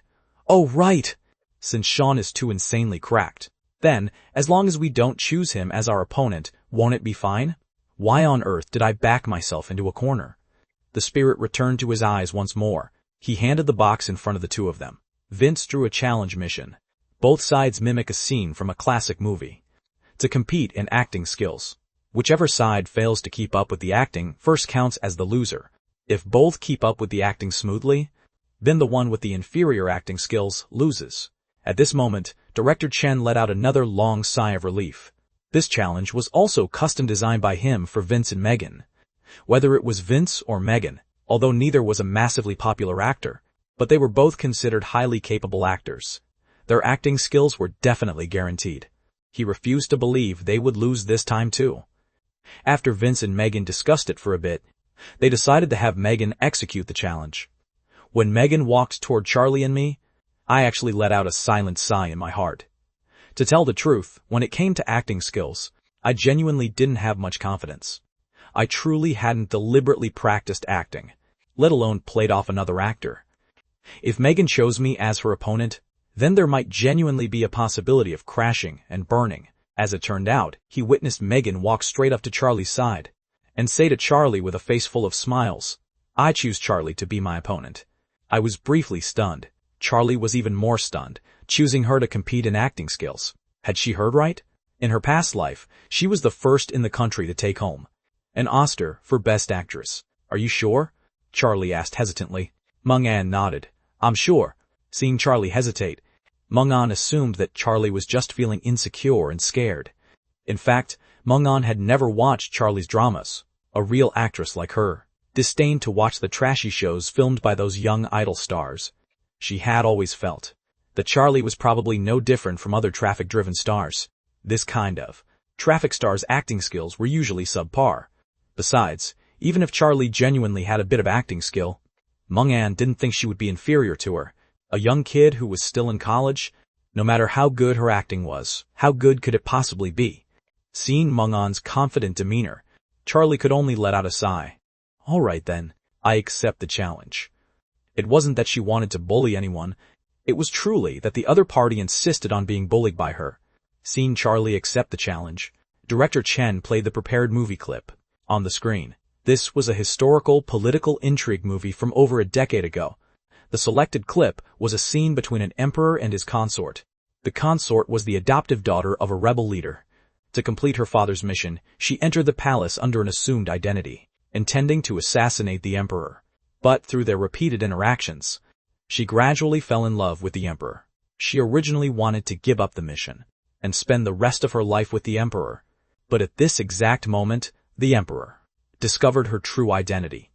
The consort knelt on the ground, while the emperor pointed a sword at her neck. The two confronted each other, both of their emotions being extremely complex. The emperor needed to portray the heartbreak. Upon discovering his beloved consort had an ulterior motive, his internal struggle and his final decision to spare her life, combined with his resoluteness when banishing her from the palace gates.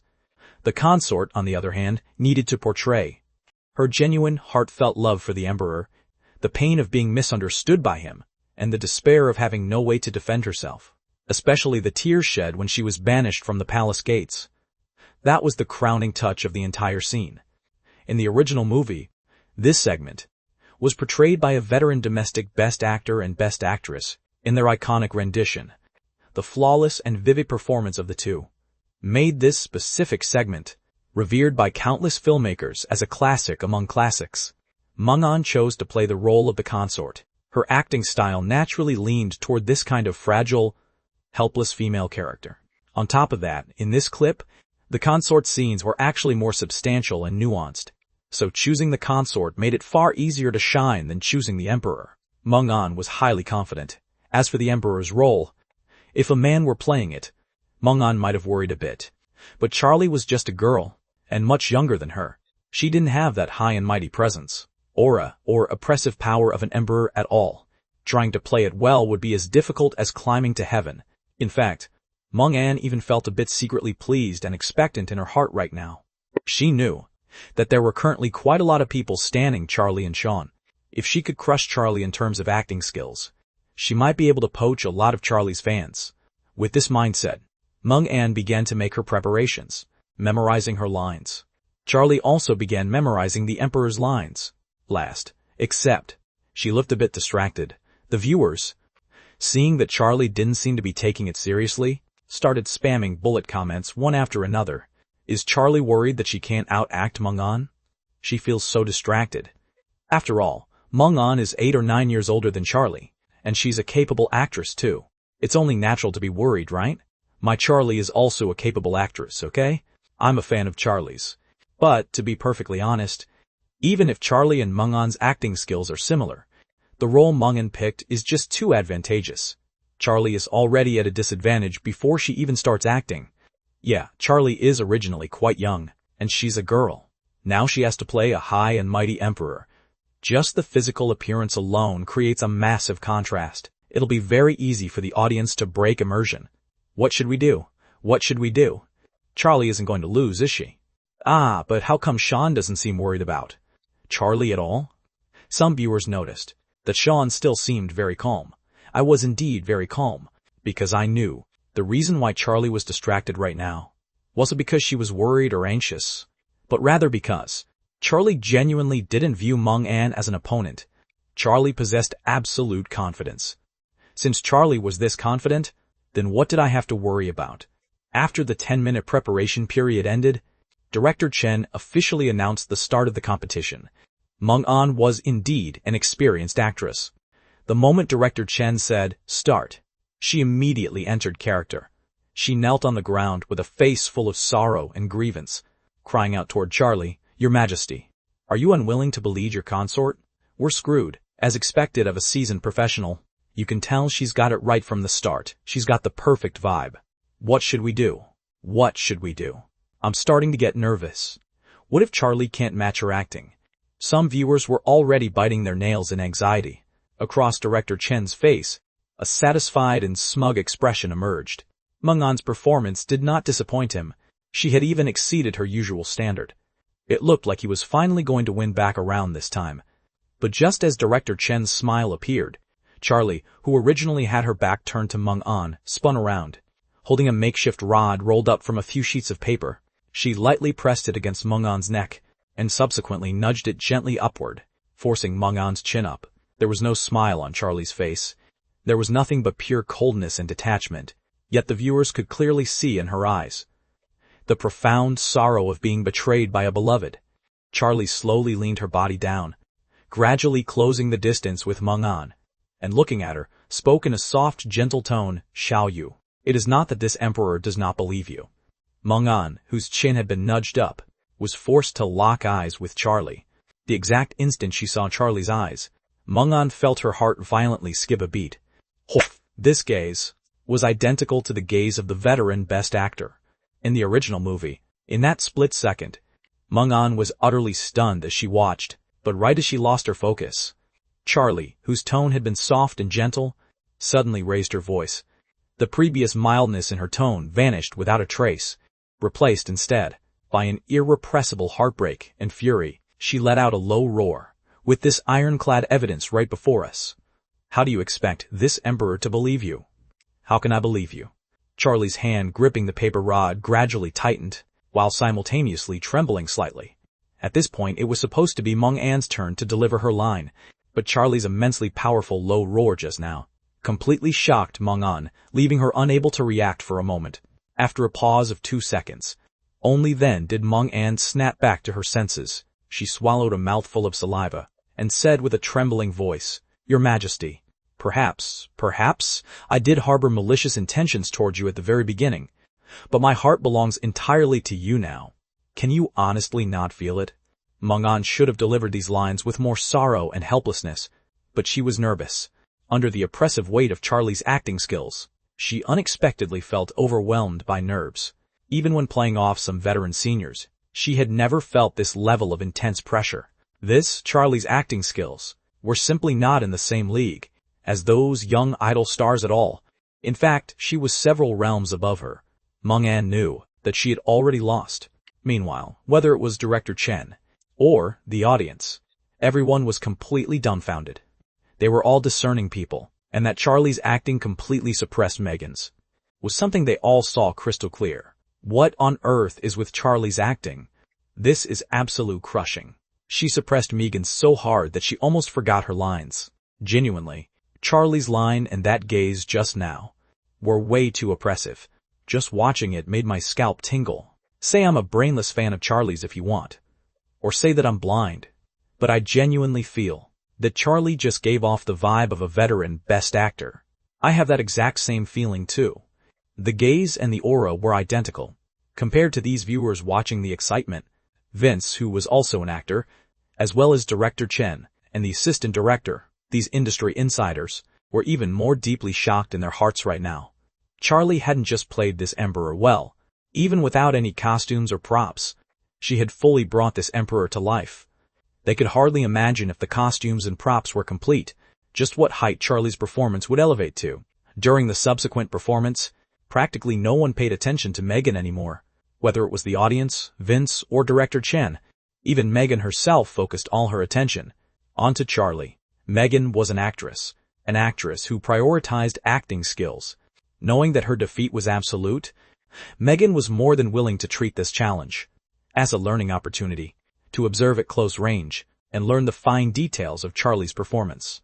Megan was pulled into the scene step by step by Charlie. From being unable to match Charlie's acting, she gradually attuned to Charlie's rhythm, especially at the very end when the Emperor sheathed his sword, turned his back to the consort, and delivered the line, "You may leave."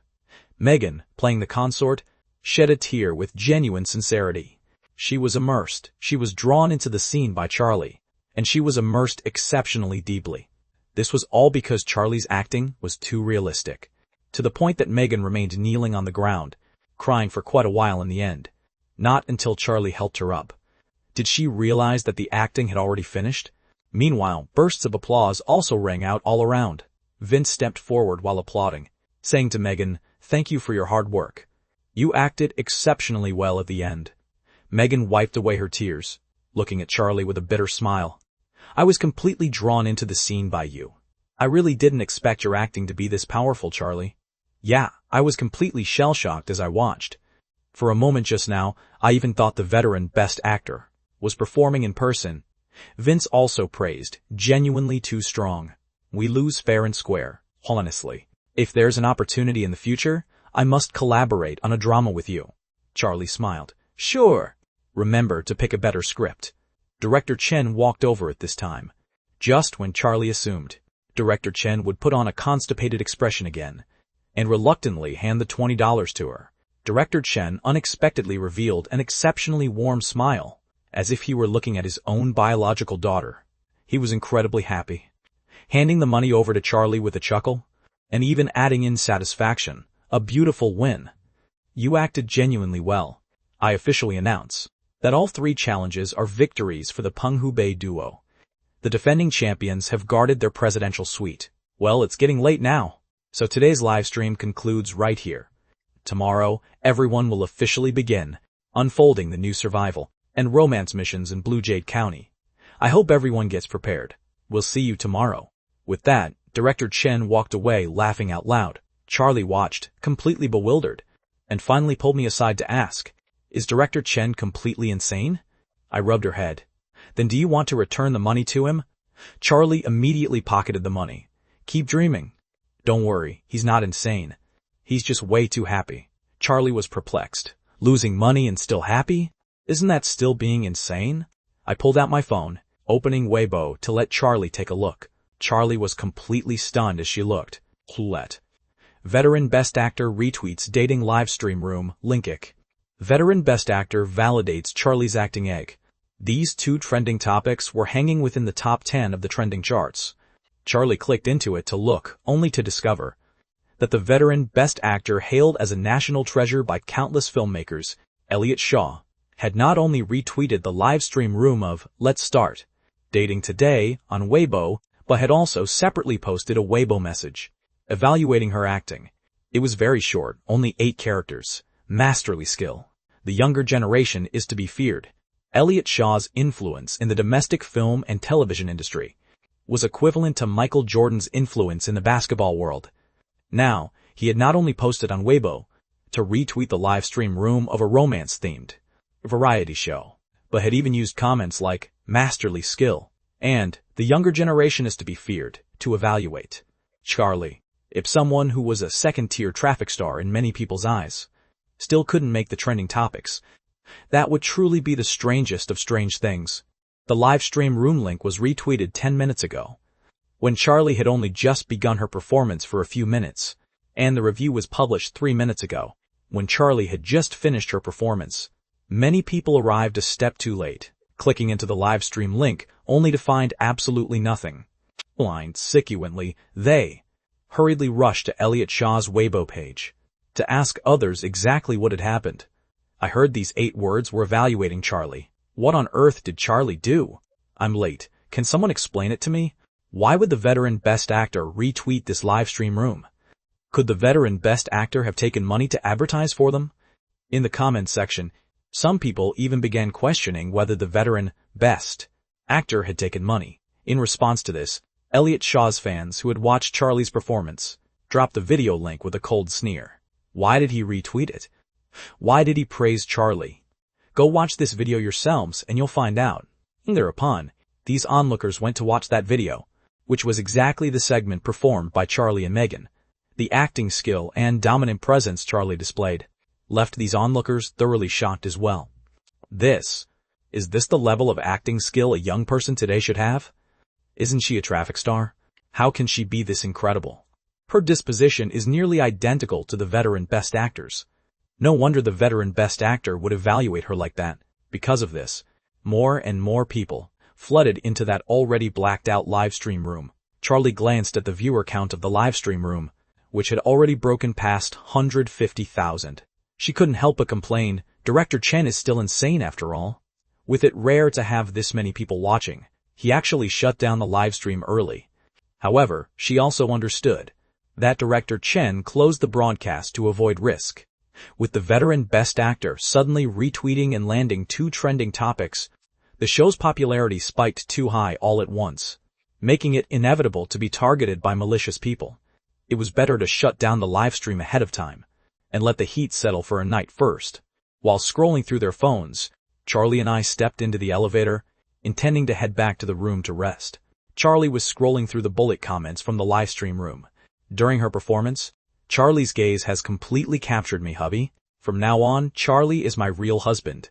Why can a woman playing a man act so incredibly handsome? And this is even without makeup. This is way too lethal for me. Sean is also my husband, and Charlie is my husband too. Aw, both husbands are so amazing. How should I choose? Only kids make choices. I want them all. Are you even worthy? Aren't you afraid of getting 6 padlocks slapped onto your dog head? Charlie was thoroughly amused as she watched, but while she was laughing, the phone lost its signal. Charlie could only put down her phone, watching the elevator go up floor by floor. Standing by her side, I suddenly whispered, "Someone called you husband, and you seem pretty happy about it." Charlie cocked her small face proudly. "Of course! This is validation for my acting skills." I leaned close to her ear and whispered, "But someone is calling my wife husband. What should I do? I'm a bit unhappy." Charlie's face turned red. She turned her head away to not look at me, muttering, "Well, people are also calling my husband, husband. I'm unhappy too. What do you say we do?" I smiled and said, "How about this then? I'll give you a little punishment. And you give me a little punishment too. A little playful punishment." Before Charlie could even reply, I planted a kiss on the side of her face. Subsequently, I said with a smile, "My punishment is done. Your turn." Charlie blushed as she reached out to cup my face. She caressed my face for a moment, and then gave it a fierce pinch. It hurt so bad, I almost burst into tears. All the way until the elevator stopped, and the two of us got off and returned to the room. I was still clutching my face. Charlie felt a bit guilty seeing this. She was just too embarrassed to proactively kiss me in the elevator, which was why she pinched me out of a mild tantrum. She didn't expect me to still be in pain even now. Did she really use too much force? After thinking about it, Charlie leaned in close to me, pulled my hand away from my face, stood on her tiptoes, tilted her head up, and planted a kiss right where she had just pinched. Subsequently, she looked at me pitifully and said, "Sean, does it feel better now?" "I'm sorry." I shook my head and said with a face full of agony, "Once isn't enough. I probably need a few more times." Charlie thought about it again and then picked up a vase from the table. Again, she said pitifully, Then, how about I knock you out? Your face shouldn't hurt anymore after that, right?"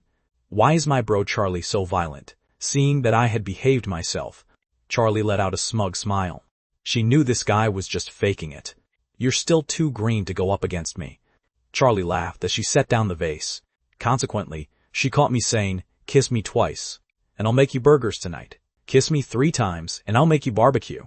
Kiss me 4 times, and I'll make you braised steak. Otherwise, we'll just order takeout tonight, okay?"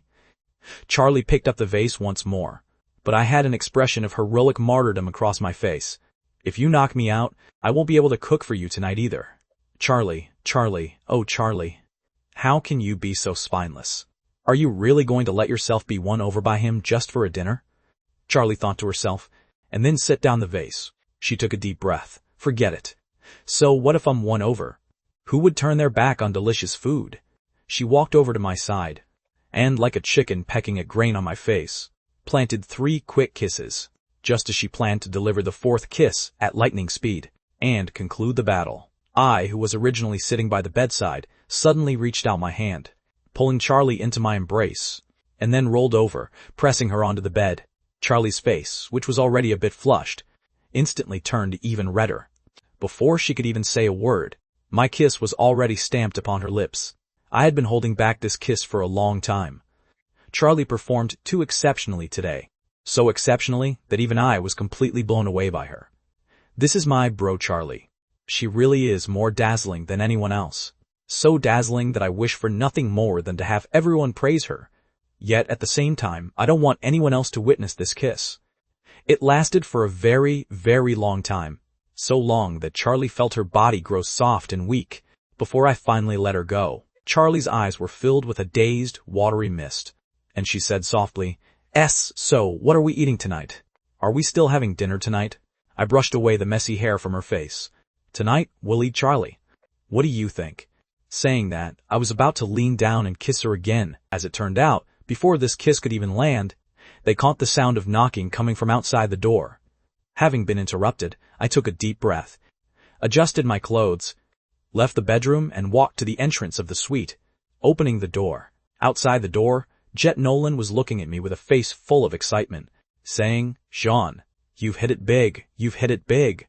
Today, after the veteran Best Actor reviewed Charlie's acting skills, it attracted a massive audience. Then, since those viewers missed the live stream, they went to search for the video clips, your prior little love song with Charlie, the chemistry word guessing, the cheesy pickup lines, and your highlight performance today, and so on. Their view counts are all skyrocketing. Several of them have even made the trending charts, especially that segment where you confessed in the hotel's back kitchen. During the day, it's already gone completely viral. Oh right, Sean, are you and Charlie the real deal? Before Jet Nolan could even finish his words, I shut the door right on him with a loud slam. Jet Nolan stared in complete bewilderment at the tightly closed door in front of him, scratched his head, pondering that he didn't seem to have said anything wrong, right? How come Sean looked rather angry? After pondering for a brief moment, Jet Nolan suddenly clued in. Could it be because he wanted to say just now that Sean and Charlie might be a real couple, which was why Sean got angry? It must be exactly that. Sean only confessed to Charlie for the sake of entertainment value.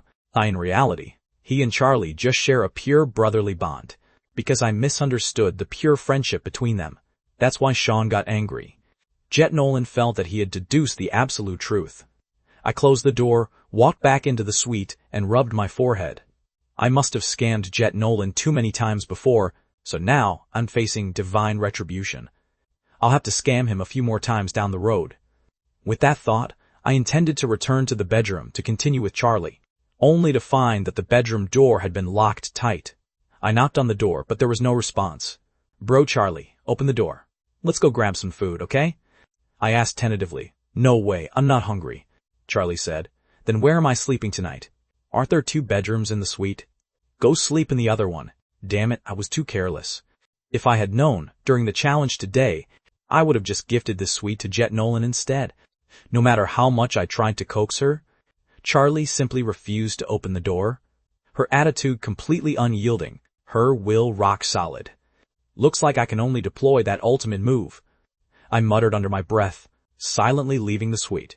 In the hotel's back kitchen, I purchased some ingredients and made a few dishes for Charlie, because it wasn't recording time right now, so I could spend my own money to buy things. I specifically bought the absolute best ingredients in the kitchen. Once the food was ready, I carried all the dishes upstairs, and subsequently placed them plate by plate right outside Charlie's tightly locked room door. I knocked on the door and said, "The food is all ready. There's your favorite sweet and sour pork ribs. Come out and eat." I'm not eating. You're way too wicked, Sean. Harboring malicious designs on me. I won't fall for it and open the door for you. Inside the room, Charlie muttered under her breath. The dishes I made tonight all possessed incredibly rich aromas. Even across the closed room door, the delicious scent still drifted right into Charlie's bedroom. Catching the scent, Charlie salivated intensely, yet she still managed to maintain a rare display of a rock-solid will for once. This guy was glaringly obviously trying to do some bizarre things just now, although Charlie didn't object to doing this and that with me. But this was a hotel after all, and they were actively recording a show, that it's outside. Charlie doesn't like this kind of environment. Outside the door, I said helplessly, "Bro Charlie, I was wrong. I was too impulsive just now. I won't be anymore. Aren't you hungry? Open the door and come out to eat."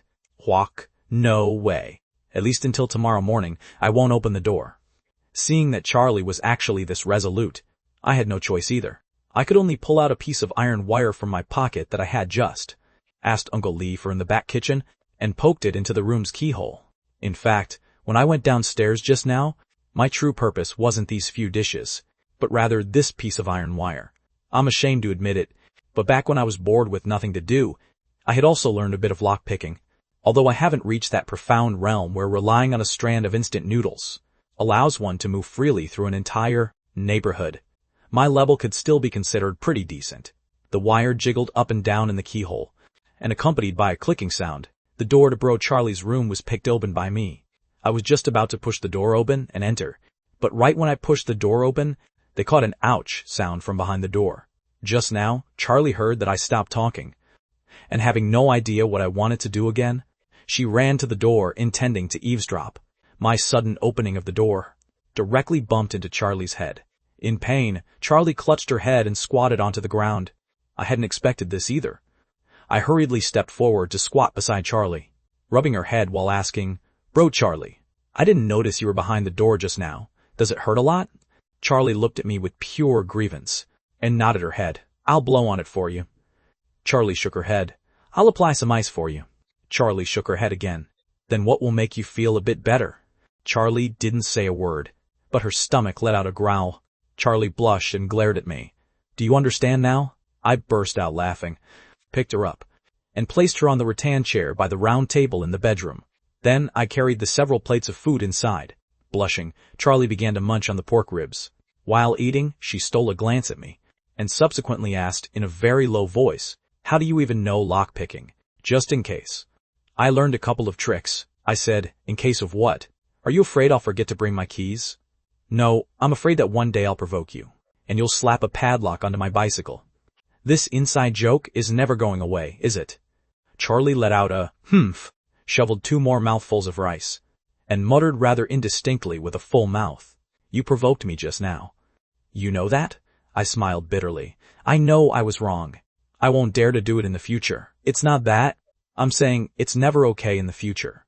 It's just that I want you to pay a bit of attention to the environment." Charlie's voice grew smaller and smaller. "At the very least, it has to be inside our own home."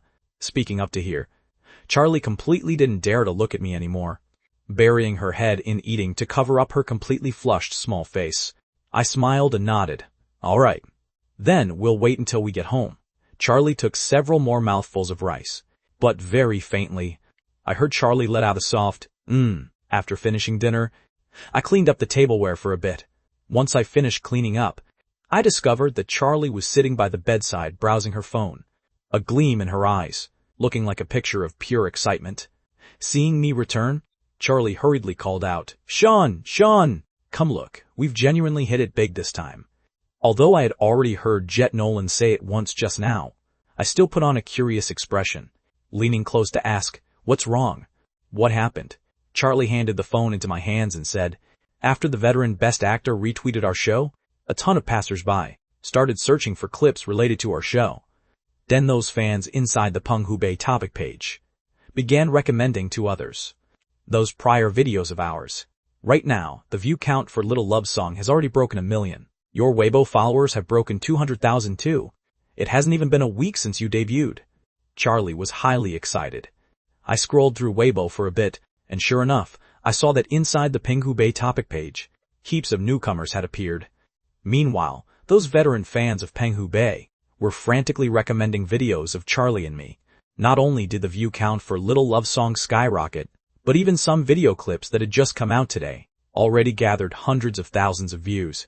Like the segment of Charlie's performance, that Elliot Shaw, the Best Actor, highly evaluated.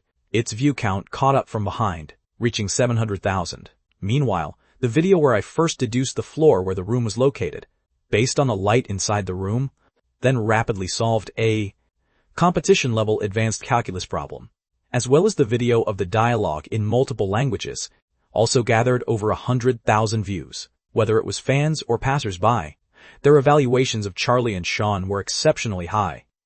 I always used to think Charlie was just a traffic star. Now I realize that was complete prejudice. Charlie is way too strong. I'm already in my 40s. And aside from Elliot Shaw, I've never stanned any other celebrity.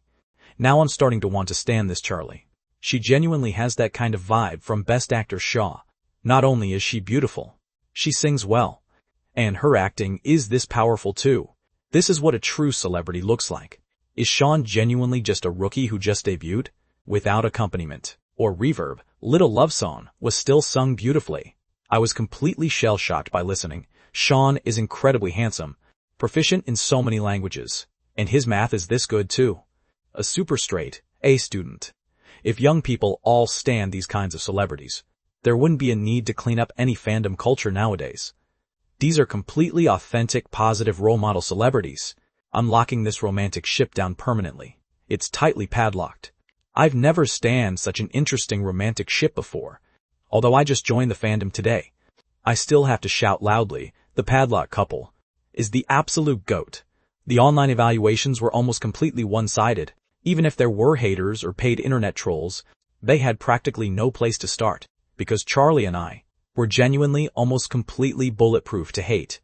As an actress, Charlie's acting skills could receive the high praise of the veteran Best Actor. Just this point alone left haters with nowhere to attack. If you hate on Charlie, wouldn't that be equivalent to hating on the veteran Best Actor's lack of judgment? Meanwhile, as a rookie who just debuted, I was highly handsome, possessed strong vocal ability, and while being proficient in multiple languages, my math was this powerful too. Some paid internet trolls wanted to hate on me, but the fans countered with a single line, "Are you even half as excellent as him?" The trolls were silenced on the spot. Don't just look at how my followers only stand at 200,000 right now, unable to compare to those big celebrities with hundreds of millions of followers. But how much inflation is among those celebrities' numbers? How many bots and how many inactive accounts? Nobody could say for sure. But these 200,000 followers of mine were all completely real active followers, without a single bit of inflation. The combat effectiveness of this group of active followers was exceptionally formidable. As I flipped through Weibo, a smile slowly emerged across my face too. I handed the phone back to Charlie, pulled out my own phone, and using the verified main Weibo account the company had applied for me, retweeted a video. Right after Charlie took the phone, she caught a ding-dong notification chime. Someone had tagged her on Weibo. Clicking in to take a look, she discovered it was unexpectedly me. I had retweeted a video and specifically tagged her. Charlie clicked into that video in utter confusion to take a look, and her small face instantly flushed red. The clip inside the video was exactly the scene of me holding her hand and confessing in the back kitchen during the afternoon. In the future, we will definitely be exceptionally happy. In the video, I spoke every word clearly, stating firmly, before Charlie could even snap back to her senses. I, standing in front of her, had already leaned close to her side, whispering softly in her ear, in the future, we will definitely be exceptionally happy. So, my bro Charlie, let's make our official announcement. Tonight, the Penghu Bay topic page exploded. First, I retweeted the video of me confessing to Charlie. Retweeting one's own confession video in person was essentially no different from an official announcement itself. But before the padlock ship fans could even get excited, an even bigger piece of news dropped right after. A few minutes after I retweeted the video, Charlie and I simultaneously posted another Weibo update. Blue Jade Entertainment's Sean tagged Bro Charlie. Do you want to walk the road ahead together? Image, Charlie replied. Blue Jade Entertainment. Sean, I don't want to walk together. I want you to carry me on your back. Image. Just looking at the dialogue interaction between these two was already highly suggestive.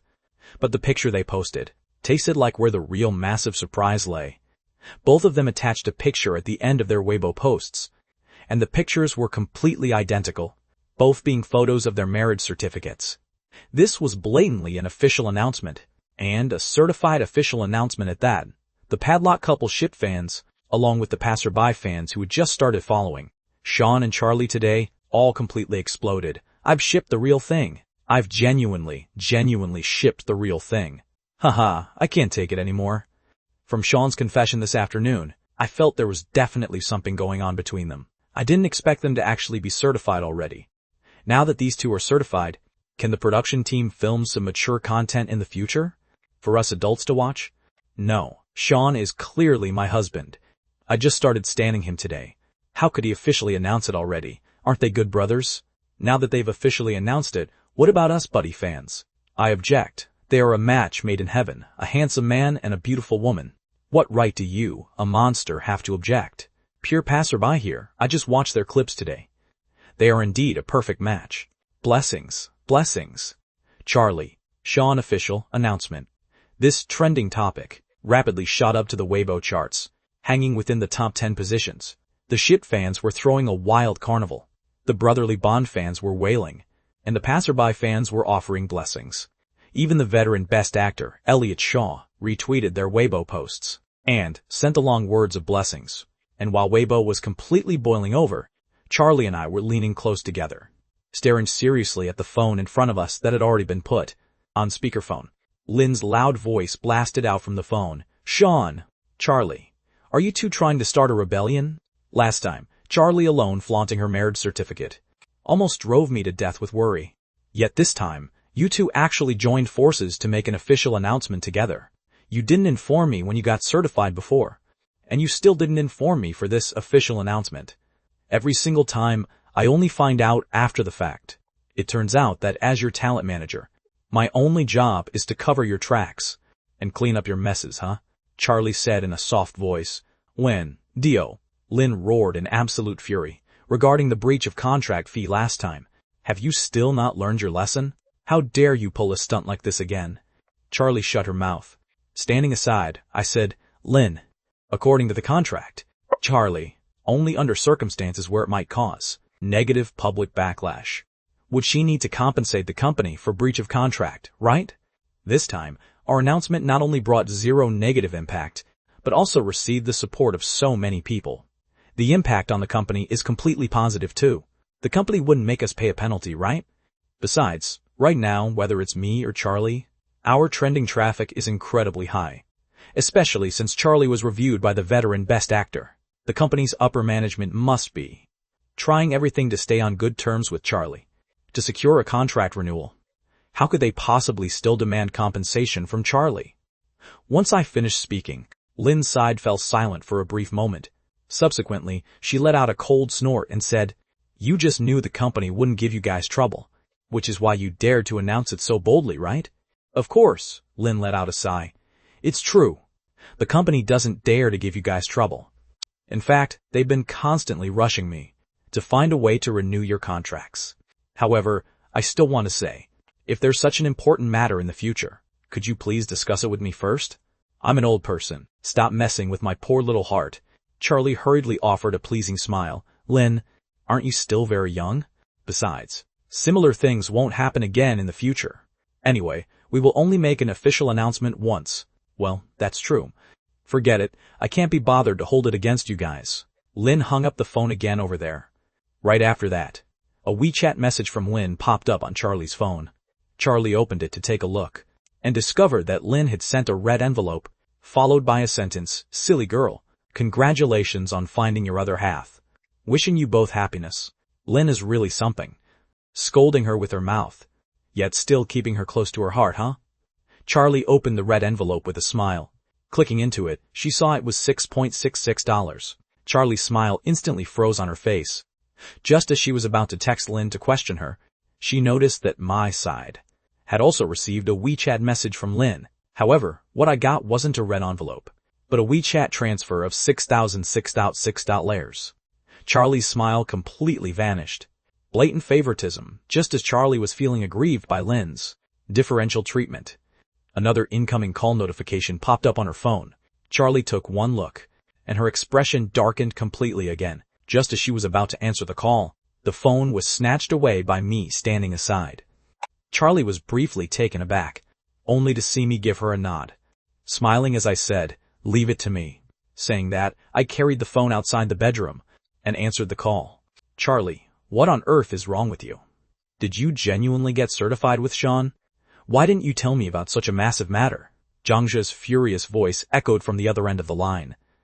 I shut the bedroom door securely, walked to the front of the suite's balcony, and gazing out at the night view of Blue Jade County outside the window, said in a slow, measured tone, Uncle, I am Sean. On the other end of the line, Zhangzhe was briefly taken aback. Just when I assumed Zhangzhe would grow even more furious, Zhangzhe's voice suddenly softened a bit. Sean, it's been quite some time since I last talked with you. Do you still remember the words I said to you last time? I said you shouldn't be together with Charlie, and that you are not worthy of her.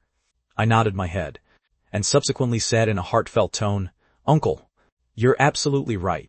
At that time, I indeed wasn't worthy of Charlie, but now I believe I can bring her happiness.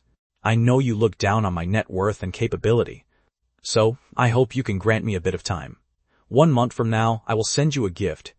When the time comes, you will realize that I am not boasting. Zhangzhe wanted to say something, but after a brief hesitation, he suddenly changed his tune. His tone shifted from the prior mildness, back to being somewhat arrogant once more. Well then, I'll be waiting for your gift. You better not be boasting. If you can genuinely prove that you can bring Charlie happiness, then I'd be willing to entrust Charlie to you. Having said that, Jiangzhe hung up the phone. Beside him, Su Yan, while smilingly watching the video edits of Sean and Charlie, asked, "What happened?" It was Sean who answered the phone. Jiangzhe nodded. Su Yan gave him a shove. "Then why didn't you make things clear with Sean?" Jiangzhe smiled bitterly. "Sean said himself that he will send me a gift a month from now to prove that he can bring Charlie happiness, since he has such high aspirations himself.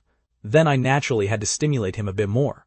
Hey, while I was on the phone, how come you watched so much by yourself? Rewind it a little bit. I haven't finished watching the part from just now," Jiangzhe said as he spoke, rewinding the video Su Yan was watching by a good deal. In fact, at the very beginning, Jiangzhe and Su Yan were completely opposed to Sean and Charlie being together. During the first 2 days when Charlie and Sean just joined the variety show, Jiangzhe even constantly acted as Sean's anti-fan, causing trouble in the livestream room. But slowly, as they watched the live streams day after day, Jiangzhe and Su Yan's feelings completely changed. In front of them, Charlie had always been an honest, gentle, and obedient girl, but they had rarely seen Charlie smile like that in front of them. They had always thought that Charlie simply had that kind of personality, until they watched the live stream. Only then did Jiangzhe and Su Yan discover that their daughter actually had such a cheerful, adorable, and delightfully willful side. Moreover, Sean was good enough to Charlie in the live stream, patient and tolerant enough, even pampering her a bit to a fault. Jiangzhe and Su Yan were people who had been through it before. They naturally hoped that their daughter could find someone rich and powerful to live a better life, but equally, they also hoped their daughter could find someone truly suitable. Clearly, Sean was that suitable person. So, after following the live streams for a few days, Jiangzhe and Su Yan had actually already tacitly approved of Sean and Charlie being together. Over the past couple of days, the two of them had even been following all kinds of video edits, starting to ship their own daughter and Sean as a couple. There was no helping it. It was simply too interesting, or odd. The reason Jiangzhe called Charlie in a fury wasn't because he was against Charlie and Sean being together, but just because he was a bit displeased about why his daughter didn't tell him sooner about such an important matter. His feelings were actually pretty much the same as Lin's. When he discovered that the person answering the phone wasn't Charlie, but Sean instead, Jiangzhe originally wanted to admit his mistake and apologize to Sean, telling Sean that the words he said last time were all wrong, and that Sean was indeed worthy of Charlie. He didn't expect that before he could even apologize. I reeled off a whole bunch of words by myself, even saying I would prove my ability to be worthy of Charlie. Since I said so myself, Jiangzhe didn't explain too much either. He also wanted to see exactly how strong Sean's capability was. After finishing the call, I returned to the room. Boss Charlie looked at me with quite a bit of worry and asked, "Did my dad say anything nasty?" "No, don't worry." I rubbed her head. "With me here, I'll handle it properly." Charlie nodded and then let out a massive yawn. Seeing this, I said, "Are you sleepy? You didn't get a good rest yesterday. If you're sleepy, go to sleep first. We still have to get up early tomorrow to do missions." "All right." Charlie lay down on the bed. I wanted to lie down beside Charlie, but with a quick roll, Charlie occupied my spot and even said to me, "You go sleep in the other bedroom tonight." I was briefly taken aback. "We just made our official announcement. And you already want to sleep in separate rooms?" Charlie said with a blushing face. "Just for today, to give you a chance to cool your head down a bit. In short, you can't sleep with me. Do you hear me?" Seeing Boss Charlie looking like she was baring her teeth and about to bite someone, I could only leave the bedroom helplessly. Charlie closed the door with a loud slam and locked it tight, even confiscating my iron wire. I stared at the tightly closed door, feeling like I was a bit pitiful. On the night of the official announcement, the shit fans on Weibo were all throwing a wild carnival. Yet I, the actual subject, had to sleep in a separate room from Charlie. No way, absolutely not. I thought about it, and finally pulled out my phone, found an audio ghost story, turned the volume up to the maximum, and started listening to it right at Charlie's room door. 5 minutes later, Charlie opened the room door with red eyes and yanked me inside in one swift motion. I smiled. This was the power of wisdom. Only before I could even be smug for a moment, I saw that Charlie, from who knows where, had found a few pieces of rope and directly tied me up tightly, then threw me onto the bed. This was the power of your bro Charlie. Subsequently, Charlie also lay down on the bed, treating me as a body pillow and hugging me to sleep. Charlie slept very comfortably and peacefully. Early the next morning, she woke up full of energy to welcome the sunlight. Pity me, who was tied up for an entire night. I was completely numb. Numb in the literal sense. After Charlie untied me, it actually took me quite a good while to return to normal. Watching this, Charlie felt a wave of guilt. Sean, I was wrong. I shouldn't have tied you up for so long. I let out a sigh. It's fine. I shouldn't have scared you. So next time you scare me again, I'll just knock you straight out instead, Charlie said. After stretching my limbs and freshening up a bit, Charlie and I went downstairs. In the hotel lobby, the crew from the production team was already waiting. Seeing Sean and Charlie approach, Director Chen was about to beam with immense joy. Comrade Little Sean. Comrade Charlie, come, have you had breakfast yet? I brought a portion for you guys. Charlie gazed in utter bewilderment at the breakfast Director Chen handed over, and after a brief moment, looked at Director Chen and asked, Did aliens abduct you for human experimentation, or are you possessed by a ghost? Director Chen waved his hand. Comrade Charlie, what are you saying? Hurry up and eat with Little Sean. At this time, Trent and Lucy's duo also came down, and seeing the breakfast in Sean and Charlie's hands, Lucy excitedly asked Director Chen, are you actually distributing breakfast today? One had to know that when they recorded the show before, they always had to solve breakfast themselves. Lacking money, they often couldn't even afford breakfast. As a result, Director Chen's face instantly dropped. What are you thinking? We are a survival romance show. Would we distribute breakfast? But Charlie and Sean, Lucy pointed at the breakfast in the hands of the two.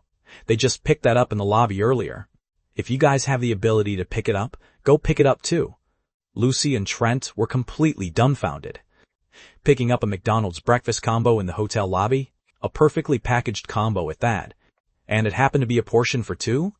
Director Chen, who are you trying to fool? Munching on her burger, Charlie looked at the salivating Lucy and Trent, feeling a bit unable to bear it in her heart.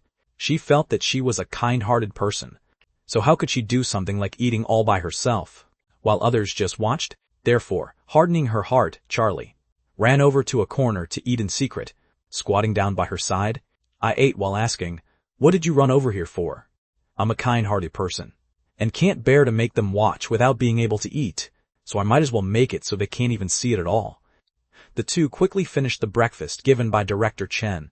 In fact, both Charlie and I understood why Director Chen was this enthusiastic today. Yesterday, for Charlie's sake, Elliot Shaw had retweeted the livestream room link, which itself brought massive traffic to the production team. Last night's official announcement from Charlie and me made the Weibo trending charts once again. Therefore, even before today's show officially started broadcasting, many people were already waiting in front of the livestream room. Director Chen had been filming variety shows for so long, but he had never seen so many viewers before. Right now, he wished for nothing more than to place Sean and Charlie up on a pedestal. After finishing breakfast, Charlie and I went back over to the production team. By this time, Vince and Megan had also come downstairs. The two of them both greeted Charlie and me, and even offered the two of us a round of congratulations. When Charlie and I made our official announcement last night, Vince and Megan both retweeted the Weibo post to express their blessings. To tell the truth, they hadn't expected before that Charlie and I were actually certified, genuine husband and wife. You two got married at such a young age, while we're all still old single bachelors. Thinking about it makes me feel a bit melancholy, Megan said to Charlie with a smile. Ever since witnessing Charlie's acting skills yesterday, Megan's attitude toward Charlie could be said to have done a 180-degree turn. The way she looked at Charlie now was exactly like looking at a biological younger sister. While Charlie was chatting with Megan, Vince located me, patted my shoulder, and said, Sean, you're amazing. Daring to make an official announcement right after your debut. I spread my hands. What's so amazing about that? Do you have any idea? A lot of traffic-driven stars don't dare to expose their relationships, out of pure fear of losing their wife fans and girlfriend fans. Hearing this, I smiled and said, my fans all stand me because of watching this variety show. 9 times out of 10, they're romantic shit fans of Charlie and me. Charlie and I making our official announcement. is something they're more than happy about. But it will be hard for you to attract girlfriend fans after this. An all-rounder rookie like you who is also handsome, originally had a highly broad future ahead, Vince said. I shrugged my shoulders. I didn't think about attracting girlfriend fans or anything. Having my Charlie is enough for me. Vince thought about it for a bit, and finally gave me a thumbs up. Good lad. You really are different from those young idol stars. Down the road, if there's a dramata film, I'll definitely contact you and Charlie. When the time comes, don't look down on my low status. You must definitely grace me with your presence. I smiled and nodded my head. Whether it was Vince, Megan, Lucy, Trent, Jet Nolan, or Tiffany, in reality, none of them were bad people. Although their celebrity tiers weren't high, they were all pretty decent people. Having just entered the entertainment industry, being able to make these friends was actually quite nice. Before long, Jet Nolan and Tiffany's duo also came downstairs. Tiffany's spirits looked reasonably decent, but Jet Nolan looked a bit miserable. At this moment, he was sporting a pair of dark circles, looking completely sleep-deprived. Furthermore, the expression on his face was exceptionally ugly. Seeing this, Charlie couldn't help but complain. Jet Nolan, why on earth do you look like you lost money gambling and spent the whole night unable to sleep from worry? Hearing this, Jet Nolan immediately looked over at Charlie. Are you a fortune teller? Charlie's face was full of question marks. She had just said it casually, yet she actually hit the nail right on the head. Jet Nolan, how could you gamble? Do you seriously have zero awareness about your own terrible luck? Jet Nolan said with a crying tone. This has absolutely nothing to do with my luck. It's entirely the fault of you and Sean. Charlie was dumbfounded. Why blame her and Sean? What did they do? Yesterday I went to find Sean, just as I wanted to ask him whether he and Charlie were truly a couple. Sean shut the door right on me. Jet Nolan pointed at me and accused. He had an expression like he was furious, glaringly obviously making it clear that he disliked me, saying they were a real couple. At that time, I felt that they probably shared a pure brotherly bond, deliberately confessing in front of the camera to fake being a couple, just to cater to the audience. Inside the group chat of the game I play, there happened to be fans of yours. So I said in the group that you guys are definitely just buddies. As a result, someone in the group argued back with me, stubbornly insisting that Sean and Charlie are the real deal, and even wanted to make a bet with me. Jet Nolan wiped his eyes. I thought since I possessed first-hand information, there was no way I could lose to him. So I made the bet with him. Charlie gazed at Jet Nolan. What did you bet him? Was it genuinely money? It wasn't money, but my in-game gear. The god-tier gear that took me over $10,000 to grind out, which was completely filled with my painstaking effort. And then, not long after we made the bet, you two unexpectedly went ahead and officially announced it. And you even have marriage certificates already. Jet Nolan grabbed my arm. My god-tier gear. With a sharp bam, it was gifted away. Sean, why on earth did you lie to me? Wah! I helplessly flung his arm away, looked at him seriously and said, when did I ever lie to you? Did I ever explicitly state from my own mouth that Charlie and I share a pure brotherly bond? You let your own imagination run too wild. Can you really blame anyone else? Saying that, I recalled yesterday once more. The exact instant I thought about how yesterday I was on the verge of doing this and that with Charlie, only to be interrupted by Jet Nolan. I added another line, serves you right. Jet Nolan burst into tears once again. By the time Jet Nolan's emotions calmed down, Director Chen also officially launched the live stream. The viewers who had long been waiting inside the live stream room all grew excited. Today was the weekend, so there were originally quite a lot of people. Plus, with the traffic drawn by the veteran Best Actor Elliot Shaw yesterday, and the official announcement from Charlie and me last night. Therefore, early in the morning, the livestream room was crowded with close to 150,000 people. Don't just look at those big streamers on streaming platforms, who display millions of popularity points as soon as they go live. Popularity doesn't represent the actual head count.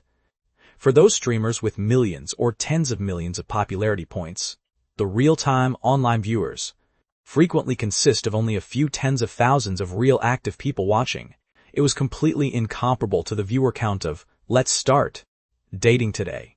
The dating livestream room had genuinely gone completely viral across circles this time.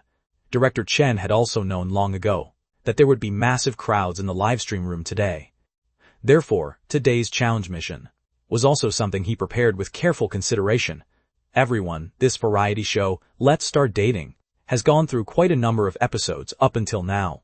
Many viewers have mentioned that this survival romance variety show of ours has done a sufficient job on survival, but the romance element isn't enough.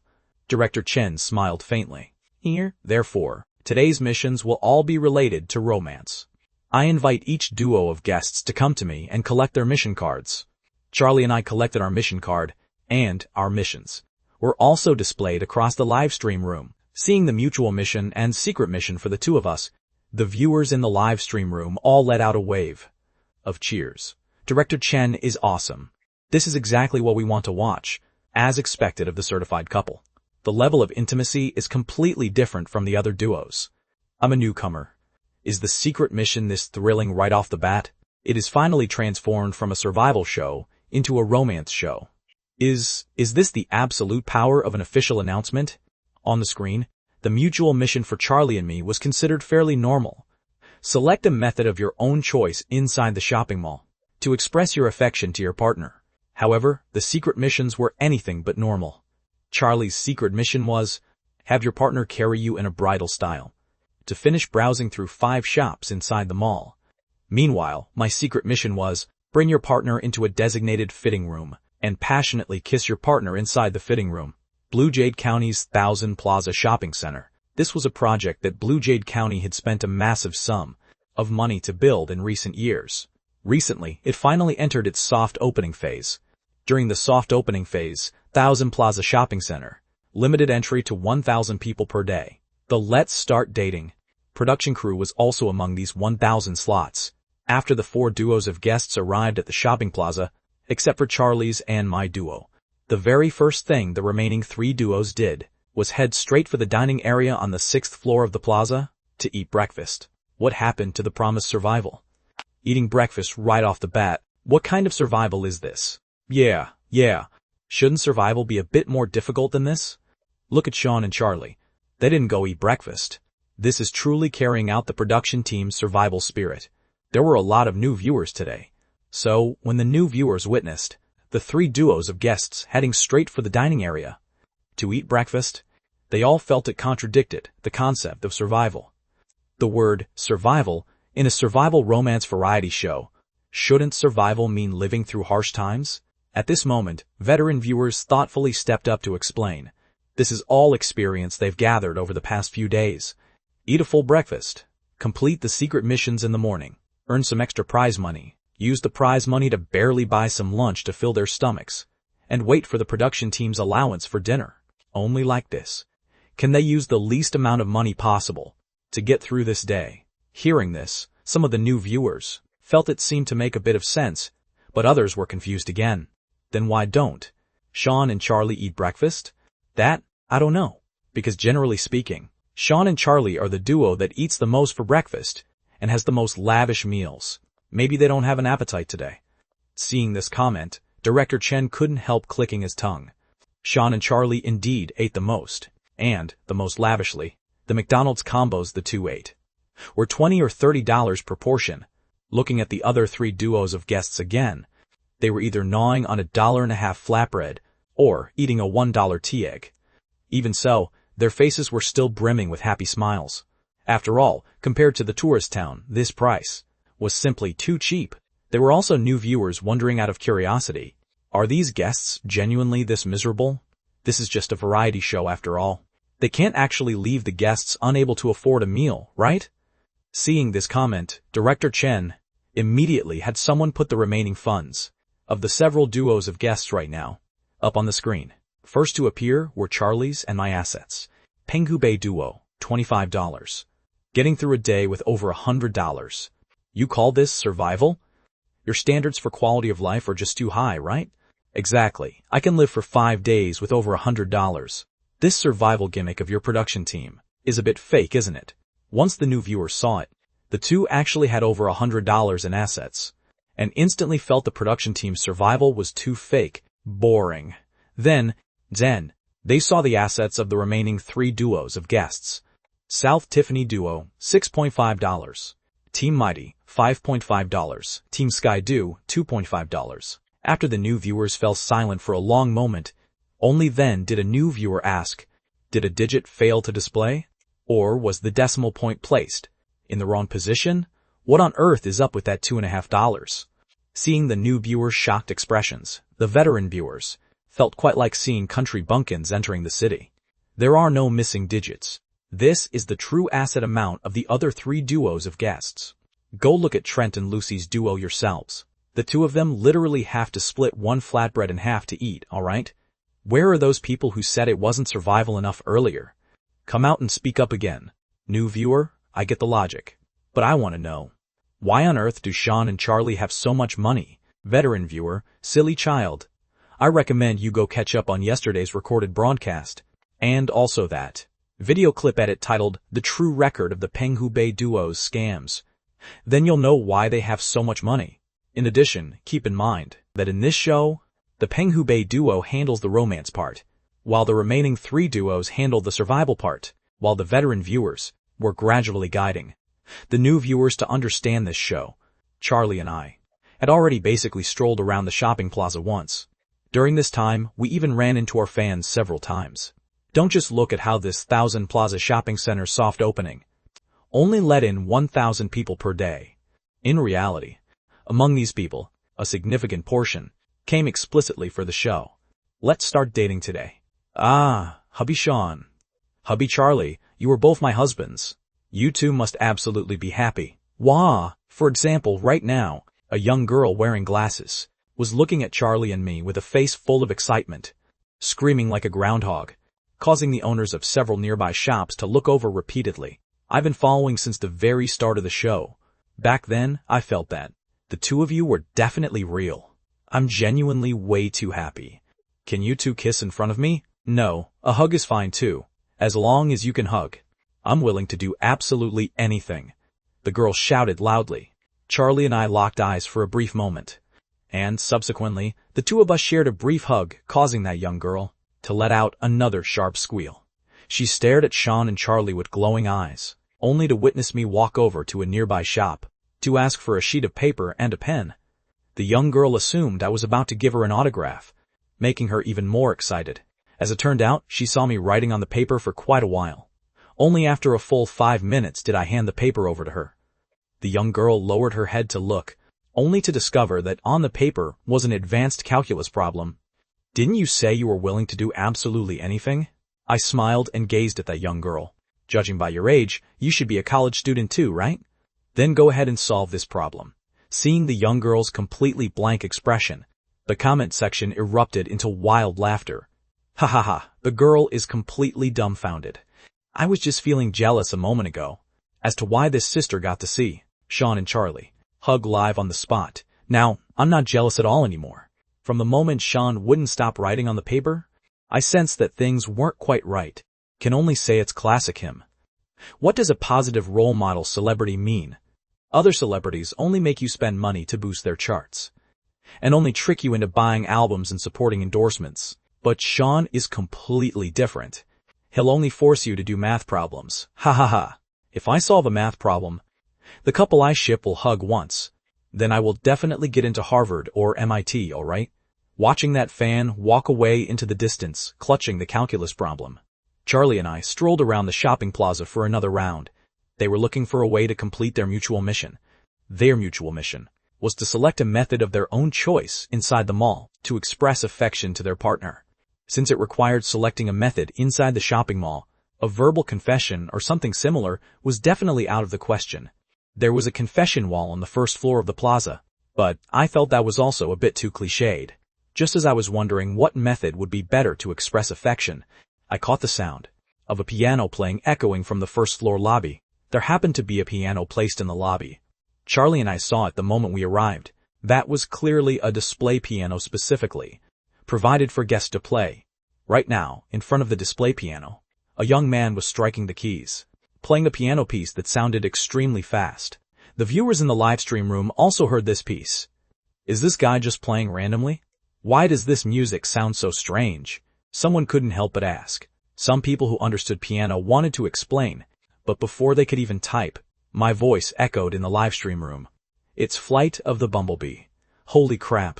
My bro, Sean even knows about piano? Is it really Flight of the Bumblebee? Sean is an expert. This is being played so fast. I heard people say that the faster Flight of the Bumblebees is played, the more amazing it is. Could this guy be a professional? Although the saying, the faster, the more amazing isn't quite accurate. This guy is indeed showing off. He looks a lot like that influencer on TikTok. The one who plays the piano, Lee something or other. Before Sean got here, this guy didn't seem to be playing either. As soon as Sean arrived, he started playing. Isn't he trying to piggyback on Sean and Charlie's popularity? I didn't think too much like the comment section, simply seeing this young man playing the piano. A thought popped up in my mind. That was, I could use the piano to express my affection to Charlie. So I waited by the side of the piano, waiting for that young man to finish playing this Flight of the Bumblebee. I originally thought this guy would vacate the seat after finishing one piece, but unexpectedly, not only did that young man not yield the spot, he actually turned his head to look at me, raising his eyebrows somewhat provocatively. I recognize you. You're that who's this. Sean, right? The one with a bit of minor trending popularity recently. My name is Jay Lewis, and I have over 700,000 followers on TikTok. I should be a bit more famous than you, right? The young man said as he looked back at the camera, giving a greeting. Everyone watching, remember you must absolutely follow me on TikTok. Remember, my name is Jay Lewis. I'm the good celebrity who is truly worth standing. Holy crap! Is our Penghubei livestream room a place for you? To advertise? This guy is so arrogant. Is having over 700,000 followers a big deal? Could you possibly have more followers than my Sean? Damn it, it seems he really does have more followers than Sean. What do you mean you're the good celebrity worth standing? Meaning Sean isn't worth it? With this attitude of yours, you count as a good celebrity? Influencers nowadays will really stop at nothing, just to piggyback on someone's popularity. I didn't really care about this Jay Lewis's attitude, nor did I care whether he was riding our coattails or advertising. I simply opened my mouth to ask, are you finished playing? Could you please yield the spot? I'd like to use this piano for a bit. Jay Lewis let out a hee-hee chuckle. He stood up in a slow, leisurely manner, and said in a sarcastic tone, sure thing. I'll yield the spot to the grand celebrity Sean, but the piano isn't something that just anyone knows how to play. If the grand celebrity Sean doesn't know how, I can teach you, you know. Damn it. Why is this guy being so sarcastic? I just want to punch him. I don't think Sean did anything to him, right? Who is he showing off this sarcasm to? Riding coattails like this? Advertising in someone else's live stream room. It's bad enough he isn't being polite. And he's still speaking in that kind of tone, right? If you guys curse at him, his goal is achieved. This kind of influencer comes here specifically to get cursed at. The more he gets cursed at, the higher his popularity climbs, and the happier he gets. Some clear-headed people saw through it. This Jay Lewis was deliberately trying to stir up trouble. Deliberately wanting to get cursed at. Influencers nowadays are just like this. Just to go viral, they'd even steal a disaster relief lifeboat. For a publicity stunt, people like Jay Lewis who deliberately stir up trouble to generate clout are all over the internet.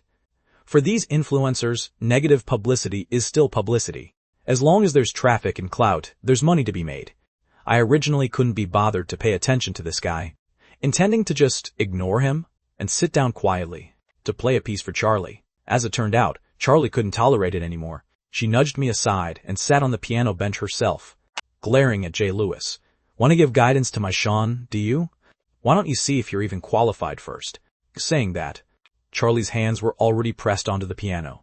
The moment she struck the intro, the viewers in front of their live stream screens were all stunned. It was exactly the same piece that Jay Lewis had just played. Flight of the Bumblebee, again. Except Charlie's speed seemed to be a little slower. Jay Lewis let out a laugh. With a speed this slow, you're still asking if I'm qualified? You aren't even qualified to compare yourself to me, all right? As it turned out, right after his words left his mouth, Charlie accelerated. It took Jay Lewis to finish playing Flight of the Bumblebee, a full 1 minute and 20 seconds, whereas Charlie only took 1 minute and 10 seconds. Don't just look at how the time difference was only 10 seconds, but precisely because of these 10 seconds, the style of the entire piece seemed to completely transform. If it could be said that Jay Lewis's Flight of the Bumblebee was a little bee happily gathering nectar, Then, Charlie's Flight of the Bumblebee was a venomous wasp that had been disturbed, poised and ready to sting someone. The difference upon listening was exceptionally obvious. Finishing the piece, Charlie rubbed her slightly aching fingers and looked coldly at J. Lewis. It's been a long time since I played. My hands aren't used to it. Otherwise, I could be even faster. Come on, give me some guidance. To be perfectly honest, Charlie also knew that this J. Lewis came here purely to cause trouble and ride their coattails, but she just couldn't stand J. Lewis's kind of attitude toward Sean. She simply didn't want her Sean to suffer a loss in front of so many viewers in the livestream room. Want popularity? Want to stir up trouble? Fine. This lady will play along with you. Charlie's piano skills were learned in her past life after Sean passed away. During that period of time, she had practically become a machine living entirely for acting. At that time, there happened to be a drama that required the female lead to know how to play the piano.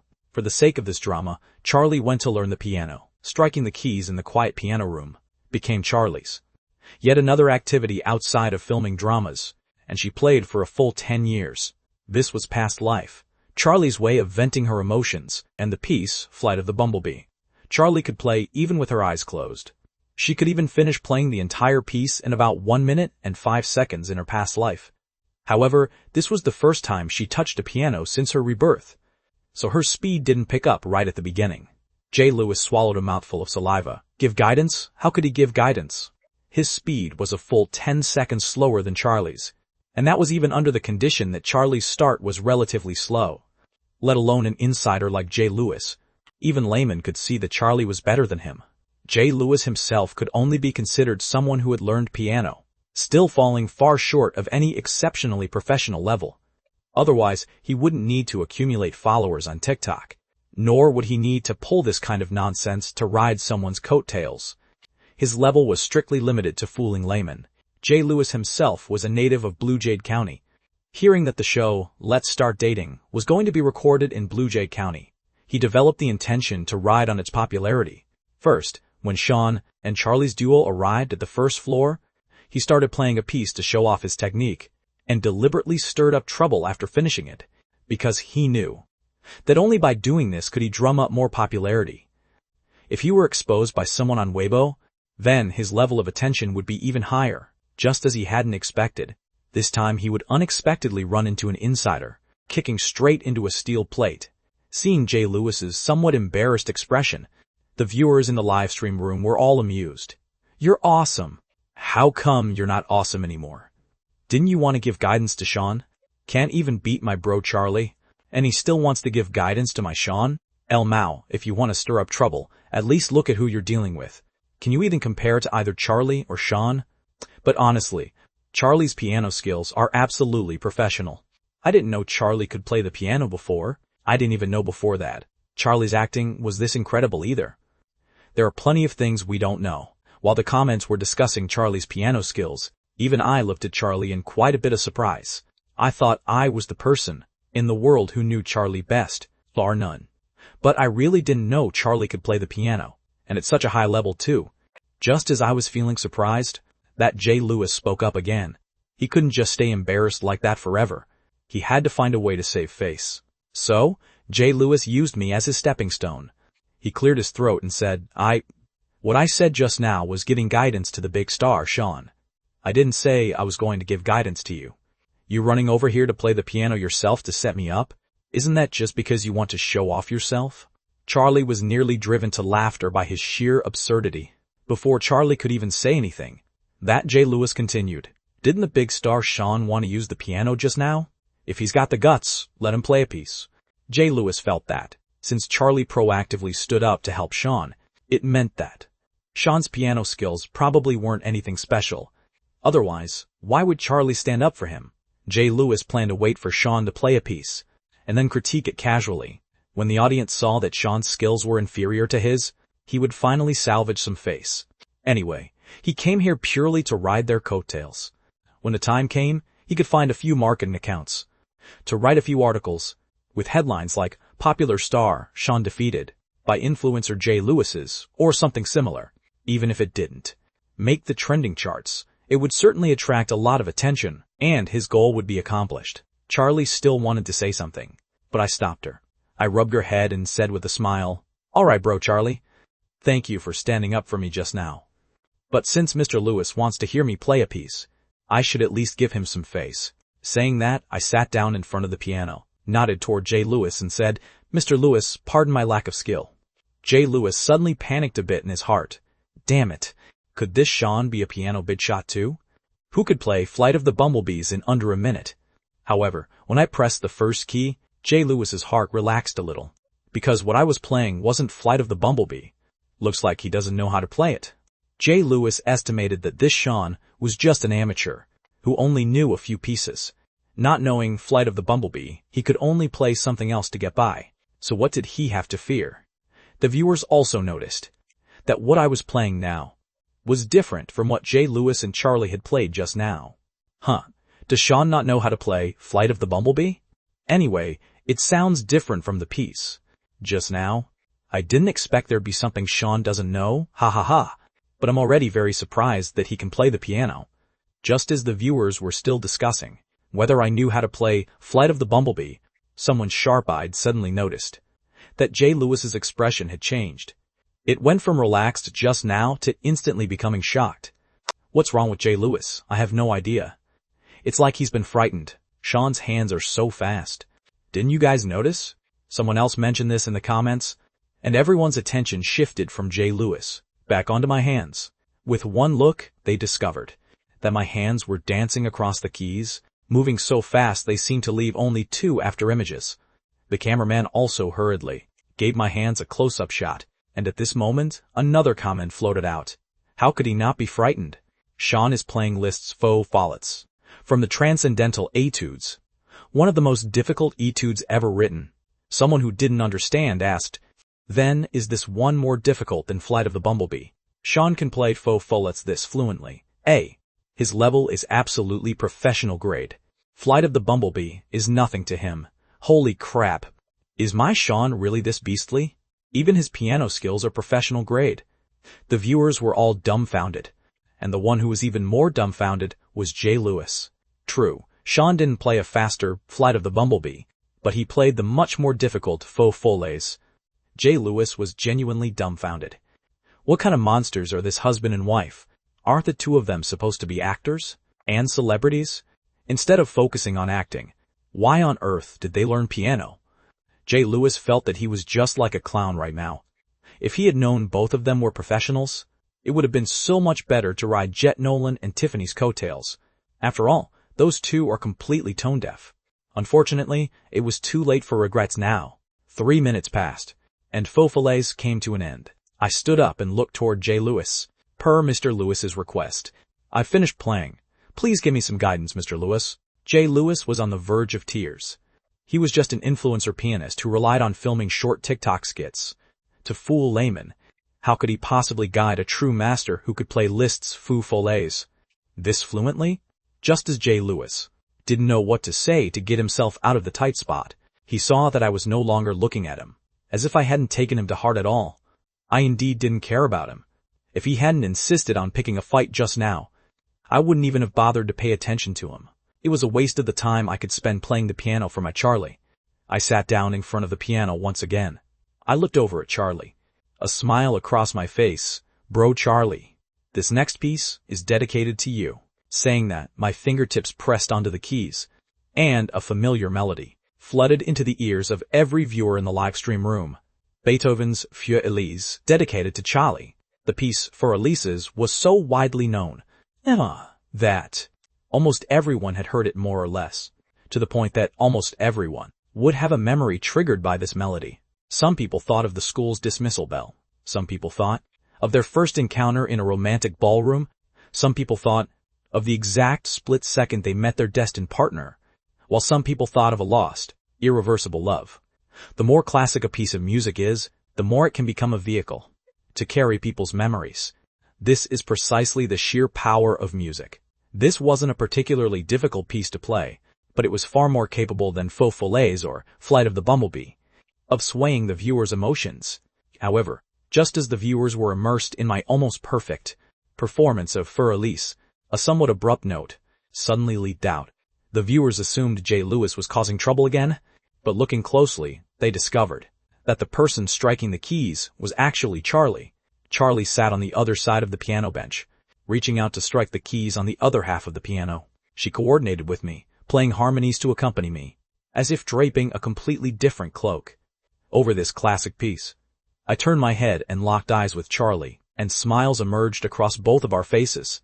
Before today, neither of them knew that the other could play the piano, so they naturally hadn't practiced coordinating beforehand either. But the playing of the two was just that natural, and they coordinated with such seamless chemistry. On this not-so-spacious piano bench, the two sat shoulder to shoulder, and leg to leg, 2 people, 4 hands, playing this love that once belonged to Beethoven.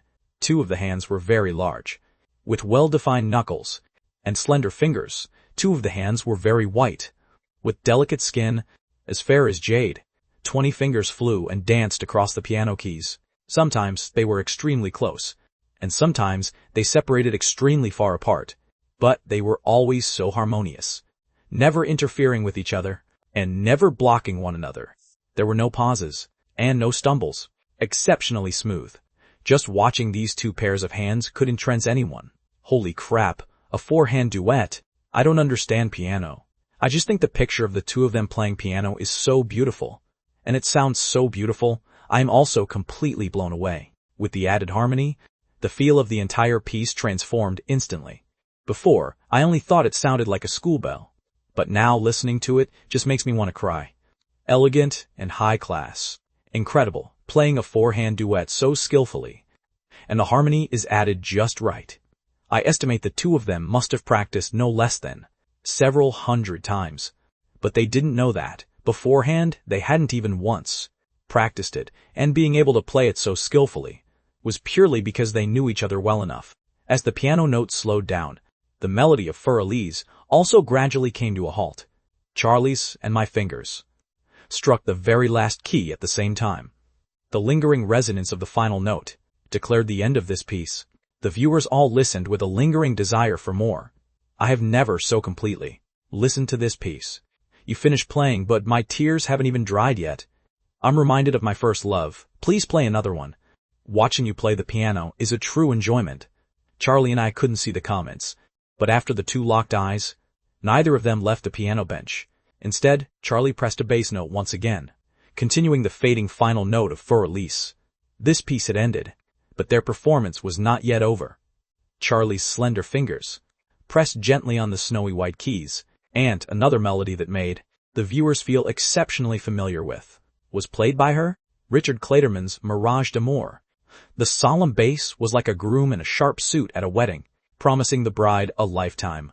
The light, brisk high notes were like a bride wearing a white wedding dress, revealing her sweetest smile, responding to the groom by saying those words, "I do." This piece did not require a complex 4-hand duet to embellish it, so I used my left hand to gently grasp Charlie's right hand, interlacing our fingers together, each using only our single remaining hand to perform this Mirage d'Amour, performing their love story. This hand-holding is going to kill me. Sean proactively holding her hand is way too romantic. The husband and wife holding hands while playing Mariage d'Amour. Is this what love looks like for artists? Für Elise is young boys and girls expressing their affection, while Mirage d'Amour is 2 people in love promising a lifetime to each other and walking into the marriage hall together. These 2 pieces put together are just way too romantic. Mom, I believe in love again. This is exactly what love looks like at its most beautiful. The viewers waiting in front of the live stream room, especially those romantic shit fans, while listening to Für Elise's just now, might still have memories triggered and be emotionally moved. But now, watching Sean and Charlie play Mirage d'Amour, they only felt stuffed with a massive mouthful of public affection, leaving them with only 2 feelings: jealousy and envy. Take Director Chen, for example. Just now, Director Chen listened to Für Elise and was moved to tears by it, and even sent his wife a message saying, "I love you." Now, watching Sean and Charlie playing the piano hand in hand, Director Chen had only one thought filling his mind: screenshot. Screenshot for dear life. He absolutely had to save this scene and post it online. He absolutely had to make more people devour this public affection with him. Mirage d'Amour is not considered very long, And very quickly, the piece came to an end. The lingering sound curled around the rafters. Only then did Charlie and I stand up holding hands. Charlie's face was completely flushed as she whispered by my side, "I didn't expect you to play the piano this well." "I didn't expect it either," I said softly. "However, no matter how excellent my bro Charlie is, I wouldn't feel surprised." Charlie felt even more embarrassed. She gave me a light punch, and was just about to speak again, when suddenly they heard all around them bursts of applause echoing out. Charlie looked up only to discover at this moment that quite a lot of people had unexpectedly gathered around the piano. As the two pieces were played just now, whether they were Charlie's and my fans or passers-by, they had all been drawn over. Now that Charlie and I finished playing, these people naturally began to applaud. Charlie's expression became even more unnatural, or screwed. She had played too single-mindedly just now, and hadn't even noticed there were this many people around. Although Charlie was a celebrity, and had been stared at plenty of times before, but the feeling of being stared at while holding hands with Sean right now genuinely made her feel way too embarrassed. She tugged on me, and said in a low voice, "I'm a bit embarrassed. Why don't we run away?" "All right, I'll listen to you." I smiled. Charlie then had a sudden change of thought, recalling her secret mission, and suddenly added, "But my legs went completely numb just now." So she wrapped her arms around my neck. I also instantly caught her drift, and scooped Charlie right up, holding her in my arms. Before the viewers in the livestream room, the cameraman, and the surrounding passers-by could even react to what had happened, I took off running while carrying Charlie. Even Director Chen was briefly stunned as he watched. By the time I had already pushed past the crowd of onlookers and vanished from the camera frame, only then did Director Chen hurriedly remind the cameraman, "What are you standing there for? Chase them." Only then did the cameraman snap to his senses, hurriedly picking up the video camera to give chase. But as he kept chasing, the cameraman felt a wave of bittersweet sorrow again. Why can Sean hold Charlie, while he can only hold the video camera? Charlie's secret mission was to have Sean carry her to browse through 5 shops. Although she was rather embarrassed, but for the sake of the mission, she still had me take her around several shops, the kind where her face was buried completely in my chest. "Bro, Charlie, you make me wander around the shop, yet you don't look at the items inside the shop. Could it be that you want to buy me?" Seeing that Charlie continually didn't dare to show her face, I leaned my head down and asked by Charlie's ear. Charlie reached out and punched me. "You were originally mine anyway. So do I even need to buy you?" Yes, you're absolutely right." I smiled. Right now, I was holding Charlie, while browsing a shop that sold all kinds of small toys and small accessories. Near the store's checkout counter, there stood a row of animal ear headbands, some with cat ears, and some with rabbit ears. Holding Charlie, I gestured toward the sales clerk. The sales clerk was a young girl in her 20s, who also happened to be a fan of Charlie and me. From the very moment the two of us entered the shop, this young girl had been staring intently at them, with a maternal grin constantly hanging across her face. Seeing Sean gesture toward her, the sales clerk clued in instantly. Following Sean's gaze, she picked up a cat ear headband, and subsequently, with a blushing face, carefully placed it on Charlie, who was currently curled up in my arms. On her head, Charlie felt something on her head, and immediately turned her head to look over, only to see the young sales clerk girl looking at her with stars in her eyes. "Charlie, I'm a fan of yours." "Thank you, but what did you put on my head?" The young sales clerk pulled out a small mirror and held it up to Charlie. In the mirror, on top of Charlie's head, sat a pair of fluffy cat ears, which, paired with her currently slightly blushed face, was incredibly adorable. The cameraman quickly found a good angle and took a close-up shot. Give the cameraman a raise, a total raise. Oh, I'm dying. How can Charlie be this stunning? I envied Charlie before, but now I envy Sean. Screenshotting. She is my wife from now on. Your wife? My wife. Everyone's wife. Sean's wife. Gazing at Charlie wearing the cat ears, I also thought she looked extremely cute, and couldn't help but chuckle. Hearing my laughter, Charlie glared at me. "What are you laughing at? Let's put one on you too." Saying that, she pointed at a pair of sharp, long, bright red fox ears in front of the checkout counter, and said to the young sales clerk girl, "Could you please put this one on him?" With a blushing face, the young girl quickly grabbed the fox ears and said to Sean, I'm actually a fan of yours too." She hesitated a bit, and subsequently said rather embarrassedly, "You're a bit tall. I can't reach. Could you please bend down a bit?" Just as I was about to bend down, Charlie, who was in my arms, suddenly broke free from my embrace, took the fox ears out of the young sales clerk's hand, and said to the young girl, "This Sean is utterly useless. I recommend you just stand me alone instead. Let me be the one to put these ears on him." Saying that, Charlie raised the fox ears high. Originally, there was a bit of a height difference between her and Sean. I intended to bend down to cooperate with Charlie a bit, but, unexpectedly, Charlie jumped up and forcefully slammed it down, snapping the headband right onto his head. "My Sean is so miserable, ha ha ha." I think I smell a wave of jealousy from Charlie again. Is this the legendary slam dunk right over your head? The young girl is completely dumbfounded, ha ha ha. After putting the fox ear headband on my head, Charlie jumped up again to stroke the fluffy ears, and subsequently sized me up with satisfaction, saying, "It actually suits you quite well, you old fox. It's all because you chose well, my little kitten," I replied with a smile. The dialogue between the two caused the maternal grin on the nearby sales clerk girl's face to widen even further. She kept taking photos with her phone non-stop, looking exactly like seeing her own children dating. She even covered her mouth with one hand. It was estimated that if she hadn't seen the camera nearby, she would have screamed out loud directly. The romantic ship fans in the livestream room were also incredibly excited. Old Fox Sean and Little Kitten Charlie. Oh my god, I'm already writing a fan fiction. Ha ha ha. Sean wearing these ears is genuinely both handsome and cute. He matches Charlie perfectly. Watching this duo, the smile on my face just won't stop. I'm either laughing at their antics or smiling from the sweetness. Charlie was quite satisfied with this animal ear headband, and for once, she was unexpectedly willing to spend money to buy it. She went to ask the young sales clerk girl for the price. The young girl waved her hands repeatedly and said, "No need to pay. Genuinely no need. I'll just gift them to you."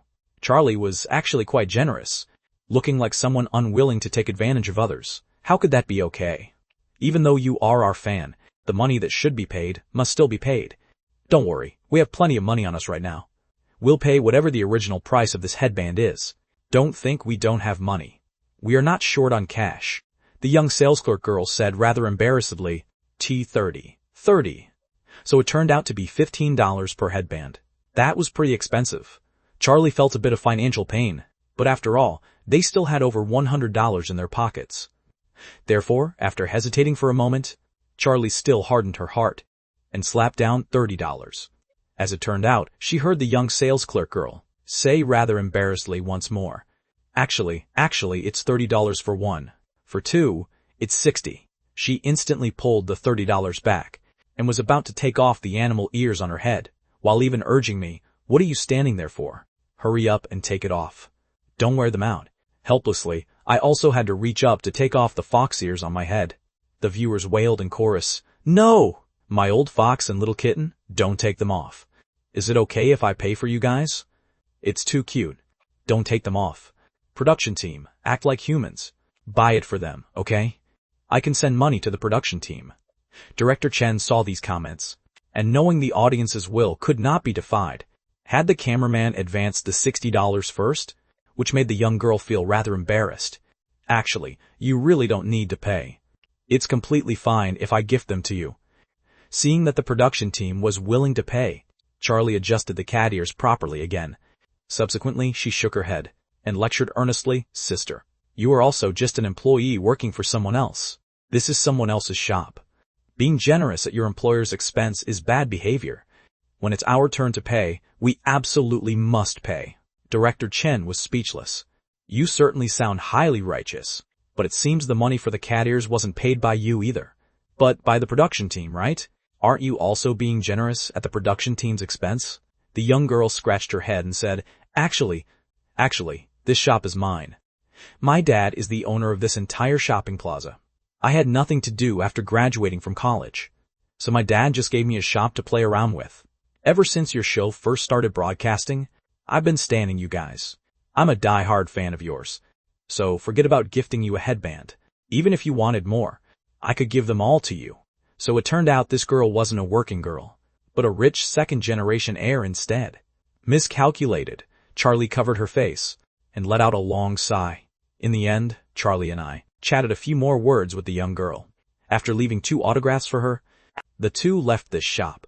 Meanwhile, Charlie's secret mission only had browsing the very last shop remaining. Charlie originally wanted to just keep it close and have Sean carry her to look around a nearby shop. As it turned out, I remarked, "I think that shop over there looks pretty good. How about we head over there to look around?" Charlie naturally had no objection. Anyway, her main goal was to complete the mission, so it didn't matter which shop they browsed. But what she didn't know was that the reason I wanted to swap to a different shop was also to complete my own mission, carrying Charlie in my arms. I stepped into that boutique specializing in women's apparel. The very first glance upon entering the shop, I looked right toward the fitting room, situated in the corner of the store. Leaning close to Charlie's ear, I whispered, "Bro, Charlie, the clothes here are all pretty good. Pick one out and try it on." "How about it?" Charlie actually did catch her eye on a top with a very nice style. She climbed down from my embrace and, clutching the clothes, was about to walk toward a nearby fitting room. I, however, pulled her along and walked over to another fitting room in the corner. "Come to this fitting room instead." Charlie didn't think much of it either, pushing open the fitting room door and stepping inside. Except right when she was about to close the door, my hand pressed against the fitting room door. Before Charlie could even react, I had already squeezed inside this cramped fitting room and locked the fitting room door behind my back. "Sean, what do you want to do?" Inside the cramped fitting room, Charlie, by the dim light, gazed at Sean, who was inches away from her. A fitting room could usually only accommodate one person, and with the two of them squeezed inside the fitting room, their bodies were practically pressed tightly together. I reached out my hand from the cat ears on top of Charlie's head, down to the tips of her hair. At this moment, the viewers in the live stream room were cheering. "It's coming, it's coming, it's coming. It's finally here. Kiss her, kiss her, kiss her. I've waited so long for this day. Someone kill me to celebrate their love." Naturally, it was impossible for the cameraman to follow them into the fitting room. But this fitting room was specifically designated by Director Chen. Director Chen had long hidden a tiny camera here. Right now, the viewers were exactly through that tiny camera's transmitted footage, watching Sean and Charlie. They witnessed Sean stroke Charlie's head, witnessed Sean cup Charlie's small face, and witnessed the intensely blushing Charlie close her eyes in a total loss of what to do. They witnessed me raise my hand and rip the tiny camera straight down from the wall. Subsequently, the viewers couldn't see anything at all anymore. "Holy crap, Sean, you're keeping all the good stuff to yourself and won't even leave a drop of soup for your brothers? Ah, my kisses, my kisses. Camera, hurry up and move. Hurry up and stand up. Wah, I'm an adult. I want to watch, I want to watch, I want to watch.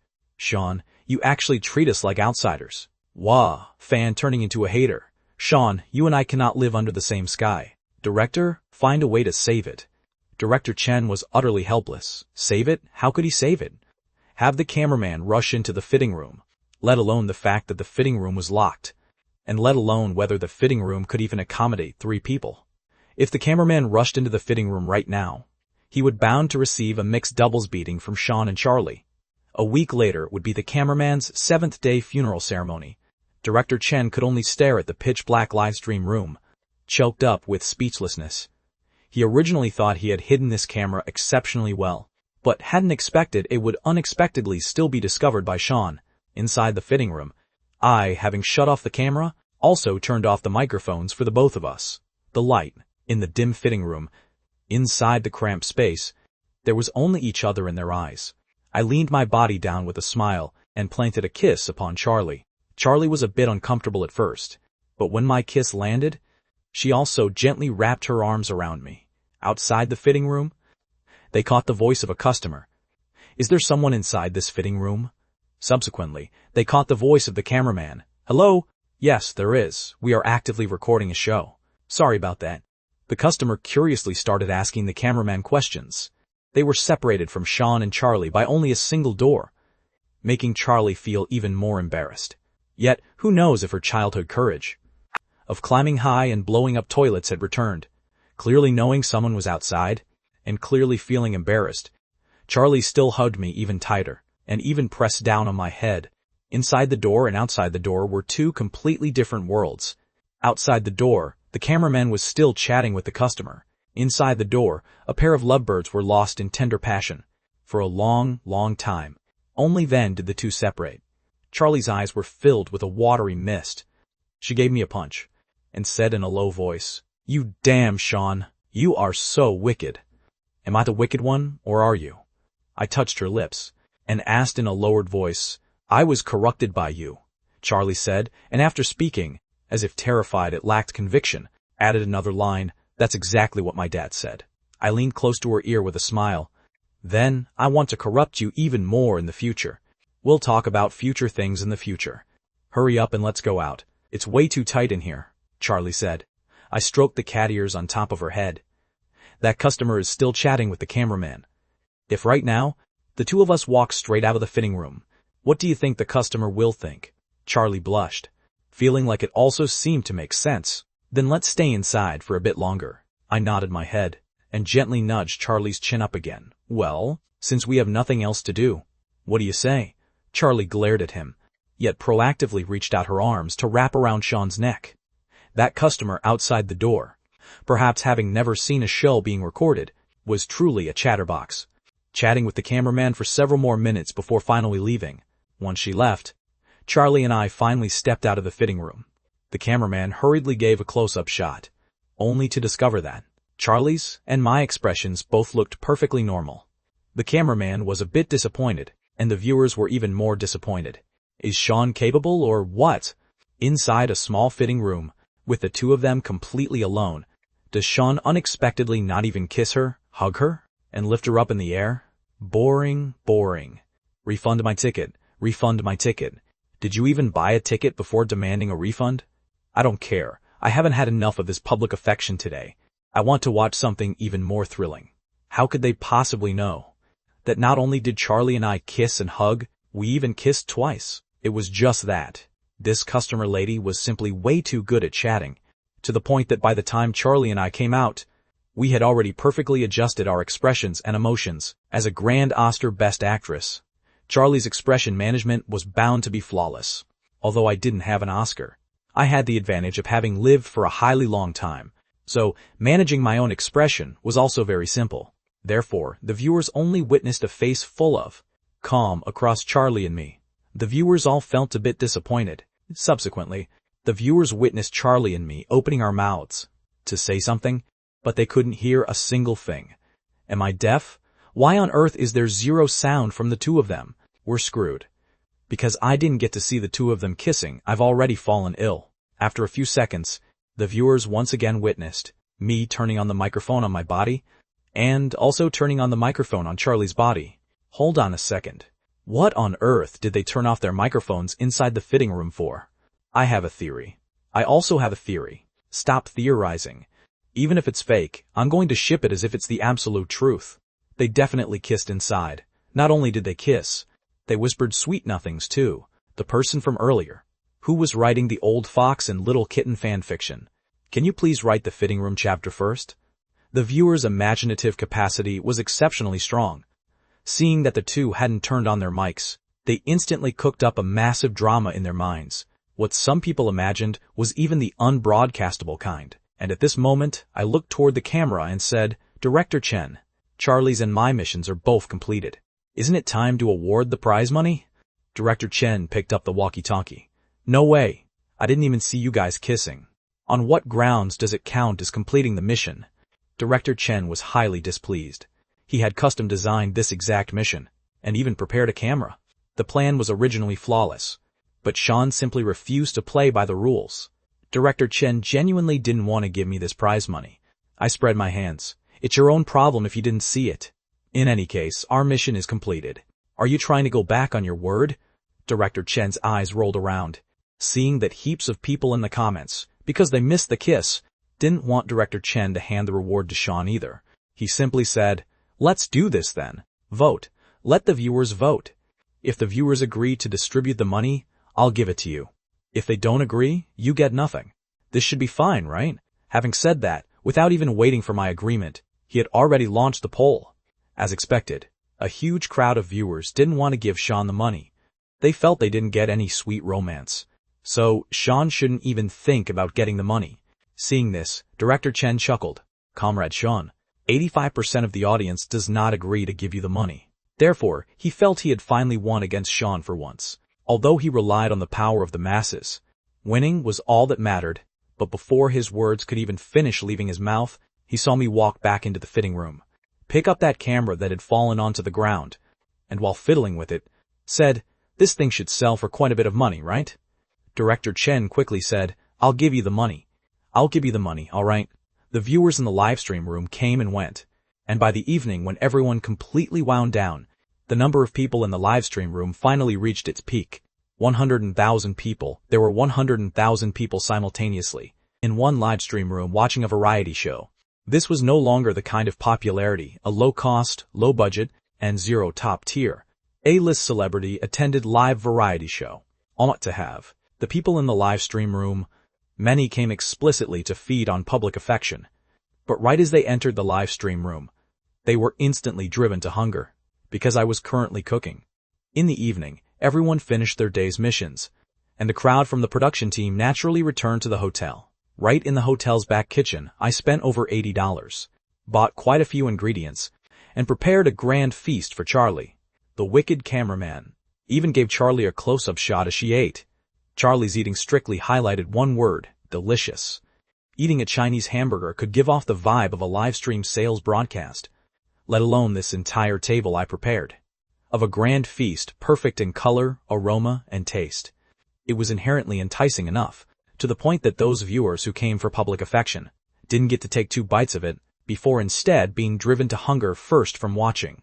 Can the camera please pan away? My takeout hasn't arrived yet. I'm genuinely starving to death. The instant noodles in my hands suddenly don't taste good anymore. Didn't I come to watch a survival romance variety show? Why has it changed into a mukbang? Just got here. Is this a bite of public affection? Standing aside, the cameraman stabilized the video camera, while looking at the bullet comments in the livestream room on his phone. He sneered, "How can I be the only one salivating? Everyone has to salivate together." Some viewers were salivating to death.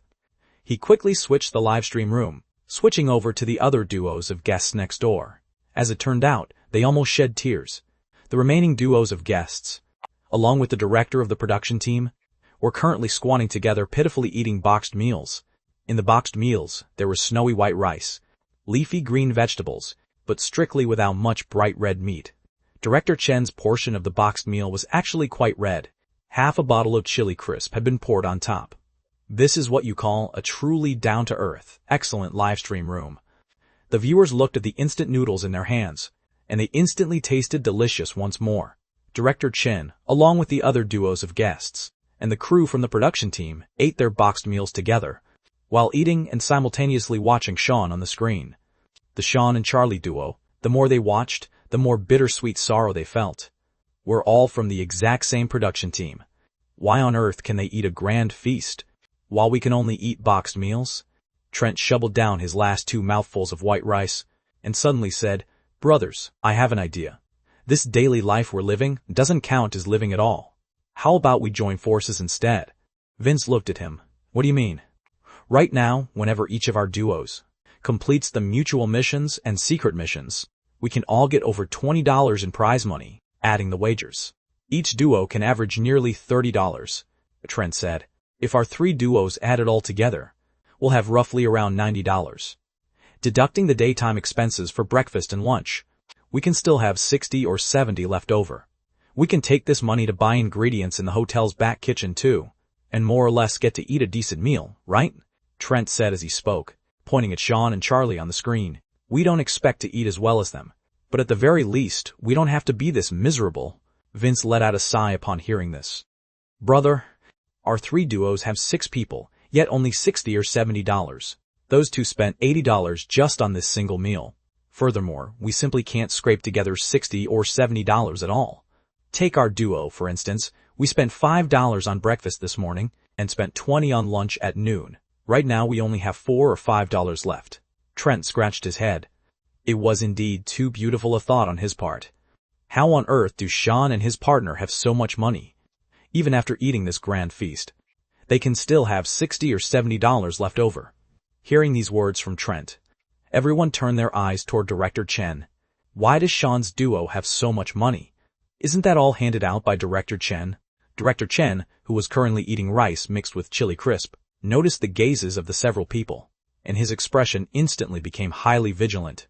Carefully guarding the chili crisp by his side, he said, "If you guys want to eat chili sauce, go buy it yourselves. Don't stare at mine." Megan said with a chuckle, "Director Chen, we aren't trying to steal your sauce. We just feel like you're being a bit biased. Every single time you grant Sean and his partners so many extra perks. This grand feast they are eating today is entirely thanks to you, you know." Director Chen felt Megan's tone wasn't quite right, and with dodging eyes, asked, "What do you mean?" Standing aside, Tiffany let out a cold laugh. "What we mean is, shouldn't you consider granting us a few perks as well? Sean and Charlie's duo gets dozens of dollars in extra rewards at every turn, while we have absolutely nothing. This isn't appropriate, is it?" Director Chen swallowed a mouthful of saliva and silently handed the chili crisp over to everyone. "Is it okay if I share this with you guys?" "Haha, humble, Director Chen, the director is so miserable. Before, he was exploited by Sean and Charlie, and now he's going to be exploited by the other duos too? Wah, I'm a solo fan of Director Chen. Stop bullying my Director Chen. Ha ha ha. He only has this single bottle of chili crisp left. Let him off the hook." The viewers all burst out laughing upon seeing this scene. Vince looked toward Director Chen and pushed away his chili sauce. "Director Chen, what we want isn't just chili sauce. The principle that inequality causes more distress than scarcity. Surely Director Chen isn't unaware of it, right? Can you please grant us a bit more prize money tomorrow?" Director Chen said, "What if I say I can't?" Vince patted the equipment beside him. "This video camera of yours should sell for quite a bit of money, right?" Director Chen said, "Holy crap. You guys are pulling this exact trick too, huh? Why on earth don't you learn something good from Sean?"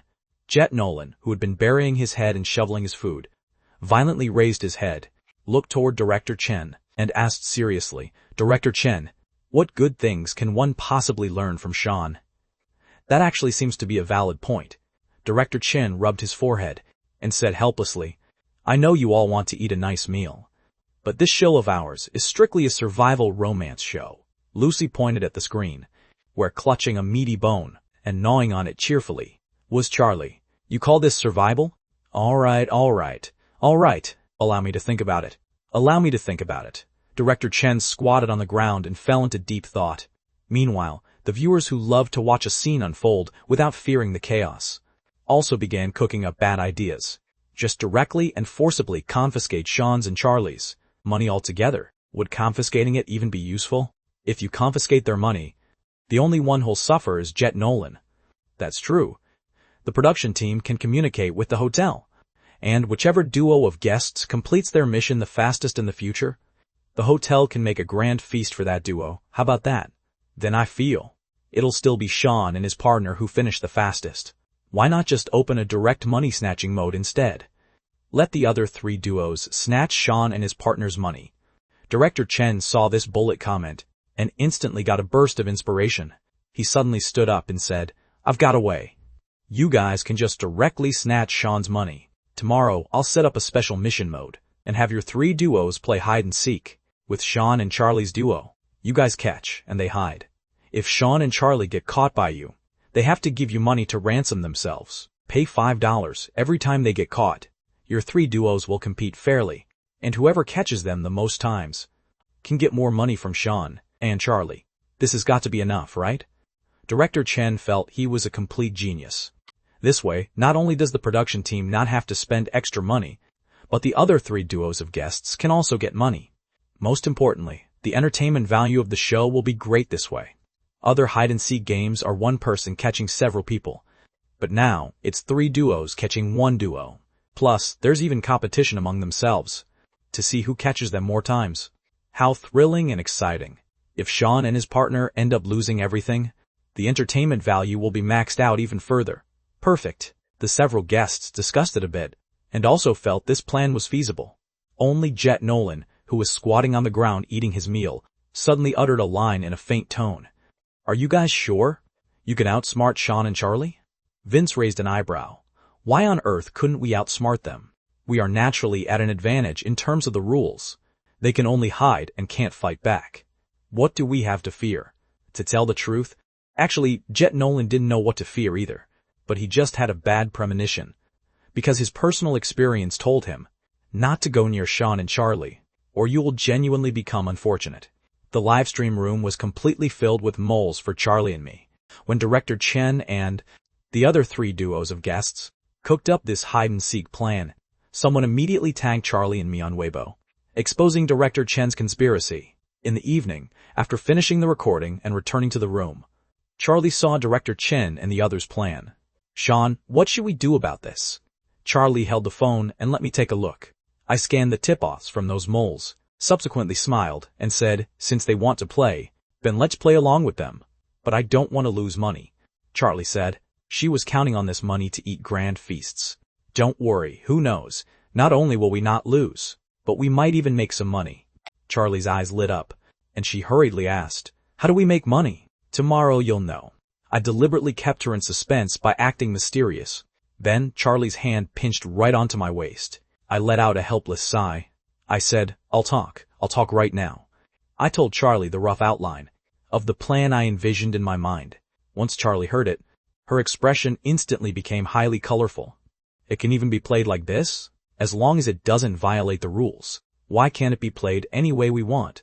Insidious smiles emerged across both of their faces. With no need to worry about losing money, Charlie no longer had a burden in her heart, continuing to browse Weibo happily. Recently, the Weibo topic page for Manhwa had been getting more and more lively. Some fans also made video edits of today's livestream, such as the segments where Sean carried her around several shops, as well as the segments where the 2 wore animal ear accessories and bantered with each other. They were all clipped out and posted onto various platforms. However, for these video edits, most of them focused on how to ship the couple. The onlookers who just learned about Manhwa over the past 2 days probably didn't really like watching these shipping-oriented edits. What they wanted to see more was Charlie's and my capabilities, such as Charlie's flight of the bumblebee, my faux fillets, Charlie's and my forehand duet of Fur Elise, and finally, the 2 holding hands and playing Mirage d'Amour with their single remaining hands. The view counts of these edits were much higher than those of the shipping-oriented edits, especially that faux fillets and Fur Elise even received reviews from professionals. Piano Mr. Willa. It is no exaggeration to say that the performance of faux fillets is professional grade. This Mr. Sean has very deep attainments in piano, and that forehand duet of Fur Elise even demonstrated the top-tier chemistry between the 2. I didn't expect that in the domestic piano circle there would unexpectedly be 2 such excellent young juniors. It is truly a great fortune. This Weller was one of the most well-known pianists in the country, and had more than once performed at the Golden Hall of Vienna. This kind of review of his surprised many fans and passers-by.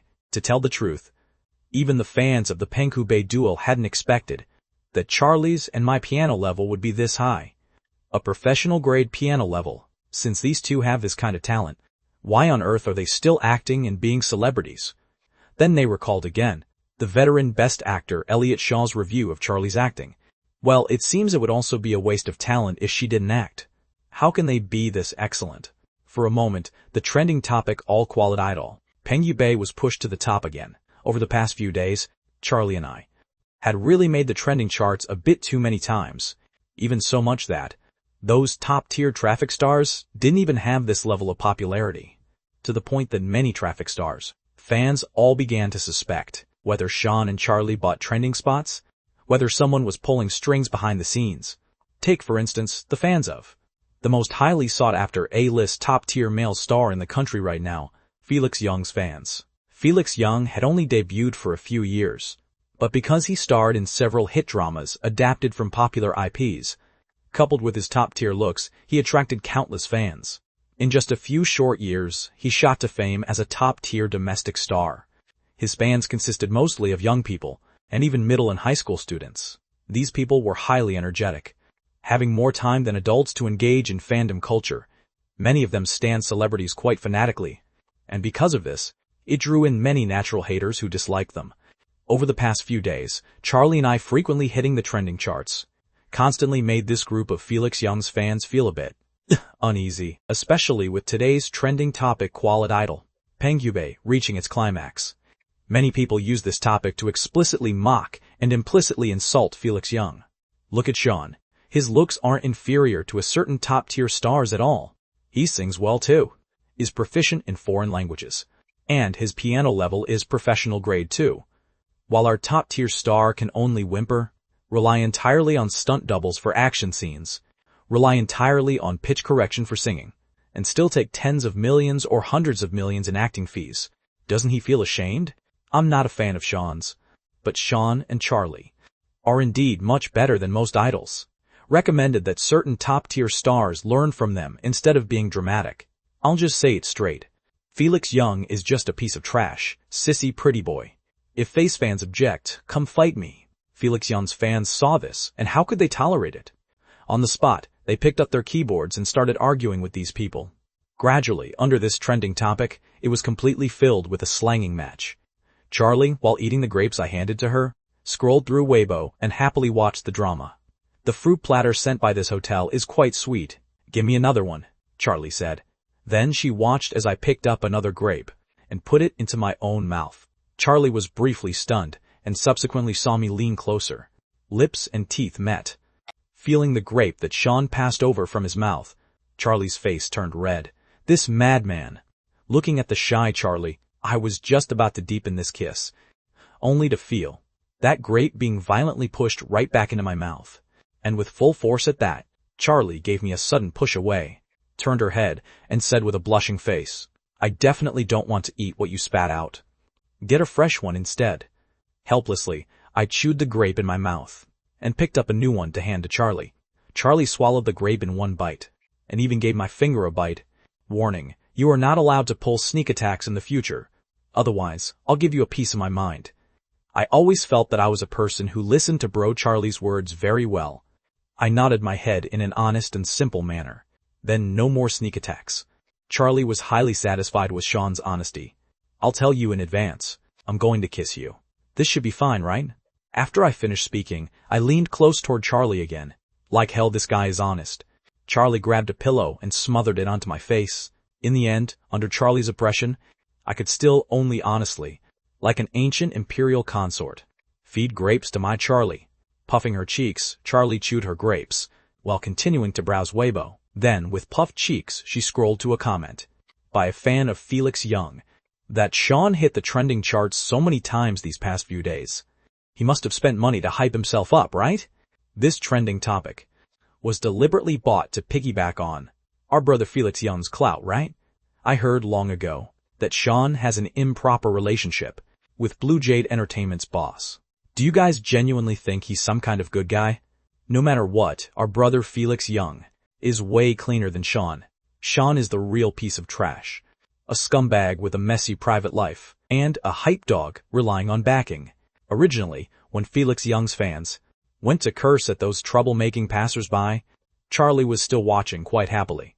But the exact instant she saw Felix Young's fans shift their fire to curse at me, Charlie couldn't tolerate it on the spot, especially at this specific juncture where she was made both ashamed and angry by Sean. She happened to lack a punching bag. On the spot, she logged into her Weibo alt account, found the Weibo page of that Felix Young fan, and began typing away. Right under the trending topic Qualid Idol, under this trending topic, a certain Felix Young fan who was hating on me had not yet realized exactly what he was about to experience next.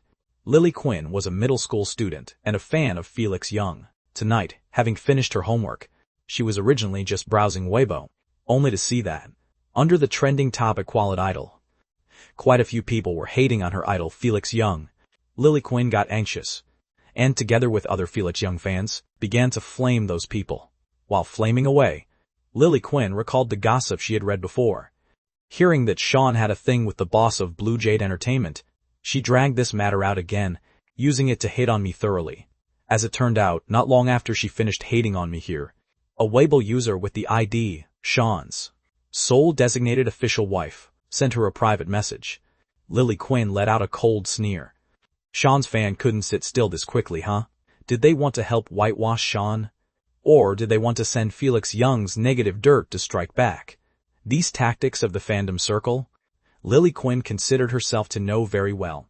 With that thought, Lily Quinn opened the private message interface, and then, saw that Sean's sole designated official wife had sent a single line. "Your mom is dead." Lily Quinn was completely dumbfounded. Right off the bat, using an ID carrying their idol's name to curse at people. Isn't this person afraid of attracting hate to their own idol? She was just about to type back to counter, but her hand had only just touched the phone screen when she saw on the screen, "That's Sean's sole designated official wife sent another message. There's nothing wrong with standing a celebrity, but standing to the point of throwing your brain away means you are more or less afflicted with some massive illness. My Sean is indeed hyping things up. But what he's hyping up is your brother's and your mom's ashes. Sorry, no offense to your mom. Let me venture to ask how her health is. If the elderly lady's health is good, just let her have another child. After all, she can't exactly count on a brain-dead person like you to take care of her funeral. Before calling my Sean a piece of trash, why don't you look in the mirror at your own honorable appearance? The non-recyclable trash bin downstairs is your true home. Baby, if you lack education, you can learn. If you're born ugly, you can get plastic surgery. But the crater in your brain is genuinely impossible to fill. My bad, I shouldn't have said this much to you. After all, you already stain Felix Young. Whatever nonsense you speak, or whatever stupid things you do are perfectly normal occurrences.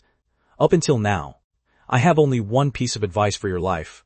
Respawn, baby. Lily Quinn's hands were completely trembling. Is this person's mouth the reincarnation of a cobra? How can it be this venomous? Lily Quinn tremblingly typed out a line. You're using your idol's ID to curse at me like this. Aren't you afraid of attracting hate to your idol? I'm going to expose you. Charlie let out a cold sneer upon seeing this. Baby, you even dare to use the name of a Felix Young fan to spread rumors about my husband. Didn't you consider that it would attract hate to Felix Young? Also, feel free to expose me all you want. I'm not even afraid to tell you that this lady is Charlie herself. If you dare to hate on Sean one more time, this lady will even scatter your family's ancestral graves. Lily Quinn was furious. She had mixed on Weibo for so long, yet she had never seen such an arrogant fellow. Damn it, do you think us face fans have zero combat effectiveness? I'm going to expose you right now. Lily Quinn took screenshots of the chat logs and posted them into Felix Young's fan group chat and super topic page. Instantly, a bunch of Felix Young's fans ran over to blast Charlie. Charlie wasn't panicked in the absolute slightest. Whoever came, she would curse at that person in return. She simply wasn't afraid. After countering each person, she would even leave a line underneath. This lady is Charlie herself.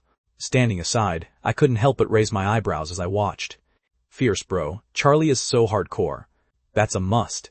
Charlie let out a smug smile. This is called a man of honor doesn't change his name, nor his surname. A person should bear the consequences of their actions. When your bro Charlie acts, what she values is strictly being completely open and upright. Among Felix Young's fans, there were quite a few kids.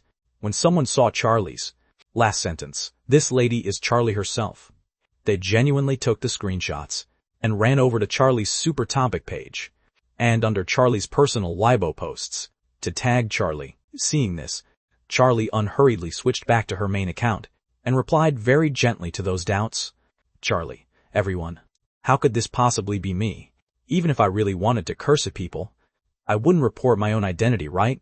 This person is running around cursing people out using an ID that claims to be Sean's fan. Maybe it's one of Sean's anti-fans trying to start a flame war. I hope everyone keeps their eyes wide open. Smile, be rational. I looked at Charlie, who was chuckling as she posted on Weibo and couldn't help but criticize. And you call this a man bearing his own consequences? You call this being open and upright? Charlie let out a humph. Right now, this is called all's fair in war. Those Felix Young fans who had been cursed out saw Charlie's reply like this, and all felt it made a bit of sense.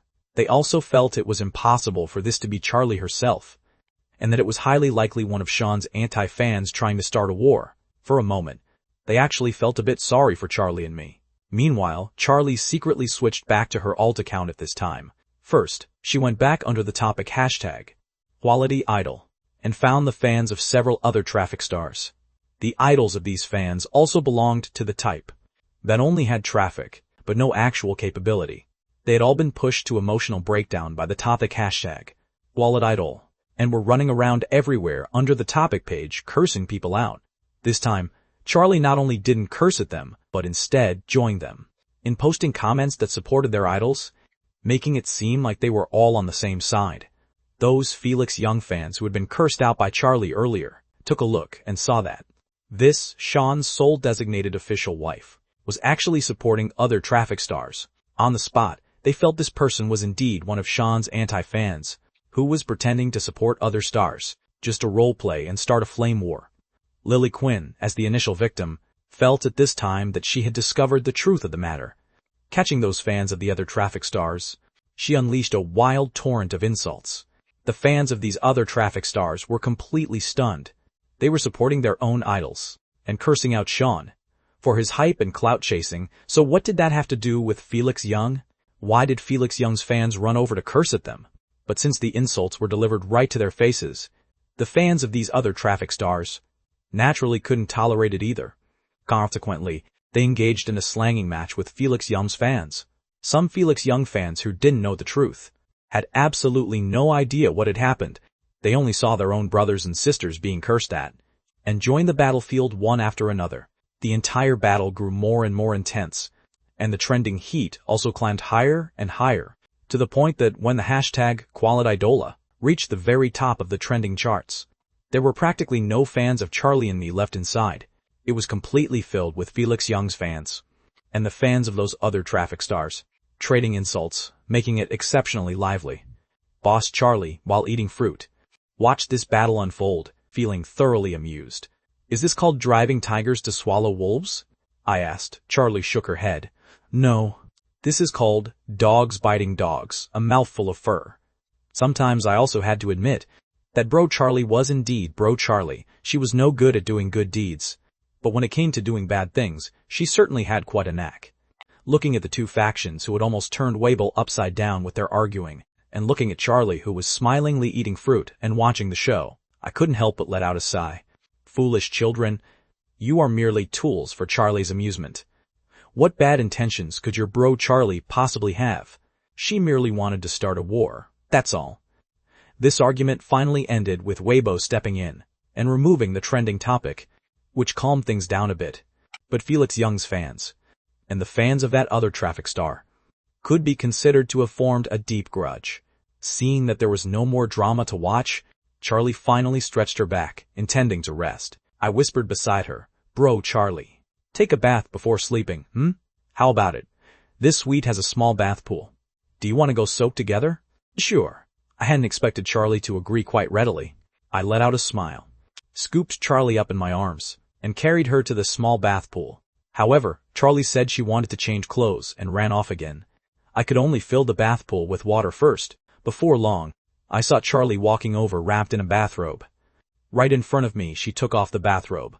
My eyes stared dead straight, watching Charlie take off the bathrobe, and then revealed the swimsuit inside. And then, watching Charlie eagerly jump into the bath pool, scoop up a basin of water, splash it onto my head, and say with a grin, "Sean, come on down, good night." I silently wiped the water from my face. Mixed inside might also be his tears. To tell the truth, this was more or less a bit different from the bath he had imagined. Early the next morning, the other three duos of guests were very proactive today, getting out of bed early, heading downstairs, and gathering in the lobby at the thought of finally being able to earn money today. From Sean and Charlie, that thieving husband and wife, the several people were all quite excited, except for Jet Nolan. Ever since that day when he made a bet with his group members and lost a piece of god-tier gear, Jet Nolan had reflected on his recording experiences over the past few days. It seemed that if he wasn't currently being scammed out of money by the Penghu duo, or being oppressed by the Penghu duo, then he was on the way to being scammed out of money and oppressed. Neither person in this couple was a pushover, so Jet Nolan had a psychological shadow up until now, and didn't feel at all that making a move on Sean and Charlie was a good choice. Seeing his listless appearance, Tiffany patted him. "Jet Nolan, don't look like this. Think about it carefully. This is your perfect opportunity for revenge. The suffering you endured before, and the hardships you went through before, were all for the sake of getting a more satisfying revenge today." Vince also leaned over and said with a chuckle, "Yeah, Jet Nolan, this time Sean and his partner have to give money. We are all on the same side.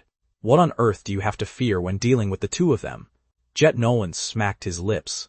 The words were indeed put that way, but he always felt so lacking in confidence in his heart. While the several people were chatting, they saw that Charlie and I had also come downstairs. Everyone had arrived, and the time was just about right.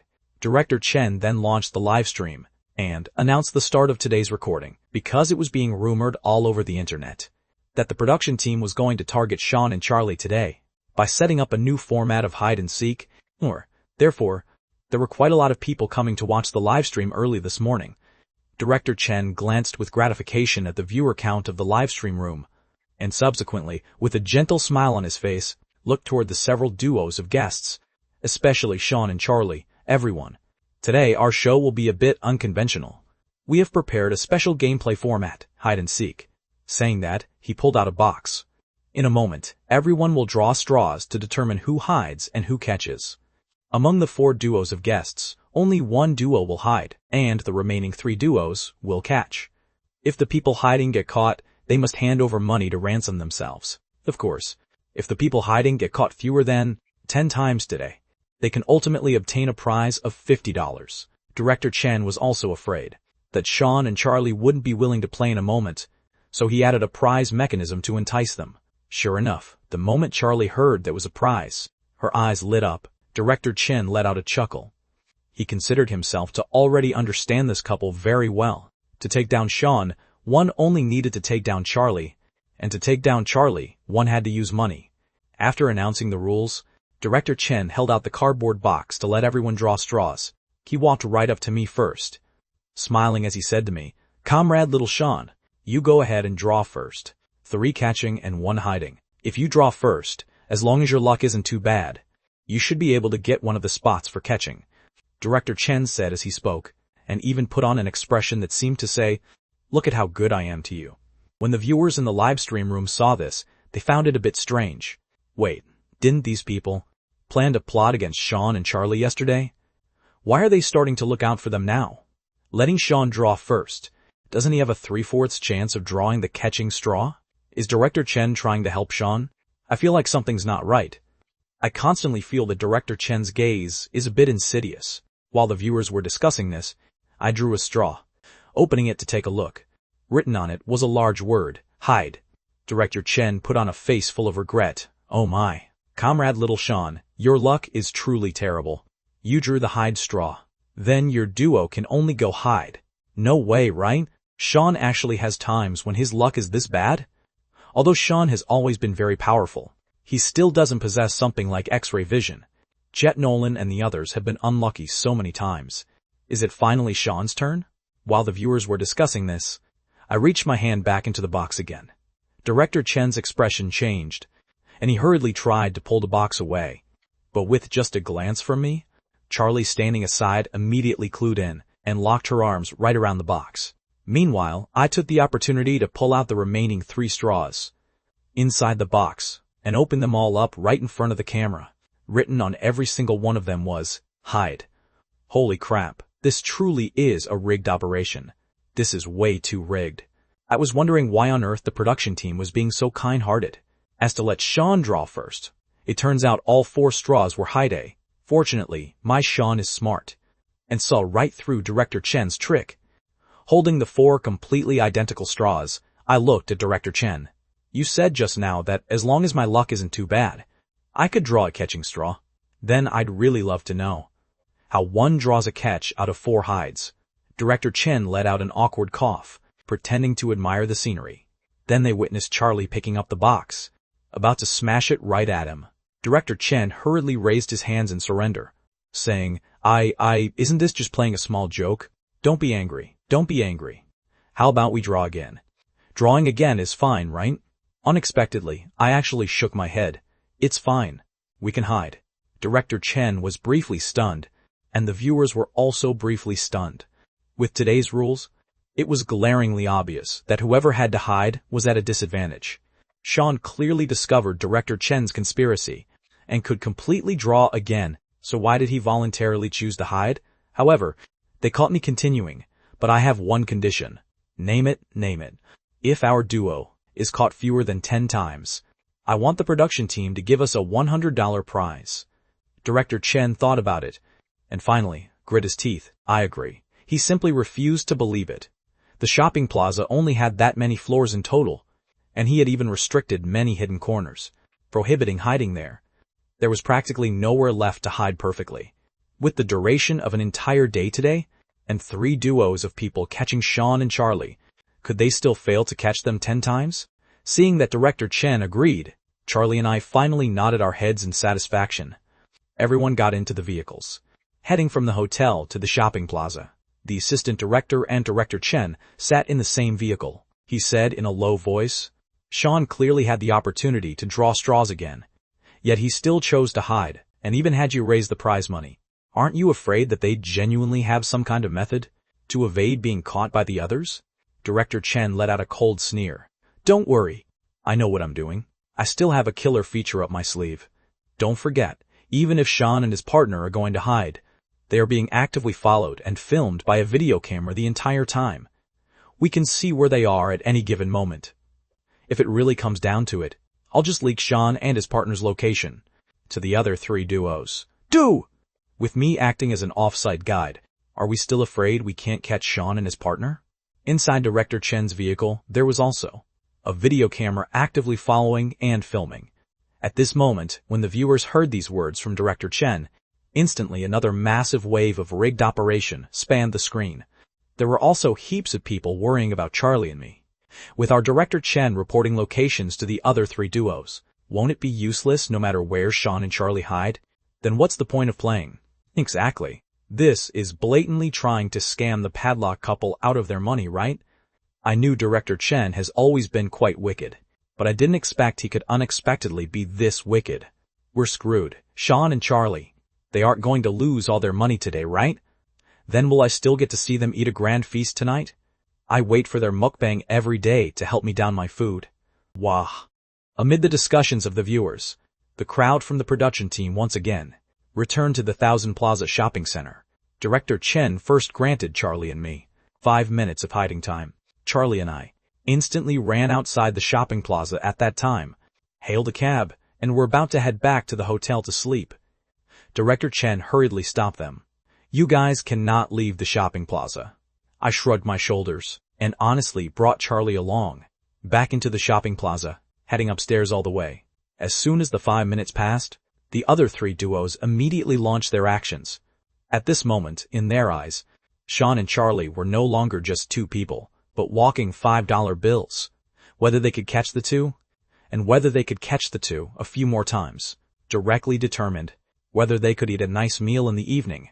It had to be said that this kind of show format indeed could produce great entertainment value. Once the other 3 duos of guests began catching people, the viewers all became nervous, first checking which floor Sean and his partner were on. They then switched over to the other livestream rooms to see which floor the others had reached. Some people simply opened several browsers, or even held several phones, opening every single livestream room. Right now, Charlie and I were on the 4th floor of the shopping plaza. Meanwhile, the other 3 duos of guests, who had long since cooked up a plan, were splitting into 3 paths.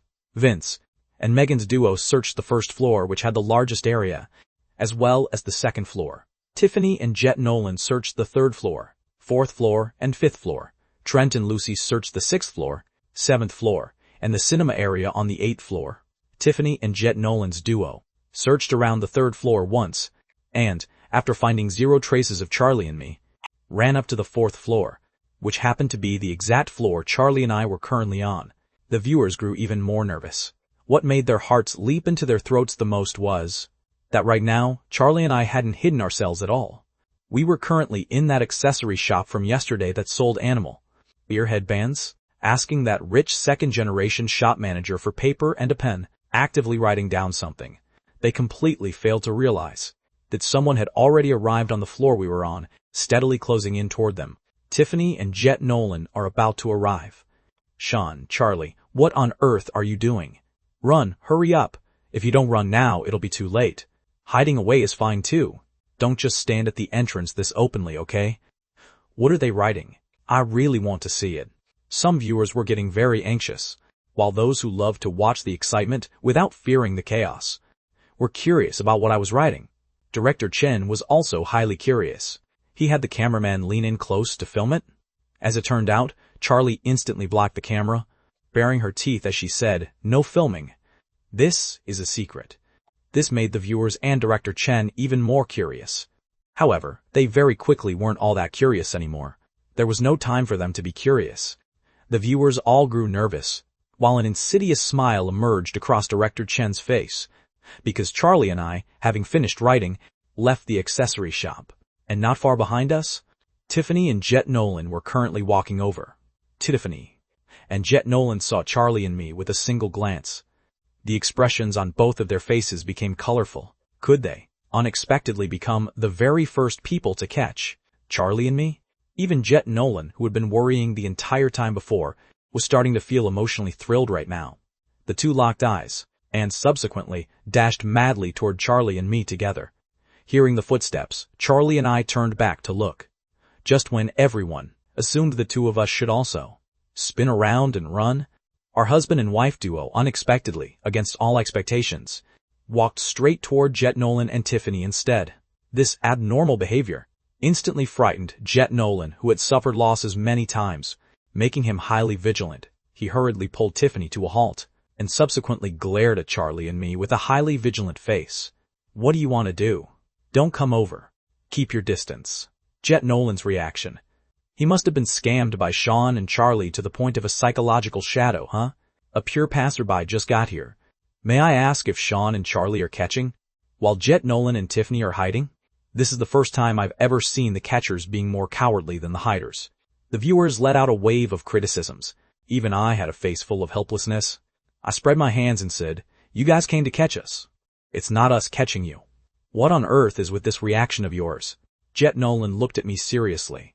"This is the normal reaction one should have when facing the two of you. Sean, I know exactly what kind of person you are. For you to dare to walk toward us this openly, there must be a trap."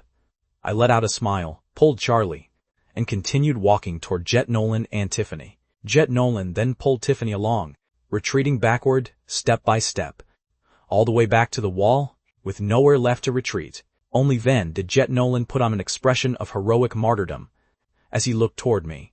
"Sean, what on earth do you actually want to do?"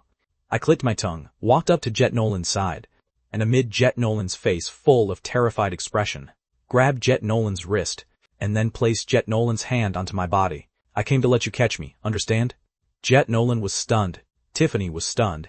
The viewers and Director Chen were all completely stunned. This. Sean is unexpectedly genuinely delivering himself right to their door? Is this even logical? This is completely illogical. Jet Nolan and Tiffany naturally felt it was illogical too. Especially Jet Nolan, who hurriedly yanked his hand back, and like a bullied little wife, shrank back to Tiffany's side, looking at me in fear while asking, "No way. You definitely have a conspiracy. What on earth do you actually want to do?" I had a face full of sincerity. "I genuinely don't have a conspiracy. I truly want you to catch me." "I don't believe you," Jet Nolan roared. I had a massive headache. This guy is inevitably a bit too vigilant, isn't he? Watching me scam people too many times before. Has actually trained up an anti-fraud expert. There was no helping it. To express sincerity, I could only pull out $5 and hand it to Jet Nolan. "This time I've even given you the money. You should finally believe me, right?" Jet Nolan looked at me vigilantly, and then looked at that $5 vigilantly. Finally, he carefully extended 2 fingers, using the tips of his nails to pinch a corner of that $5, exactly as if he was afraid that money was toxic, tremblingly pulling the money back. Then he held it up against the light to check it several times, only after confirming it was real. Did he hand the money to Tiffany to tuck away? I said, "This time you should finally believe me, right?" "Still don't quite believe it, Sean. Your head wouldn't happen to have been squeezed by a door, right?" Speechless, I countered. "Your head is the one that got squeezed by a door." Jet Nolan said, "Then why on earth did you proactively come to be caught by me? Why did you come to deliver money to me?" Saying that, Jet Nolan's expression suddenly transformed. He bit his lip and acted squirmy for a long moment, and finally said in a low voice, "Sean, do you happen to have a secret crush on me?" Saying that, Jet Nolan suddenly clutched his butt. Let me state this clearly first. I'm certainly not worth just $5. No, $5 is simply way too much. In short, keep dreaming if you think you can buy my heart with $5. As it turned out, right after his words left his mouth, he witnessed Charlie looking over at him with a highly gentle gaze, frightening Jet Nolan into a violent shiver. I was also completely speechless. I said to Jet Nolan in a highly serious tone, even if my brain got squeezed by a door, it would still be absolutely impossible for me to have a secret crush on you. Jet Nolan let out a sigh of relief, but very quickly felt a bit sad again. Am I really this unworthy of your liking? Charlie cracked her knuckles. Jet Nolan immediately changed his tune. I'm not worthy. I'm definitely not worthy. Ha ha ha, Jet Nolan, you are not right in the head. Fortunately, Charlie is relatively unyielding. Otherwise, Jet Nolan might genuinely act as a third party stepping in. But it's very strange though. Why on earth is Sean getting caught for no good reason and delivering money to Jet Nolan and his partner? Could it be because he feels there's nowhere left to run? To tell the truth, I feel Sean definitely has a conspiracy. Among the viewers, some were laughing, and some were feeling perplexed, while I patted Jet Nolan's shoulder at this time. Jet Nolan, this $5 is my apology to you. Before, I indeed more or less scammed you a few times, and I'm very sorry. But I hope you understand that you are my best friend in this production team. Charlie also said to Tiffany, Tiffany, you are also my best friend. This left both Jet Nolan and Tiffany quite touched. Right after that, they witnessed me pulling out a note. The cameraman wanted to film the content on the note, only to be intercepted by Charlie once again. Meanwhile, I spoke to Jet Nolan and Tiffany with earnest words and a heartfelt tone. I treat you as my best friends, so the content on this note is entirely advantageous to you. You two should consider it carefully. Jet Nolan and Tiffany began looking at that note. Written on the note was a hope that the two duos could cooperate with each other. As long as Jet Nolan and Tiffany could cover for us, until the game concluded, we would, after the conclusion, share $15 with Jet Nolan and Tiffany. Furthermore, if Jet Nolan and Tiffany purchased ingredients in the evening, I could even help transform them into dishes. Both Jet Nolan and Tiffany's hearts were swayed. $15 plus the $5 I had just given made exactly $20. Normally speaking, they would have to catch Charlie and me 4 times to obtain $20. But trying to catch us 4 times was anything but easy. This time, we proactively delivered ourselves to their door. But what about next time? Nobody could say for sure. What swayed Jet Nolan and Tiffany the most was still the latter half of the sentence. I could help cook the dishes. To tell the truth, neither Jet Nolan nor Tiffany was good at cooking, and even if they were, they wouldn't dare claim they could compare to me. After all, my culinary skills were recognized even by a state banquet chef like Uncle Lee. The condition that I could help them cook dishes was simply too tempting. Jet Nolan read the note over and over for a long time, not finding any traps or schemes on it. Finally, after discussing it with Tiffany, he nodded at me and said, Sean, we agree to your conditions. We are willing to cooperate. What cooperation? What's going on? I just went to the bathroom. What exactly did I miss? What on earth was written on Sean's note? I want to see it too. Production team, give us a shot of it. Give us a shot of it. Without knowing what's written on the note, I won't be able to eat my meals all day today. The viewers were incredibly curious. How did I just pull out a note and manage to tame Jet Nolan and Tiffany into being willing to cooperate with him? Curiosity kills the cat and the viewers, as well as Director Chen. Director Chen also really wanted to know right now what was written on that note. He quickly told the cameraman that they must capture what was written on my note, but Charlie blocked the lens tightly. No matter how the cameraman maneuvered, shifted, and turned, he couldn't bypass Charlie's defense. Charlie must have played basketball before, right? Let Charlie go guard LeBron James next season. The cameraman is handling the camera. The cameraman makes a fake move. The cameraman wants to bypass with the camera.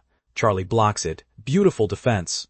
Seeing that one cameraman couldn't break free from Charlie, Director Chen immediately directed another cameraman on site. Aside from the cameraman following Charlie and me on site, there was naturally also one following Jet Nolan and Tiffany. The other cameraman took advantage of Charlie being off guard and tried to sneak a picture of the note in Jet Nolan's hand. Jet Nolan, Charlie barked out upon seeing this.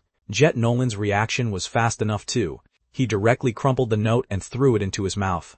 I said helplessly, Couldn't you just stuff the note in your pocket? Why did you have to eat it? Jet Nolan swallowed the note with great effort. After letting out a sigh of relief, he said, I watched in TV dramas that when those secret agents get caught, this is exactly how they swallow intelligence. So you wanted to try what it feels like to be a secret agent? Tiffany asked. Jet Nolan shook his head. Not really. I just didn't react in time at that moment, and forgot that I could just stuff the note in my pocket. Tiffany said speechlessly, Director, can I change partners now? Can I change to one with a brain? Director Chen agreed to Tiffany's request to change partners, the cost being that Tiffany had to tell him what the content on the note was. In the end, Tiffany didn't manage to change partners, and Director Chen didn't manage to learn the content on the note either, leaving Director Chen and many viewers feeling very anxious. Especially Director Chen, watching Jet Nolan and Tiffany, because of a single note, actually stopped catching Charlie and me for real. Charlie even asked the rich second-generation shop owner of the accessory store for a deck of playing cards. Tiffany, Charlie, and Jet Nolan ran off to the side to play Fight the Landlord. If it weren't because they couldn't find mahjong tiles, they would probably have brought me along to play mahjong. Director Chen got anxious. How could this be okay? This was his hide-and-seek livestream room, his romance survival variety show livestream room. Even if it failed that, it should at least be Charlie's mukbang livestream room. What kind of propriety was this playing Fight the Landlord? Although ever since Elliot Shaw reviewed Charlie, Director Chen's tolerance toward the Peng Hubei duo had become much higher. He still couldn't just watch these few people play cards in front of hundreds of thousands of viewers. Director Chen looked at the other livestream rooms, and seeing that Vince and Megan's duo was relatively close to the 4th floor where Charlie and I were, he immediately grabbed the walkie-talkie and started reporting our location. Vince, Megan, Sean is right on the east side of the 4th floor. Hurry up and catch him. It's starting. He's anxious. Director Chen's stream hack is online. Added X-ray location reporting feature. Director Chen, with so many people watching, it's really not appropriate. Jet Nolan, are you stupid? As a peasant, why did you use the rocket to suppress your own teammate's card? Some people in the livestream room were condemning Director Chen, while some were condemning Jet Nolan's card-playing skills. Meanwhile, on the 2nd floor of the mall, Vince and Megan were briefly startled upon hearing Director Chen's voice. The 4th floor? Wasn't that the area Jet Nolan and his partner were supposed to search? Director Chen said with exasperation, Say no more. Jet Nolan and Tiffany have already betrayed the organization and been bought off by Sean, Comrade Vince, Comrade Megan. Whether we can take down Sean and Charlie depends entirely on you guys. This is for yourselves, and even more for the organization. Megan and Vince's expressions both turned serious. The two said in unison, guaranteed to complete the mission. Then the two went upstairs. Then the two sought Charlie, who was currently playing Fight the Landlord. Then the two wanted to go catch Charlie. Then I darted out from who knows where and blocked them. I cheerfully pulled out $5 and said, ransom fee, just a small token. Vince and Megan looked at each other. Delivering himself right to their door. Was there actually such a good thing? They accepted the money in confusion, subsequently witnessing me pull out a note. At the same time, I also said to them mysteriously, Brother Vince, Sister Megan, in this production team, you guys are my best friends. And also the seniors I respect the most. I treat you as my best friends. So the content on this note, you guys should consider it carefully. Doing it all over again, right? Repeating the old trick, right? Everyone is your best friend, right? Seeing Vince accept the note, Director Chen hurriedly said through the walkie-talkie, Comrade Vince, Comrade Megan, you cannot betray the organization. Do not believe Sean. He is not worthy of trust. Director Chen was shouting at the top of his lungs, only to see Megan and Vince both turn off their walkie-talkies. The two both looked at me eagerly and asked, Are you really willing to? I made a shushing gesture. As long as you guys are willing to cooperate, I will definitely do it for you guys. You guys understand. Don't forget we are all guests. We are the ones on the same side. What we should be doing shouldn't be scamming money from each other, but earning money from the production team's hands. Megan nodded, feeling that what I said made a lot of sense. Vince, however, glanced at Jet Nolan, who was currently playing Fight the Landlord, and suddenly said to me in a low voice, Although you haven't earned less money from the production team's hands, it seems you haven't scammed less money from Jet Nolan either, right? It's a bit inappropriate for you to say these words. I waved my hand. What I did wasn't called scamming. It was called a white lie. It was helping him. Vince said, "Did your lie help him in the slightest?" "Of course it did," I said, without letting him experience the hardships of life. "How can he understand what true happiness means?" Well, I added, "I also helped him raise his anti-fraud awareness. The current him is no longer as easy to fool as before." Vince said, "All right then. Everything you say is right." Finally, Vince and Megan both agreed to cooperate with me. The conditions I offered them were the same as those I offered to Jet, Nolan, and Tiffany. Both were $15 plus help with cooking. Vince and Megan had long wanted to taste my cooking skills. Because of the addition of Vince and Megan, right now on the 4th floor of the shopping plaza, we had gathered 3 duos, totaling 6 people.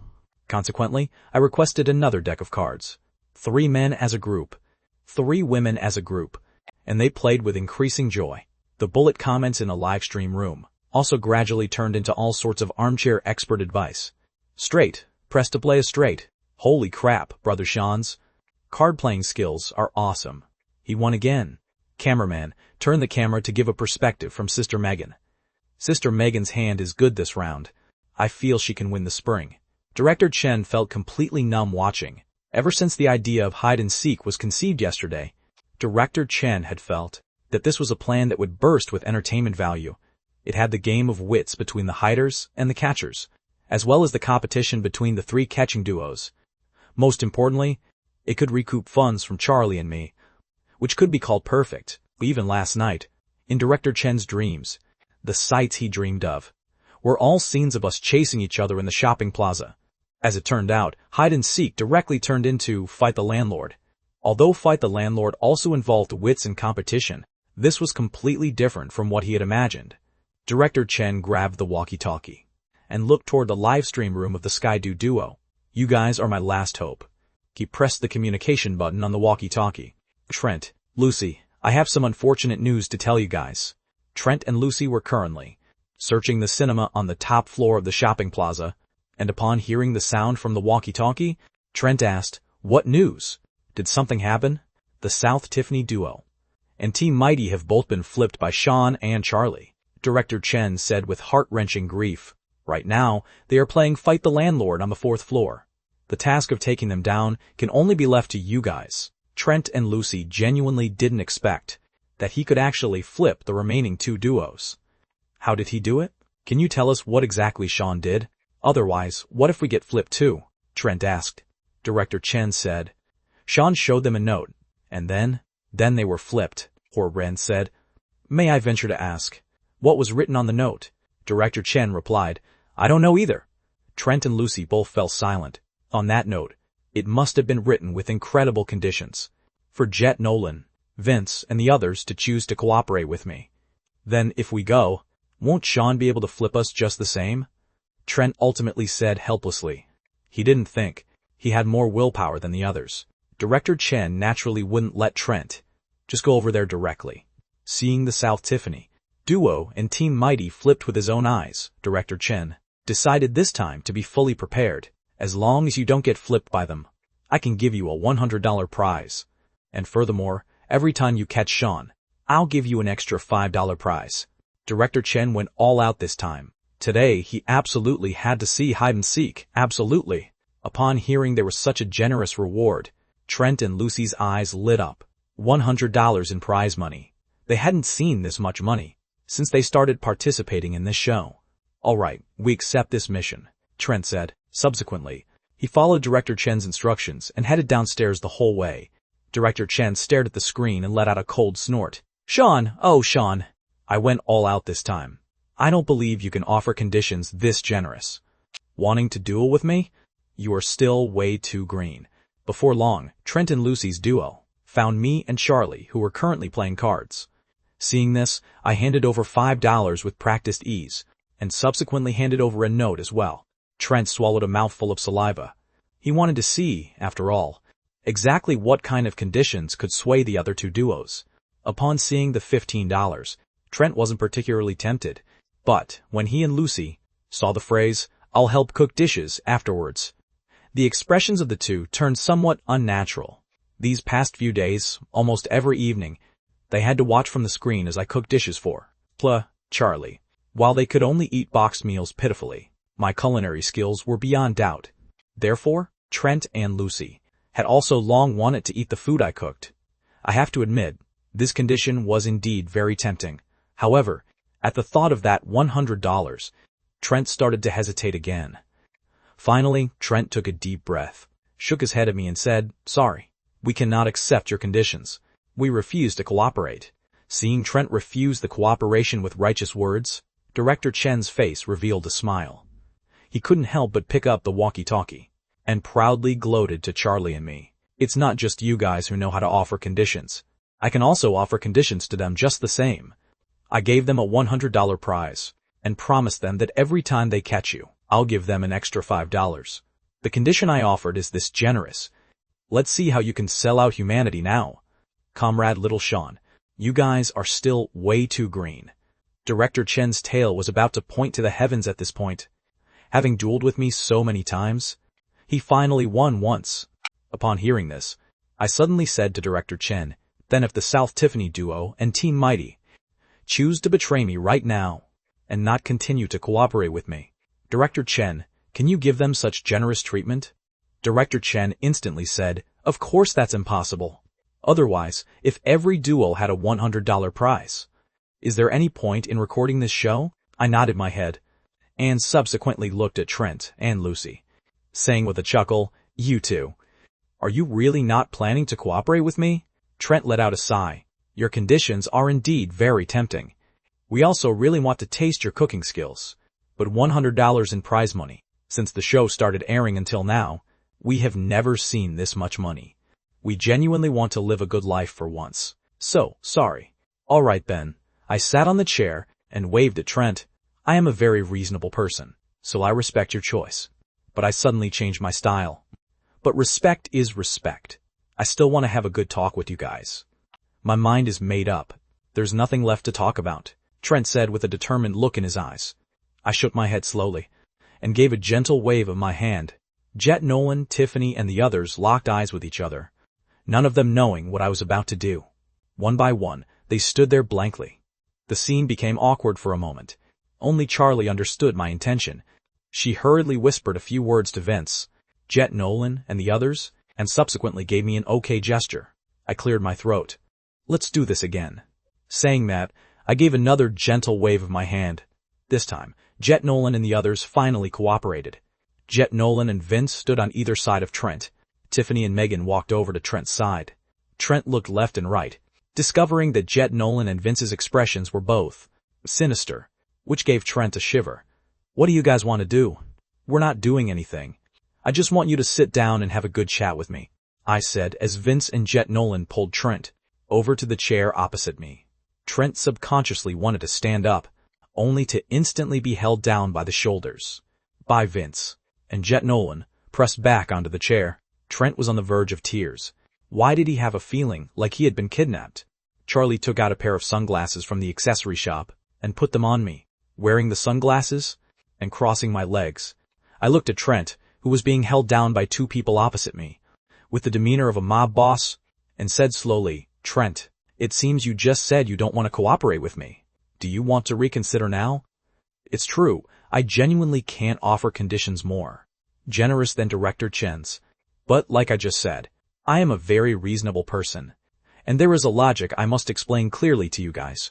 We may not have much money, but we do have a lot of people. You know, holy crap, this is way too ruthless. You call this being reasonable? My mob boss Sean is so swag. All that's missing is a black suit. We may not have much money, but we do have a lot of people.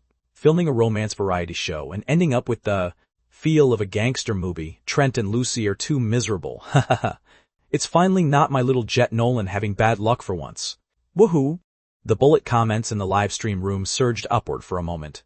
However, Director Chen didn't have the heart to watch the bullet comments right now. Watching me with the demeanor of a mob boss, intending to coerce Trent, Director Chen hurriedly said, "Sean, listen here. What do you want to do? This is a serious variety show. Using violent means against guests is not allowed." I spread my hands in complete innocence. Since when did I use violent means? Aren't I just being reasonable? Then coercion is also not allowed. If I can't coerce, I can utilize. Is that what you mean? I raised an eyebrow. Director Chen was extremely annoyed. Didn't you start the coercion and inducement first? But there is no rule stating we can't cooperate with enemies, right? I didn't violate any rules. I appeared highly upright and decent. This game's rules were set by me. So of course, what I say goes, Director Chen said with a grievance. Then I'm leaving. Seeing Director Chen was at a loss for words, the assistant director standing aside patted him. Why bother? Give up, you can't outplay him. Director Chen silently pulled out a bottle of heart relief pills from his pocket, and swallowed two. After taking them, he let out a long sigh, and only then did he tremblingly pick up the walkie-talkie again. You guys continue. Just pretend I didn't say anything just now.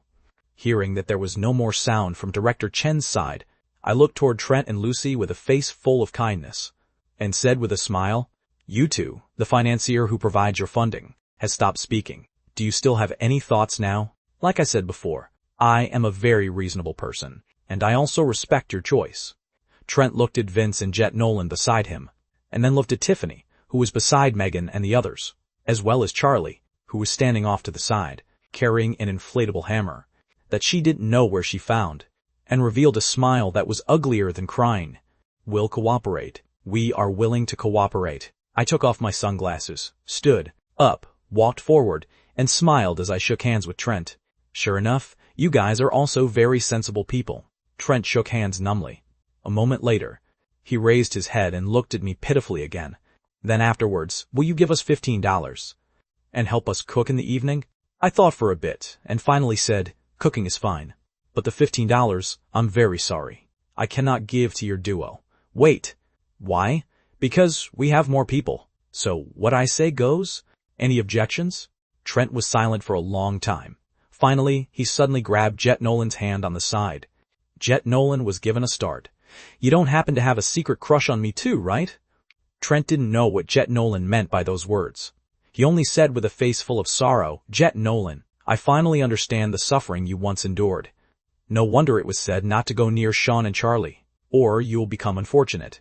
So it was all true. In the end, Trent could only be forced to choose to cooperate with Charlie, and me. The other three duos of guests, who were originally enemies of the Penghu Bei duo, had now all become the underlings of Charlie and me. A world of great harmony, incredibly harmonious. Gazing at so many people, Charlie suddenly became sentimental. I've discovered a problem. I tilted my head and asked, what problem? Even though we can gather 2 tables for mahjong now. It's a pity we don't have mahjong. If we play Fight the Landlord, we'd be missing one person to gather enough for 3 tables. Upon hearing this, everyone started to worry. Just as everyone was pondering what to do next, they saw a figure slowly walking toward them. Director Chen stood in front of them with a face full of vicissitudes. He stroked the few remaining strands of hair on top of his head and said in a somewhat awkward manner, I heard you guys are missing a person. It's time for me, the champion of the 4th Fight the Landlord tournament. In the Winding Oaks community, Trinity Road, Lakeview District, Bay Lake City, to join the battle. Woohoo! Director Chen, have you surrendered? This is what you call a great man who can bend and stretch, right? Although I've never seen him bend. How does the saying go? If you can't resist, you might as well enjoy it. Director Chen's title is very intimidating. It seems like he's a master. Hey. Director Chen chose Sean and Charlie as his opponents. We're in for a good show. Watching Director Chen unexpectedly sit down at the same table as Charlie and me, the viewers were all excited. 10 minutes later, when Director Chen confidently vied for the landlord for the 5th time, as it turned out, being brutally destroyed by the joint efforts of Charlie and me. After that, Director Chen once again fished out the heart relief pills from his clothes pocket, swallowed several more, and then silently ran over to Jet Nolan's table, kicking Trent away. Naturally, we couldn't possibly play Fight the Landlord for an entire day.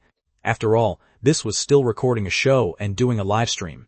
Therefore, after playing cards for a while, Director Chen issued a new mission.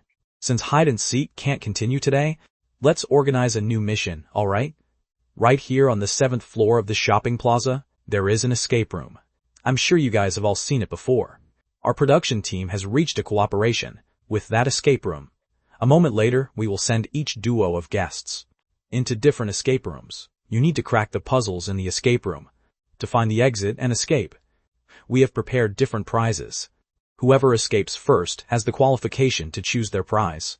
Originally, this was a project Director Chen left for tomorrow, but today's hide-and-seek flopped, and he couldn't let the guests keep playing Fight the Landlord indefinitely. Director Chen could only move tomorrow's project to today.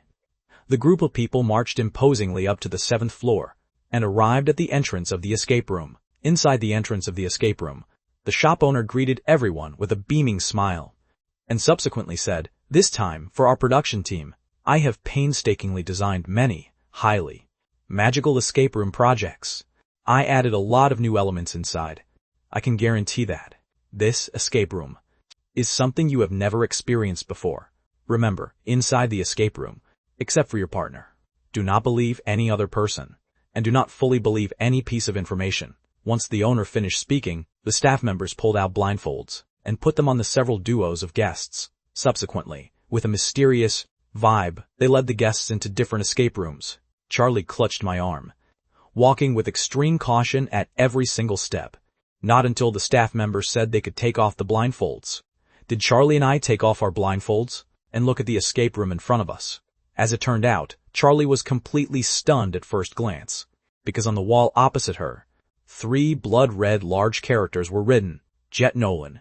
Charlie was completely dumbfounded.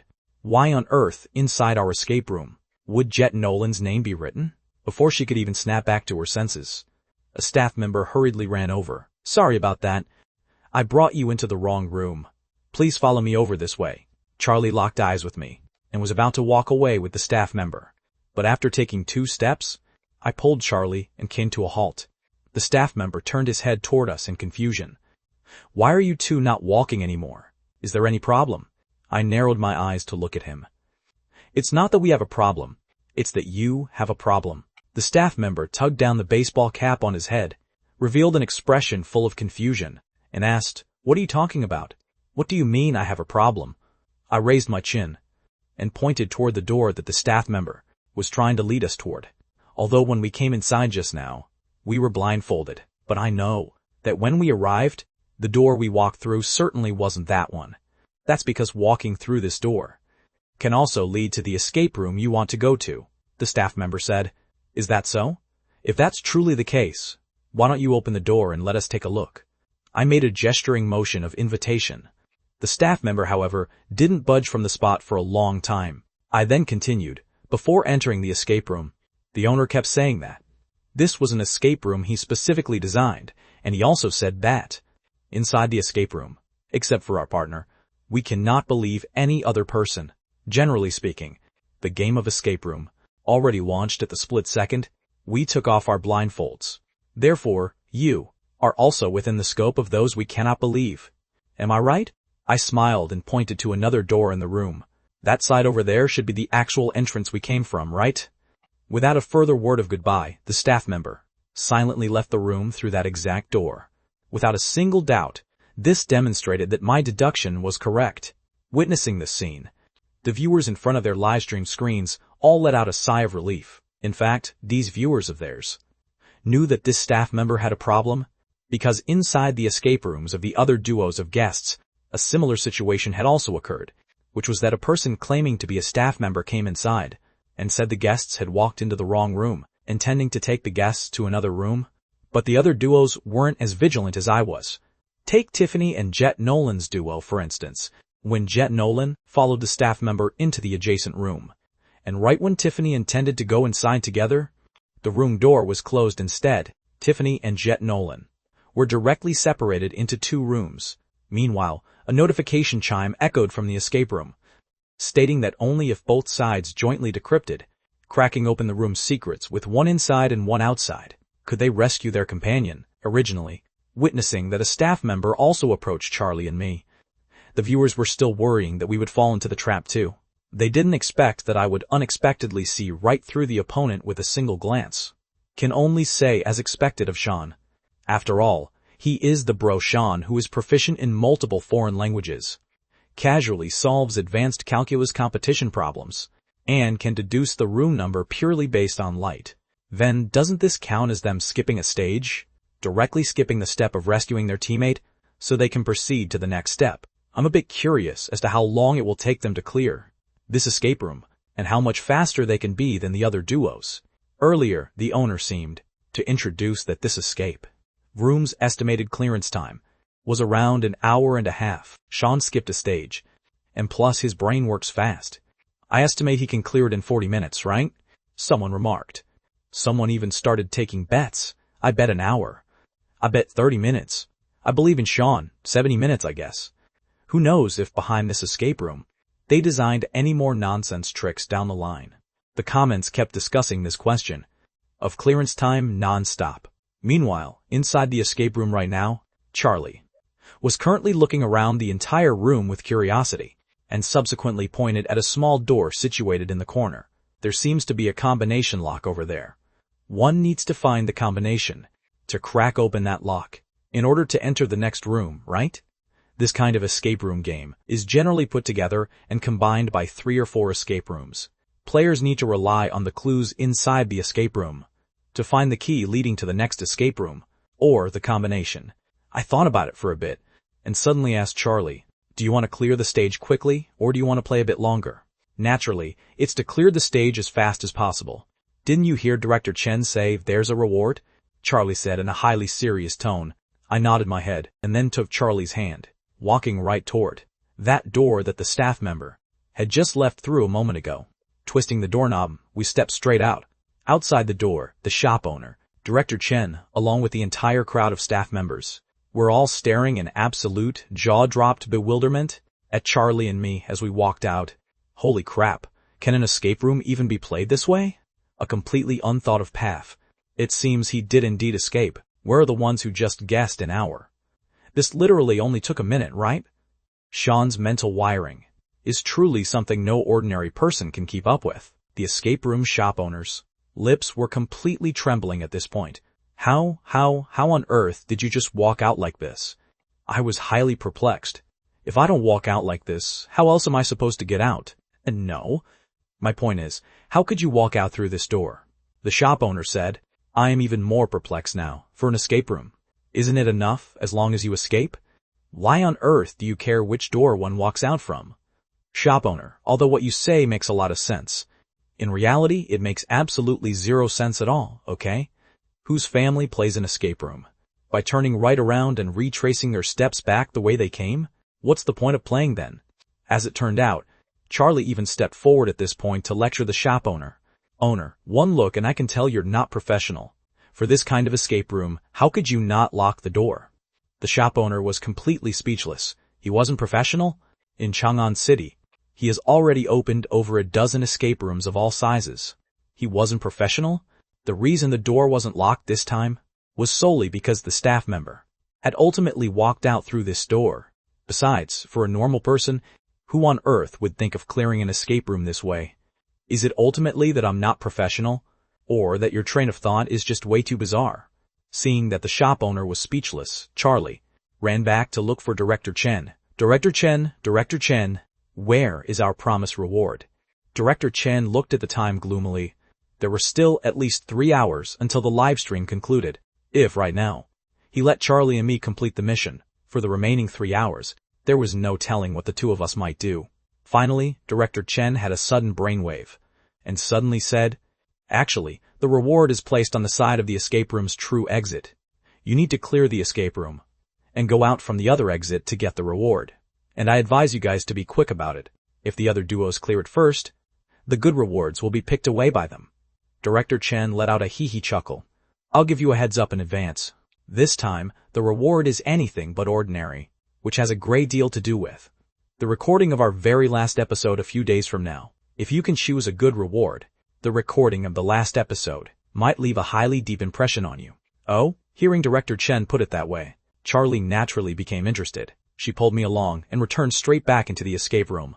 Seeing this, Director Chen hurriedly rushed forward, and the moment we entered the room, he instantly locked the door tight. Only then did he walk back over to the shop owner's side. Seeing this, the shop owner flashed a thumbs up to Director Chen. Awesome. You actually tricked them back just like that. Director Chen let out a melancholy sigh. How can you call it tricking them? I was merely speaking the truth, that's all. But is the difficulty level of this escape room of yours genuinely enough? Judging by the mental wiring of these two, how long do you think it can trap them? The shop owner thought about it, and finally said with great confidence, as long as the two of them don't pull that bizarre stunt of retracing their steps back the way they came again, then for this escape room to trap them for an hour, there shouldn't be any problem. In fact, inside an escape room, the part that genuinely uses the brain only accounts for 30%. The remaining 70% is entirely focused on searching for clues. If you can't find the clues, no matter how useful your brain is, you can't open the door. Director Chen nodded his head upon hearing this, and subsequently kept staring at Charlie's and my duo's live stream room. Then, Director Chen's expression stiffened, because on the screen, Charlie and I had unexpectedly already found the code for the first room. Pressing the combination lock, we opened the room door and entered the next room. Director Chen yanked the shop owner over. What did you just say? The shop owner hadn't expected either that Charlie and I would unexpectedly pass the first room this quickly. However, with a quick thought, he found an excuse. No, should say he found a reason. Actually, the main difficulty I designed for the first room was entirely centered on the part where the two people are separated and have to work together to rescue their companion. The two of them skipped a stage and skipped right over that part. So the remaining part was bound to be a lot simpler. But the second stage is completely different. The shop owner patted his chest and guaranteed, this second stage is something I painstakingly designed. The clues are all hidden exceptionally deep. Even if I were to look for them myself, I estimate I'd still have to look for a good while. The two of them will definitely be stuck on the second stage for a highly long time. Director Chen was half believing and half doubting, but very quickly he believed the shop owner's words. Because after reaching the second stage, subsequently, Charlie and I did indeed show signs of being stuck. Charlie ran around everywhere, jumping up and down to search for clues, while I squatted in a corner, fiddling with something unknown, because there was no cameraman inside the escape room, and it relied entirely on the several camera positions set up in advance by the production team to film, so it wasn't clear exactly what I was doing. Although Director Chen found it very strange, he felt that as long as we didn't clear the stage too quickly, everything was fine. The viewers were also equally curious about what Sean was doing. Why isn't he looking for clues anymore? The clues for this stage seem to be hidden exceptionally deep. Charlie has already searched for a long time. Could it be that Sean has given up? No way, right? Sean is simply not that kind of person by nature. This escape room is indeed difficult. The clues in the escape rooms I played before were all laid out explicitly on paper, but this one has everything hidden completely tightly. He's genuinely got skills. In the comments, someone was still praising that the design of the escape room had skills. The shop owner burst into a smug laugh upon seeing this. As he kept laughing, his laughter died, because he witnessed me, who had been squatting in the corner just now, fiddling with something unknown, suddenly stand up, and then walk over to the tightly closed room door, stabbing a piece of iron wire right into the keyhole, and starting to fiddle with it up and down. Holy crap, is Sean trying to pick the lock? Wait, is an escape room meant to be played this way? Ah, I see why Sean was squatting in the corner just now. There's a small Christmas tree over there, propped up with iron wire. He must have been dismantling the wire just now, right? Although I cannot exactly agree with Sean's method of clearing the stage, to tell the truth, I'm highly curious as to whether he can genuinely pick the door open. Me too, although Sean is highly capable. He shouldn't be so skilled that he even knows how to lockpick, right? As it turned out, right after this comment floated out, I had already picked open the door lock and pushed open the door leading to the next room. Director Chen looked at the picked lock and then looked back at the shop owner. What happened to getting stuck on the second stage? For a highly long time? The shop owner's face turned completely blue. No way, he isn't playing by the rules. You can't blame me for this either. Then couldn't you swap it for a door that can't be picked? Whose family installs a security door for an escape room?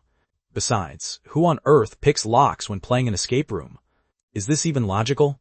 Director Chen and the shop owner locked eyes for a long moment, and finally, Director Chen could only helplessly grab the walkie-talkie and say, Sean, Charlie, you are not allowed to pick any more doors for the next 2 stages. Charlie protested. On what grounds? Standing aside, the shop owner said, the rules of an escape room are that you must rely on the puzzles we designed and utilize the materials inside our escape room to open the door to the next escape room. I held up the iron wire in my hand. This is indeed a material from your escape room. I didn't break any rules, right?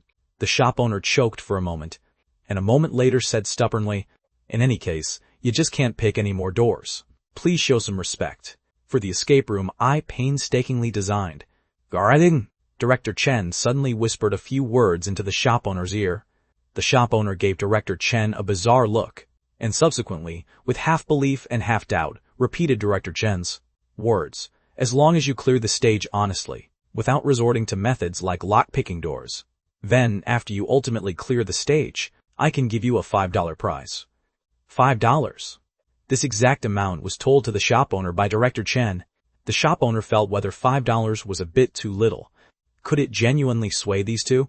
As it turned out, they witnessed Charlie in the camera frame snatch the iron wire from my hand with one swift motion, snap it in half, and then wave her hand toward the shop owner. Remember to keep your word. Ordinates. She eagerly pulled me along into the next room. The shop owner watched this scene speechlessly. He originally thought how difficult these two would be to deal with, not expecting that $5 could take them down. Since they are this easy to deal with, why on earth didn't you give them money sooner? The shop owner looked over at Director Chen. Director Chen clutched his wallet and said painfully, my expenses for today are already immense. There's no way I'm shelling out any more money for them. This $5 has to come out of your own pocket. Do you understand? The shop owner was even more speechless. By this time, Charlie and I had already entered the third room. After entering the third room, Charlie obviously became a lot better behaved. She wasn't like she was in the second room, searching all over for clues anymore. She just stayed right by my side, not even daring to let her eyes wander to either side. Because the setup of this third room was very grim and terrifying. Aside from a few skeleton frames around, there were also quite a few human heads and severed limbs hanging. Under the dark red lighting, the bloody, eerie horror photos hanging on the wall looked as if they could move, although Charlie knew these were all props, just like how she clearly knew ghost stories were fake, but would still be afraid anyway. Looking at these props, plus the grim atmosphere, made Charlie's heart panic a little. The theme of this escape room we entered, Revenge of the White Ghost, was itself an escape room leaning toward horror. In the first room, the scary parts were all hidden in the separated rooms, which I skipped right over. In the second room, before Charlie and I could even find the truly terrifying clues, I had already picked the door lock open. Now that we reached this third room, the horrifying and scary scenes were finally out in the open. Charlie chickened out. This is the first time I've seen Bro Charlie so subdued. I didn't expect Bro Charlie would actually be afraid of ghosts. I thought Bro Charlie feared nothing in heaven or earth.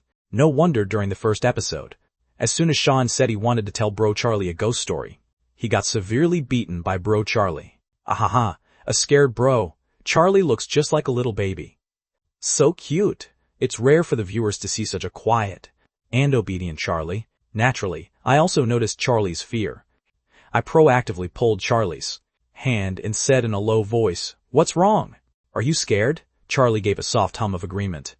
"Then how about you go wait in the second room first, and I'll call you over after I solve this room?" Charlie quickly shook her head. "No way, no way! Who knows if this escape room will pull some other kind of nonsense trick? What if they act maliciously and specifically find someone to dress up as a ghost to scare me in the second room? What would I do then?" She clutched my arm, looking like she had no intention of letting go. "I'd better just walk with you." I smiled and stroked her head, and subsequently pulled her into my embrace. While holding her, I started searching for clues inside the room. Earlier, the shop owner felt smug watching the frightened Charlie, thinking that the level of his escape room design was still very high. But looking at the two people holding each other now, the shop owner gradually couldn't smile anymore.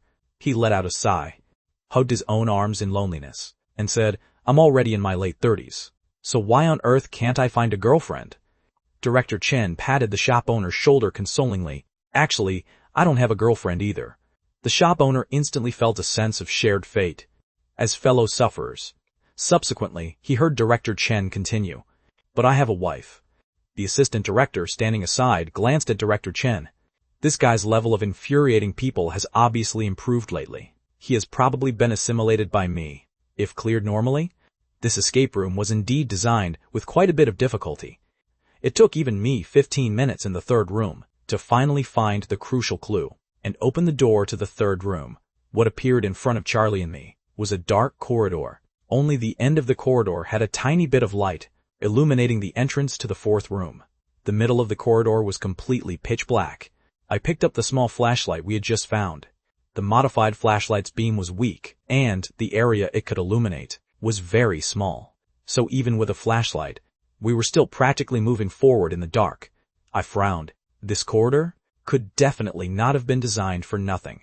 In such a dark environment, with such a corridor, and in a horror-themed escape room, it would be a miracle if there wasn't something wrong with this corridor.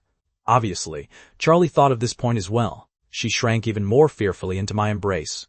Sean, I constantly feel like something is hiding in here. It'll definitely be very scary. Looking at the pitiful Charlie in my arms, I gently covered her eyes with my hand and said by her ear, "It's okay. If you're scared, just close your eyes and don't look. I'll take you through." But if I close my eyes, I'm a bit too afraid to walk, fearing I'll bump into something. Hearing this, I held the flashlight in my mouth and subsequently scooped Charlie right up horizontally. His boyfriend power is through the roof. Sean holding Charlie with the flashlight in his mouth is so handsome. I want to give a thumbs up to the person who designed this escape room, thanks to his design being scary enough. Otherwise, we wouldn't be able to see this scene. In fact, the first and second rooms were also very scary. I saw it in the neighboring live stream room. It's just a pity Sean and Charlie skip stages. Ha ha ha. Go, Sean. Clear the stage carrying your princess. Seeing me pick up Charlie, the bullet comments became lively once again. Meanwhile, I carried Charlie and stepped into the corridor. The poorly lit flashlight had a very small illumination range, leaving an area in front of us constantly in darkness. In the corridor, the production team had also set up a few small cameras with night vision functionality. At this moment, the director switched the feed to the corridor's camera. In the slightly green night vision frame, the viewers could see me carrying Charlie and moving forward carefully.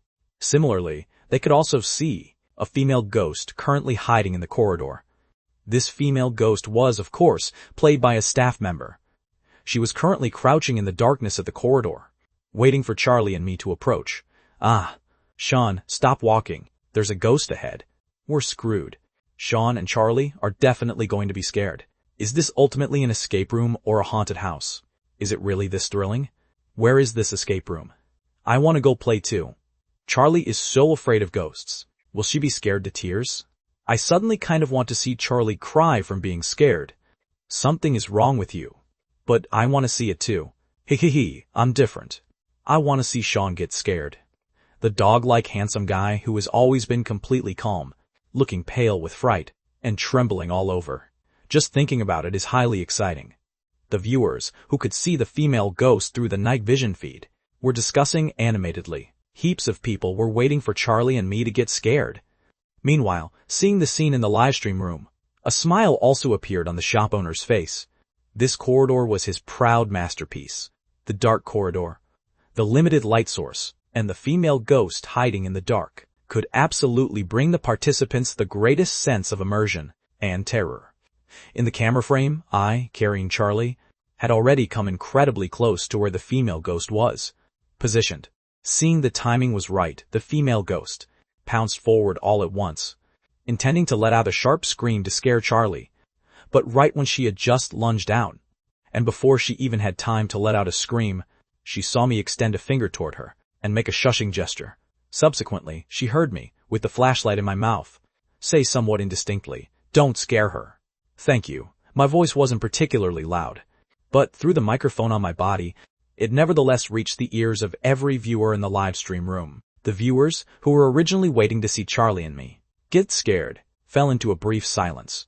A moment later, someone sent a bullet comment, "I'm jealous." This single, "I'm jealous," spoke for who knows how many viewers.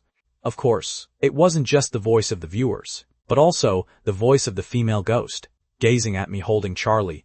The female ghost felt like she was about to cry. Why? Why does someone else have a boyfriend?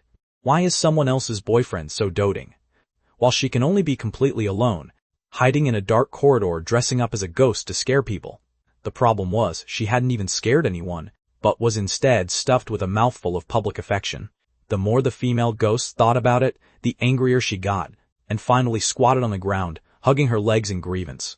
Ha ha ha, the female ghost sister suffered true damage. Although I'm also very jealous, I'm certain she on the spot is way more jealous than me. Deepest sympathies. Charlie, who was curled up in my arms, carefully opened one eye. Seeing the white-clothed female ghost squatting pitifully on the ground, Charlie jumped down from my embrace, squatted beside the female ghost sister, and patted her on the back. The female ghost sister was quite touched. She hadn't expected someone would unexpectedly comfort her. She subconsciously wanted to turn her head over, but as it turned out, Charlie slapped her hand right over her face. At the same time, Charlie shouted with her eyes closed, "Don't let me see your face. I'm scared. Hurry up and turn your head back." Having received a slap to the face, the female ghost sister turned her head back even more aggrievedly. Only then did Charlie let out a sigh of relief. She patted the female ghost sister's back again and comforted her. "Don't be too sad. There's no obstacle in life that can't be overcome. Are you anxious because you don't have a boyfriend? Don't worry, a three-legged toad might be hard to find, but there are plenty of two-legged men out there," the female ghost sister said in a low voice. "But not all men are that good either." Charlie raised her eyebrows. "Then do you want to find a man as good as my Sean?" Hearing this, the female ghost sister nodded her head and hurriedly asked, "Can you help me find one?" Charlie immediately said seriously, "No, I can't. I can only advise you not to indulge in such unrealistic fantasies in the future. My Sean is #1 in the world." "Bro Charlie, did you come to comfort her or to deal a lethal blow? Why do I feel even more jealous? This woman is showing off. This woman is bragging. Does she think she's a big deal just because she has Sean? Wah, she really is a big deal. I also want one who dotes on his wife, while the other shows off her husband. As for me, I'm different. I'm just devouring public affection." Charlie seemed completely unaware that she had caused secondary damage to the female ghost sister. She was still comforting the female ghost sister, saying, "Don't be sad. Although a man as good as Sean is someone you won't be able to find, you can still find other men. Yes, but I don't look good." The female ghost sister felt a bit self-conscious. Charlie recalled that fleeting glance earlier. When she saw the female ghost sister's face, it indeed wasn't very good-looking. However, Charlie expressed understanding. "It's all right. Didn't you put on makeup just to play a ghost? You'll be fine once you wash the makeup off." The female ghost was even more aggrieved. "But I actually didn't put on any makeup today." A moment later, Charlie let out a sigh. "Sister, you must believe there are no ugly women in the world, only lazy women. As long as you learn to dress yourself up, looks are not a problem at all. It just so happens I have a makeup holy grail here that I can teach you." Hearing this, the female ghost hurriedly asked, "What holy grail? Can I learn it?" Charlie let out a chuckle. "Follow the Weibo account, Charlie Wong. There are beauty tutorials I posted on there before. They're simple and easy to learn, guaranteed to teach and make you understand, allowing you to witness your own beauty." Saying that, Charlie even looked around for a nearby camera, subsequently smiled at the lens, and flashed a peace sign. "Everyone is welcome to hit that follow button. Bro Charlie is truly a genius. This product placement is genuinely not forced at all. I've already followed you. If I click it again, won't I unfollow? Alright then, I've unfollowed. Bro Charlie is truly going to make me die of laughter. Is now the time for you to plug your Weibo? Proper comfort, the young sister over there." That female ghost sister, however, didn't mind Charlie's advertising, but instead asked somewhat curiously, Then are you this good looking? Also because you're amazing at makeup?"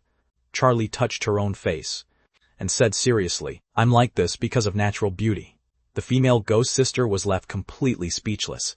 After comforting the female ghost sister with a few words, Charlie finally continued walking forward together with me. Because the corridor itself wasn't very long, Charlie also knew that the path ahead couldn't possibly hide another ghost. So she grew bold, no longer requiring me to carry her, and even held her head high and chest out, looking highly brave. Walking to the entrance of the 4th room, Charlie even said with quite a grand aura, "Open the door. Let me see what's inside the next room." Of course, if Charlie, when saying these words, hadn't hidden behind my back, clutching my arms tightly with both hands, she would have appeared to have an even grander aura. I pushed open the door to the 4th room. Unexpectedly, the 4th room was very bright, and inside it looked like There wasn't anything particularly terrifying either. Charlie's courage grew bold once again. She let go of me and stepped into the room. As it turned out, right when we entered the room, the lights inside the room shut off with another loud click. From the surrounding speakers, an eerie laughter also echoed, frightening Charlie into letting out a sudden scream. She leapt up violently and clung on to me like an octopus again. I wrapped my arms around her with a bitter smile and comforted her. It's okay. Don't worry, I'm right here. While speaking, I sized up the surrounding environment. The walls must have been coated with a special paint. When the lights were still on earlier, the wall surface was as clean and white as new. But now that the lights were turned off, blood-red words immediately emerged on the walls. 4 horror stories were written across the 4 walls, and the clues obviously had to be searched for within these 4 stories. Holding Charlie in my arms, I began to decrypt. Meanwhile, Charlie stayed in my arms for a while, and also gathered the courage to open her eyes. Looking around her, there didn't seem to be, like in the 3rd room, any particularly terrifying murals or props. Charlie let out a sigh of relief. She glanced at me beside her, who was seriously decrypting, and suddenly, developing a sudden urge to play a prank, pressed close to my ear, and giggled eerily. Sean, give me back my life. Bro, Charlie, you're not afraid anymore, are you? You're so mischievous. Watch out or Sean won't carry you anymore. Unexpectedly, upon hearing these grim words from Charlie, not only was I not frightened, nor was I angry, but I even said with a smile, you are my life. So how do you expect me to give it back? Holy crap. Forcibly stuffing us with public affection, are you? This is way too sudden. Aren't you afraid of choking me to death? Although it's very corny. What Sean said is so sweet. Boss Charlie became shy too. She gave me a light punch and shifted the topic. Can you actually crack this escape room or not? Is it really hard? Outside, the shop owner let out a cold sneer upon hearing this. Difficult? Of course it's difficult, let alone the mechanisms later in this escape room. Just these 4 puzzle-solving questions alone were specifically commissioned by me. If one's brain isn't flexible enough, being stuck on these few questions for half an hour is perfectly normal. As it turned out, he heard me say, it's not hard. It's very simple. How about this? Give me a kiss, and I'll crack all these puzzles right now. What do you say? Charlie hesitated for a moment, and finally gave me a brief peck on the cheek, causing the fans in the livestream room to burst into a wave of excited screams. This should count as the first time they properly witnessed Charlie hissing me. After the kiss, Charlie said with a blushing face, hurry up and crack it. Hurry up and crack it. Outside the escape room, the shop owner was highly disdainful. He just wants to find a reason to trick a girl into kissing him, that's all. I don't believe he genuinely has the ability to crack it right now. How long has he even been inside? 3 minutes? 5 minutes?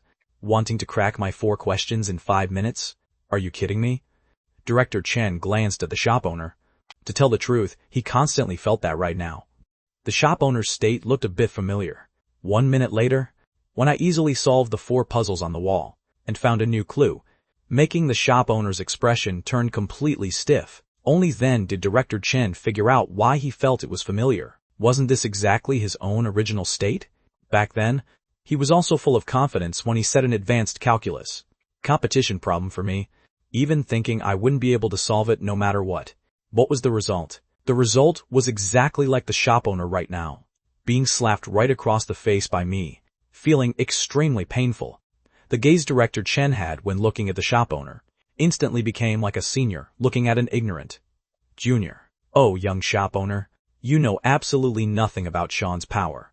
After solving the 4 most difficult questions, the other decryptions in the 4th room were relatively easier compared to the previous few rooms. This room leaned more toward puzzle solving rather than searching for clues. This was pretty much like a freebie question for me. 10 minutes later, I opened the 4th door and successfully left the escape room, leaving the shop owner completely dumbfounded. The viewers also engaged in a wave of discussions. This duo's speed is genuinely so fast. Next door, Jet Nolan has only just reached the 3rd stage, and will probably be stuck on the 3rd stage for 20 or 30 minutes. That's already not bad. Are Lucy and Trent still on the 2nd stage? Vince and his partner are also still on the 2nd stage. Jet Nolan's duo is mainly because Tiffany is a top student from Harvard MIT, so her IQ is high. Woohoo, didn't the director say there's a reward? What on earth is it? Some viewers remembered the reward, while Charlie was obviously also constantly keeping the reward matter in mind. As soon as she stepped out of the escape room, she started looking all around. Very quickly, she spotted a display stand not far away. On the display stand lay a sword, a pot, a snowy white bridal veil, and a wheelchair. What does this mean? Earlier, Director Chen said, "These rewards are related to the recording of the last episode, right? I guess Charlie will choose the pot. She's a total foodie. The veil, right? Girls should all like this kind of thing. Maybe if Sean were to choose, he'd choose that sword. Which man doesn't want to hold a sword and be a grand hero?" While the viewers were discussing animatedly, Charlie plunked her butt right down onto that wheelchair. Seeing this scene, Director Chen picked up the walkie-talkie and asked helplessly, "Comrade Charlie, can you explain why you chose this wheelchair as your reward?" "Does that even need asking?" Charlie had a face full of a matter-of-fact look. "Naturally, because this one is the most valuable. Sean, let's sell it, so we can eat another meal of steak tonight, Director Chen took a deep breath, and subsequently said solemnly, "Comrade Charlie, I am telling you very seriously, these rewards are related to the recording of our last episode in a few days, so I hope you can choose prudently." Charlie thought about it prudently, and in the end, still chose the wheelchair. "Can you say one more time why?" Director Chen asked again. "Because of what I said before. Didn't I say it earlier?" Charlie spread her hands. Director Chen said, "This is a prop. It cannot be sold." In the evening, in the hotel restaurant, after experiencing the torment of the escape room, the several duos of guests all appeared somewhat exhausted. Even the South Tiffany duo, which possessed the top student from Harvard MIT, Tiffany, had been stuck in the escape room for a highly long time, and had even been startled by the female ghost in the corridor, which could be described as completely exhausted, physically and mentally. The only thing that made them feel comforted was that after returning to the hotel, I gave them the $15 as promised, and even went to help them cook. The several duos of guests just sat by the dining table, waiting for today's dinner. Looking at the exhausted crowd, Charlie couldn't help but remark, "I don't think that escape room was all that difficult, was it? Is it really necessary for you guys to be tired out to this extent?" The several duos of guests all looked at her, with gazes that were highly scornful. The viewers in front of their live stream screens also couldn't help but criticize. "Naturally, you don't find it difficult, because the escape room was entirely carried by Sean. The scary parts. Sean either took you to skip them, or helped press down the fear for you. For the puzzles, Sean either skipped stages, or picked locks, meaning you were just slacking off the entire time. Not just slacking off, but also flaunting public affection while slacking off. This woman is truly guilty of heinous crimes." Charlie paid zero mind to the gazes of the other duos of guests, but instead asked with great interest, for the final reward, "What did you guys choose?" Tiffany said, "I chose the veil, because I felt it looks very beautiful and romantic." Lucy said, "I chose the longsword. It's highly handsome." Megan said, "I chose the pot." Charlie looked at her. "Is it because you like this kind of simple and unadorned down-to-earth vibe?" Megan let out a bitter smile. "It's because by the time we came out, only the pot was left." Vince was also highly helpless. The two of them, among this group of young people, were already considered the older ones. When it came to playing a trendy new thing like an escape room, they still couldn't compare with the youngsters. The several people chatted while waiting for me to cook, because in the end, every single duo of guests cooperated with me. So I simply decided to no longer cook dishes for each duo of guests separately, but instead pooled everyone's money together to make a few large dishes. When handing all the money over to me, Vince realized a problem. On the surface, he gave us $15. But in reality, he took our money back again to buy ingredients. Then whether he gives the money or not, doesn't it make zero difference? Jet Nolan, however, patted Vince's arm.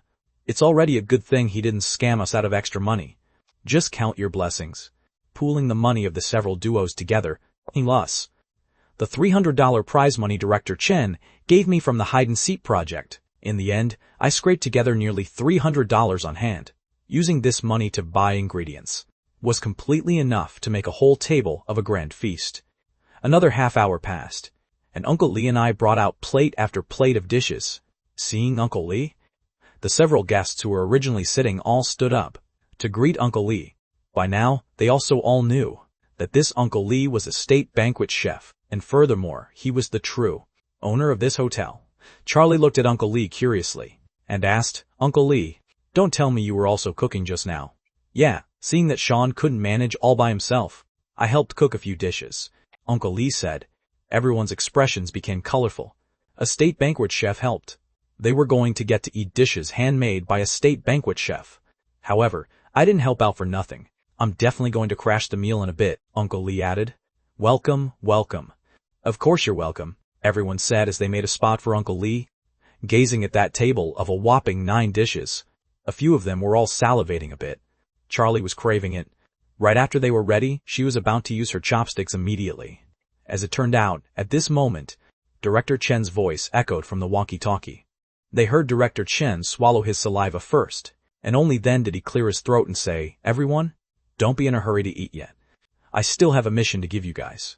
For once, the 4 duos of guests present all looked toward the camera with hostile gazes, uniformly expressing their dissatisfaction with Director Chen.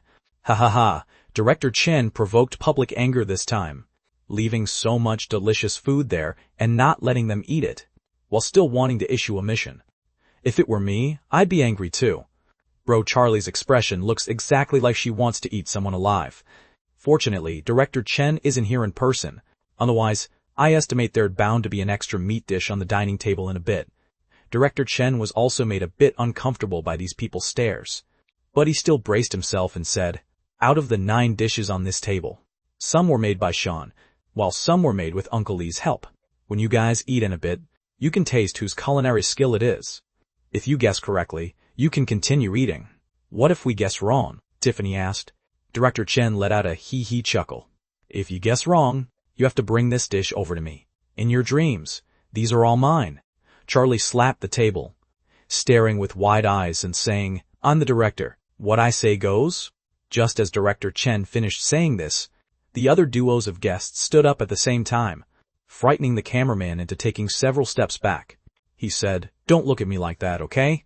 Director Chen was the one who said it, not me. Director Chen was also a man of backbone. Seeing that several people all had objections, he immediately chickened out. All right. Just pretend I didn't say anything. But can you bring over the leftover dish broth later? To me? So I can mix it into my boxed meal?" Only then did the few people sit down and start using their chopsticks. However, although they didn't accept Director Chen's mission, the several people still, while eating the dishes, began guessing exactly who made them. "This lamb chop is so fragrant. It must have been made by Uncle Lee, right? I feel this simple and unadorned braised beef should be Brother Sean's work. Hey, taste this fish, it's so fresh. Who on earth made this? Uncle Lee? This is truly the culinary skill of a state banquet chef. Incredible." The several people ate and guessed at the same time, while Uncle Lee and I locked eyes, both merely smiling without a word. I shouldn't have used this show to accompany my meal. The more I watch, the more I feel the food in my hands doesn't taste good anymore. Ha ha ha, Jet Nolan guessed 3 dishes, and all 3 were completely wrong. For once, Megan guessed 1 correctly. This is crazy. Doesn't this mean Sean's culinary skill is about the same as Uncle Lee's? Is he really this incredible?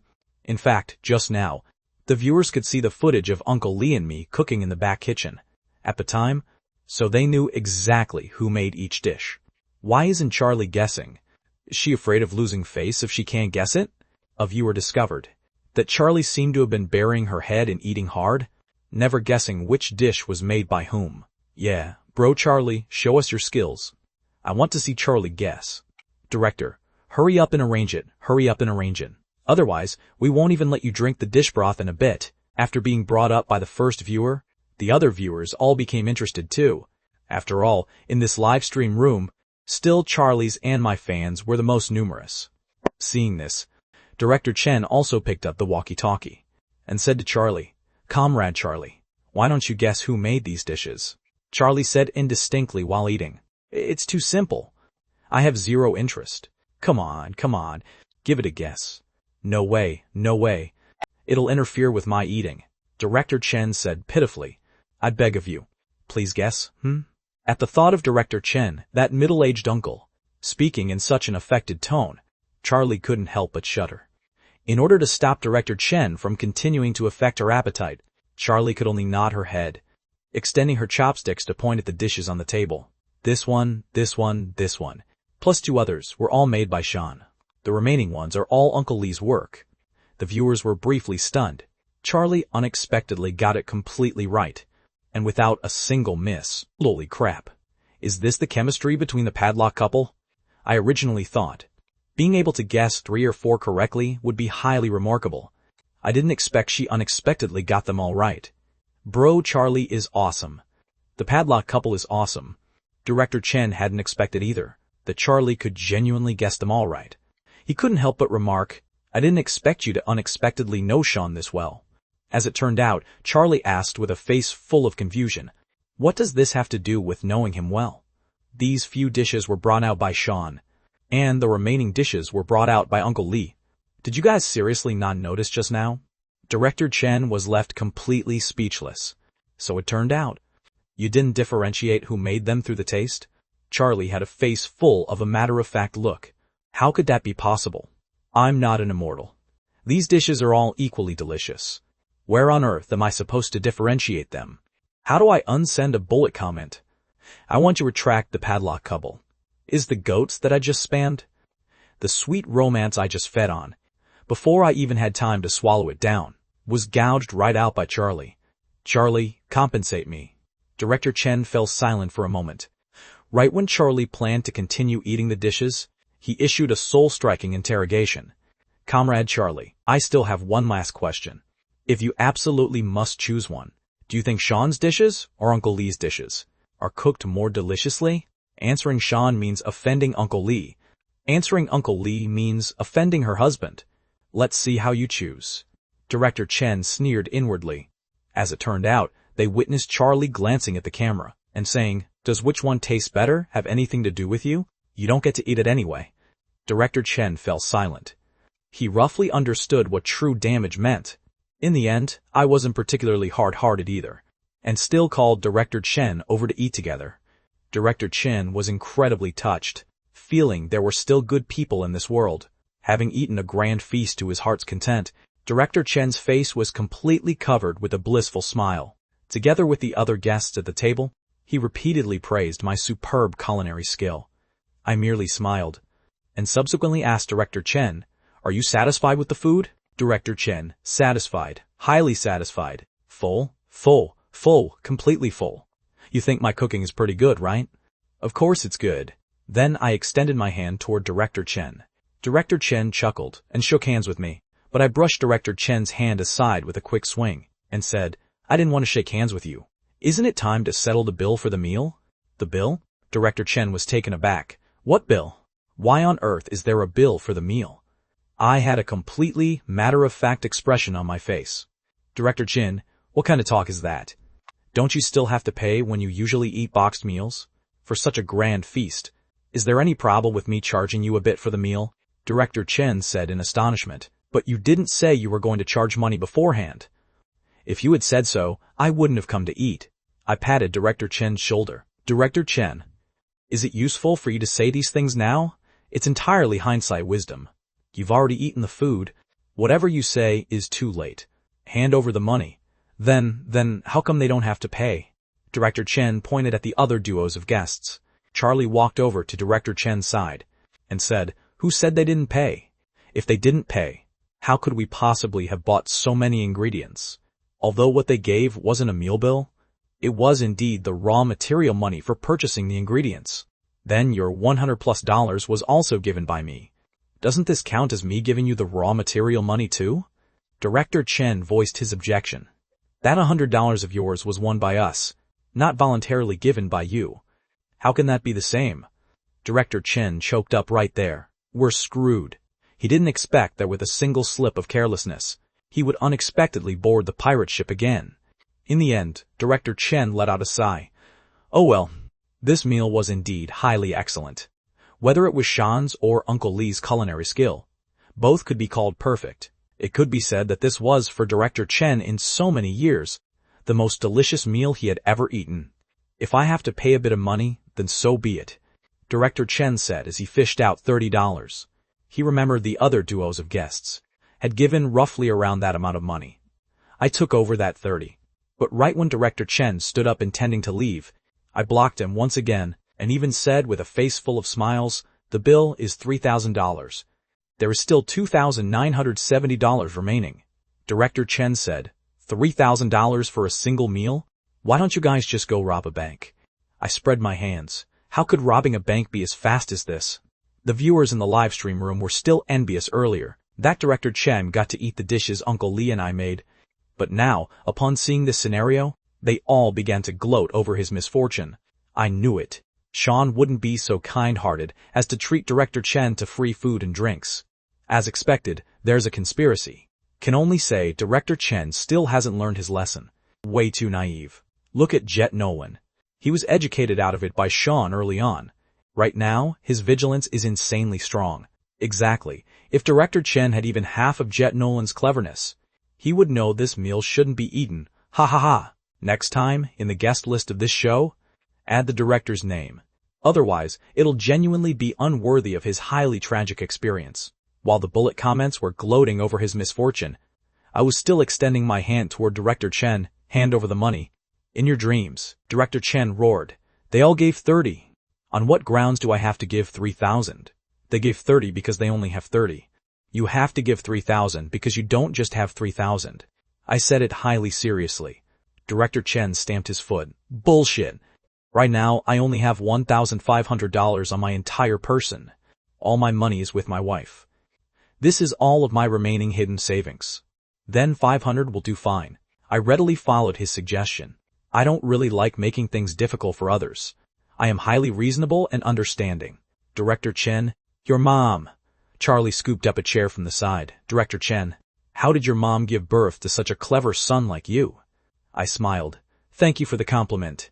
Hand over the money." Director Chen clicked his tongue, first telling Charlie to put the chair down, and subsequently said to me, "Comrade Sean, we have to be reasonable when we do things. You spent less than 300 in total on these ingredients. On what grounds are you charging me 1,500? From the table to the side, I picked up the hotel restaurant's menu. Director Chen, you might as well take a look for yourself. Inside the hotel, just ordering a single portion of lamb chops costs at least $120. And even if we don't talk about the hotel's prices, look at my 9 dishes in total. Among them, 4 dishes were made by Uncle Lee. Uncle Lee is a dignified state banquet chef. Chef, do you unexpectedly think his culinary skill isn't even worth this 500? Before Director Chen could even speak, I looked toward Uncle Lee, who was sitting aside, and said, "Uncle Lee, has your culinary skill regressed? Someone isn't buying it." Director Chen hurriedly smiled apologetically at Uncle Lee. No, I didn't mean it that way. Uncle Lee's culinary skill is of course superb. It's definitely worth 500. Definitely worth it. He wouldn't dare offend Uncle Lee even if he offended anyone else. This was the boss of the hotel after all. If he exasperated Uncle Lee, their production team would all be kicked out of the hotel. In the end, Director Chen looked at me helplessly again, and said in a low voice, Sean, Brother Sean, let's negotiate a bit. To tell the truth, this meal of yours is indeed highly excellent. But 1,500 is way too expensive. Can you make it a bit cheaper?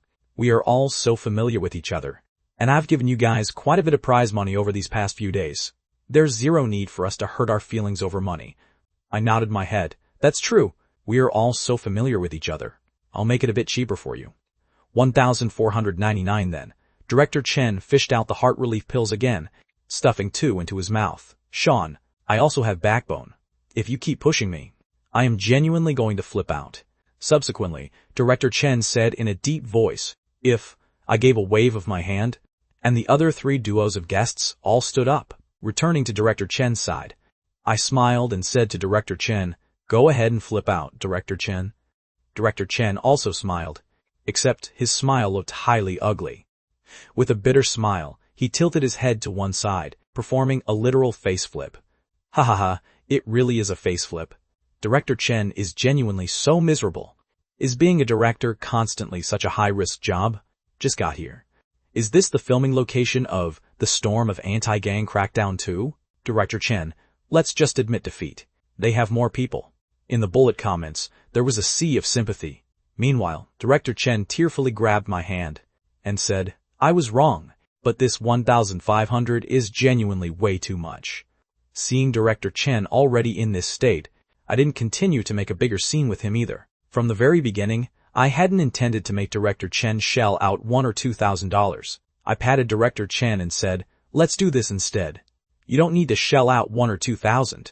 Tomorrow, you only need to provide the meal budget for our 4 duos of guests. For dinner, it'll only require around $200 or $300, and you can also come to eat when the time comes. I guarantee I won't charge you any extra for the meal. This should be fine, right? This condition could finally be considered acceptable to Director Chen. $200 or $300 to provide dinner for 4 duos of guests. Broken down, wasn't considered a particularly massive expense. Most importantly, he could also join in to eat when the time comes, and wouldn't be charged extra money anymore. Although Director Chen knew my words couldn't be fully trusted, compared to 1,500, this condition could genuinely already be considered quite good. Director Chen thought about it, and finally agreed to it. Smiles emerged across the faces of the 4 duos of guests. Tomorrow's dinner was taken care of again. Director Chen agreed to the conditions, so naturally I let Director Chen go. Once released, Director Chen's very first order of business was to ask the hotel staff for takeout boxes and pack up all the leftover scraps and broths, saying he would mix them into his boxed meals tomorrow. Seeing this, Jet Nolan and the others also wanted to copy Director Chen and pack up a couple of dishes, but Director Chen glared at them fiercely and stopped them. Director Chen even argued righteously, I paid for all of these. They're all mine. If you want to pack them up, you have to pay. I didn't care about Director Chen packing the leftovers. After the recording ended, I wheeled Charlie back to the presidential suite. That's right, wheeling her. Charlie, ever since choosing that wheelchair as her reward, had become completely lazy. Wherever she went, she had to sit in the wheelchair and have me push her. After returning to the suite, Charlie transferred from the wheelchair to the bed and lay down comfortably. This is truly a blissful life. Seeing her lazy appearance, I couldn't help but say, if Lin found out that you live this kind of life where you just lie down after eating your fill every day, I'm afraid you wouldn't feel so blissful anymore. Charlie smiled smugly. Fortunately, Lin doesn't know. If you don't tell, and I don't tell, who else would say anything? Just as the two were speaking, Charlie saw Lin send a WeChat message over. Lin, I saw you ate quite a lot tonight. What are you doing right now? You're not lying in bed, are you? Charlie, of course not. I'm currently working out. Charlie rolled around on the bed, while replying, and subsequently added another message. Charlie, I am very self-disciplined. I work out every day. Lin, you have to believe me. Lin, like hell, I believe you. Does the hotel have a weight scale or not? Weigh yourself right now, and send it over to me. Charlie was taken aback, and quickly replied, Charlie, no, there's no weight scale here. Lin didn't reply to the message. Charlie let out a sigh of relief, thinking Lin had let her off the hook. As it turned out, before long, Lin sent another message. Lin, I called your Director Chen and asked him to help buy a weight scale and deliver it to you. Remember to weigh yourself and take a picture later. Charlie, don't. Sean and I are running outside right now. Even if Director Chen delivers the scale, we won't be able to receive it now. Right after Boss Charlie sent this message, she heard a knock at the door, along with the sound of me opening the door. And of course, Director Chen's voice echoed, This is the weight scale your agent asked me to buy. The hotel supermarket happened to have it. So, here you go. I'll reply to your agent right now. Charlie immediately wanted to recall that message about running just now. But unfortunately, it was already too late. Lin, running? But Director Chen just replied to me, saying you guys have already received the weight scale. Charlie, I ran back as fast as I could when I saw your message. Lin, hee. Then you ran pretty fast. Lin, cut the crap. Hurry up and step on the scale. Charlie could only agree helplessly, while she was thinking in her mind whether she should Photoshop a picture later to make her weight look a bit lighter. As it turned out, Lin made a video call straight over. I bet you'll most likely Photoshop a picture to fool me, so I want to watch you weigh yourself with my own eyes. Go now, Charlie was about to cry. Lin, could you please not know me this well? Charlie walked reluctantly over to the side of the weight scale, glanced at me with a complicated mood, and subsequently stepped onto the weight scale with a complicated mood. Lin, hurry up and flip the camera over. I don't want to look at your face. Charlie gave an oh, and silently switched the video call to the rear camera, already prepared in her heart to be scolded to death by Lin. Her previous weight was roughly around 47 or 48 kilograms, but ever since I started cooking for her, her weight had begun to gradually climb. If Lin found out that she was unexpectedly already 53 kilograms right now, Lin would definitely not let her off the hook. Just as Charlie was thinking, she suddenly felt her waist being wrapped around by me. I held her gently, gave her an upward force, and lifted her up just a tiny bit.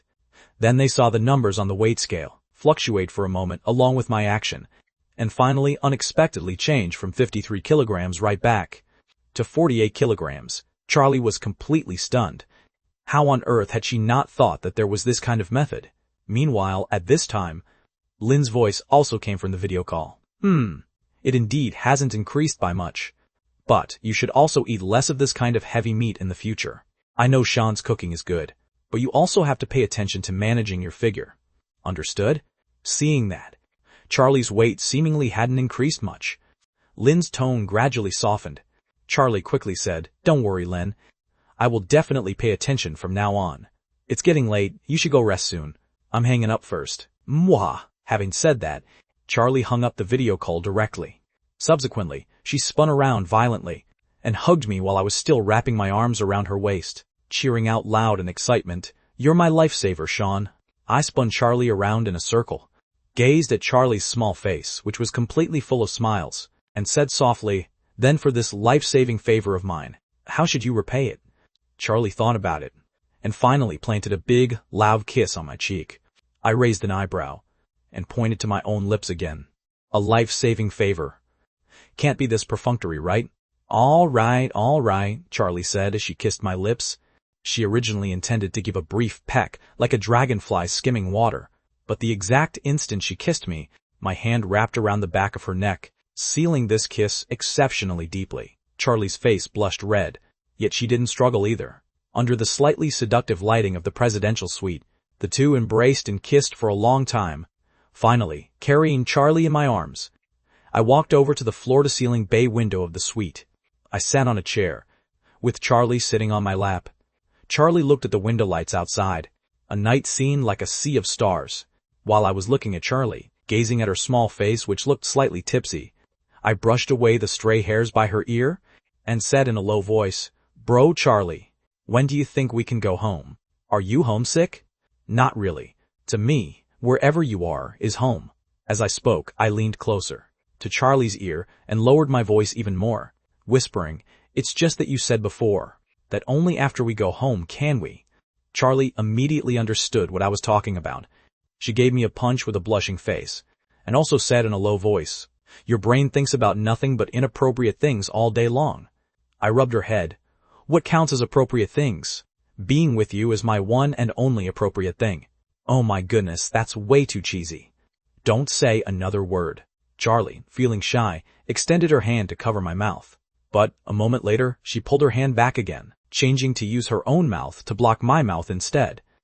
Outside the window were thousands of lights. In the night sky, stars twinkled. The embrace and kiss of the two were reflected on the clear window, gradually blending with the lights and stars outside. "You are my earthly lights, and I am your brilliant galaxy." 3 days passed in the blink of an eye. Starting today, the recording of Let's Start Dating finally reached its last stop.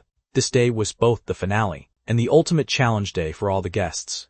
In the early morning, Director Chen stood in the lobby as usual, taking a stack of mission cards and distributing them to each duo of guests. "Everyone, today is the final episode, so the mission is a bit special." He deliberately kept them in suspense, pointing at the card. "The clue on the card is the location you need to find. Once you find it, a new mission will be waiting for you." Saying that, he clapped his hands, his tone more serious than usual. "Today's mission is very important. I hope everyone can take it seriously and give it your all to complete it." Charlie looked down at the card. There were only 8 words. "The setting sun in the west. Living in comfort and dignity." She frowned, looked up at me, and asked, "What does this mean?" I thought for a moment, and the clues in my mind instantly connected together. "Check how many nursing homes or elderly care homes there are in Blue Jay County." She immediately pulled out her phone and started searching. Because today was a special segment, The guests were allowed to bring their phones. Before long, she raised her head. It seems there's only one Blue Jade elderly care home in the county town. I nodded. That's basically it. The dignities in living in comfort and dignities can be understood as respecting the elderly, while the setting sun is often used to describe one's twilight years. A place where the elderly gather. An elderly care home fits the best. After we confirmed the location, we immediately hailed a cab and headed straight there. As it turned out, not long after the car drove out, it was called back again. The cameraman was still in the hotel, not even having touched the car door. Cameraman, I haven't even gotten in the car yet. LMAO, this guy's life is too miserable. It's one thing to salivate over public affection, but now he's even left behind on the spot. Charlie's duo responds fast as expected, while others are still wildly guessing at the hotel. They have already set off. The number of people in the livestream room was larger than usual, aside from us gaining quite a few more fans over the past few days. More importantly, this episode was the grand finale of Let's Start Dating. Some viewers even specifically took time off to watch, terrified of missing out because everyone couldn't bear to leave the show, and couldn't bear to part with our golden couple. Indeed, not long after the show became a hit, someone started making a copycat show. The format and content were practically plagiarized, but its popularity couldn't even match a fraction of Let's Start Dating's popularity. Because without Charlie and me, the result was worlds apart. The cab drove for a dozen minutes or so, and the front gate of Blue Jade Elderly Care Home appeared before our eyes. Charlie couldn't help but marvel. This place is built so well. I had already looked up its information on the way, and added with a smile, it was just renovated last year. A lot of money was invested. The security guard had clearly received a notice from the production team. The moment we gave our names, we were let inside. Sure enough, the location on the mission card was exactly here. The scenery inside the courtyard was pleasant, with flower beds, rockeries, promenades, and lotus ponds all present. At first glance, it looked more like a small park. It was just morning, and the elderly were doing exercises and strolling in groups of 2s and 3s. The sound of a Chinese fiddle echoed from the pavilion, along with an old lady singing opera in harmony, lively like a festive gathering.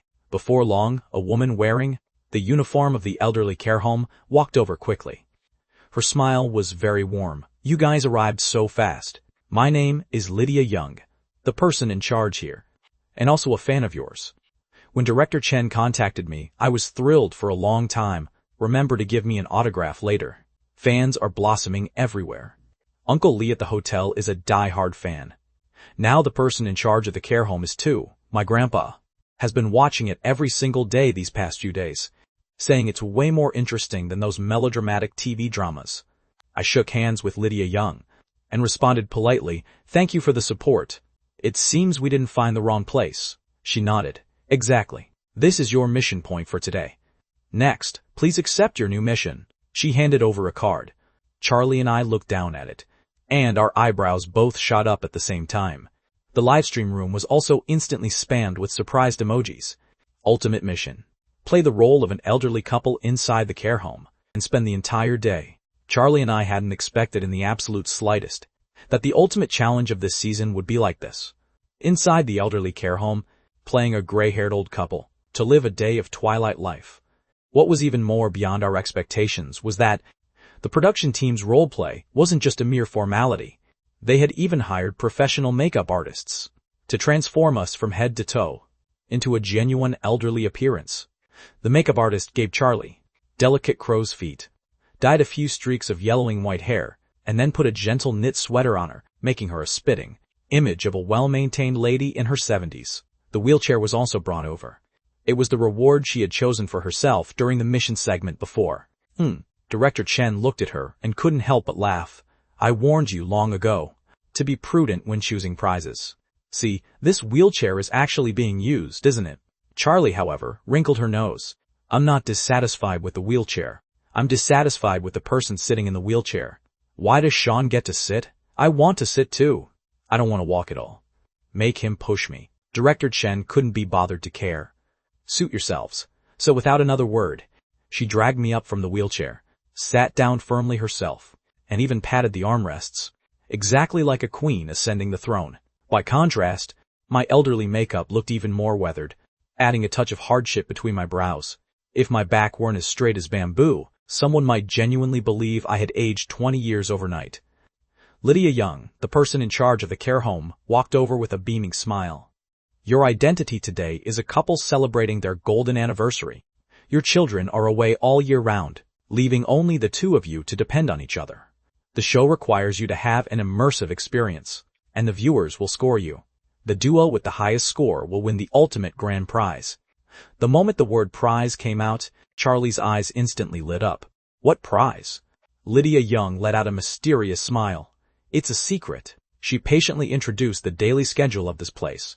As soon as she left, Charlie instantly got into character, slightly slouching her back, a hint of frailty showing in her eyes, yet a faint smile unique to the elderly played at the corners of her mouth. She genuinely seemed like an old lady in her 70s or 80s. I wasn't as exaggerated as her, merely walking behind the wheelchair to push her. Bro Charlie, where do you want to go for a stroll? She immediately glared at me. Don't call me Bro Charlie. And don't speak with so much energy. You have to sound like an old man. I had no choice but to lower my voice. My old partner.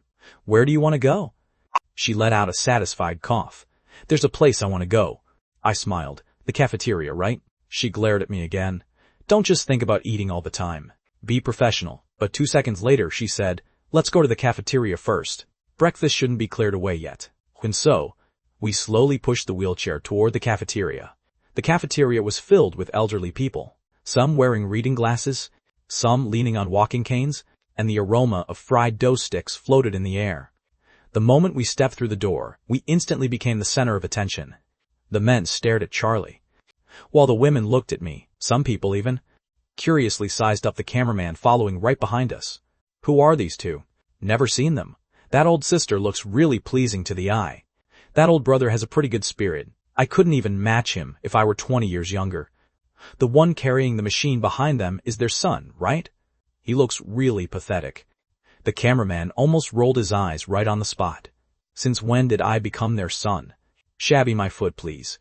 Compared to Sean, who isn't pathetic. We walked to the service window, and the staff member smiled and asked Charlie, Auntie, what would you like to eat? Charlie immediately switched to hard of hearing mode. Huh? What did you say? The staff member patiently repeated, the fried dough sticks are freshly fried. She frowned. Repairing a bridge? Where are they repairing a bridge? It can even make the headlines. Suppressing a laugh, the staff member switched options. Would you like a steamed flour bun?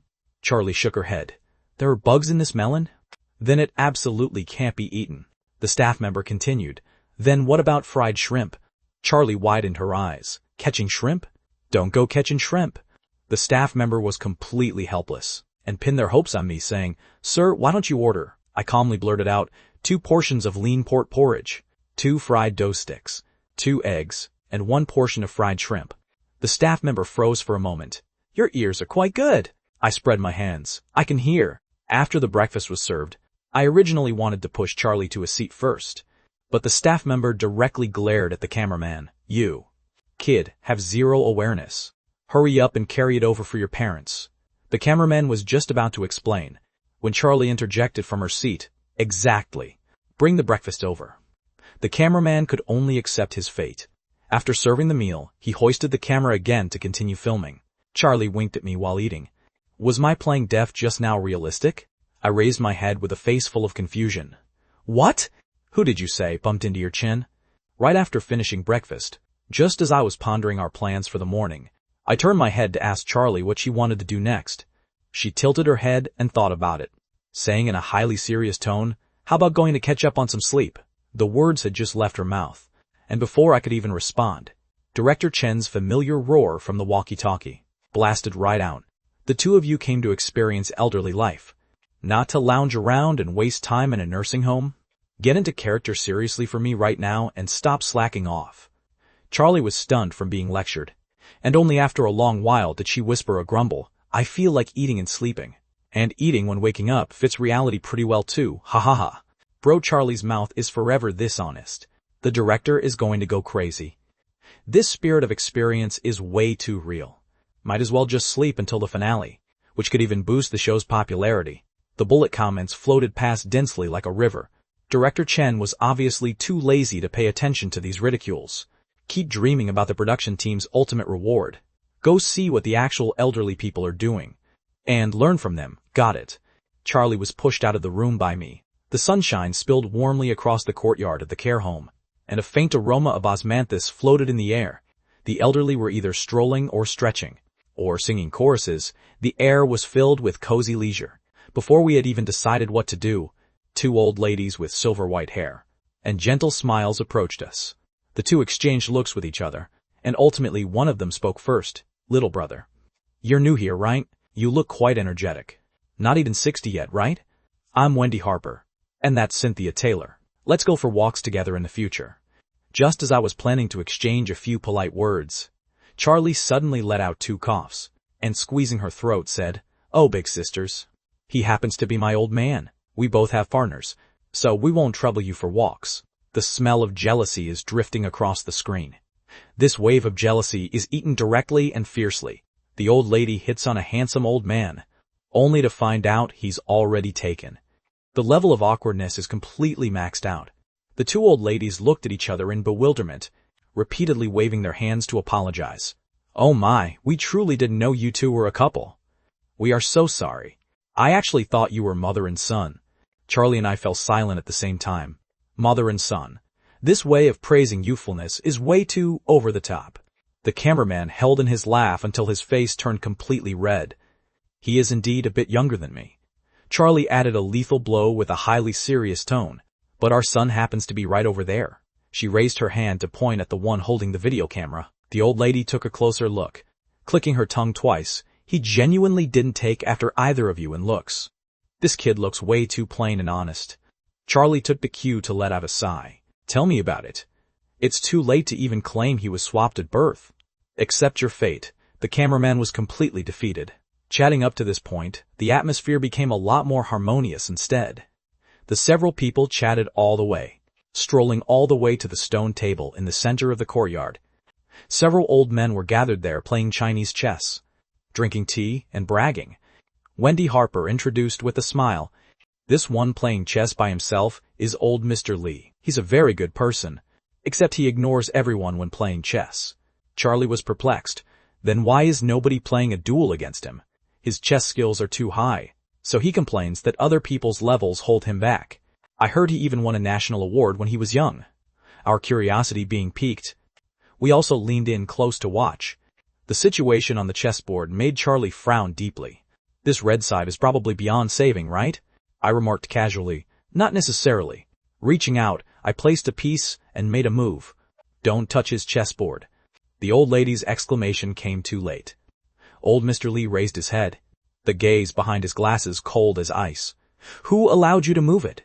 Don't you even understand to watch chess in silence? I pointed calmly at the chess piece. Your turn.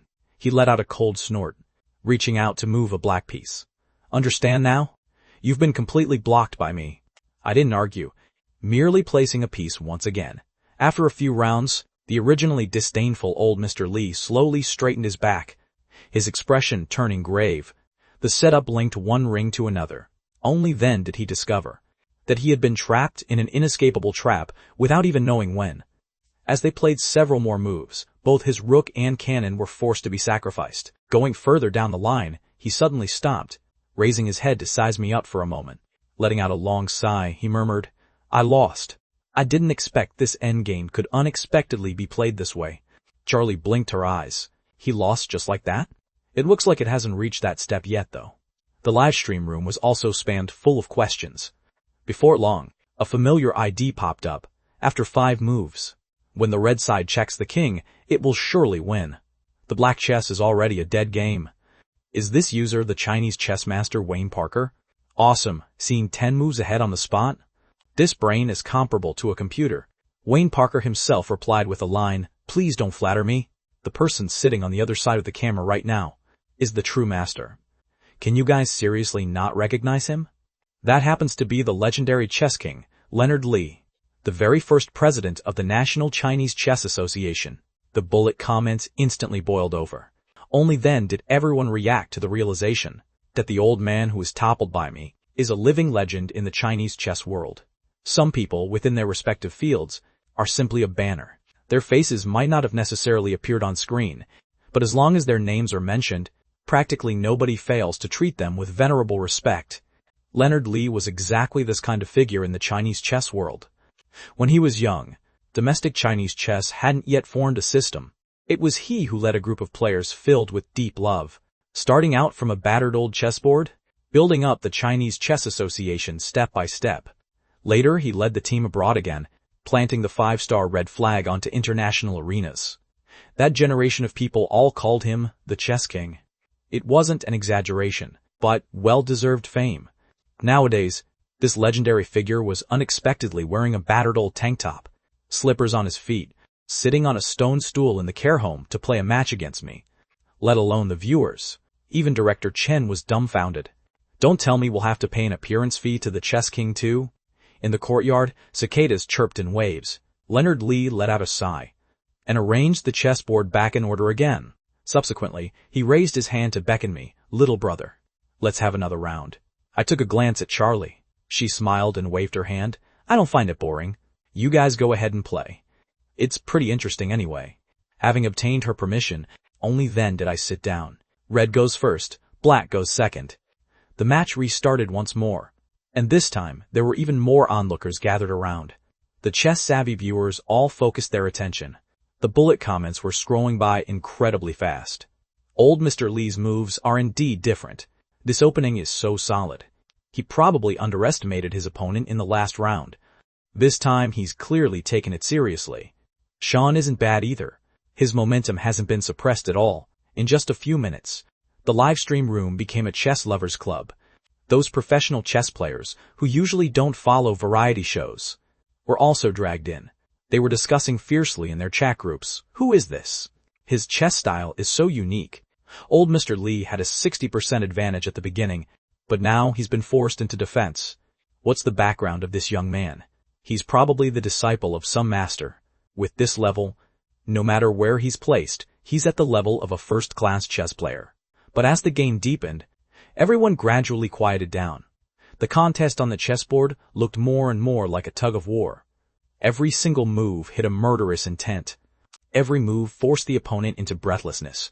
20 minutes later, nobody was commenting, and the bullet comments were few and far between. The viewer's attention was completely drawn away by the chessboard, leaving only the rhythm of breathing, rising and falling in front of the screens. The heat in the live stream's back end surged. Director Chen held his phone, watching the Weibo topics skyrocket. Sean versus Leonard Lee. Bull Stive, romance variety show site, turns into Chinese chess, tournament C. The official account of the Chinese Chess Association also rarely stepped in to directly launch a simultaneous live stream. Another dozen minutes or so passed, and I placed my final piece. That move was both solid and ruthless, completely sealing off the old chess king's retreat.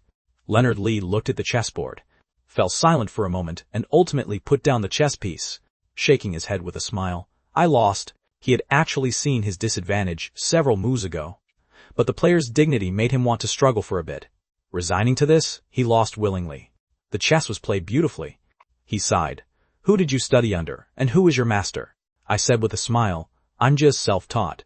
If it's about renowned masters, you are the true one." Hearing me utter the words, "renowned master," he paused for a moment, only then understanding that I had recognized his identity. "See? I told you I was right."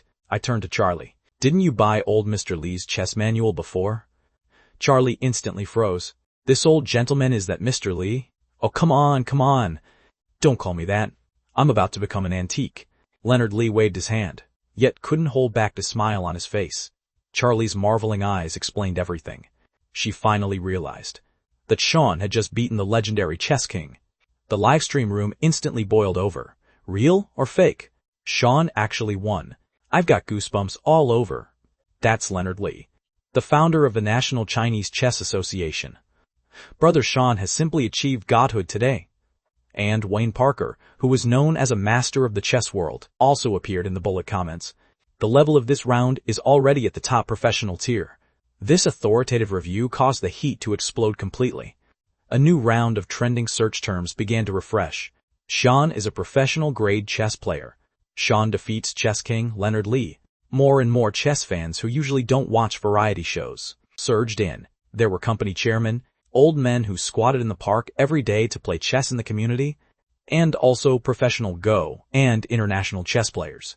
This romance variety show instantly became a national chess-watching arena. Yet I didn't know that I had become a hit once again. Seeing that the old chess king wanted to battle again, I waved my hand with a smile. Some other day. I still have to support my lover to stroll around the courtyard. Leonard Lee nodded with regret. All right then. I'll walk a few steps with you too. You two just arrived, right? Consider it experiencing life. I responded. Then why not just stay? The courtyard atmosphere is pretty good. If you come, I'll have chess to play every day, the old chess king joked. I let out a ha-ha laugh. Pointed at Charlie. I have to ask if my wife agrees. Charlie pretended to hesitate. What the two of us say doesn't count. We still have to ask our son. Leonard Lee followed her words and looked at the cameraman behind us, blinking his eyes. How come your son doesn't look like either of you at all? He didn't inherit your facial features. The cameraman's face turned black on the spot.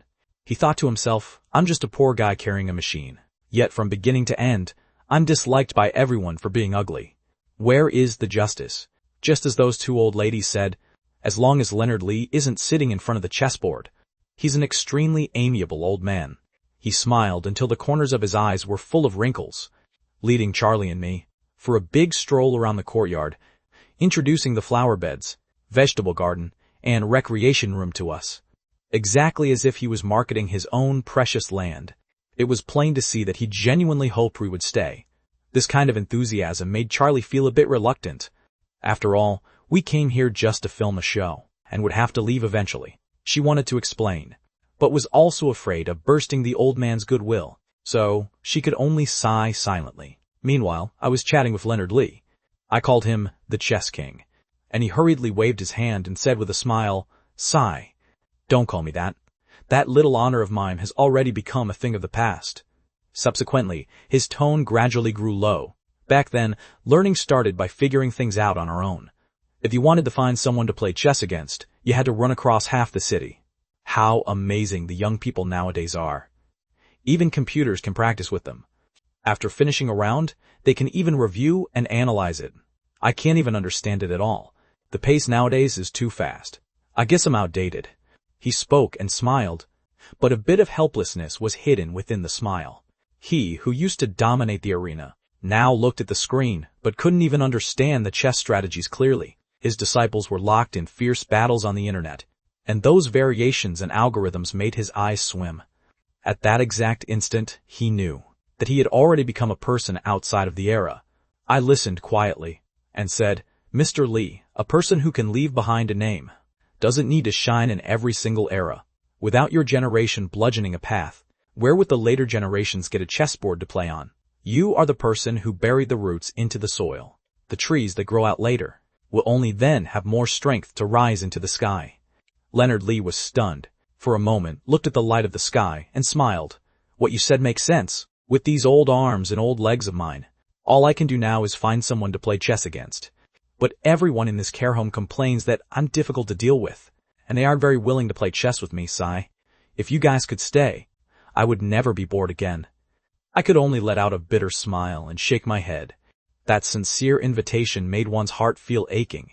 He also understood what we meant, merely letting out a slight sigh and saying nothing further. At lunchtime, he specifically ordered the best dishes in the cafeteria and brought over a bottle of wine, saying they should meet friends through chess. The production team originally regulated that alcohol wasn't allowed, but I couldn't resist, and drank 2 glasses with him. As it turned out, the old chess king, who had a limited alcohol tolerance, got drunk first, and was smilingly supported back to his room to rest by someone. Charlie watched his departing back, and pulled me to say in a low voice, Why don't we still tell him the truth? I nodded my head. I'll find an opportunity to say it.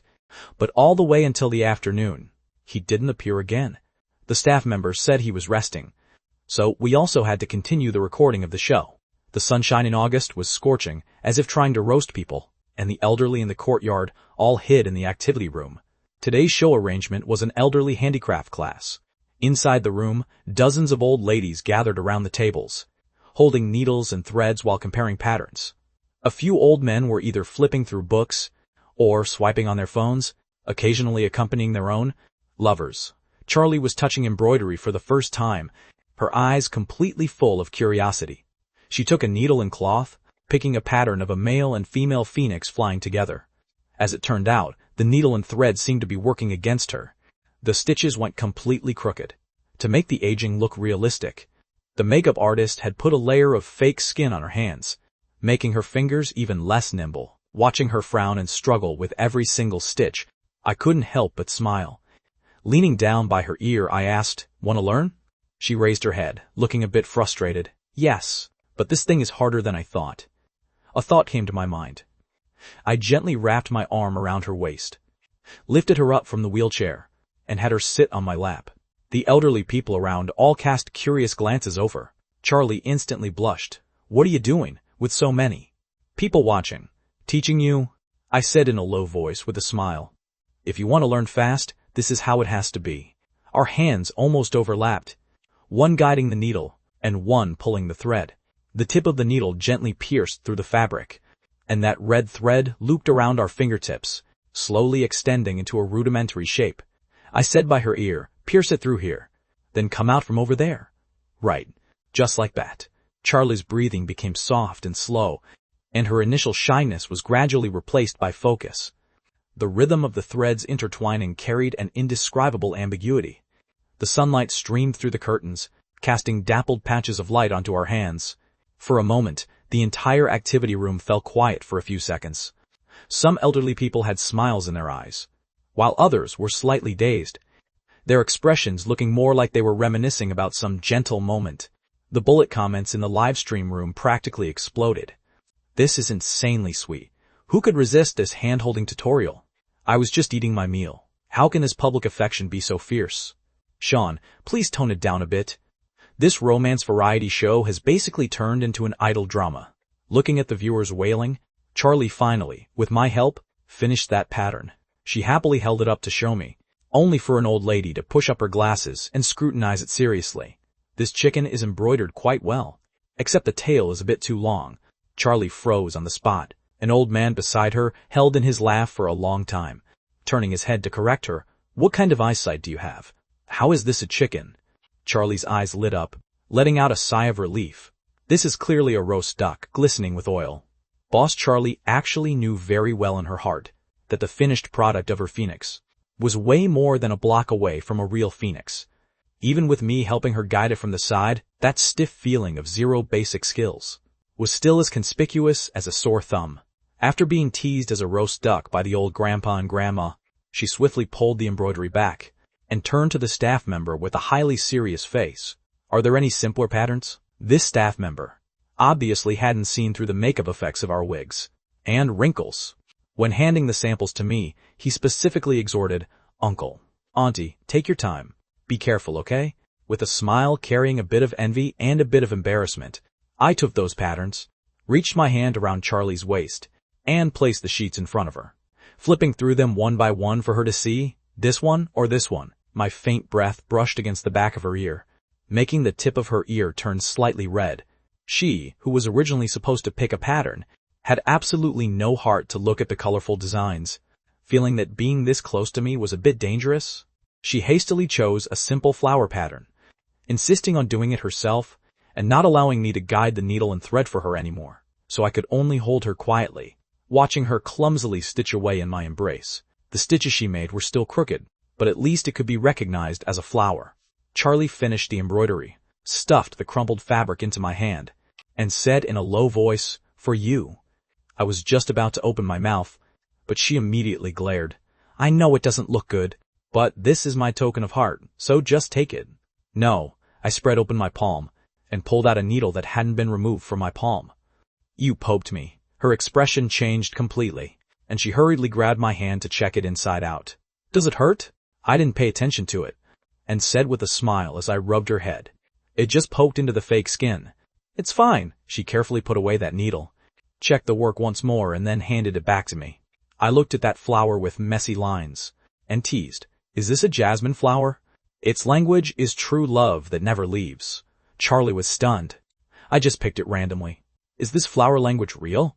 she asked. I replied, "It's fake. I made it up." Seeing her speechless look, I couldn't help but smile and lower my head. gently nuzzling her cheek with my face. But the part about never separating from you is real. Her hand holding the embroidery tightened slightly. She didn't respond with words, but simply copied me and nuzzled my face back. Our whispers were captured by the microphone, and were entirely recorded by the camera. The flower language is fake, but the answer is real. Today's finale is way too good at this. Directly delivering sweetness to our mouths, watching chess in the morning, and watching the romance variety show blast us with public affection in the afternoon, totally worth it. The embroidery session ended, and we also participated in the care home's pastry class. As soon as my pastries came out of the oven, they were perfect in color, aroma, and taste, while Charlie's creation could be called a representative of dark cuisine. A few pitch-black little coal balls lay quietly in the plate. She was so angry that she didn't utter a single sound, and ate almost the entire plate of pastries that I baked. Around 5 o'clock, when we walked out into the courtyard, Charlie said she wanted to go find old Mr. Lee to explain the truth clearly. Pushing her along, I asked for the room number, but when we arrived in front of the room door, we found it tightly closed. A staff member told us that the elderly gentleman was still asleep. Charlie felt a bit disappointed, a hint of regret in her voice. If I knew his alcohol tolerance was this poor, we should have told him right at the dining table. The showtime was almost over. In another half hour, we would be leaving the elderly care home. We would return here tomorrow, but with a change of outfits and a change of identities. No longer being this old couple. Explaining it then would be way too abrupt. Looking at her expression, a thought rose, and I said, "I'll find a way to tell him." "Don't worry." She raised her head to look at me, and nodded silently. We returned to the courtyard once again.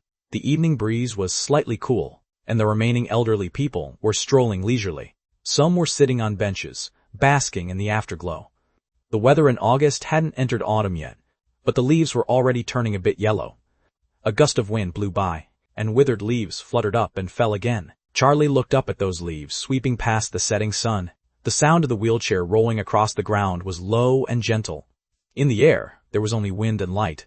The afterglow fell upon our graying temples, the golden light slowly crawling, freezing into a tranquil picture. The cameraman held up the lens without making a sound, simply pressing the shutter repeatedly. This scene was screenshotted by the viewers in the livestream room. It was ordinary and common, yet possessed a kind of heart-aching beauty. Compared to snow-capped mountains and sea coasts, this kind of quietness polished by time was even more moving. "Sean," Charlie suddenly spoke up, "do you think when we truly get old in the future, will there be a day when you still push me along like this?" And we walked slowly in the elderly care home. I looked down at her, smiled, and shook my head. "No." She was slightly stunned. I said, "We have to first give birth to a daughter, then have a son. At that time, the whole family will live together. You'll be holding our granddaughter, and I'll be holding our grandson. Our whole family will be taking walks together under the setting sun." She smiled softly. "Aren't you thinking way too far ahead? You're already thinking about grandsons and granddaughters." "Of course I am." I held her shoulders, because I have already planned out how we should spend our entire lifetime. A sincere confession never needs a stage, nor does it need vows. True love is simply putting everything about the future have already been woven into my life. After Charlie finished listening, her eyes suddenly turned red. Before she could hold back her tears, she reached out and wiped the corner of her eyes, suddenly stood up from the wheelchair, wrapped her arms around my neck, stood on her tiptoes, and kissed me. The cameraman raised the lens like a reflex, but the setting sun happened to be backlit, only capturing two figures embracing tightly. The light was whitish, and the silhouettes were gentle. By the time he changed his angle and wanted to shoot again, Charlie had already let go of me. She pulled at my sleeve, her eyes still red, but her voice was very soft. "I want to know what on earth our lifetime that you envisioned in your heart is actually like." I reached out to wipe away her tear stains, and said softly, "Then let me tell you." Charlie shook her head. "Don't say it." She leaned into my embrace, her voice as light as the wind. "Let me experience it myself. To live through our lifetime in your imagination." I was momentarily stunned, and subsequently burst into laughter, leaning down in the afterglow dyed by the setting sun. To kiss her once again, that kiss with my old partner under the twilight, became the very last frame of this show. Warm light, a gentle breeze, and laughter slowly dissipated in the camera frame. A dozen or so minutes later, the car sent by Director Chen came to a steady halt at the gate of the care home, and picked up Charlie and me. The makeup artist cleanly helped us remove our makeup, as that layer of mask used for the show in the mirror faded away bit by bit, revealing our original selves. Before leaving, I gestured for Charlie to get into the car first. You go back to the hotel first. I still have something to take care of. She didn't ask much, but merely guessed sharply that I might be going to handle the matter with old Mr. Lee, and obediently sat in the car waiting for me. The cameraman originally wanted to follow and film, but was blocked back by a single sentence from me. Some things are not suitable for the lens. Another dozen or so minutes passed. Before I sat back in the car, Charlie looked at me and asked in a low voice, "Did you clear things up with old Mr. Lee?" I didn't see him, but he will understand. Don't worry, my tone was very light, yet carried certainty. She nodded her head and didn't press further. The car drove slowly toward the hotel. Meanwhile, in a room at the other end of the care home, Leonard Lee sat on the edge of the bed, clutching his phone in his hand. On the screen was the footage of Charlie and me leaving. He let out a gentle sigh. After the midday drunkenness dissipated, he received a call from an old disciple. The disciple told him that we were just here to film a show, and were extremely young. Even your disciple is older than them. Master, don't think about keeping them here. Their combined ages aren't even as big as yours. After the phone call hung up, Leonard Lee closed his room door again and stayed cooped up alone until the afternoon. He originally thought he could meet a chess friend to chat and play chess to pass his lonely twilight years. But it ended up becoming a joke all by himself. Under his disciple's guidance, he found our live stream. Watching us cuddling and laughing in the camera frame, sometimes he couldn't help but smile, and sometimes felt inexplicably sad.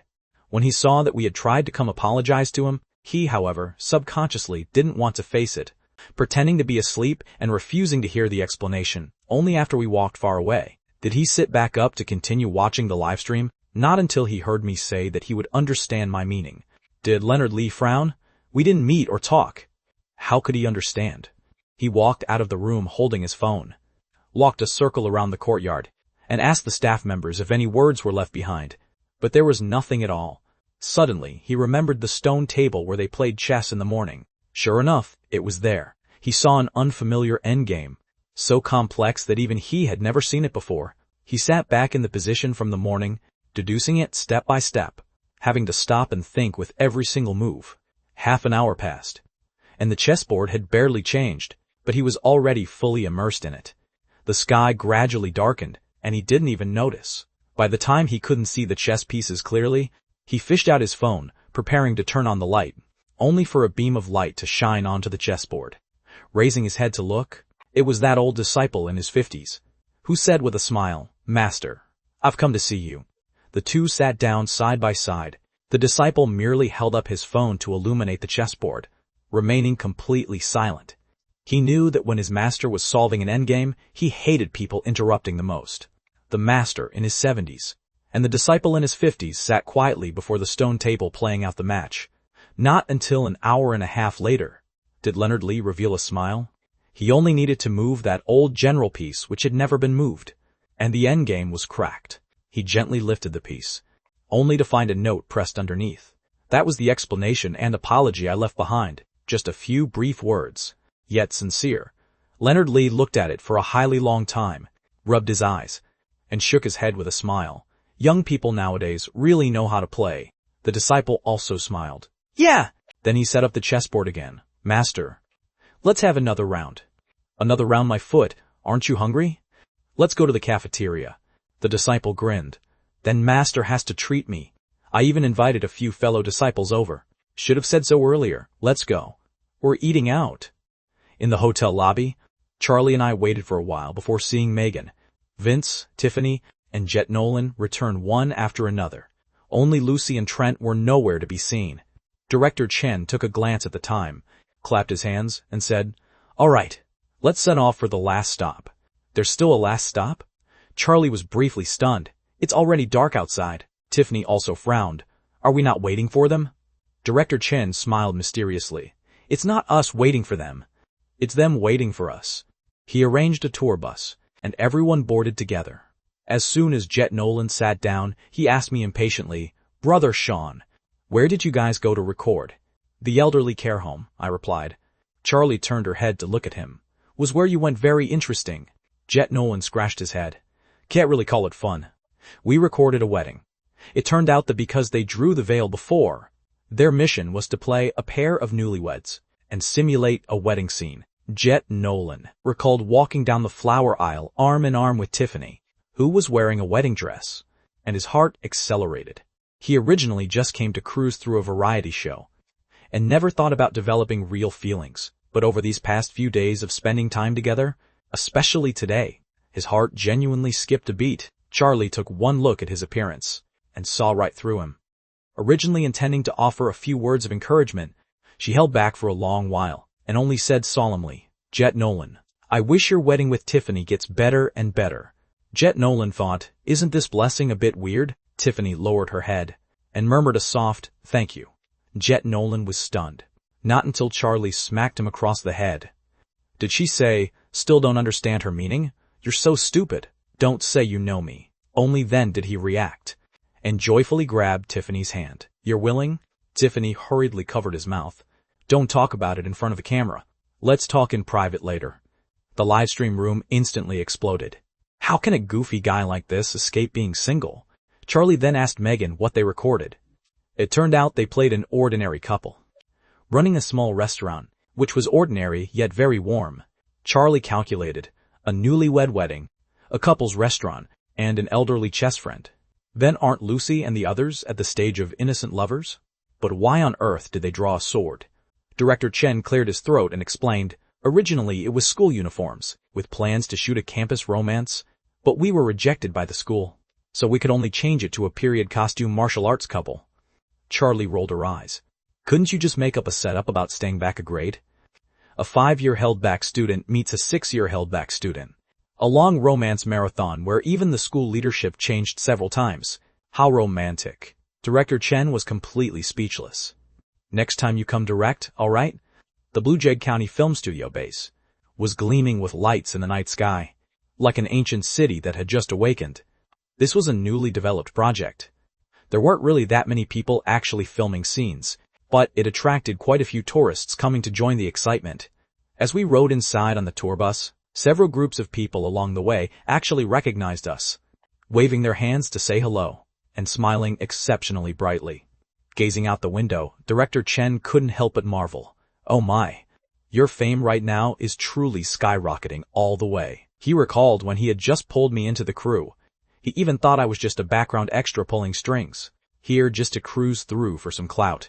He never expected that these few days of recording would send me directly shooting up the trending search list, and the viewership ratings were climbing higher and higher. In less than half a month, going from complete obscurity to the talk of the entire internet.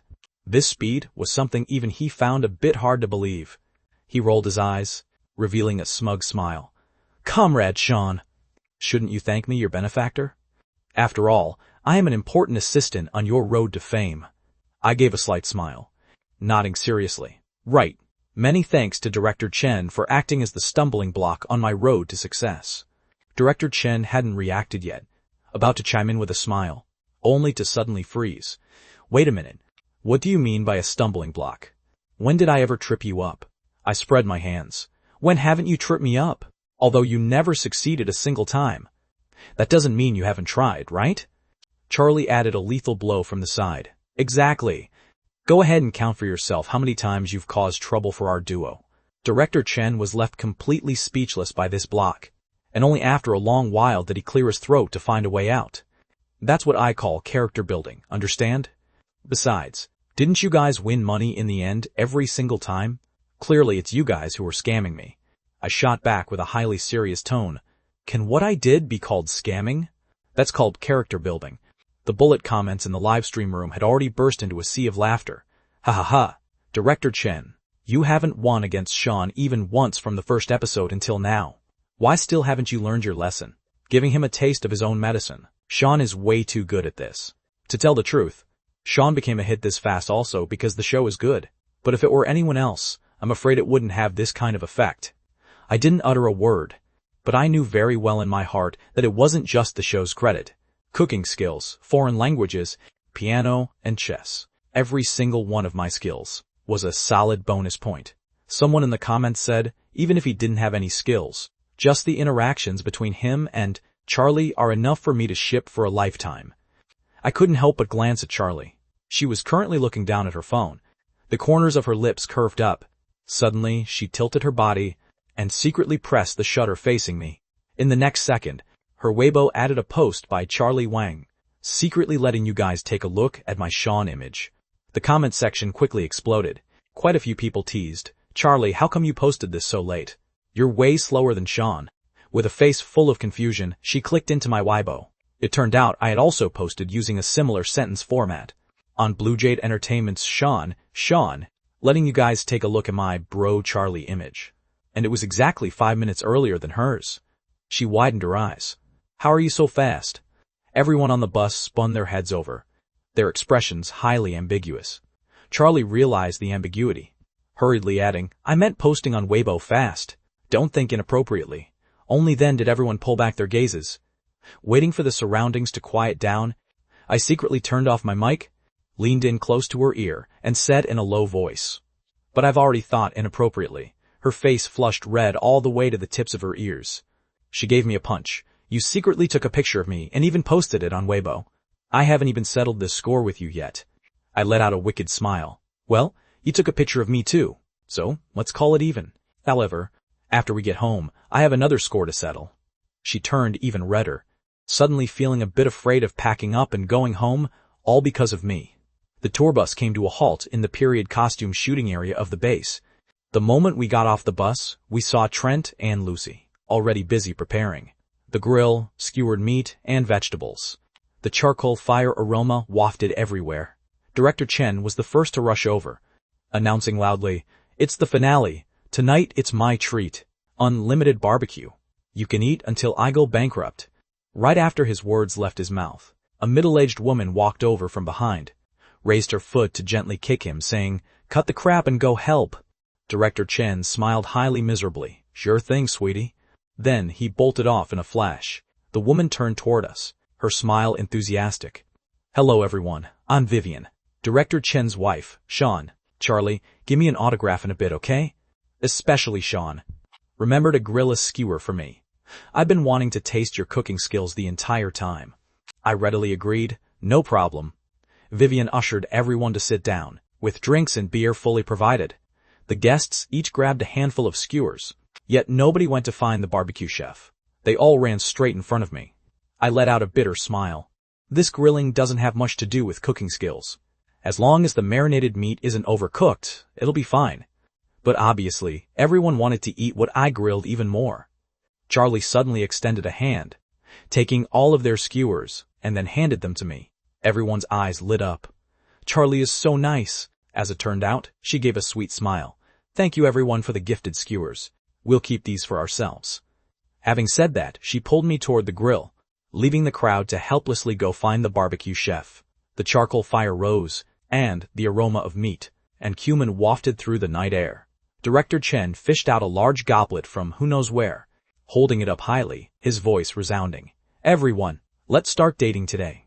Has officially concluded. Thank you for your hard work these past days. Cheers!" Wine glasses and drinks were raised at the same time, and everyone responded in unison, "Cheers! Cheers!" By the side of the grill, in front of the backdrop screen, and even in the bullet comment section of the livestream room, everything was covered by this collective shout. Like a tidal wave, it surged forth carrying warmth and emotion. To us, this toast was the ceremony of the finale. To many old viewers who had been guarding in front of their screens since the first episode, this was also the end of a companionship. Some people had never watched variety shows before, and happened to click into the live stream room by chance, yet ended up laughing until clutching their stomachs during these past few weeks, and finding it sweet to the point of losing teeth.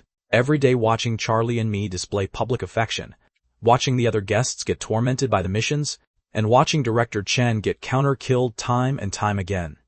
This show didn't play by the rules from the very first day. Surprises and absurdity went hand in hand.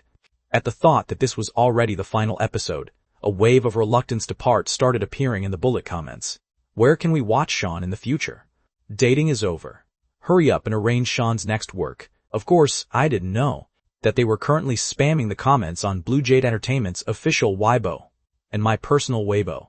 At that moment, I was only focused on grilling meat, occasionally lowering my head to take a bite of the skewer Charlie fed to my mouth. How does it taste? She smiled like a little fox that had stolen candy. I swallowed it and nodded. Not bad.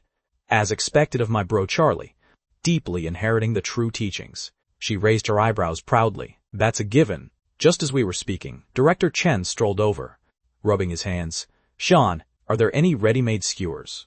Let me try one. Charlie, quick of eye and deft of hand, passed a skewer over. Director Chen was completely off guard, taking a big bite. In the next second, he looked exactly like he'd been hit by a chili bomb, hurriedly grabbing a beer and chugging down half a bottle, only barely managing to catch his breath. He glared at me. Are you drunk? The meat is grilled like an iron rod, and you even put this much chili powder. This punchy taste is enough to kill someone. Charlie was stunned. Huh? Is it that bad? I was the one who grilled this. How come you didn't have any reaction when you ate it just now? Could it be that your taste buds were numbed by the spiciness? I shook my head with a smile. I can handle spicy food, and thought it tasted pretty good. Huntington said that I casually picked up a bottle of yogurt whose owner was unknown, took a sip, leaving Charlie completely speechless, and simply stuffed all the few skewers she grilled herself to Director Chen. Then you eat more. Director Chen looked as if he was handed a bomb, pushing it right back into my embrace, and taking away the pile I grilled while he was at it. Before Charlie could open her mouth, he hurriedly shifted the topic. I didn't come here just to freeload food. There's also serious business. Didn't I say today that the duo who role-played the best would get a reward? We're presenting the awards right now. Charlie instantly forgot about the skewers. Did we win the prize? Director Chen smiled mysteriously. Can't say for now. Follow me. The backdrop screen had already been set up.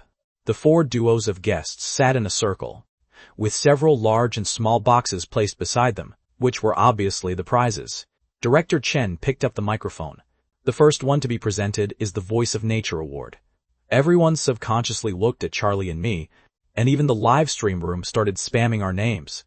However, what lit up on the big screen was actually the South Tiffany duo. Jet Nolan and Tiffany froze directly. The venue was filled with the sound of their singing. Old viewers all knew that even if an angel's throat tore first, then became inflamed and swollen, and then got stepped on by spike shoes, the scream from the tips of their toes would still be more pleasant to the ear than their singing. Director Chen smiled like a bad guy. Come accept the award. The two of them dawdled for a long time, finally walking to the front of the stage to accept the prize. 2 pairs of headphones. Tiffany, as soon as she put them on, heard the duet between her and Jet Nolan in the show, and was frightened into taking them off instantly. Director Chen, you're sending us to our graves, aren't you?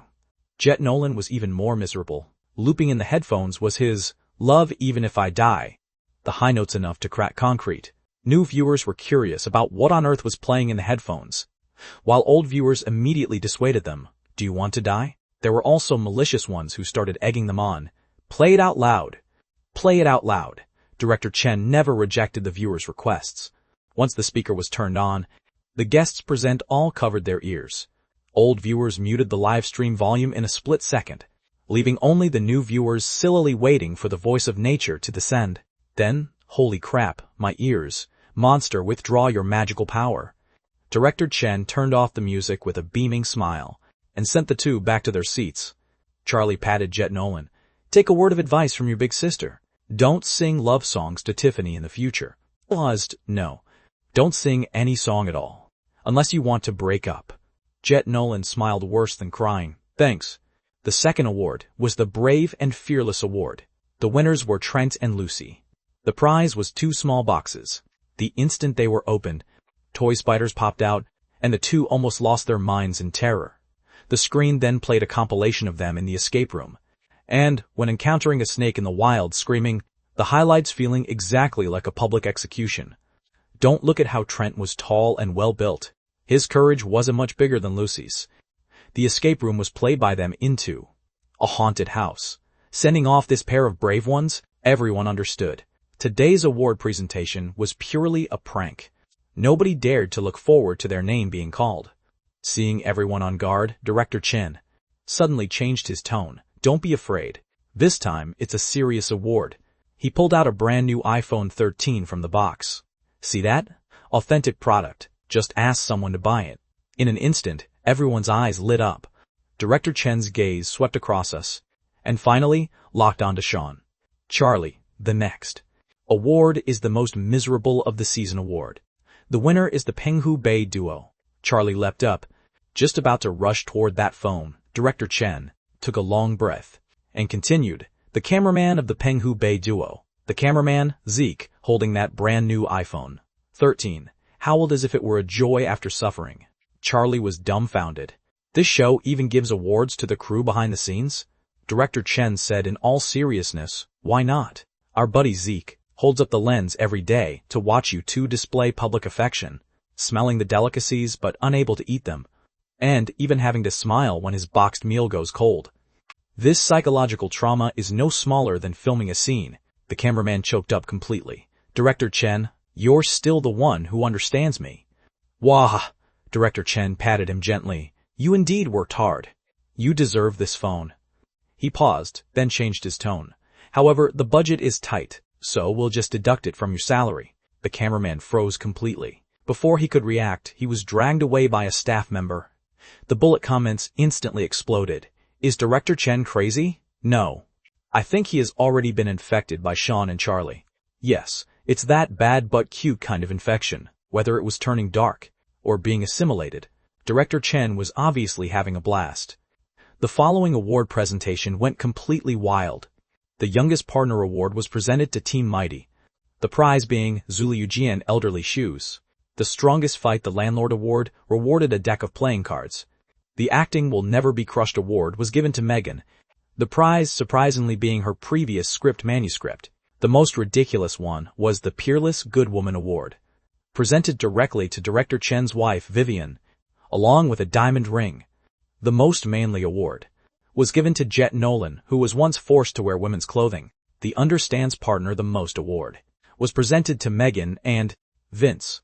Finally, when he read the Best Director Award, he unexpectedly went on stage to accept the award himself with a beaming smile.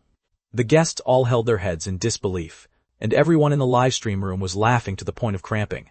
Sichuan Peppercorn's mother opens the door for Sichuan Peppercorn, completely numb to the bone. Didn't expect to be tormented like this by Director Chen on the last night.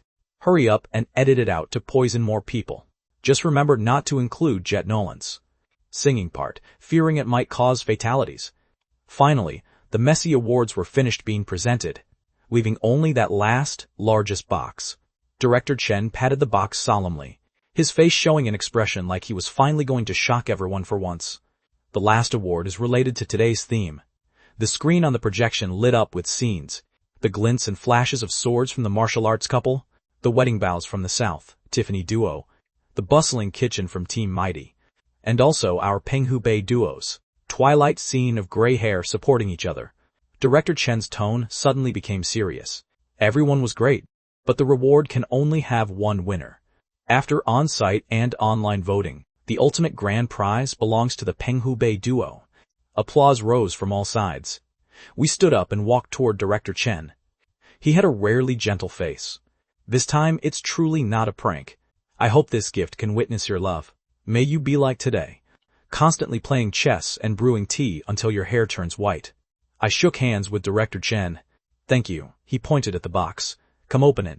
However, when we opened that box, we discovered there were more boxes inside, layered over each other, one nesting inside another. Charlie looked at Director Chen expressionlessly. The latter smiled like a cat that swallowed a canary. Hang in there. The surprise is at the very end. Charlie raised her eyebrows, walked over without uttering a single word, and whispered a few words to Vivian. In the next second, Vivian grabbed Director Chen by the collar and pressed him down in front of the box. Sean even grilled barbecue for your wife, and you make us unbox this? Director Chen had a face full of question marks. He didn't have the guts to argue back, so he could only complain while unboxing. I did this for the show's effect, to build up a surprise atmosphere. You guys are dismantling the director's dignity. Standing to the side, I calmly added fuel to the fire. Stop complaining. This is called painstaking care. You offended too many people tonight. We're helping you keep your life. Exactly. Sean is right. We're doing a good deed. Charlie cracked melon seeds, her smiling face like a flower. Director Chen wept bitter tears, resolutely reducing the box over a meter high, down to a palm-sized box. Out of breath, he handed it to us. There you go. This last one is the real gift. The box opened. It was an exquisite necklace. The silver-white pendant gleaming under the lights.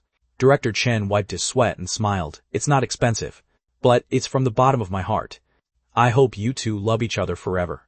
I need to drink some water. Nobody stopped me. He fled while carrying the beer, causing the entire venue to burst into laughter. I took out the necklace and gently put it on Charlie. The light fell upon her neck and shoulders, like soft moonlight reflecting her smile. I lowered my voice. Charlie, I love you. The flashlights lit up, and the show froze on the very last frame of the live stream. The screenshot of the Penghubei duo's kiss blew up across the entire internet a few hours later, becoming a new avatar, and the most unforgettable frame of that summer. As the car drove away from Blue Jade County the next morning, Charlie leaned against the window, her eyes slightly red. She had filmed countless dramas in her lifetime, but never had she ever smiled as genuinely as this time. Perhaps it was because the person sitting by her side this time was me. I, however, let out a mysterious smile. She leaned in close to take a look, discovering that I was looking at my phone, a trace of a mischievous smile playing at the corners of my mouth. What are you doing? Your expression looks so familiar. Exactly like an elementary school student caught doing something bad.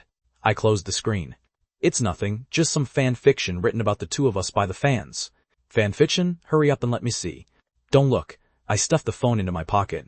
When we get home tonight, I'll put it into practice with you. She froze for a moment. Put what into practice? Put what into practice?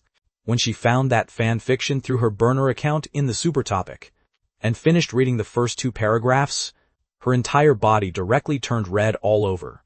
This guy, not to mention his other abilities, his skin is genuinely thick. At the thought of the phrase, put into practice, she practically wanted to hurl her phone at me. I raised my head with a smile. What's wrong? Is bro Charlie attempting to unlock the phone with her forehead? Charlie took a deep breath and slapped the phone face down right onto my head. I want to attempt to unlock your skull with the phone. The car carriage instantly burst into a sea of laughter. Outside the window, the sky gradually brightened, and the journey also drew to a close.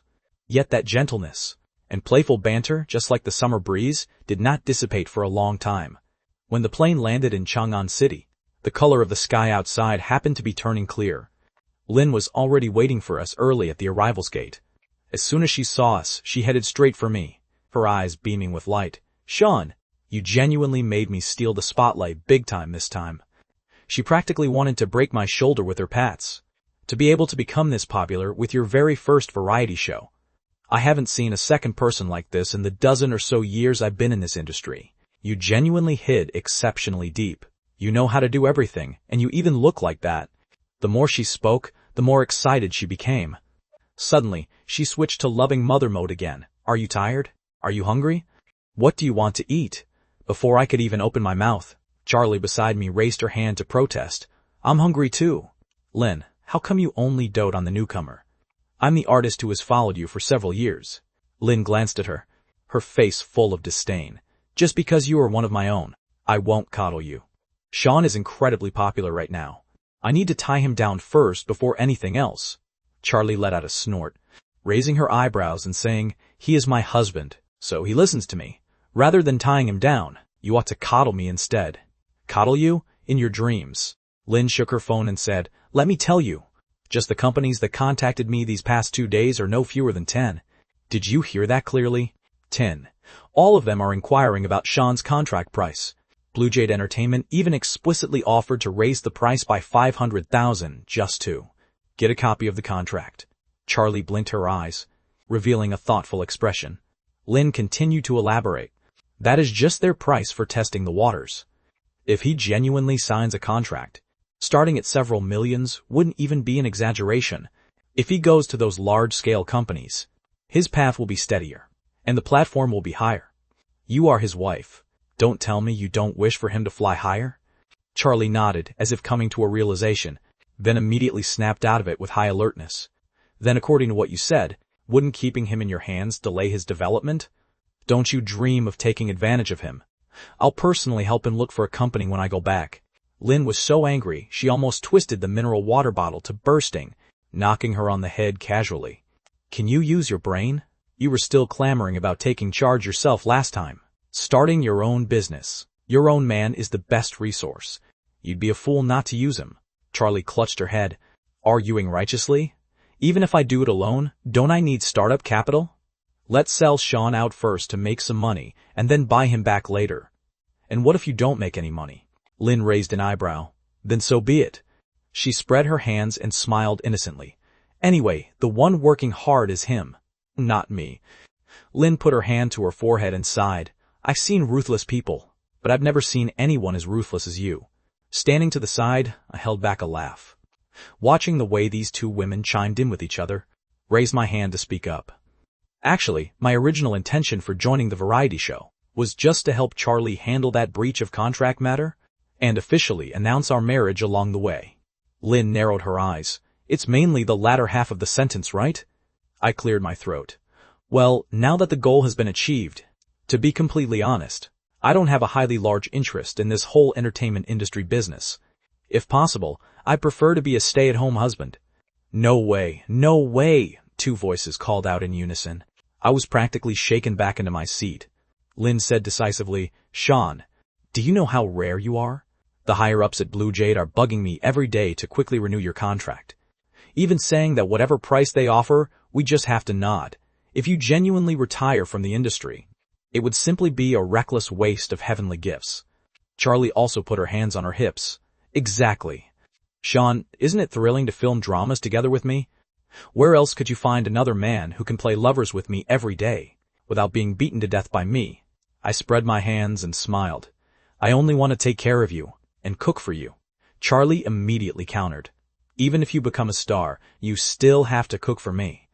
You are not allowed to slack off. You are valuable right now, so you want to take advantage of the popularity to earn a bit more, and build up our family savings. It won't be too late to retire after earning enough money for our retirement. I was left completely speechless, and could only nod to show that I would consider it. Yet in my heart, I knew clearer than anyone else that fame and money could be obtained through other means by me. What I wanted was nothing more than being out in the open with her. It seemed at this moment there was zero room for me to speak up. Lin and Charlie had already begun discussing what kind of drama Sean should act in next, and for the next variety show, which theme to choose. I simply pulled my hat down low, leaning against the seat and sleeping through the entire flight duration. The plane landed in Shanghai. Lin was wrapped in a whole suit of protective gear so tightly that even her silhouette couldn't be recognized. As she led Charlie and me out of the jet bridge, at the exit was a massive sea of people, with rows of light boards, shining with the light of the Penghu Bay padlock couple. Charlie widened her eyes. Are there other big stars on our flight? Lin rolled her eyes, raising her hand to flick her on the forehead. The two of you are the big stars. Take a look at the Weibo trending search list. How many items on there right now are your names? Although she was nagging verbally, her tone was completely full of pride. The security guards near the waiting area had already received notice long ago. The fans shouted slogans in perfect unison. Sean, Charlie, the sweetest partners, locked down the love of the padlock couple. Amid the cheering crowd, a female fan blurted out, Sean, my husband. Charlie's expression instantly froze into plaster. That is my husband. Before she could even finish feeling proud, a male fan chimed in. Sean, my husband. I want to give birth to your babies too. Charlie stared at him, replying coldly, Can you even give birth? The scene burst into a sea of laughter. Fortunately, the age demographic of the fans leaned older, and they were extremely rational. Aside from shouting slogans, nobody crossed the line. Lin led us away with quick steps, driving straight toward Blue Jade Entertainment. At the Blue Jade headquarters, a secretary was already waiting, politely explaining the situation. Mr. Wells hopes to talk to Sean alone first. Hearing this, Lin's heart tightened slightly. She pulled me to the side and whispered an exhortation. No matter what he says, absolutely do not sign with Blue Jade. This shell is too old and doesn't suit you. Don't get tied down by a low price. I nodded and agreed, and followed the secretary into Warren Wells's office. He looked like a gentleman in his early 30s, wearing gold-rimmed glasses, with his hair meticulously combed. Sean, he smiled as he poured tea. I've been watching your variety show every episode. It's genuinely a pleasant surprise. To be able to sign you is Blue Jade's honor. Mr. Wells flatters me.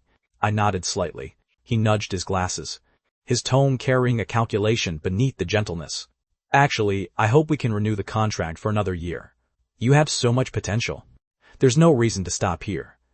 Just as I was about to open my mouth to refuse, he raised his hand to signal me not to rush. I know that girl Lynn advised you to look for other options, but he let out a light chuckle, is just a manager. She can't represent the company. Besides, speaking from the contract terms, the official announcement of your marriage with Charlie has actually already constituted a breach of contract. It's just that the company has been turning a blind eye, that's all. My brows knitted slightly.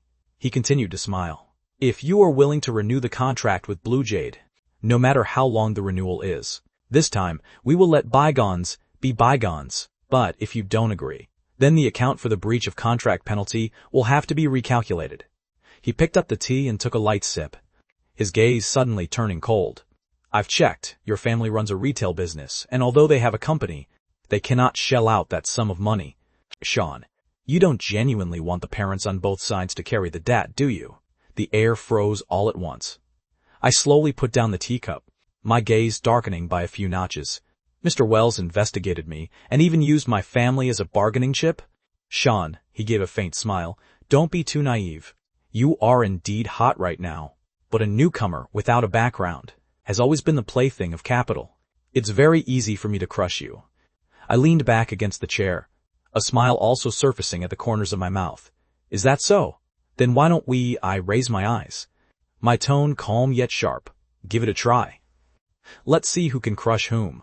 Blue Jade Entertainment's reputation in the industry has never been considered good, and Warren Wells's reputation is even more so. During that period after my rebirth when I investigated the entertainment industry, I had already turned his background completely upside down. As Charlie's former boss, the things he did behind the scenes were perfectly clear to me.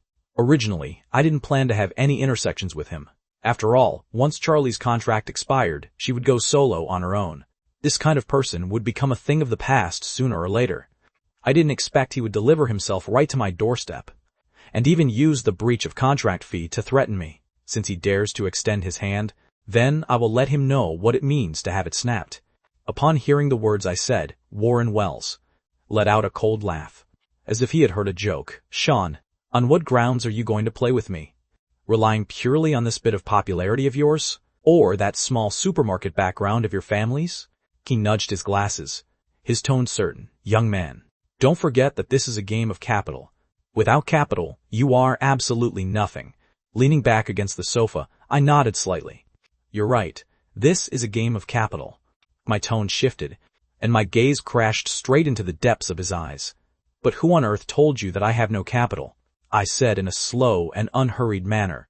How many companies have been looking for me these past few days? Mr. Wells should be very clear in his heart. If I announce to the public right now that as long as someone pays the contract breach fee for Charlie and me, we are willing to sign with them at a low price, do you think those companies will fight to pay the money for me? Warren Wells's smile faded by half. I immediately followed up with a lethal blow. You know it clearly. Which is exactly why you didn't let Lynn and Charlie come inside. You were afraid they would give me pointers on the spot. I stared at him, my tone remaining steady. In your eyes, I am an inexperienced young man, and bringing up the contract breach fee would scare me out of my wits. You thought I would obediently listen to you? I let out a gentle chuckle. Unfortunately, you didn't scare me, and you even exposed your calculations completely clean. Just as his hand was about to touch the teacup, it was frozen by a single sentence from me. Don't drink it. Mr. Wells, you want to use drinking water to cover up your nervousness, but your left foot is already moving unconsciously, and the frequency of pushing your glasses has also become faster. That is using the action of touching your nose to hide a guilty conscience. The air seemed to be squeezed tight, even the aroma of the tea becoming heavy. He stood up, attempting to use a domineering stance to suppress me. I exposed him calmly. Standing up is trying to use position and line of sight to suppress me, while simultaneously finding confidence for yourself. But you also stamped your foot when you stood up. That is a small movement to relieve pressure. I also stood up, looking him right in the eye. Mr. Wells, sitting in this position in your early 30s, looks like you are young and promising, but why on earth do you get a guilty conscience so easily? Is it simply because you failed to trick me? I paused for a moment. It's not just that, right?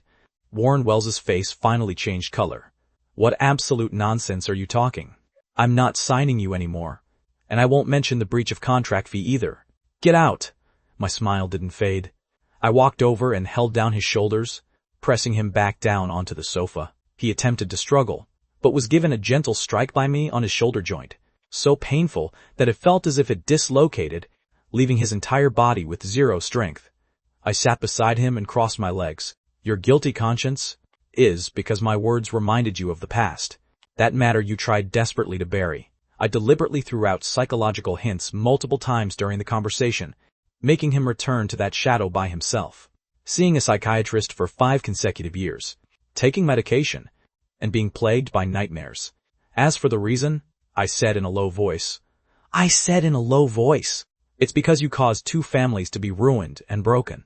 His breathing suddenly became rapid, and he clutched his head with both hands, cold sweat sliding down from his temples. I didn't stop. You once pursued a woman, but she chose someone else. In a fit of violent rage, you went to question them, becoming more and more agitated as you spoke, and ultimately resorted to violence, losing control and beating that man to death. She wanted to call the police, and you panicked, strangling her to death in an impulse. You sank the corpses in the river, and the 2 families searched bitterly, until ultimately the parents fell ill from grief and died of depression. What I said was like reading a cold case record, every single word pressing hard on his nerves. During those days, he woke up in terror every single night, and as soon as he closed his eyes, the faces of those 2 families appeared. The psychiatrist and medication barely allowed him to step out of it, but the root of the illness had always been there, and any trigger point related to that history could cause his old illness to relapse. Exactly like right now, I leaned forward and gently patted his shoulder, and spoke the names of those 2 people right by his ear. His entire body looked as if hit by lightning, retching out a mouthful of sour bitterness, splashing all over himself. I moved away a bit of distance calmly.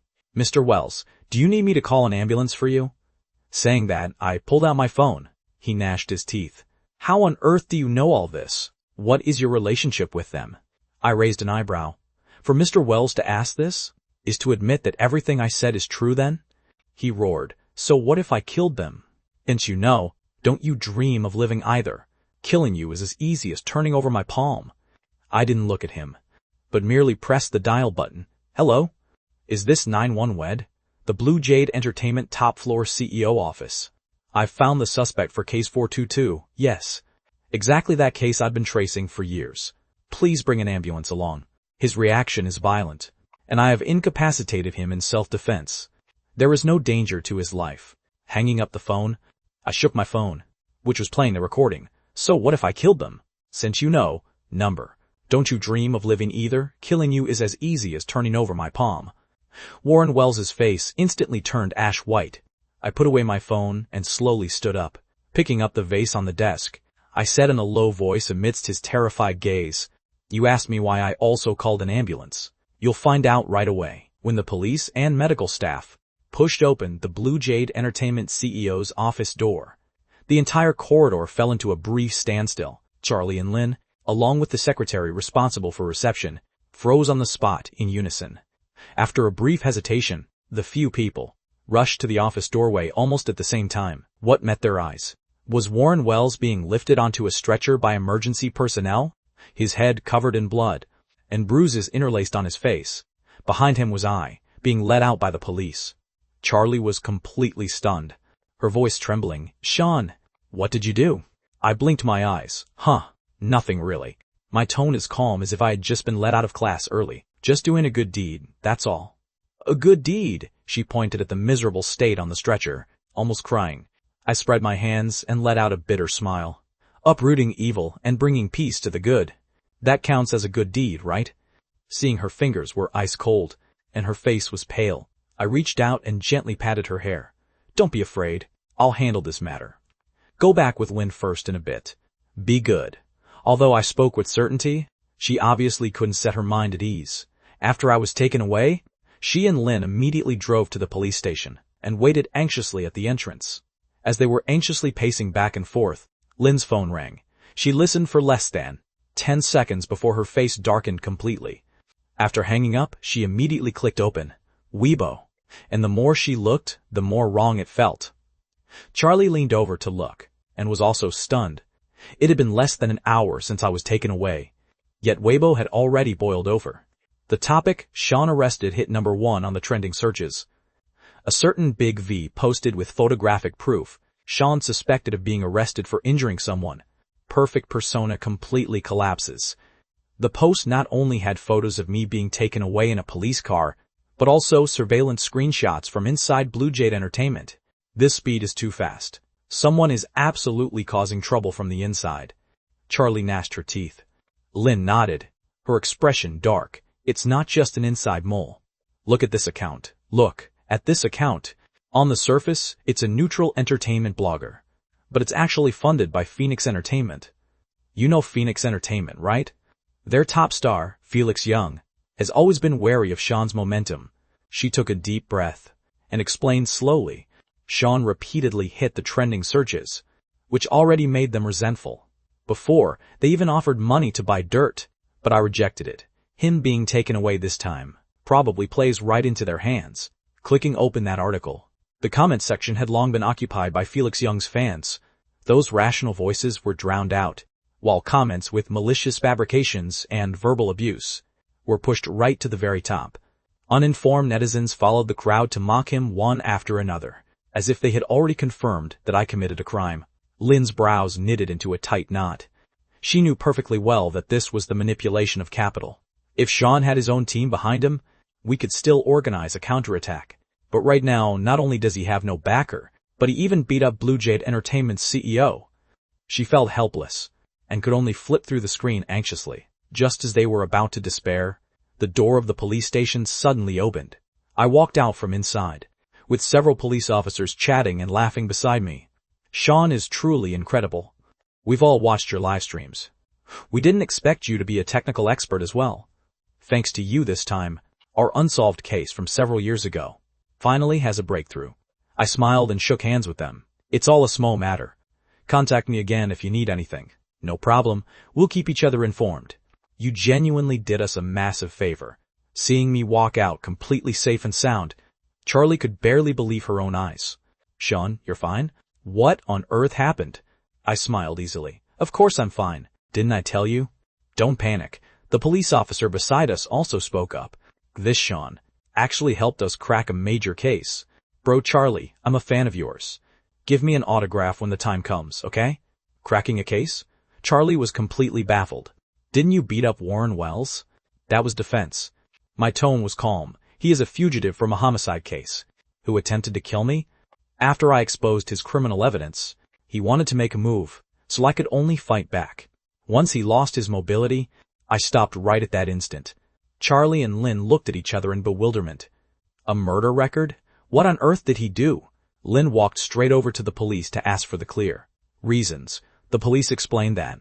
At first, they also suspected I was looking for an excuse, until I borrowed a computer and hacked into the data system of Warren Wells and his psychiatrist, discovering the medical records hidden within, diagnostic and treatment documents regarding his post-homicide stress trauma. They contacted the psychiatrist to verify, and the other party was forced to confess. Coupled with the audio evidence I provided, the police confirmed that Warren Wells was precisely the real culprit behind the 422 bloody case. Right now, they are only waiting for him to regain consciousness to undergo interrogation. Comrade Sean achieved a massive merit this time. He genuinely did us a huge favor. That police officer sighed. Lynn was completely stunned, so he really was doing a good deed, and cracked a major case of national concern at that. She handed her phone over. Officer, could I trouble you to clarify this?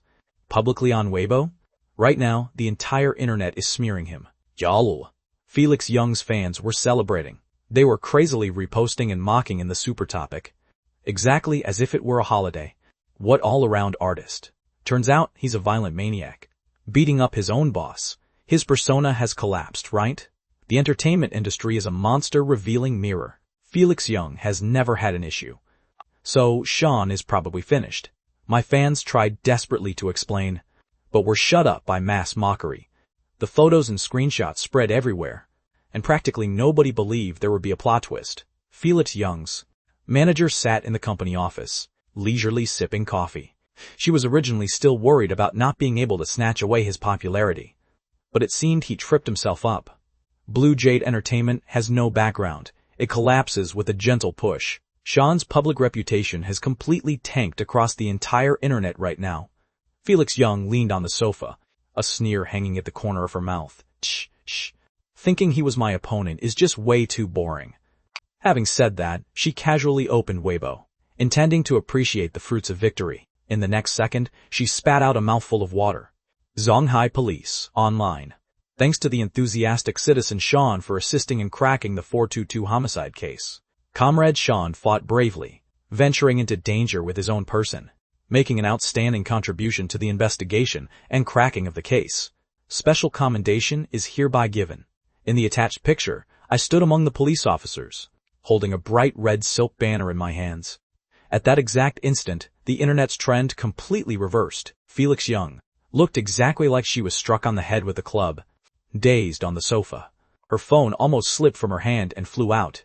What kind of situation is this? Didn't he beat his boss until he was admitted to the hospital?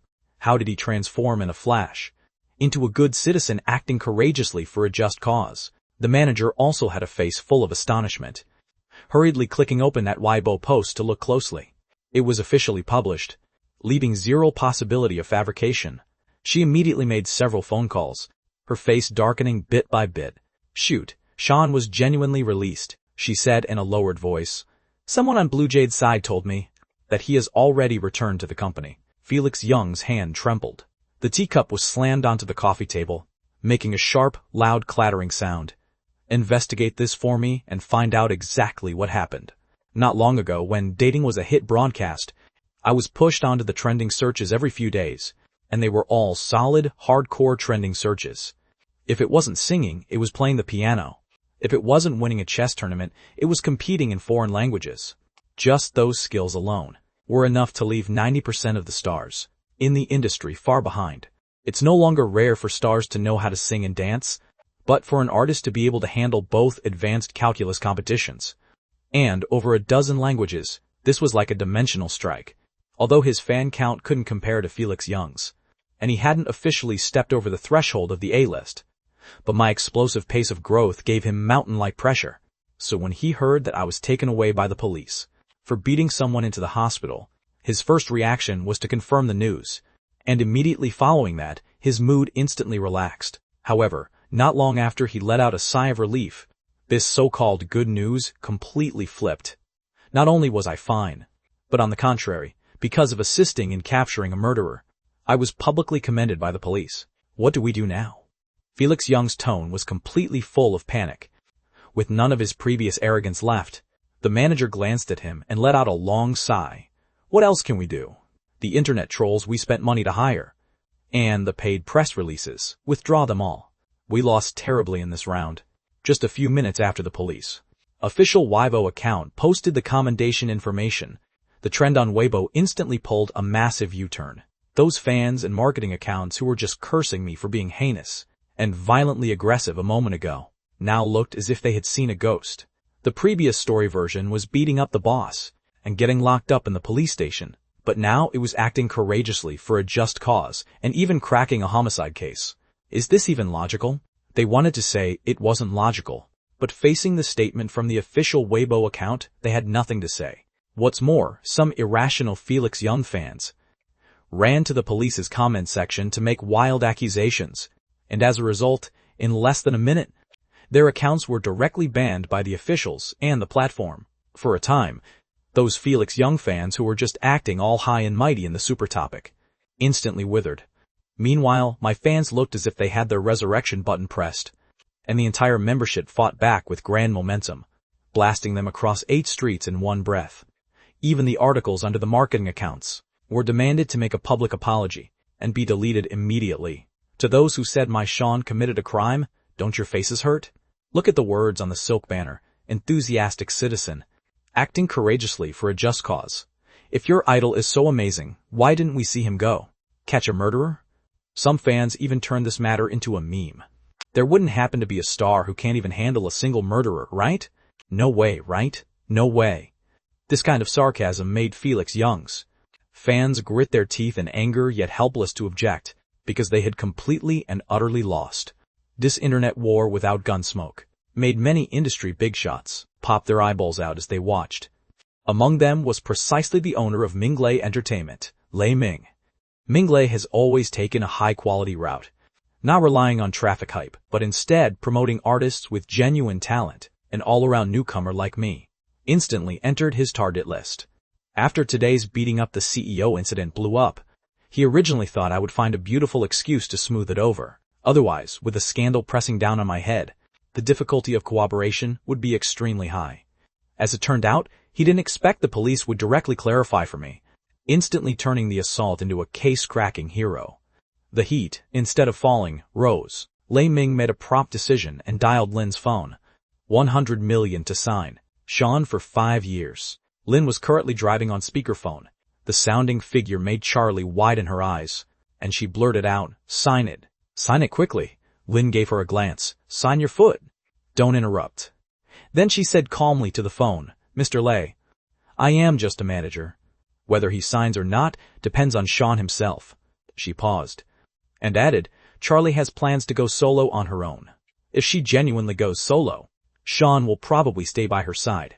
Lei Ming pondered for a brief moment, "Then sign together. For the two of you, I'll take you at a single price. If you sign now, I'll pay the breach of contract fee." As an industry giant, Mingles' assets could crush dozens of Blue Jade entertainments in a matter of minutes. Lin looked toward Charlie. "What do you think?" Charlie, however, turned her head to look toward me. I smiled, reached out my hand, and gently nuzzled her face. "As long as you like it, I'll find a way to earn the money." She was slightly stunned, recalling the complete freedom when going solo in her previous life, unconstrained by a company, able to act in roles she liked. That was precisely the life she wanted. Therefore, she spoke up slowly.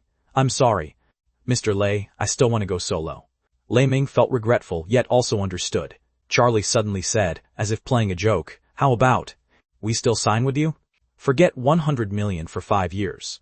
How about 10 billion for 50 years? Lin immediately roared out, "Charlie!" She could only curl her lips. "Fine then, we won't sign." Lei Ming smiled.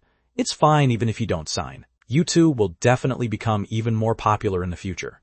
I have a large-scale production talent scouting variety show. If you won't be trainees, come be mentors and guests."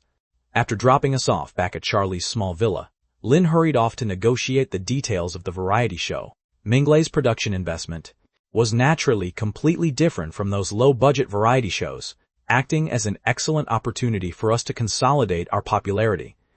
Upon arriving home, Charlie slumped her entire body into the sofa. Today's thrill made her feel exhausted down to her bones. I walked over, but she refused to budge. "You sit on the side. This is my territory." I paid zero mind to her, but instead reached out my hands and pressed forward, directly pulling a sofa kabadon. She was startled into snapping her eyes wide open, thinking an earthquake had hit. Looking down at her with a smile, I asked in a slow voice, "Bro, Charlie, now that we're home, isn't it time to do some appropriate business?" Her face turned as red as a ripe apple as she curled up her body, whispering, I don't know what you're talking about. I'm tired and want to rest." Leaning close to her ear, I whispered, "Then let's go rest together." Lagar, Lai's small face was already as red as a ripe cherry. I casually scooped her into my embrace. She merely put up a token struggle for a couple of movements, before snuggling over in a soft, limp manner, nesting her entire self like cotton, looking completely at my mercy.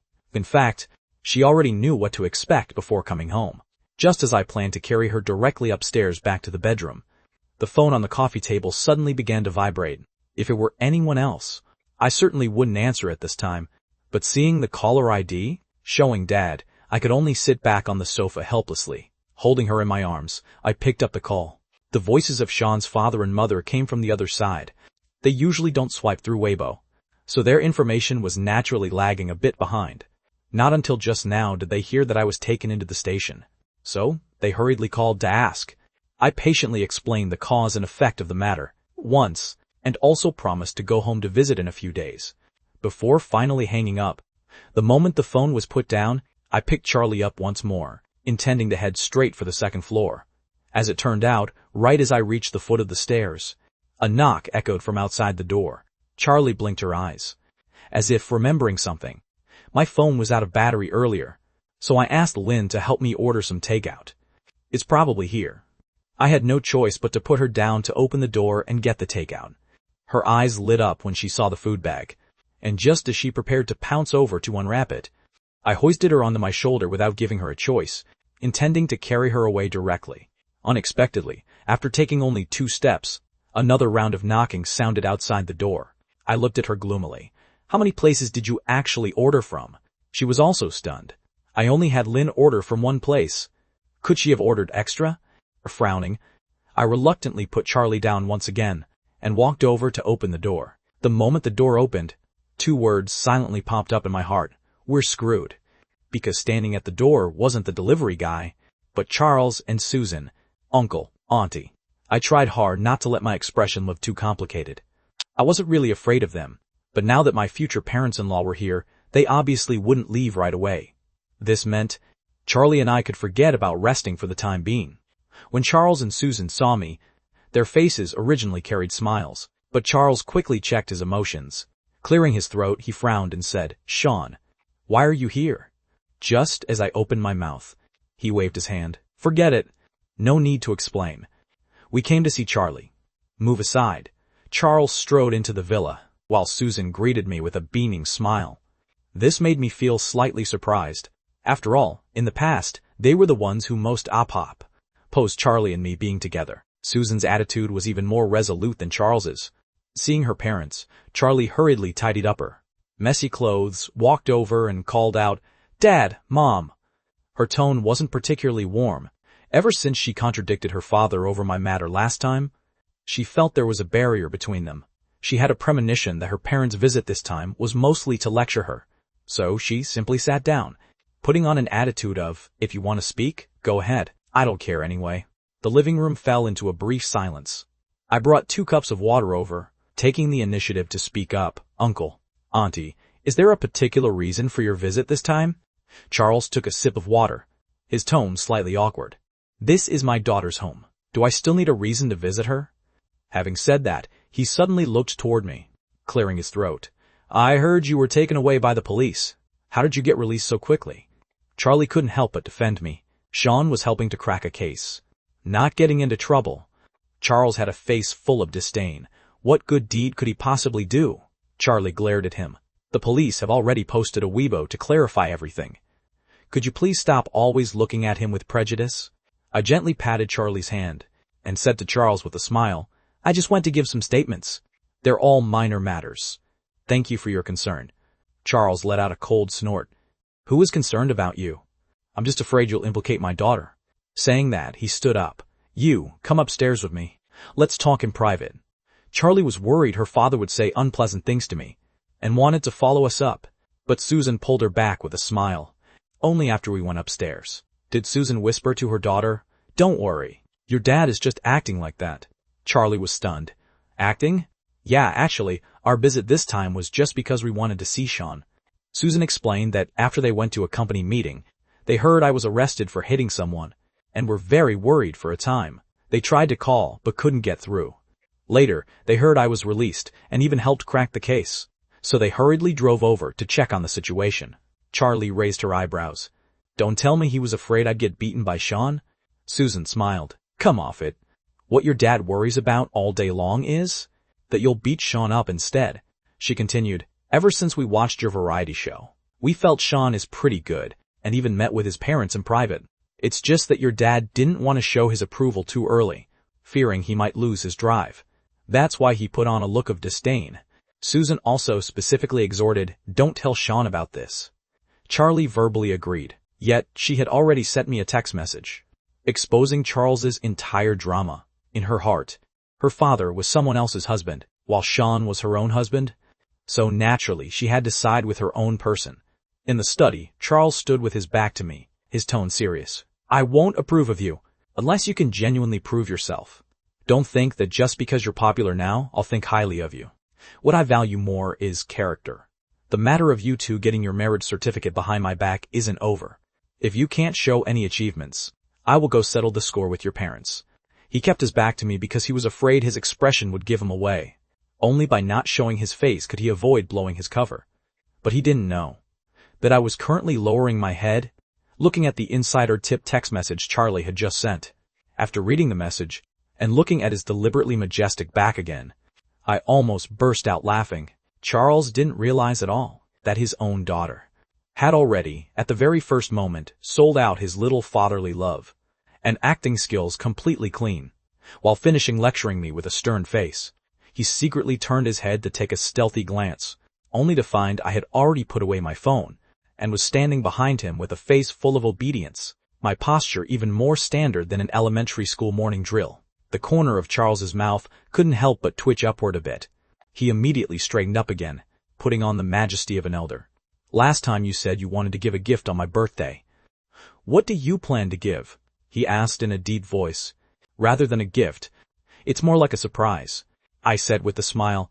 You'll naturally know when your birthday arrives. As soon as these words came out, Charles couldn't help but feel secretly happy in his heart. This kid actually still remembered his birthday, and was even preparing a gift, compared to his own daughter over those years. When she missed birthday greetings, he suddenly felt a little small sense of satisfaction. However, on the surface, he still maintained that face of someone who was owed $3 million. A surprise? I'm not like Charlie, that kind of easily startled. Girl, if you can't produce anything when the time comes, I won't accept it, understand? Of course I understand, I nodded with a smile. Uncle, how about staying for a meal in a bit? A meal? Charles was taken aback. This train of thought shifted way too fast, didn't it? However, he had closely followed the variety show, and knew my cooking skills were no joke.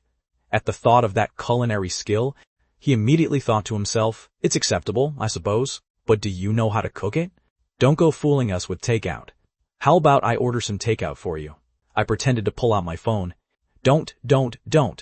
Charles hastily extended a finger to stop me, his tone even tightening up by half a pitch. Subsequently, he cleared his throat twice with reserve.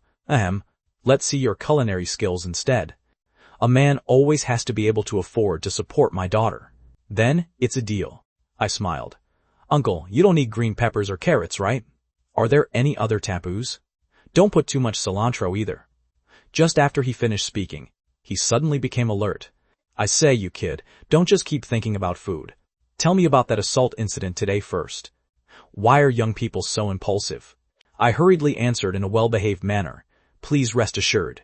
I only made a move after I confirmed Warren Wells's criminal evidence. Before I finally acted, it was entirely self-defense. Oh right, I heard you love eating Cantonese cuisine. How about making a pork stomach chicken soup? Charles was originally still putting on airs, but now he almost swallowed his saliva. Sure, put more pepper. But he hurriedly held his tongue and adjusted back to a condescending tone. In your dreams, you beat up someone from the company. Will it have an impact on Charlie's career? Actually, it doesn't matter. Charlie originally planned to go solo anyway. Oh right, Uncle. How about sweet and sour pork?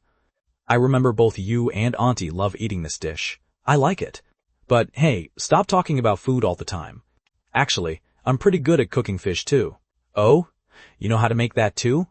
Can you teach me a couple of tricks? After a few rounds, I guided the topic exceptionally smoothly. The bit of seriousness in Charles was gradually filled by culinary enthusiasm, from oil temperature to heat control, and then to how to make the fish meat more tender. We unexpectedly chatted seriously for half an hour, not until I said with a smile that I would go prepare dinner, and left the study. Did Charles finally snap out of it and realize something was wrong? He had clearly come to put pressure on me. So how did it end up becoming a culinary exchange meeting in the end? Charles helplessly took off his glasses, rubbed his face, and couldn't help but burst out laughing. This kid is getting better and better with his words now. If he had been like this earlier, would I still have opposed them? Letting out a sigh, he put his glasses back on and went downstairs. In the downstairs living room, only Susan was tidying up. Where are the two of them? Charles asked. Gone to buy groceries. Sean insisted on keeping us for dinner. Susan raised her head to glance at him, her face full of blame. You didn't say any harsh words up there, did you? Don't go scaring the kid. Charles was caught between tears and laughter. We chatted about fish soup techniques for a long time. If you genuinely want to say who got scared, that would probably only be the fish in the seafood market, but he couldn't lose face. He put his hands behind his back and struck a mature posture. I know what I'm doing. I merely reminded him a few words. That's good then. Susan let out a sigh, and subsequently lowered her voice. I absolutely didn't tell Charlie that we've already accepted this kid. Of course I didn't say it. Do I look like that kind of loose-lipped person? At the supermarket, Charlie and I were fully geared up. Masks, hats, sunglasses, and big framed glasses. With the recent flu outbreak, we didn't look too conspicuous either. I pushed the cart while she threw things in, picking entirely things she loved to eat. She asked while picking, Sean, my dad didn't make things hard for you, did he? Didn't you already send a message to tell me? He put on quite an act. But it was actually pretty cute. I raised my eyebrows. We even studied the cooking methods for underwater creatures. Speak human language. How to stew fish. Upon reaching the seafood section, she specifically scooped up a big fish and tossed it into the shopping cart. Her expression complicated. After buying the things, we went back to the neighborhood together.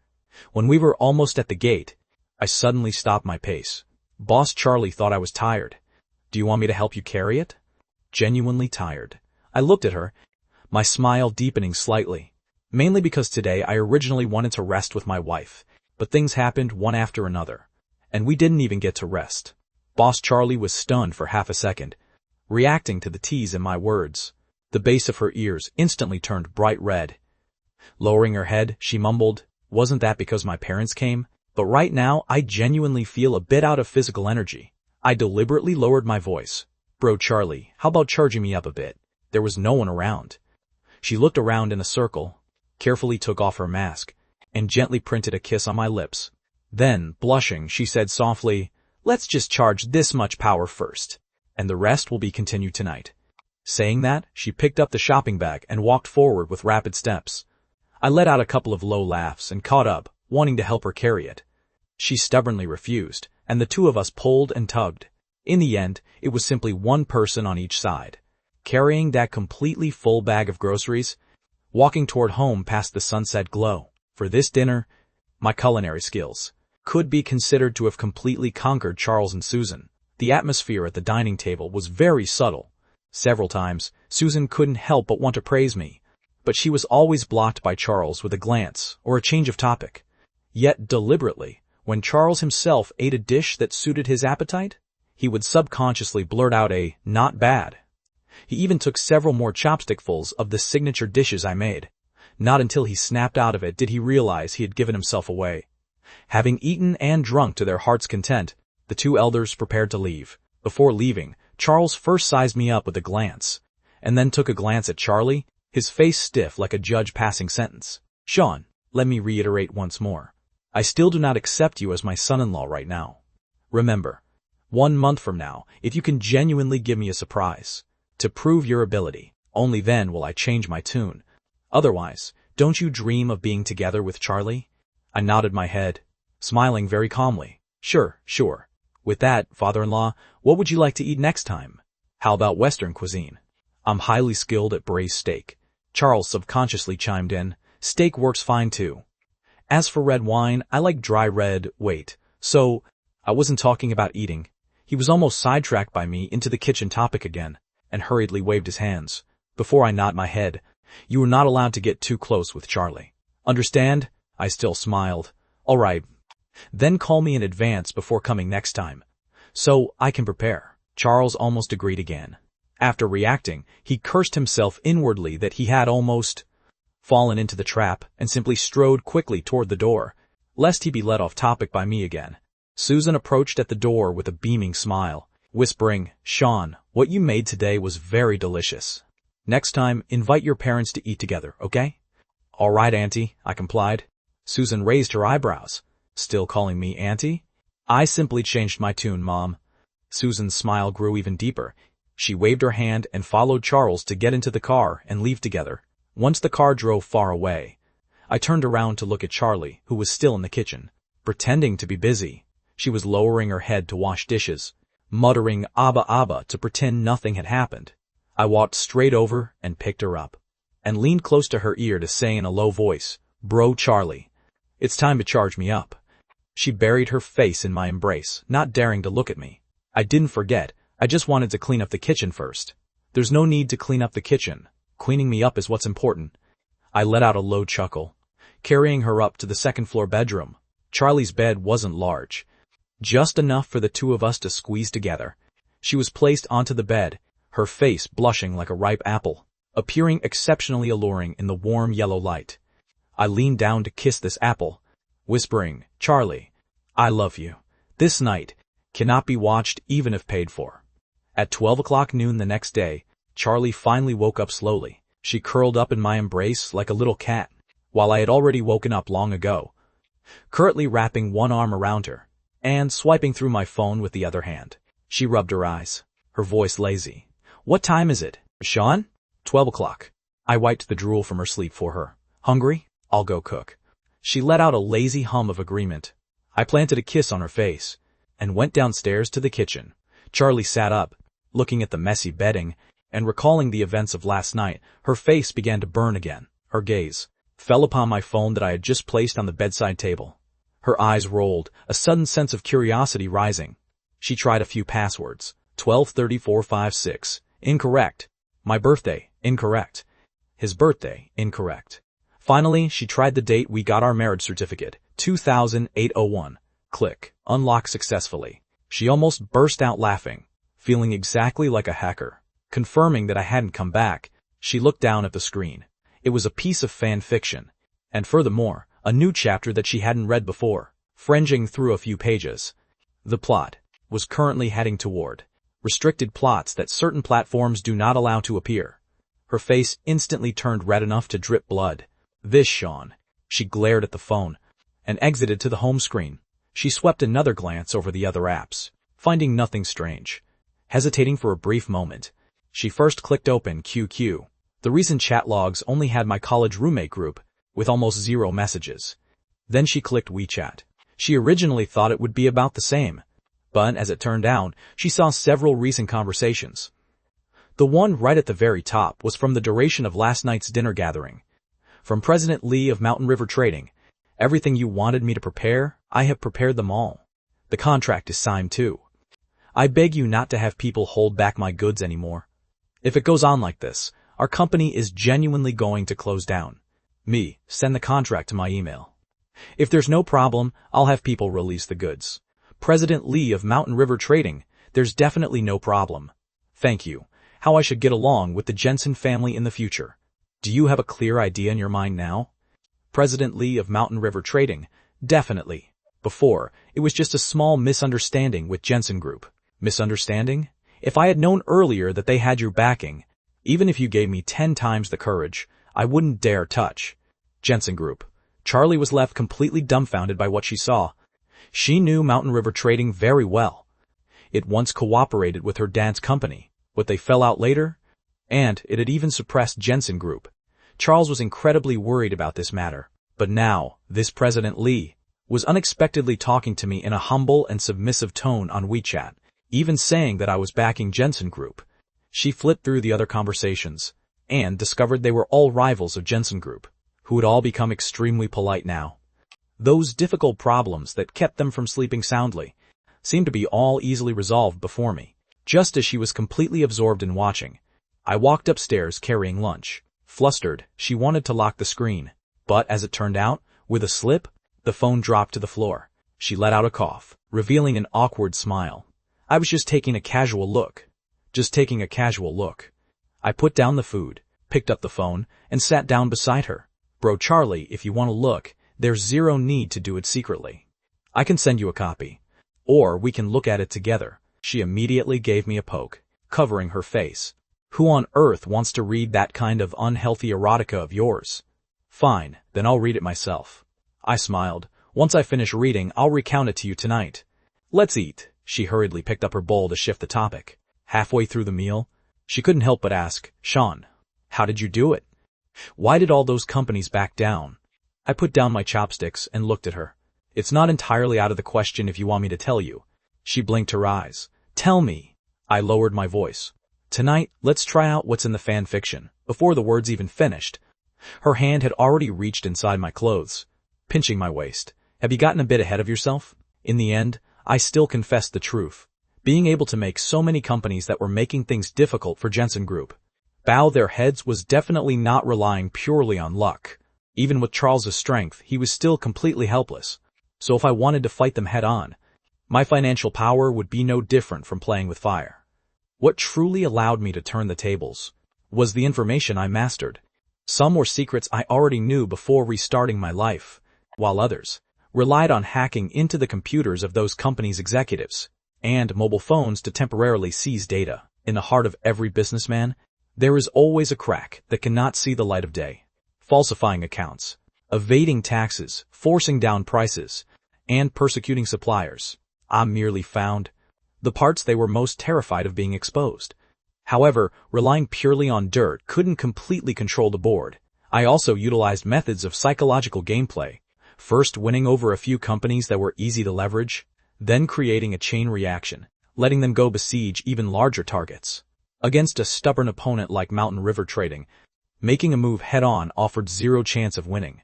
So I simply killed with a borrowed knife. I sent a portion of Mountain River Trading's non-compliance records anonymously to 2 of its competitors. Very quickly, those few companies began collective action, leaving President Lee completely overwhelmed and desperate. At this moment, I had people put a temporary hold on releasing a batch of Mountain River Trading's crucial goods to anyone else.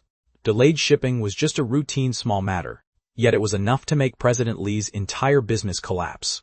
Once he was on the brink of a dead end, only then did I hand over a contract with the condition of cooperating with Jensen Group. At that exact instant, he only had 2 options: sign or go completely bankrupt.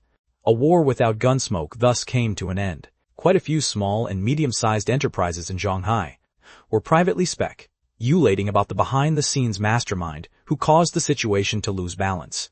They will never find any evidence. I merely explained this complex process briefly to Charlie. She listened completely dumbfounded. In her eyes, I was merely a college student in his early 20s.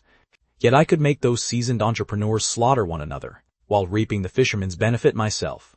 When on earth did you do all this? She couldn't help but ask. It wasn't all that troublesome either. I smiled and spread my hands. Just handling it in my spare time is enough. It's just a few small companies after all. Charlie's mouth twitched slightly. She knew very well that those few companies were opponents that worried her father to the point of insomnia. Sean, when on earth did you become this incredible? She muttered in a low voice. I reached out to pull her over, and after pondering for a moment, opened my mouth. Bro Charlie, there are some things I originally didn't want to hide from you, but I was afraid you wouldn't believe it if you heard it. To tell the truth, I myself sometimes also doubt whether that experience was real or fake. In that experience, I was trapped in a day that repeated forever. July 31st. Countless cycles, countless struggles. Every single time I lived through it, I forced myself to try out new skills and new knowledge until I was able to escape. Actually, this is my absolute greatest secret. Even if it sounds absurd, I don't want to keep it buried in my heart anymore. Charlie was briefly stunned, a flash of hesitation passing through her eyes. I let out a bitter smile.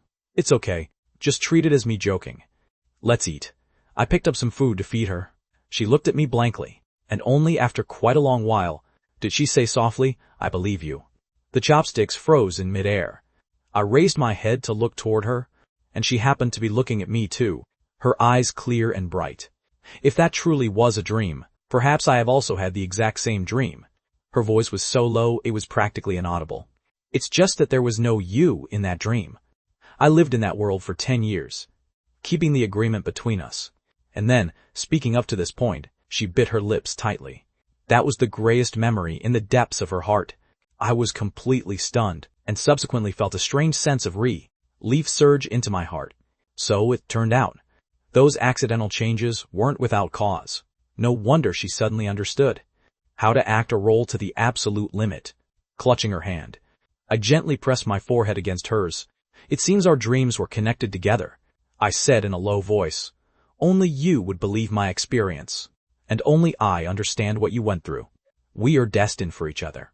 Previously, I didn't believe in fate, but at this very moment, I want to express my gratitude to that unknown power. It was it that allowed us to meet once again. From that day onward, there were practically zero secrets between us. If there were any changes, it was that when Charlie faced me, she had an extra fixed title, the 800-year-old monster. For an entire day, We both holed up at home. Under my care, Charlie barely left the bed, living a blissful life exactly like a kept pet. But when night arrived, she began to get a guilty conscience, because she increasingly felt that I looked like I was seriously raising a pig, feeding her comfortably during the day, raising her plump and soft, only to dig in with chopsticks at night. Facts proved that her intuition was considerably accurate. As soon as night fell, a certain monster who claimed to be 800 years old returned to its true form, completely devouring her until she had barely a fraction of strength left.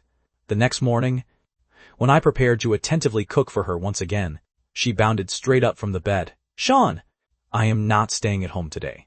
Let's go back to Clearwater County to visit our parents." At this moment, the one and only lifesavers in her mind were Patricia and George. I agreed readily, and even added a line, "Then let's stay for a couple more days." Charlie heaved a long sigh of relief. She hadn't expected I would unexpectedly proactively suggest it, but right as she revealed a smile, I leaned right over, blocking this breath right back into her mouth by force, trapping her in the corner.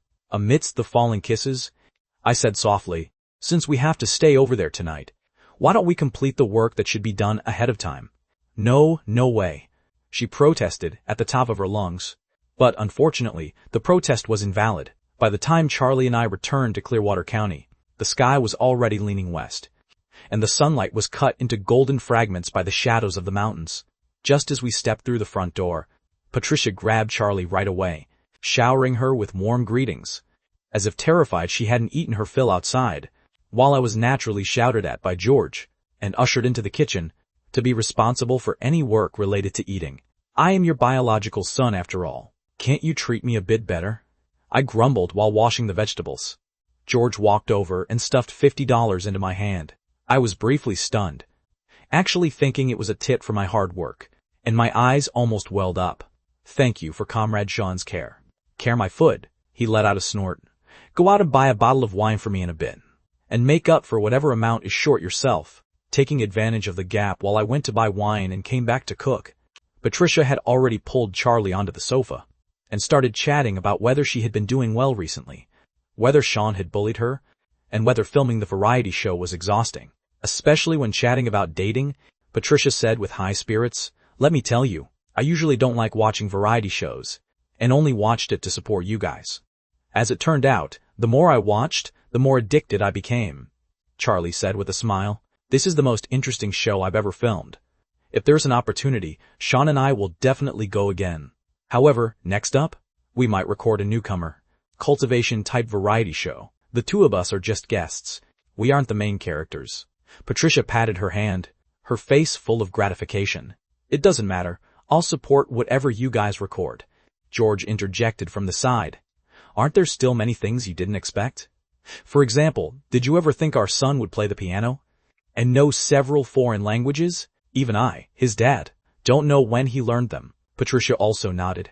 "Exactly. Charlie, do you know how he learned them?" Charlie's heart stirred. If it were a few days ago, she wouldn't be able to answer either. But now she already knew my secret. She merely said with a smile, "It was all self-taught by Sean. Filming a show also has a script. It's actually not that magical." These words were half a cover-up and half protection, because even if she genuinely said it out loud, this old couple most likely wouldn't believe it either.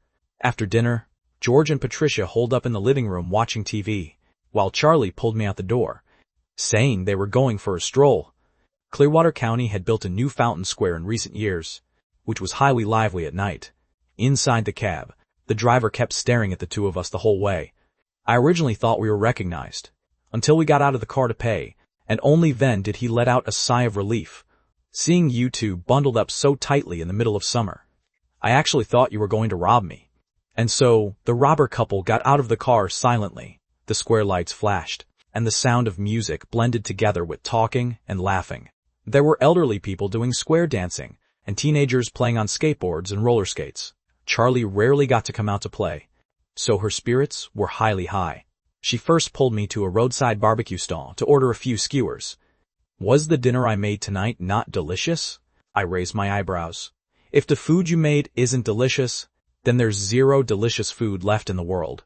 She glared at me while chewing.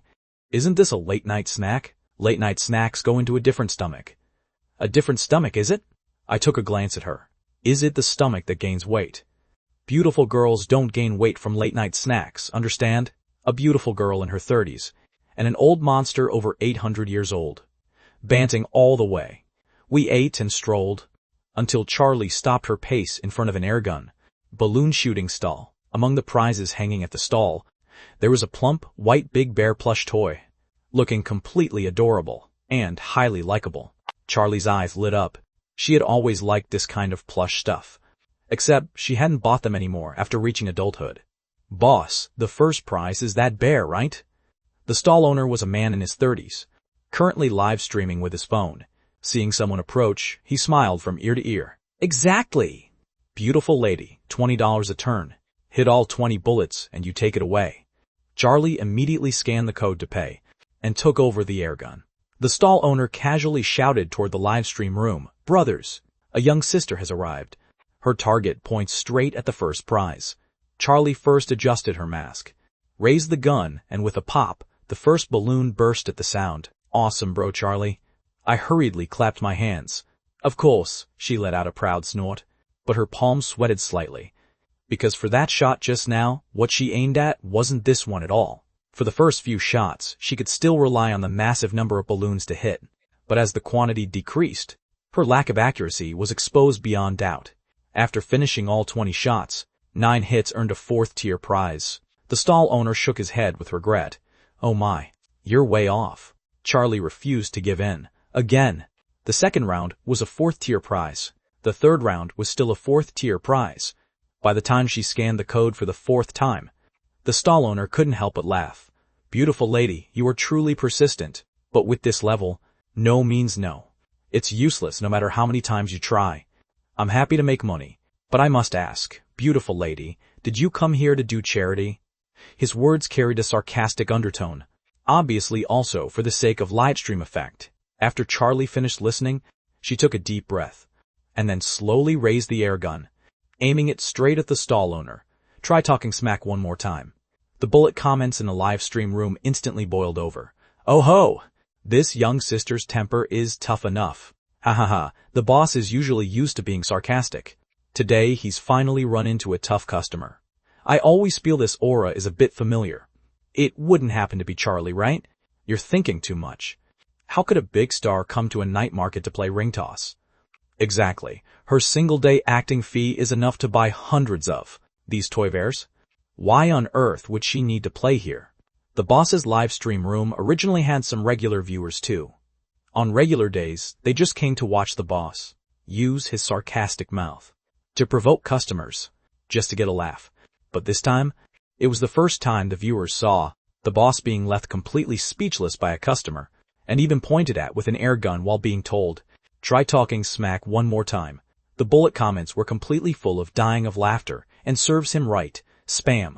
The boss was usually flexible, and his speed of chickening out this time was comparable to lightning. A smile piled up on his face. Young sister, don't be angry. Come, come, come.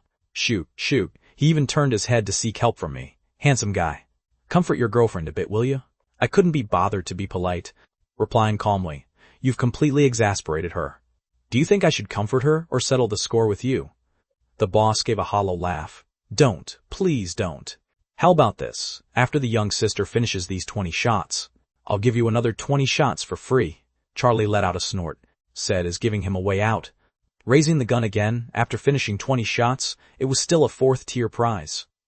The boss instinctively wanted to throw a couple more sarcastic remarks, but after she swept a sharp glare over, he immediately shut his mouth tight. Seeing her poor facial expression, I asked softly, Bro Charlie, you want that bear, right? Charlie gnashed her teeth. Right now, the bear isn't important anymore. What's important is saving face. I must let him know he messed with the wrong person. I smiled slightly, rubbed her head and said, then leave it to me. Taking over the air gun. She didn't forget to remind me, the alignment of this gun deviates quite a lot. The boss sneered inwardly to the side. Anyone could see the alignment defect of the gun, but people who could correct it were few and far between. Even if one knew the deviation, calculating the angle, keeping the hand steady, and adapting to the wind direction. None of these were things an ordinary person could achieve. He had run his stall for so long, Except for a lucky king who happened to blindly hit all 20 shots, he had never seen anyone get a perfect score. Then he watched me fire 10 consecutive shots, every single one hitting the mark, without the slightest pause. Even at the instant the gun fired, the position of the target balloon I called out was completely identical to the position that was ultimately blown up. The live stream room instantly boiled over. Holy crap, this is seriously accurate. Sniper-like target shooting. This skill doesn't belong to an ordinary person. Retired veteran passing by. This bro's gun-holding posture is very professional. The boss is going to take a huge loss this time, right? Haha, wait. Does anyone think this guy looks like Sean? Damn, the more I look, the more he looks like him. Very quickly, some fans dropped the livestream link into the fan groups. As the Penghubei fans surged in, the heat soared to a height the boss had never seen before. Right now, he was both shocked by my marksmanship and shocked by the surging viewer count. In the end, all 20 shots hit the mark, and Charlie hummed proudly, "Come on, keep on being sarcastic. Weren't you very talkative earlier?" The boss scrambled to smile apologetically. "I wouldn't dare anymore. Beautiful lady, this bear is yours." She stuffed the bear into my arms and turned to leave. The boss panicked and hurriedly blocked us. "You two, please don't leave."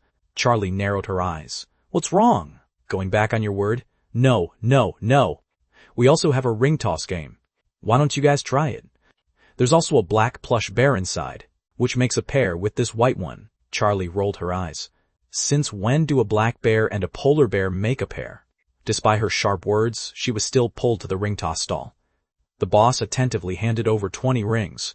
"To show my apology, these 20 rings are on the house. Whatever you land a ring on, you can take." His peripheral vision glanced at the phone.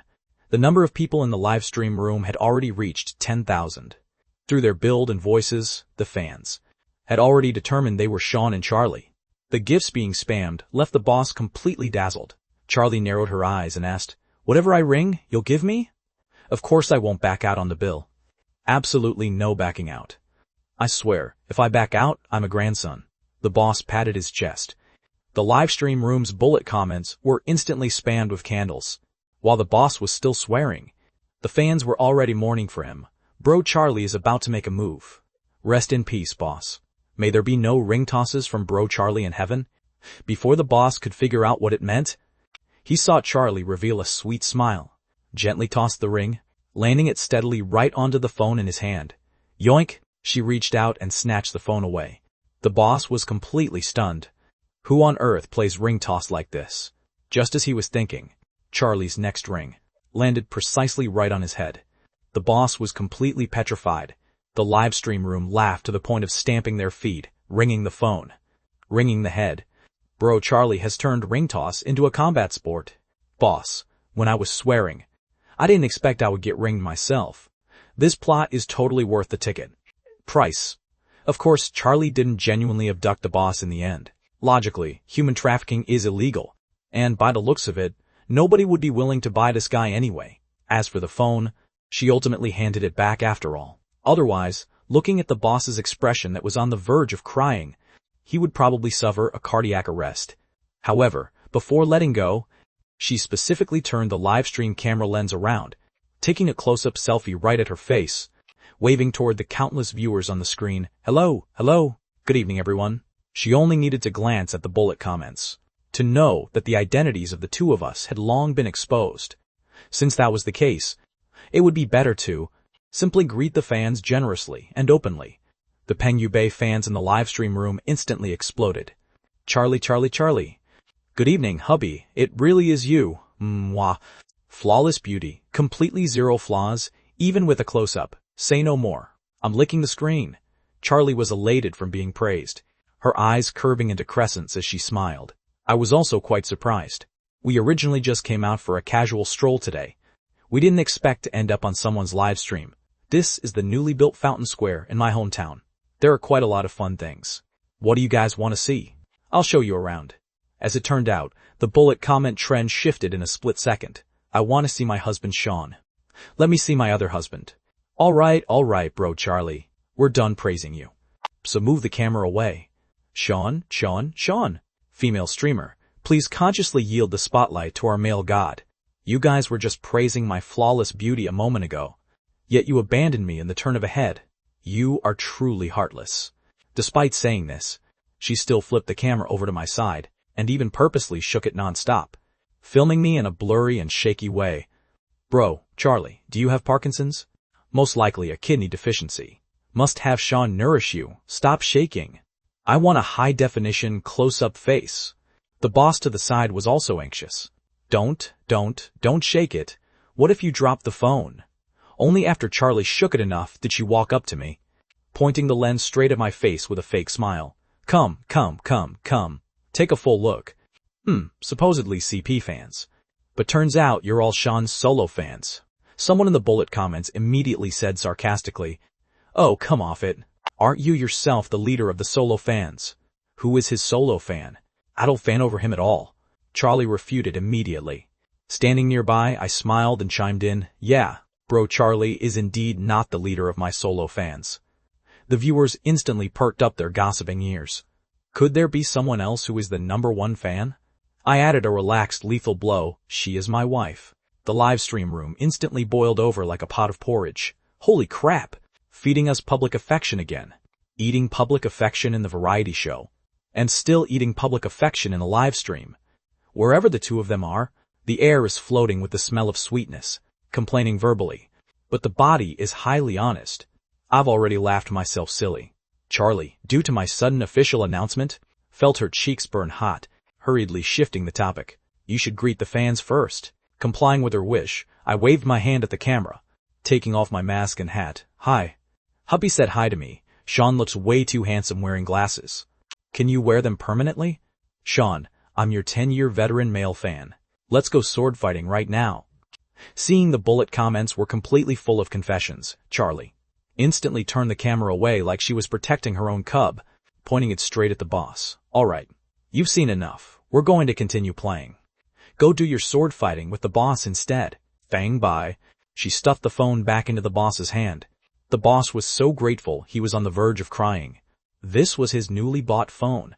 If it genuinely got taken away, he would be heartbroken to death. Big stars, why don't you play for a bit longer? Or pick out a gift and I'll give it to you. Charlie waved her hand, saying in all seriousness, "Oh my, how could we be so bold? I am definitely not someone who covets small advantages." Before the words even finished leaving her mouth, she had already walked to the ring toss area, scooped up that big black bear in one swift motion, and casually grabbed a few more small plush toys. Then, under the boss's completely dumbfounded gaze, she slipped all dozens of the toss rings right onto her own wrist, and even found a gunny sack from who knows where, stuffing the prizes all into it in one fell swoop. The gunny sack was completely bulging, and only then did she cast a beaming glance at the boss's phone, frightening the boss into instantly shielding the phone in his embrace. Lie. Only then acting magnanimously, said, "All right, I'll just take this tiny bit and leave. Bye. The boss's mouth twitched. Watching us walk far away, hugging the bear and dragging the sack, he turned back toward the livestream room and asked with a trembling voice, "These two people you guys are fans of, were they bandits or robbers before making their debut?" The bullet comments spanned the screen. The words bandit and robber don't do them justice. Haven't you seen the iconic scenes of them scamming the director in the variety show?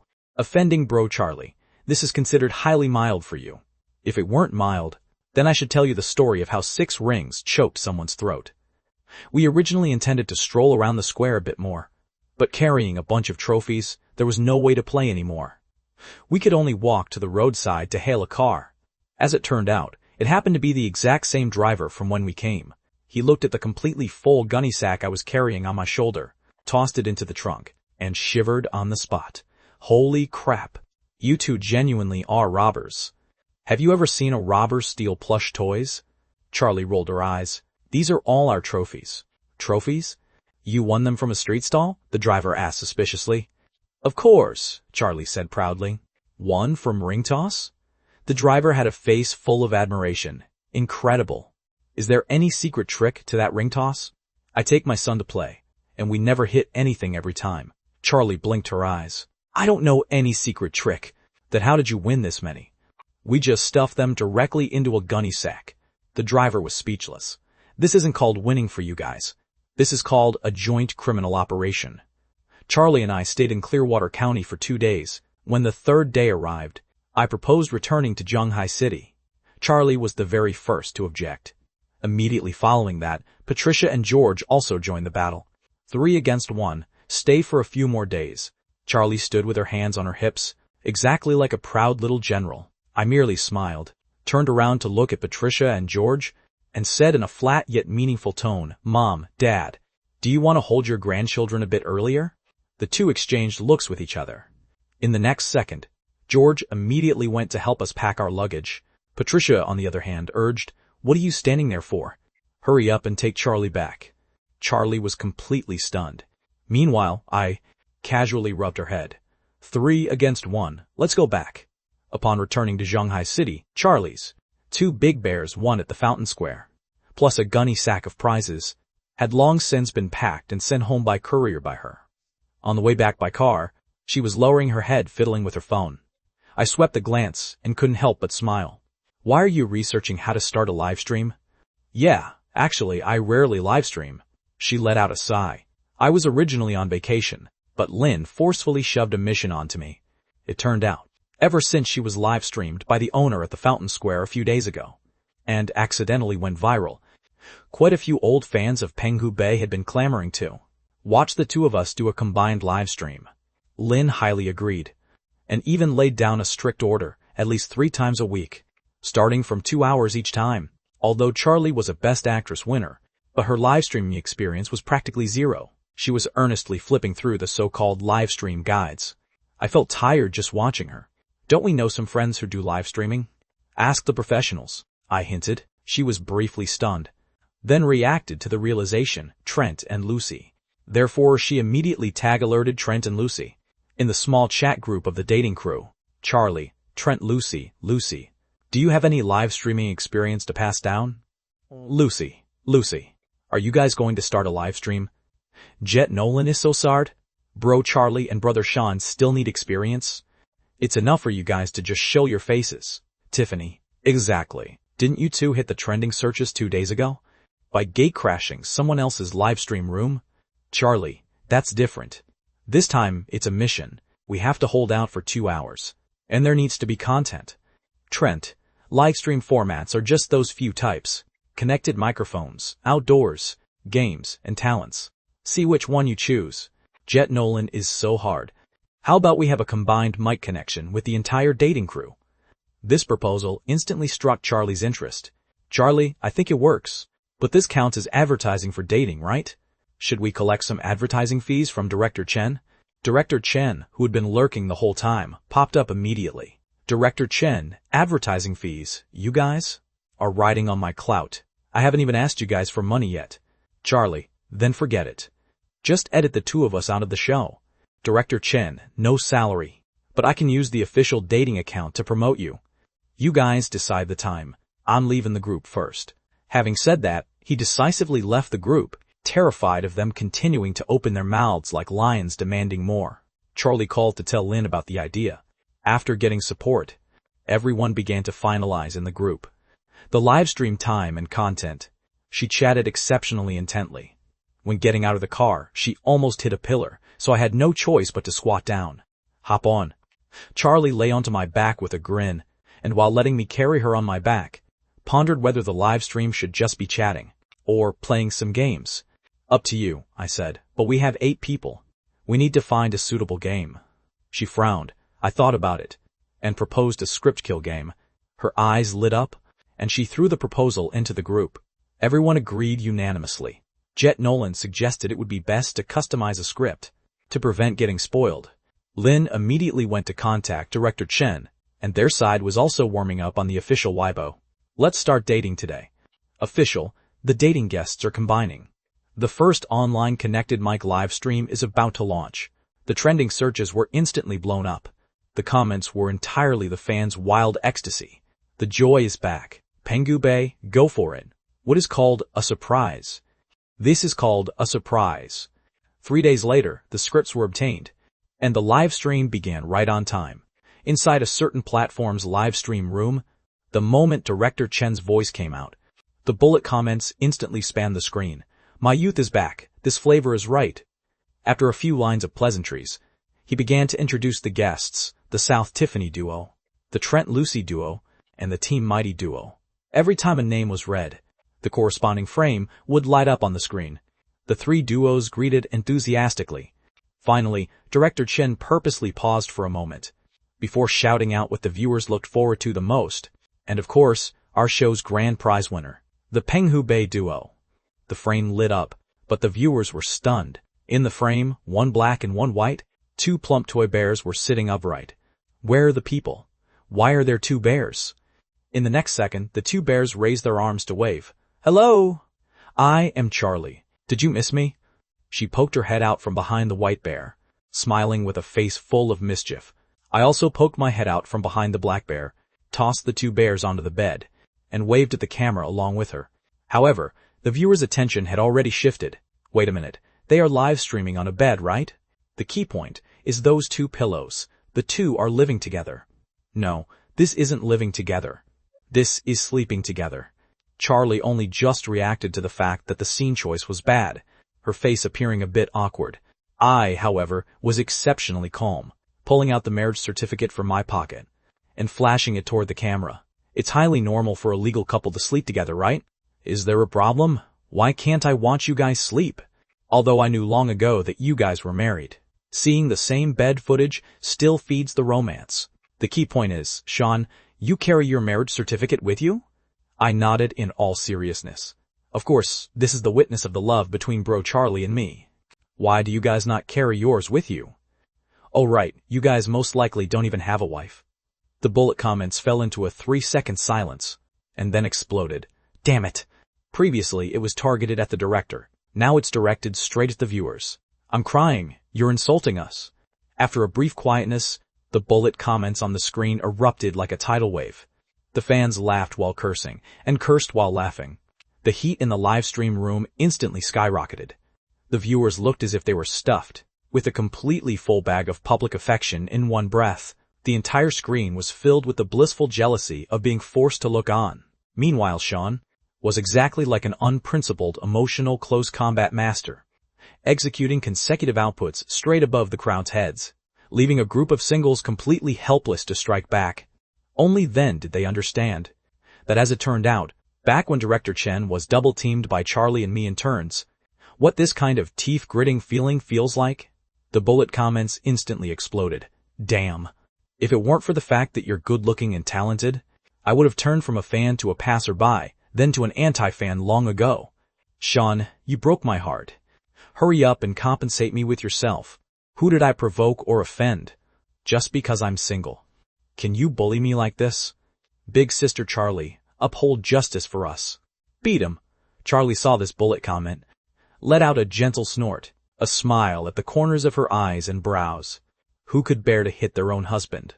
As it turned out, Director Chen, who forever lives for the show's effects, instantly interjected ominously. If you hit him twice like the audience wants, I'll give you a red envelope. Hearing this, Boss Charlie's hand was faster than her brain, and raising her hand, she gave me a slap. The viewers' heads were buzzing as they watched. This turn was way too sharp, wasn't it? She was just saying she felt bad for her husband a moment ago, and made a move in the next second. Actually, she was just cooperating with the show's effect, and playfully made a few token movements, before we returned to the front of the camera lens together. But these few interactions made the live stream room instantly lively. The atmosphere felt like returning to when we originally recorded Dating, that relaxed and slightly teasing vibe. Director Chen's voice timely resounded. All right, the 4 duos of guests have all greeted the audience. The special episode of Let's Start Dating Today is officially launched. He flipped open the schedule sheet prepared early on. Today's special episode is divided into 3 rounds. The first round is rapid-fire Q&A. The second round is a script kill game, and the third round is love word solitaire. The audience will score each round, and the duo with the highest score will get a reward. Oh right, the Penghu Bei duo will not participate in the scoring. Charlie's eyes lit up the moment she heard the word reward. She originally thought this time was just using the name of Dating to host a livestream, never expecting that Director Chen would unexpectedly pay out of his own pocket to prepare prizes. Just as she was curiously wondering what the prize was, she ended up hearing, "You guys won't participate in the scoring." She immediately became displeased. On what grounds? We are guests too. Director Chen had a completely leisurely face. Charlie, don't be anxious. There's a reason for this, because I don't want to give it to you. Hehe. Having said that, he smiled exactly like a kid who had just snatched someone else's candy. Are you mad? Want to hit me? Too bad. You can't hit me across the screen. And you can't threaten me with my camera either. This is your live stream room, and you can't even log off the stream. Deal with it. This tone was simply a counterattack held in for a highly long time, blown out in one breath, shoving it all out. You should know that back when recording the show, whenever he provoked us even a tiny bit, he would be paid back tenfold. If it wasn't scamming his money, it was selling his video camera. Now, the tables have turned. Across the internet cable, he finally ushered in the director's moment of revenge. The bullet comments immediately defected.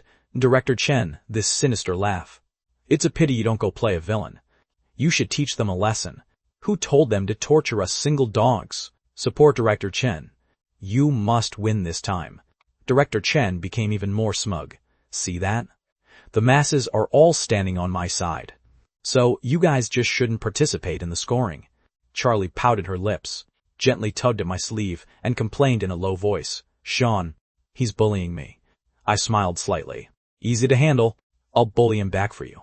I spoke up slowly toward the lens. Is Vivian watching? Director Chen's hidden savings are all hidden in. Stop right there. Director Chen was as anxious as an ant on a hot pan. Comrade Sean, this is highly unfair of you.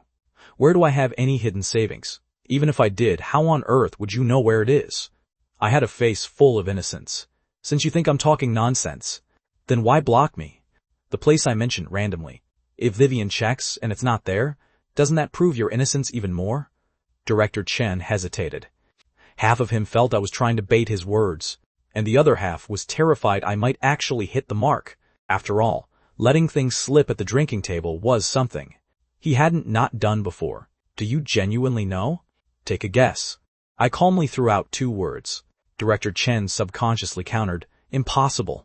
I hid it very covertly. As it turned out, I immediately dragged out my tone. Oh, so it turns out you genuinely do have them. I actually thought I was talking nonsense. Never expected to guess correctly. I turned my head to say to Charlie, bro, Charlie, pull up Vivian's WeChat and tell her. Charlie understood in a split second, pulling out her phone to send a message. Only then did Director Chen react to the realization that he had fallen into a pit. He scrambled to chicken out. Don't. I can let you guys participate in the scoring, okay? Charlie put away her phone, smiling exactly like a cat that had stolen a fish. Director Chen. Oh, Director Chen. You are still too green. The viewer's bullet comments span the screen. Director Chen's combat power is equal to a negative number. He can completely manipulate you across the screen. This is Sean's terror. Forget it, Director Chen. Seeking revenge? You're probably going to pay with your life.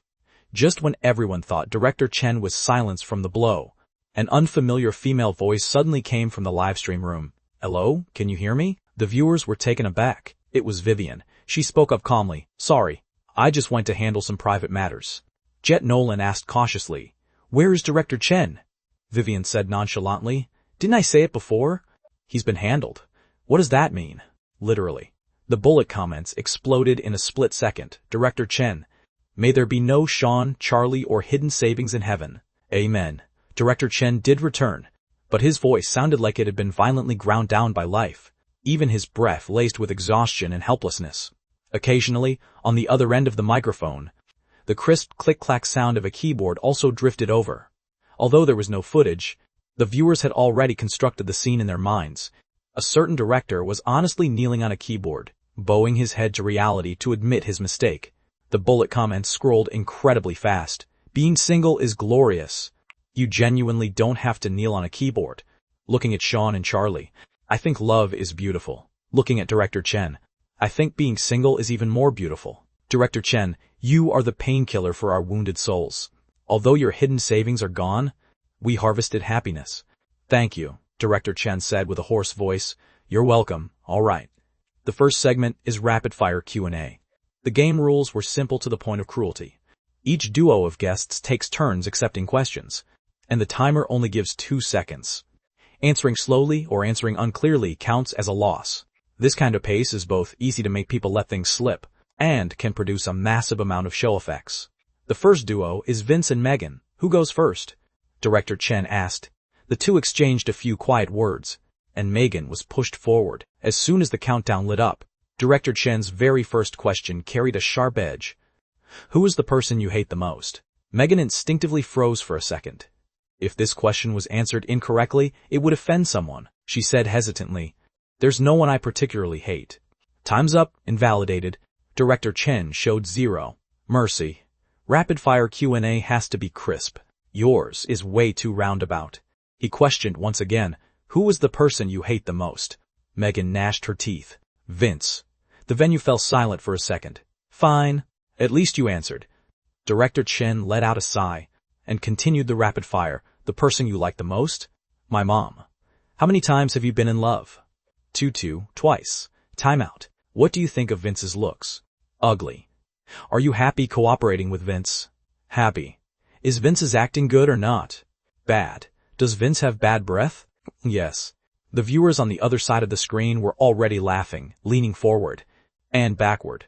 Newsflash, Vince is short, ugly, has terrible acting. Bad breath, athlete's foot, hemorrhoids, hair loss, and is a pushover, and even wears pink pajamas. Longtime partners instantly turned into mutual destruction. LMAO. When Megan finished answering the questions, she let out a sigh of relief. I didn't say anything weird just now, did I? Vince smiled without smiling. Before it even reached Vince, he answered the first question without any hesitation. Who is the person you hate the most? Megan. Alright, looks like I said something weird. The viewers started spamming the screen in unison again. This isn't a special episode of dating.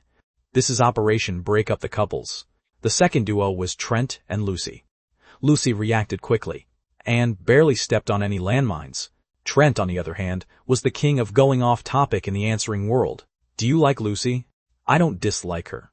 Director Chen froze for 3 seconds before reacting to the realization. This buddy had misheard. The third duo was Jet Nolan and Tiffany. As soon as these two took the stage, the atmosphere instantly shifted flavors. The person you like the most, Tiffany, has she ever confessed? Yes. Did she agree? Jet Nolan blushed and took a look at Tiffany. She lowered her head and didn't speak. The countdown had already been going for nearly half a minute before Jet Nolan grinned and said, she agreed. The bullet comments went wild. Massive gossip. I ship it. So today's public affection was delivered ahead of schedule. The fourth duo's turn finally reached Charlie and me. The viewers' emotions were ignited by the previous team, and they began to look forward to whether we could shower them with even fiercer sweetness. Which one of you will answer first? Director Chen asked. Charlie raised her hand. Me. As long as I answer fast, it's fine, right? That's right. Then let's begin. What did you eat for breakfast, Sean? Director Chen said. That's not right, is it? Charlie said in all seriousness. Didn't you say as long as it's fast, it's fine? You didn't say it must be correct. She looked exactly as if she had found the cheat code. Your favorite actor, Sean? Your most hated star, Sean? If your mom and dad fall into the water, who do you save first? Sean. What name will you give your child? Sean. On the other side of the screen, Charles and Susan were already facepalming. I was also speechless. The bullet comments exploded. Charlie is using cheats. The answers are completely Sean. An all-around candidate. Breakfast is him. Dinner is him. The most loved is him. The most hated is him. And even the sun is him. Seeing that she was about to cruise through the entire round with the 2 words, Sean, Director Chen's holidays gave his IQ a boost. As if kneeling on the keyboard had given his IQ a boost. You can choose one person to distribute red envelopes to the audience. Who is this person? Charlie blurted it out. Neither Director Chen nor the audience expected that when it came to this red envelope question, Charlie's reaction speed was simply faster than a robot. Director Chen froze right there, while the viewers laughed themselves silly. The screen was floating with bullet comments. True speed. As expected of a fast reactor. Ha ha ha, Director Chen, hurry up and shell out the money. We want red envelopes. We want red envelopes. Director Chen had a face full of collapse. I beg you guys to let me off the hook. Can't you guys have a little empathy? I was just hammered a moment ago.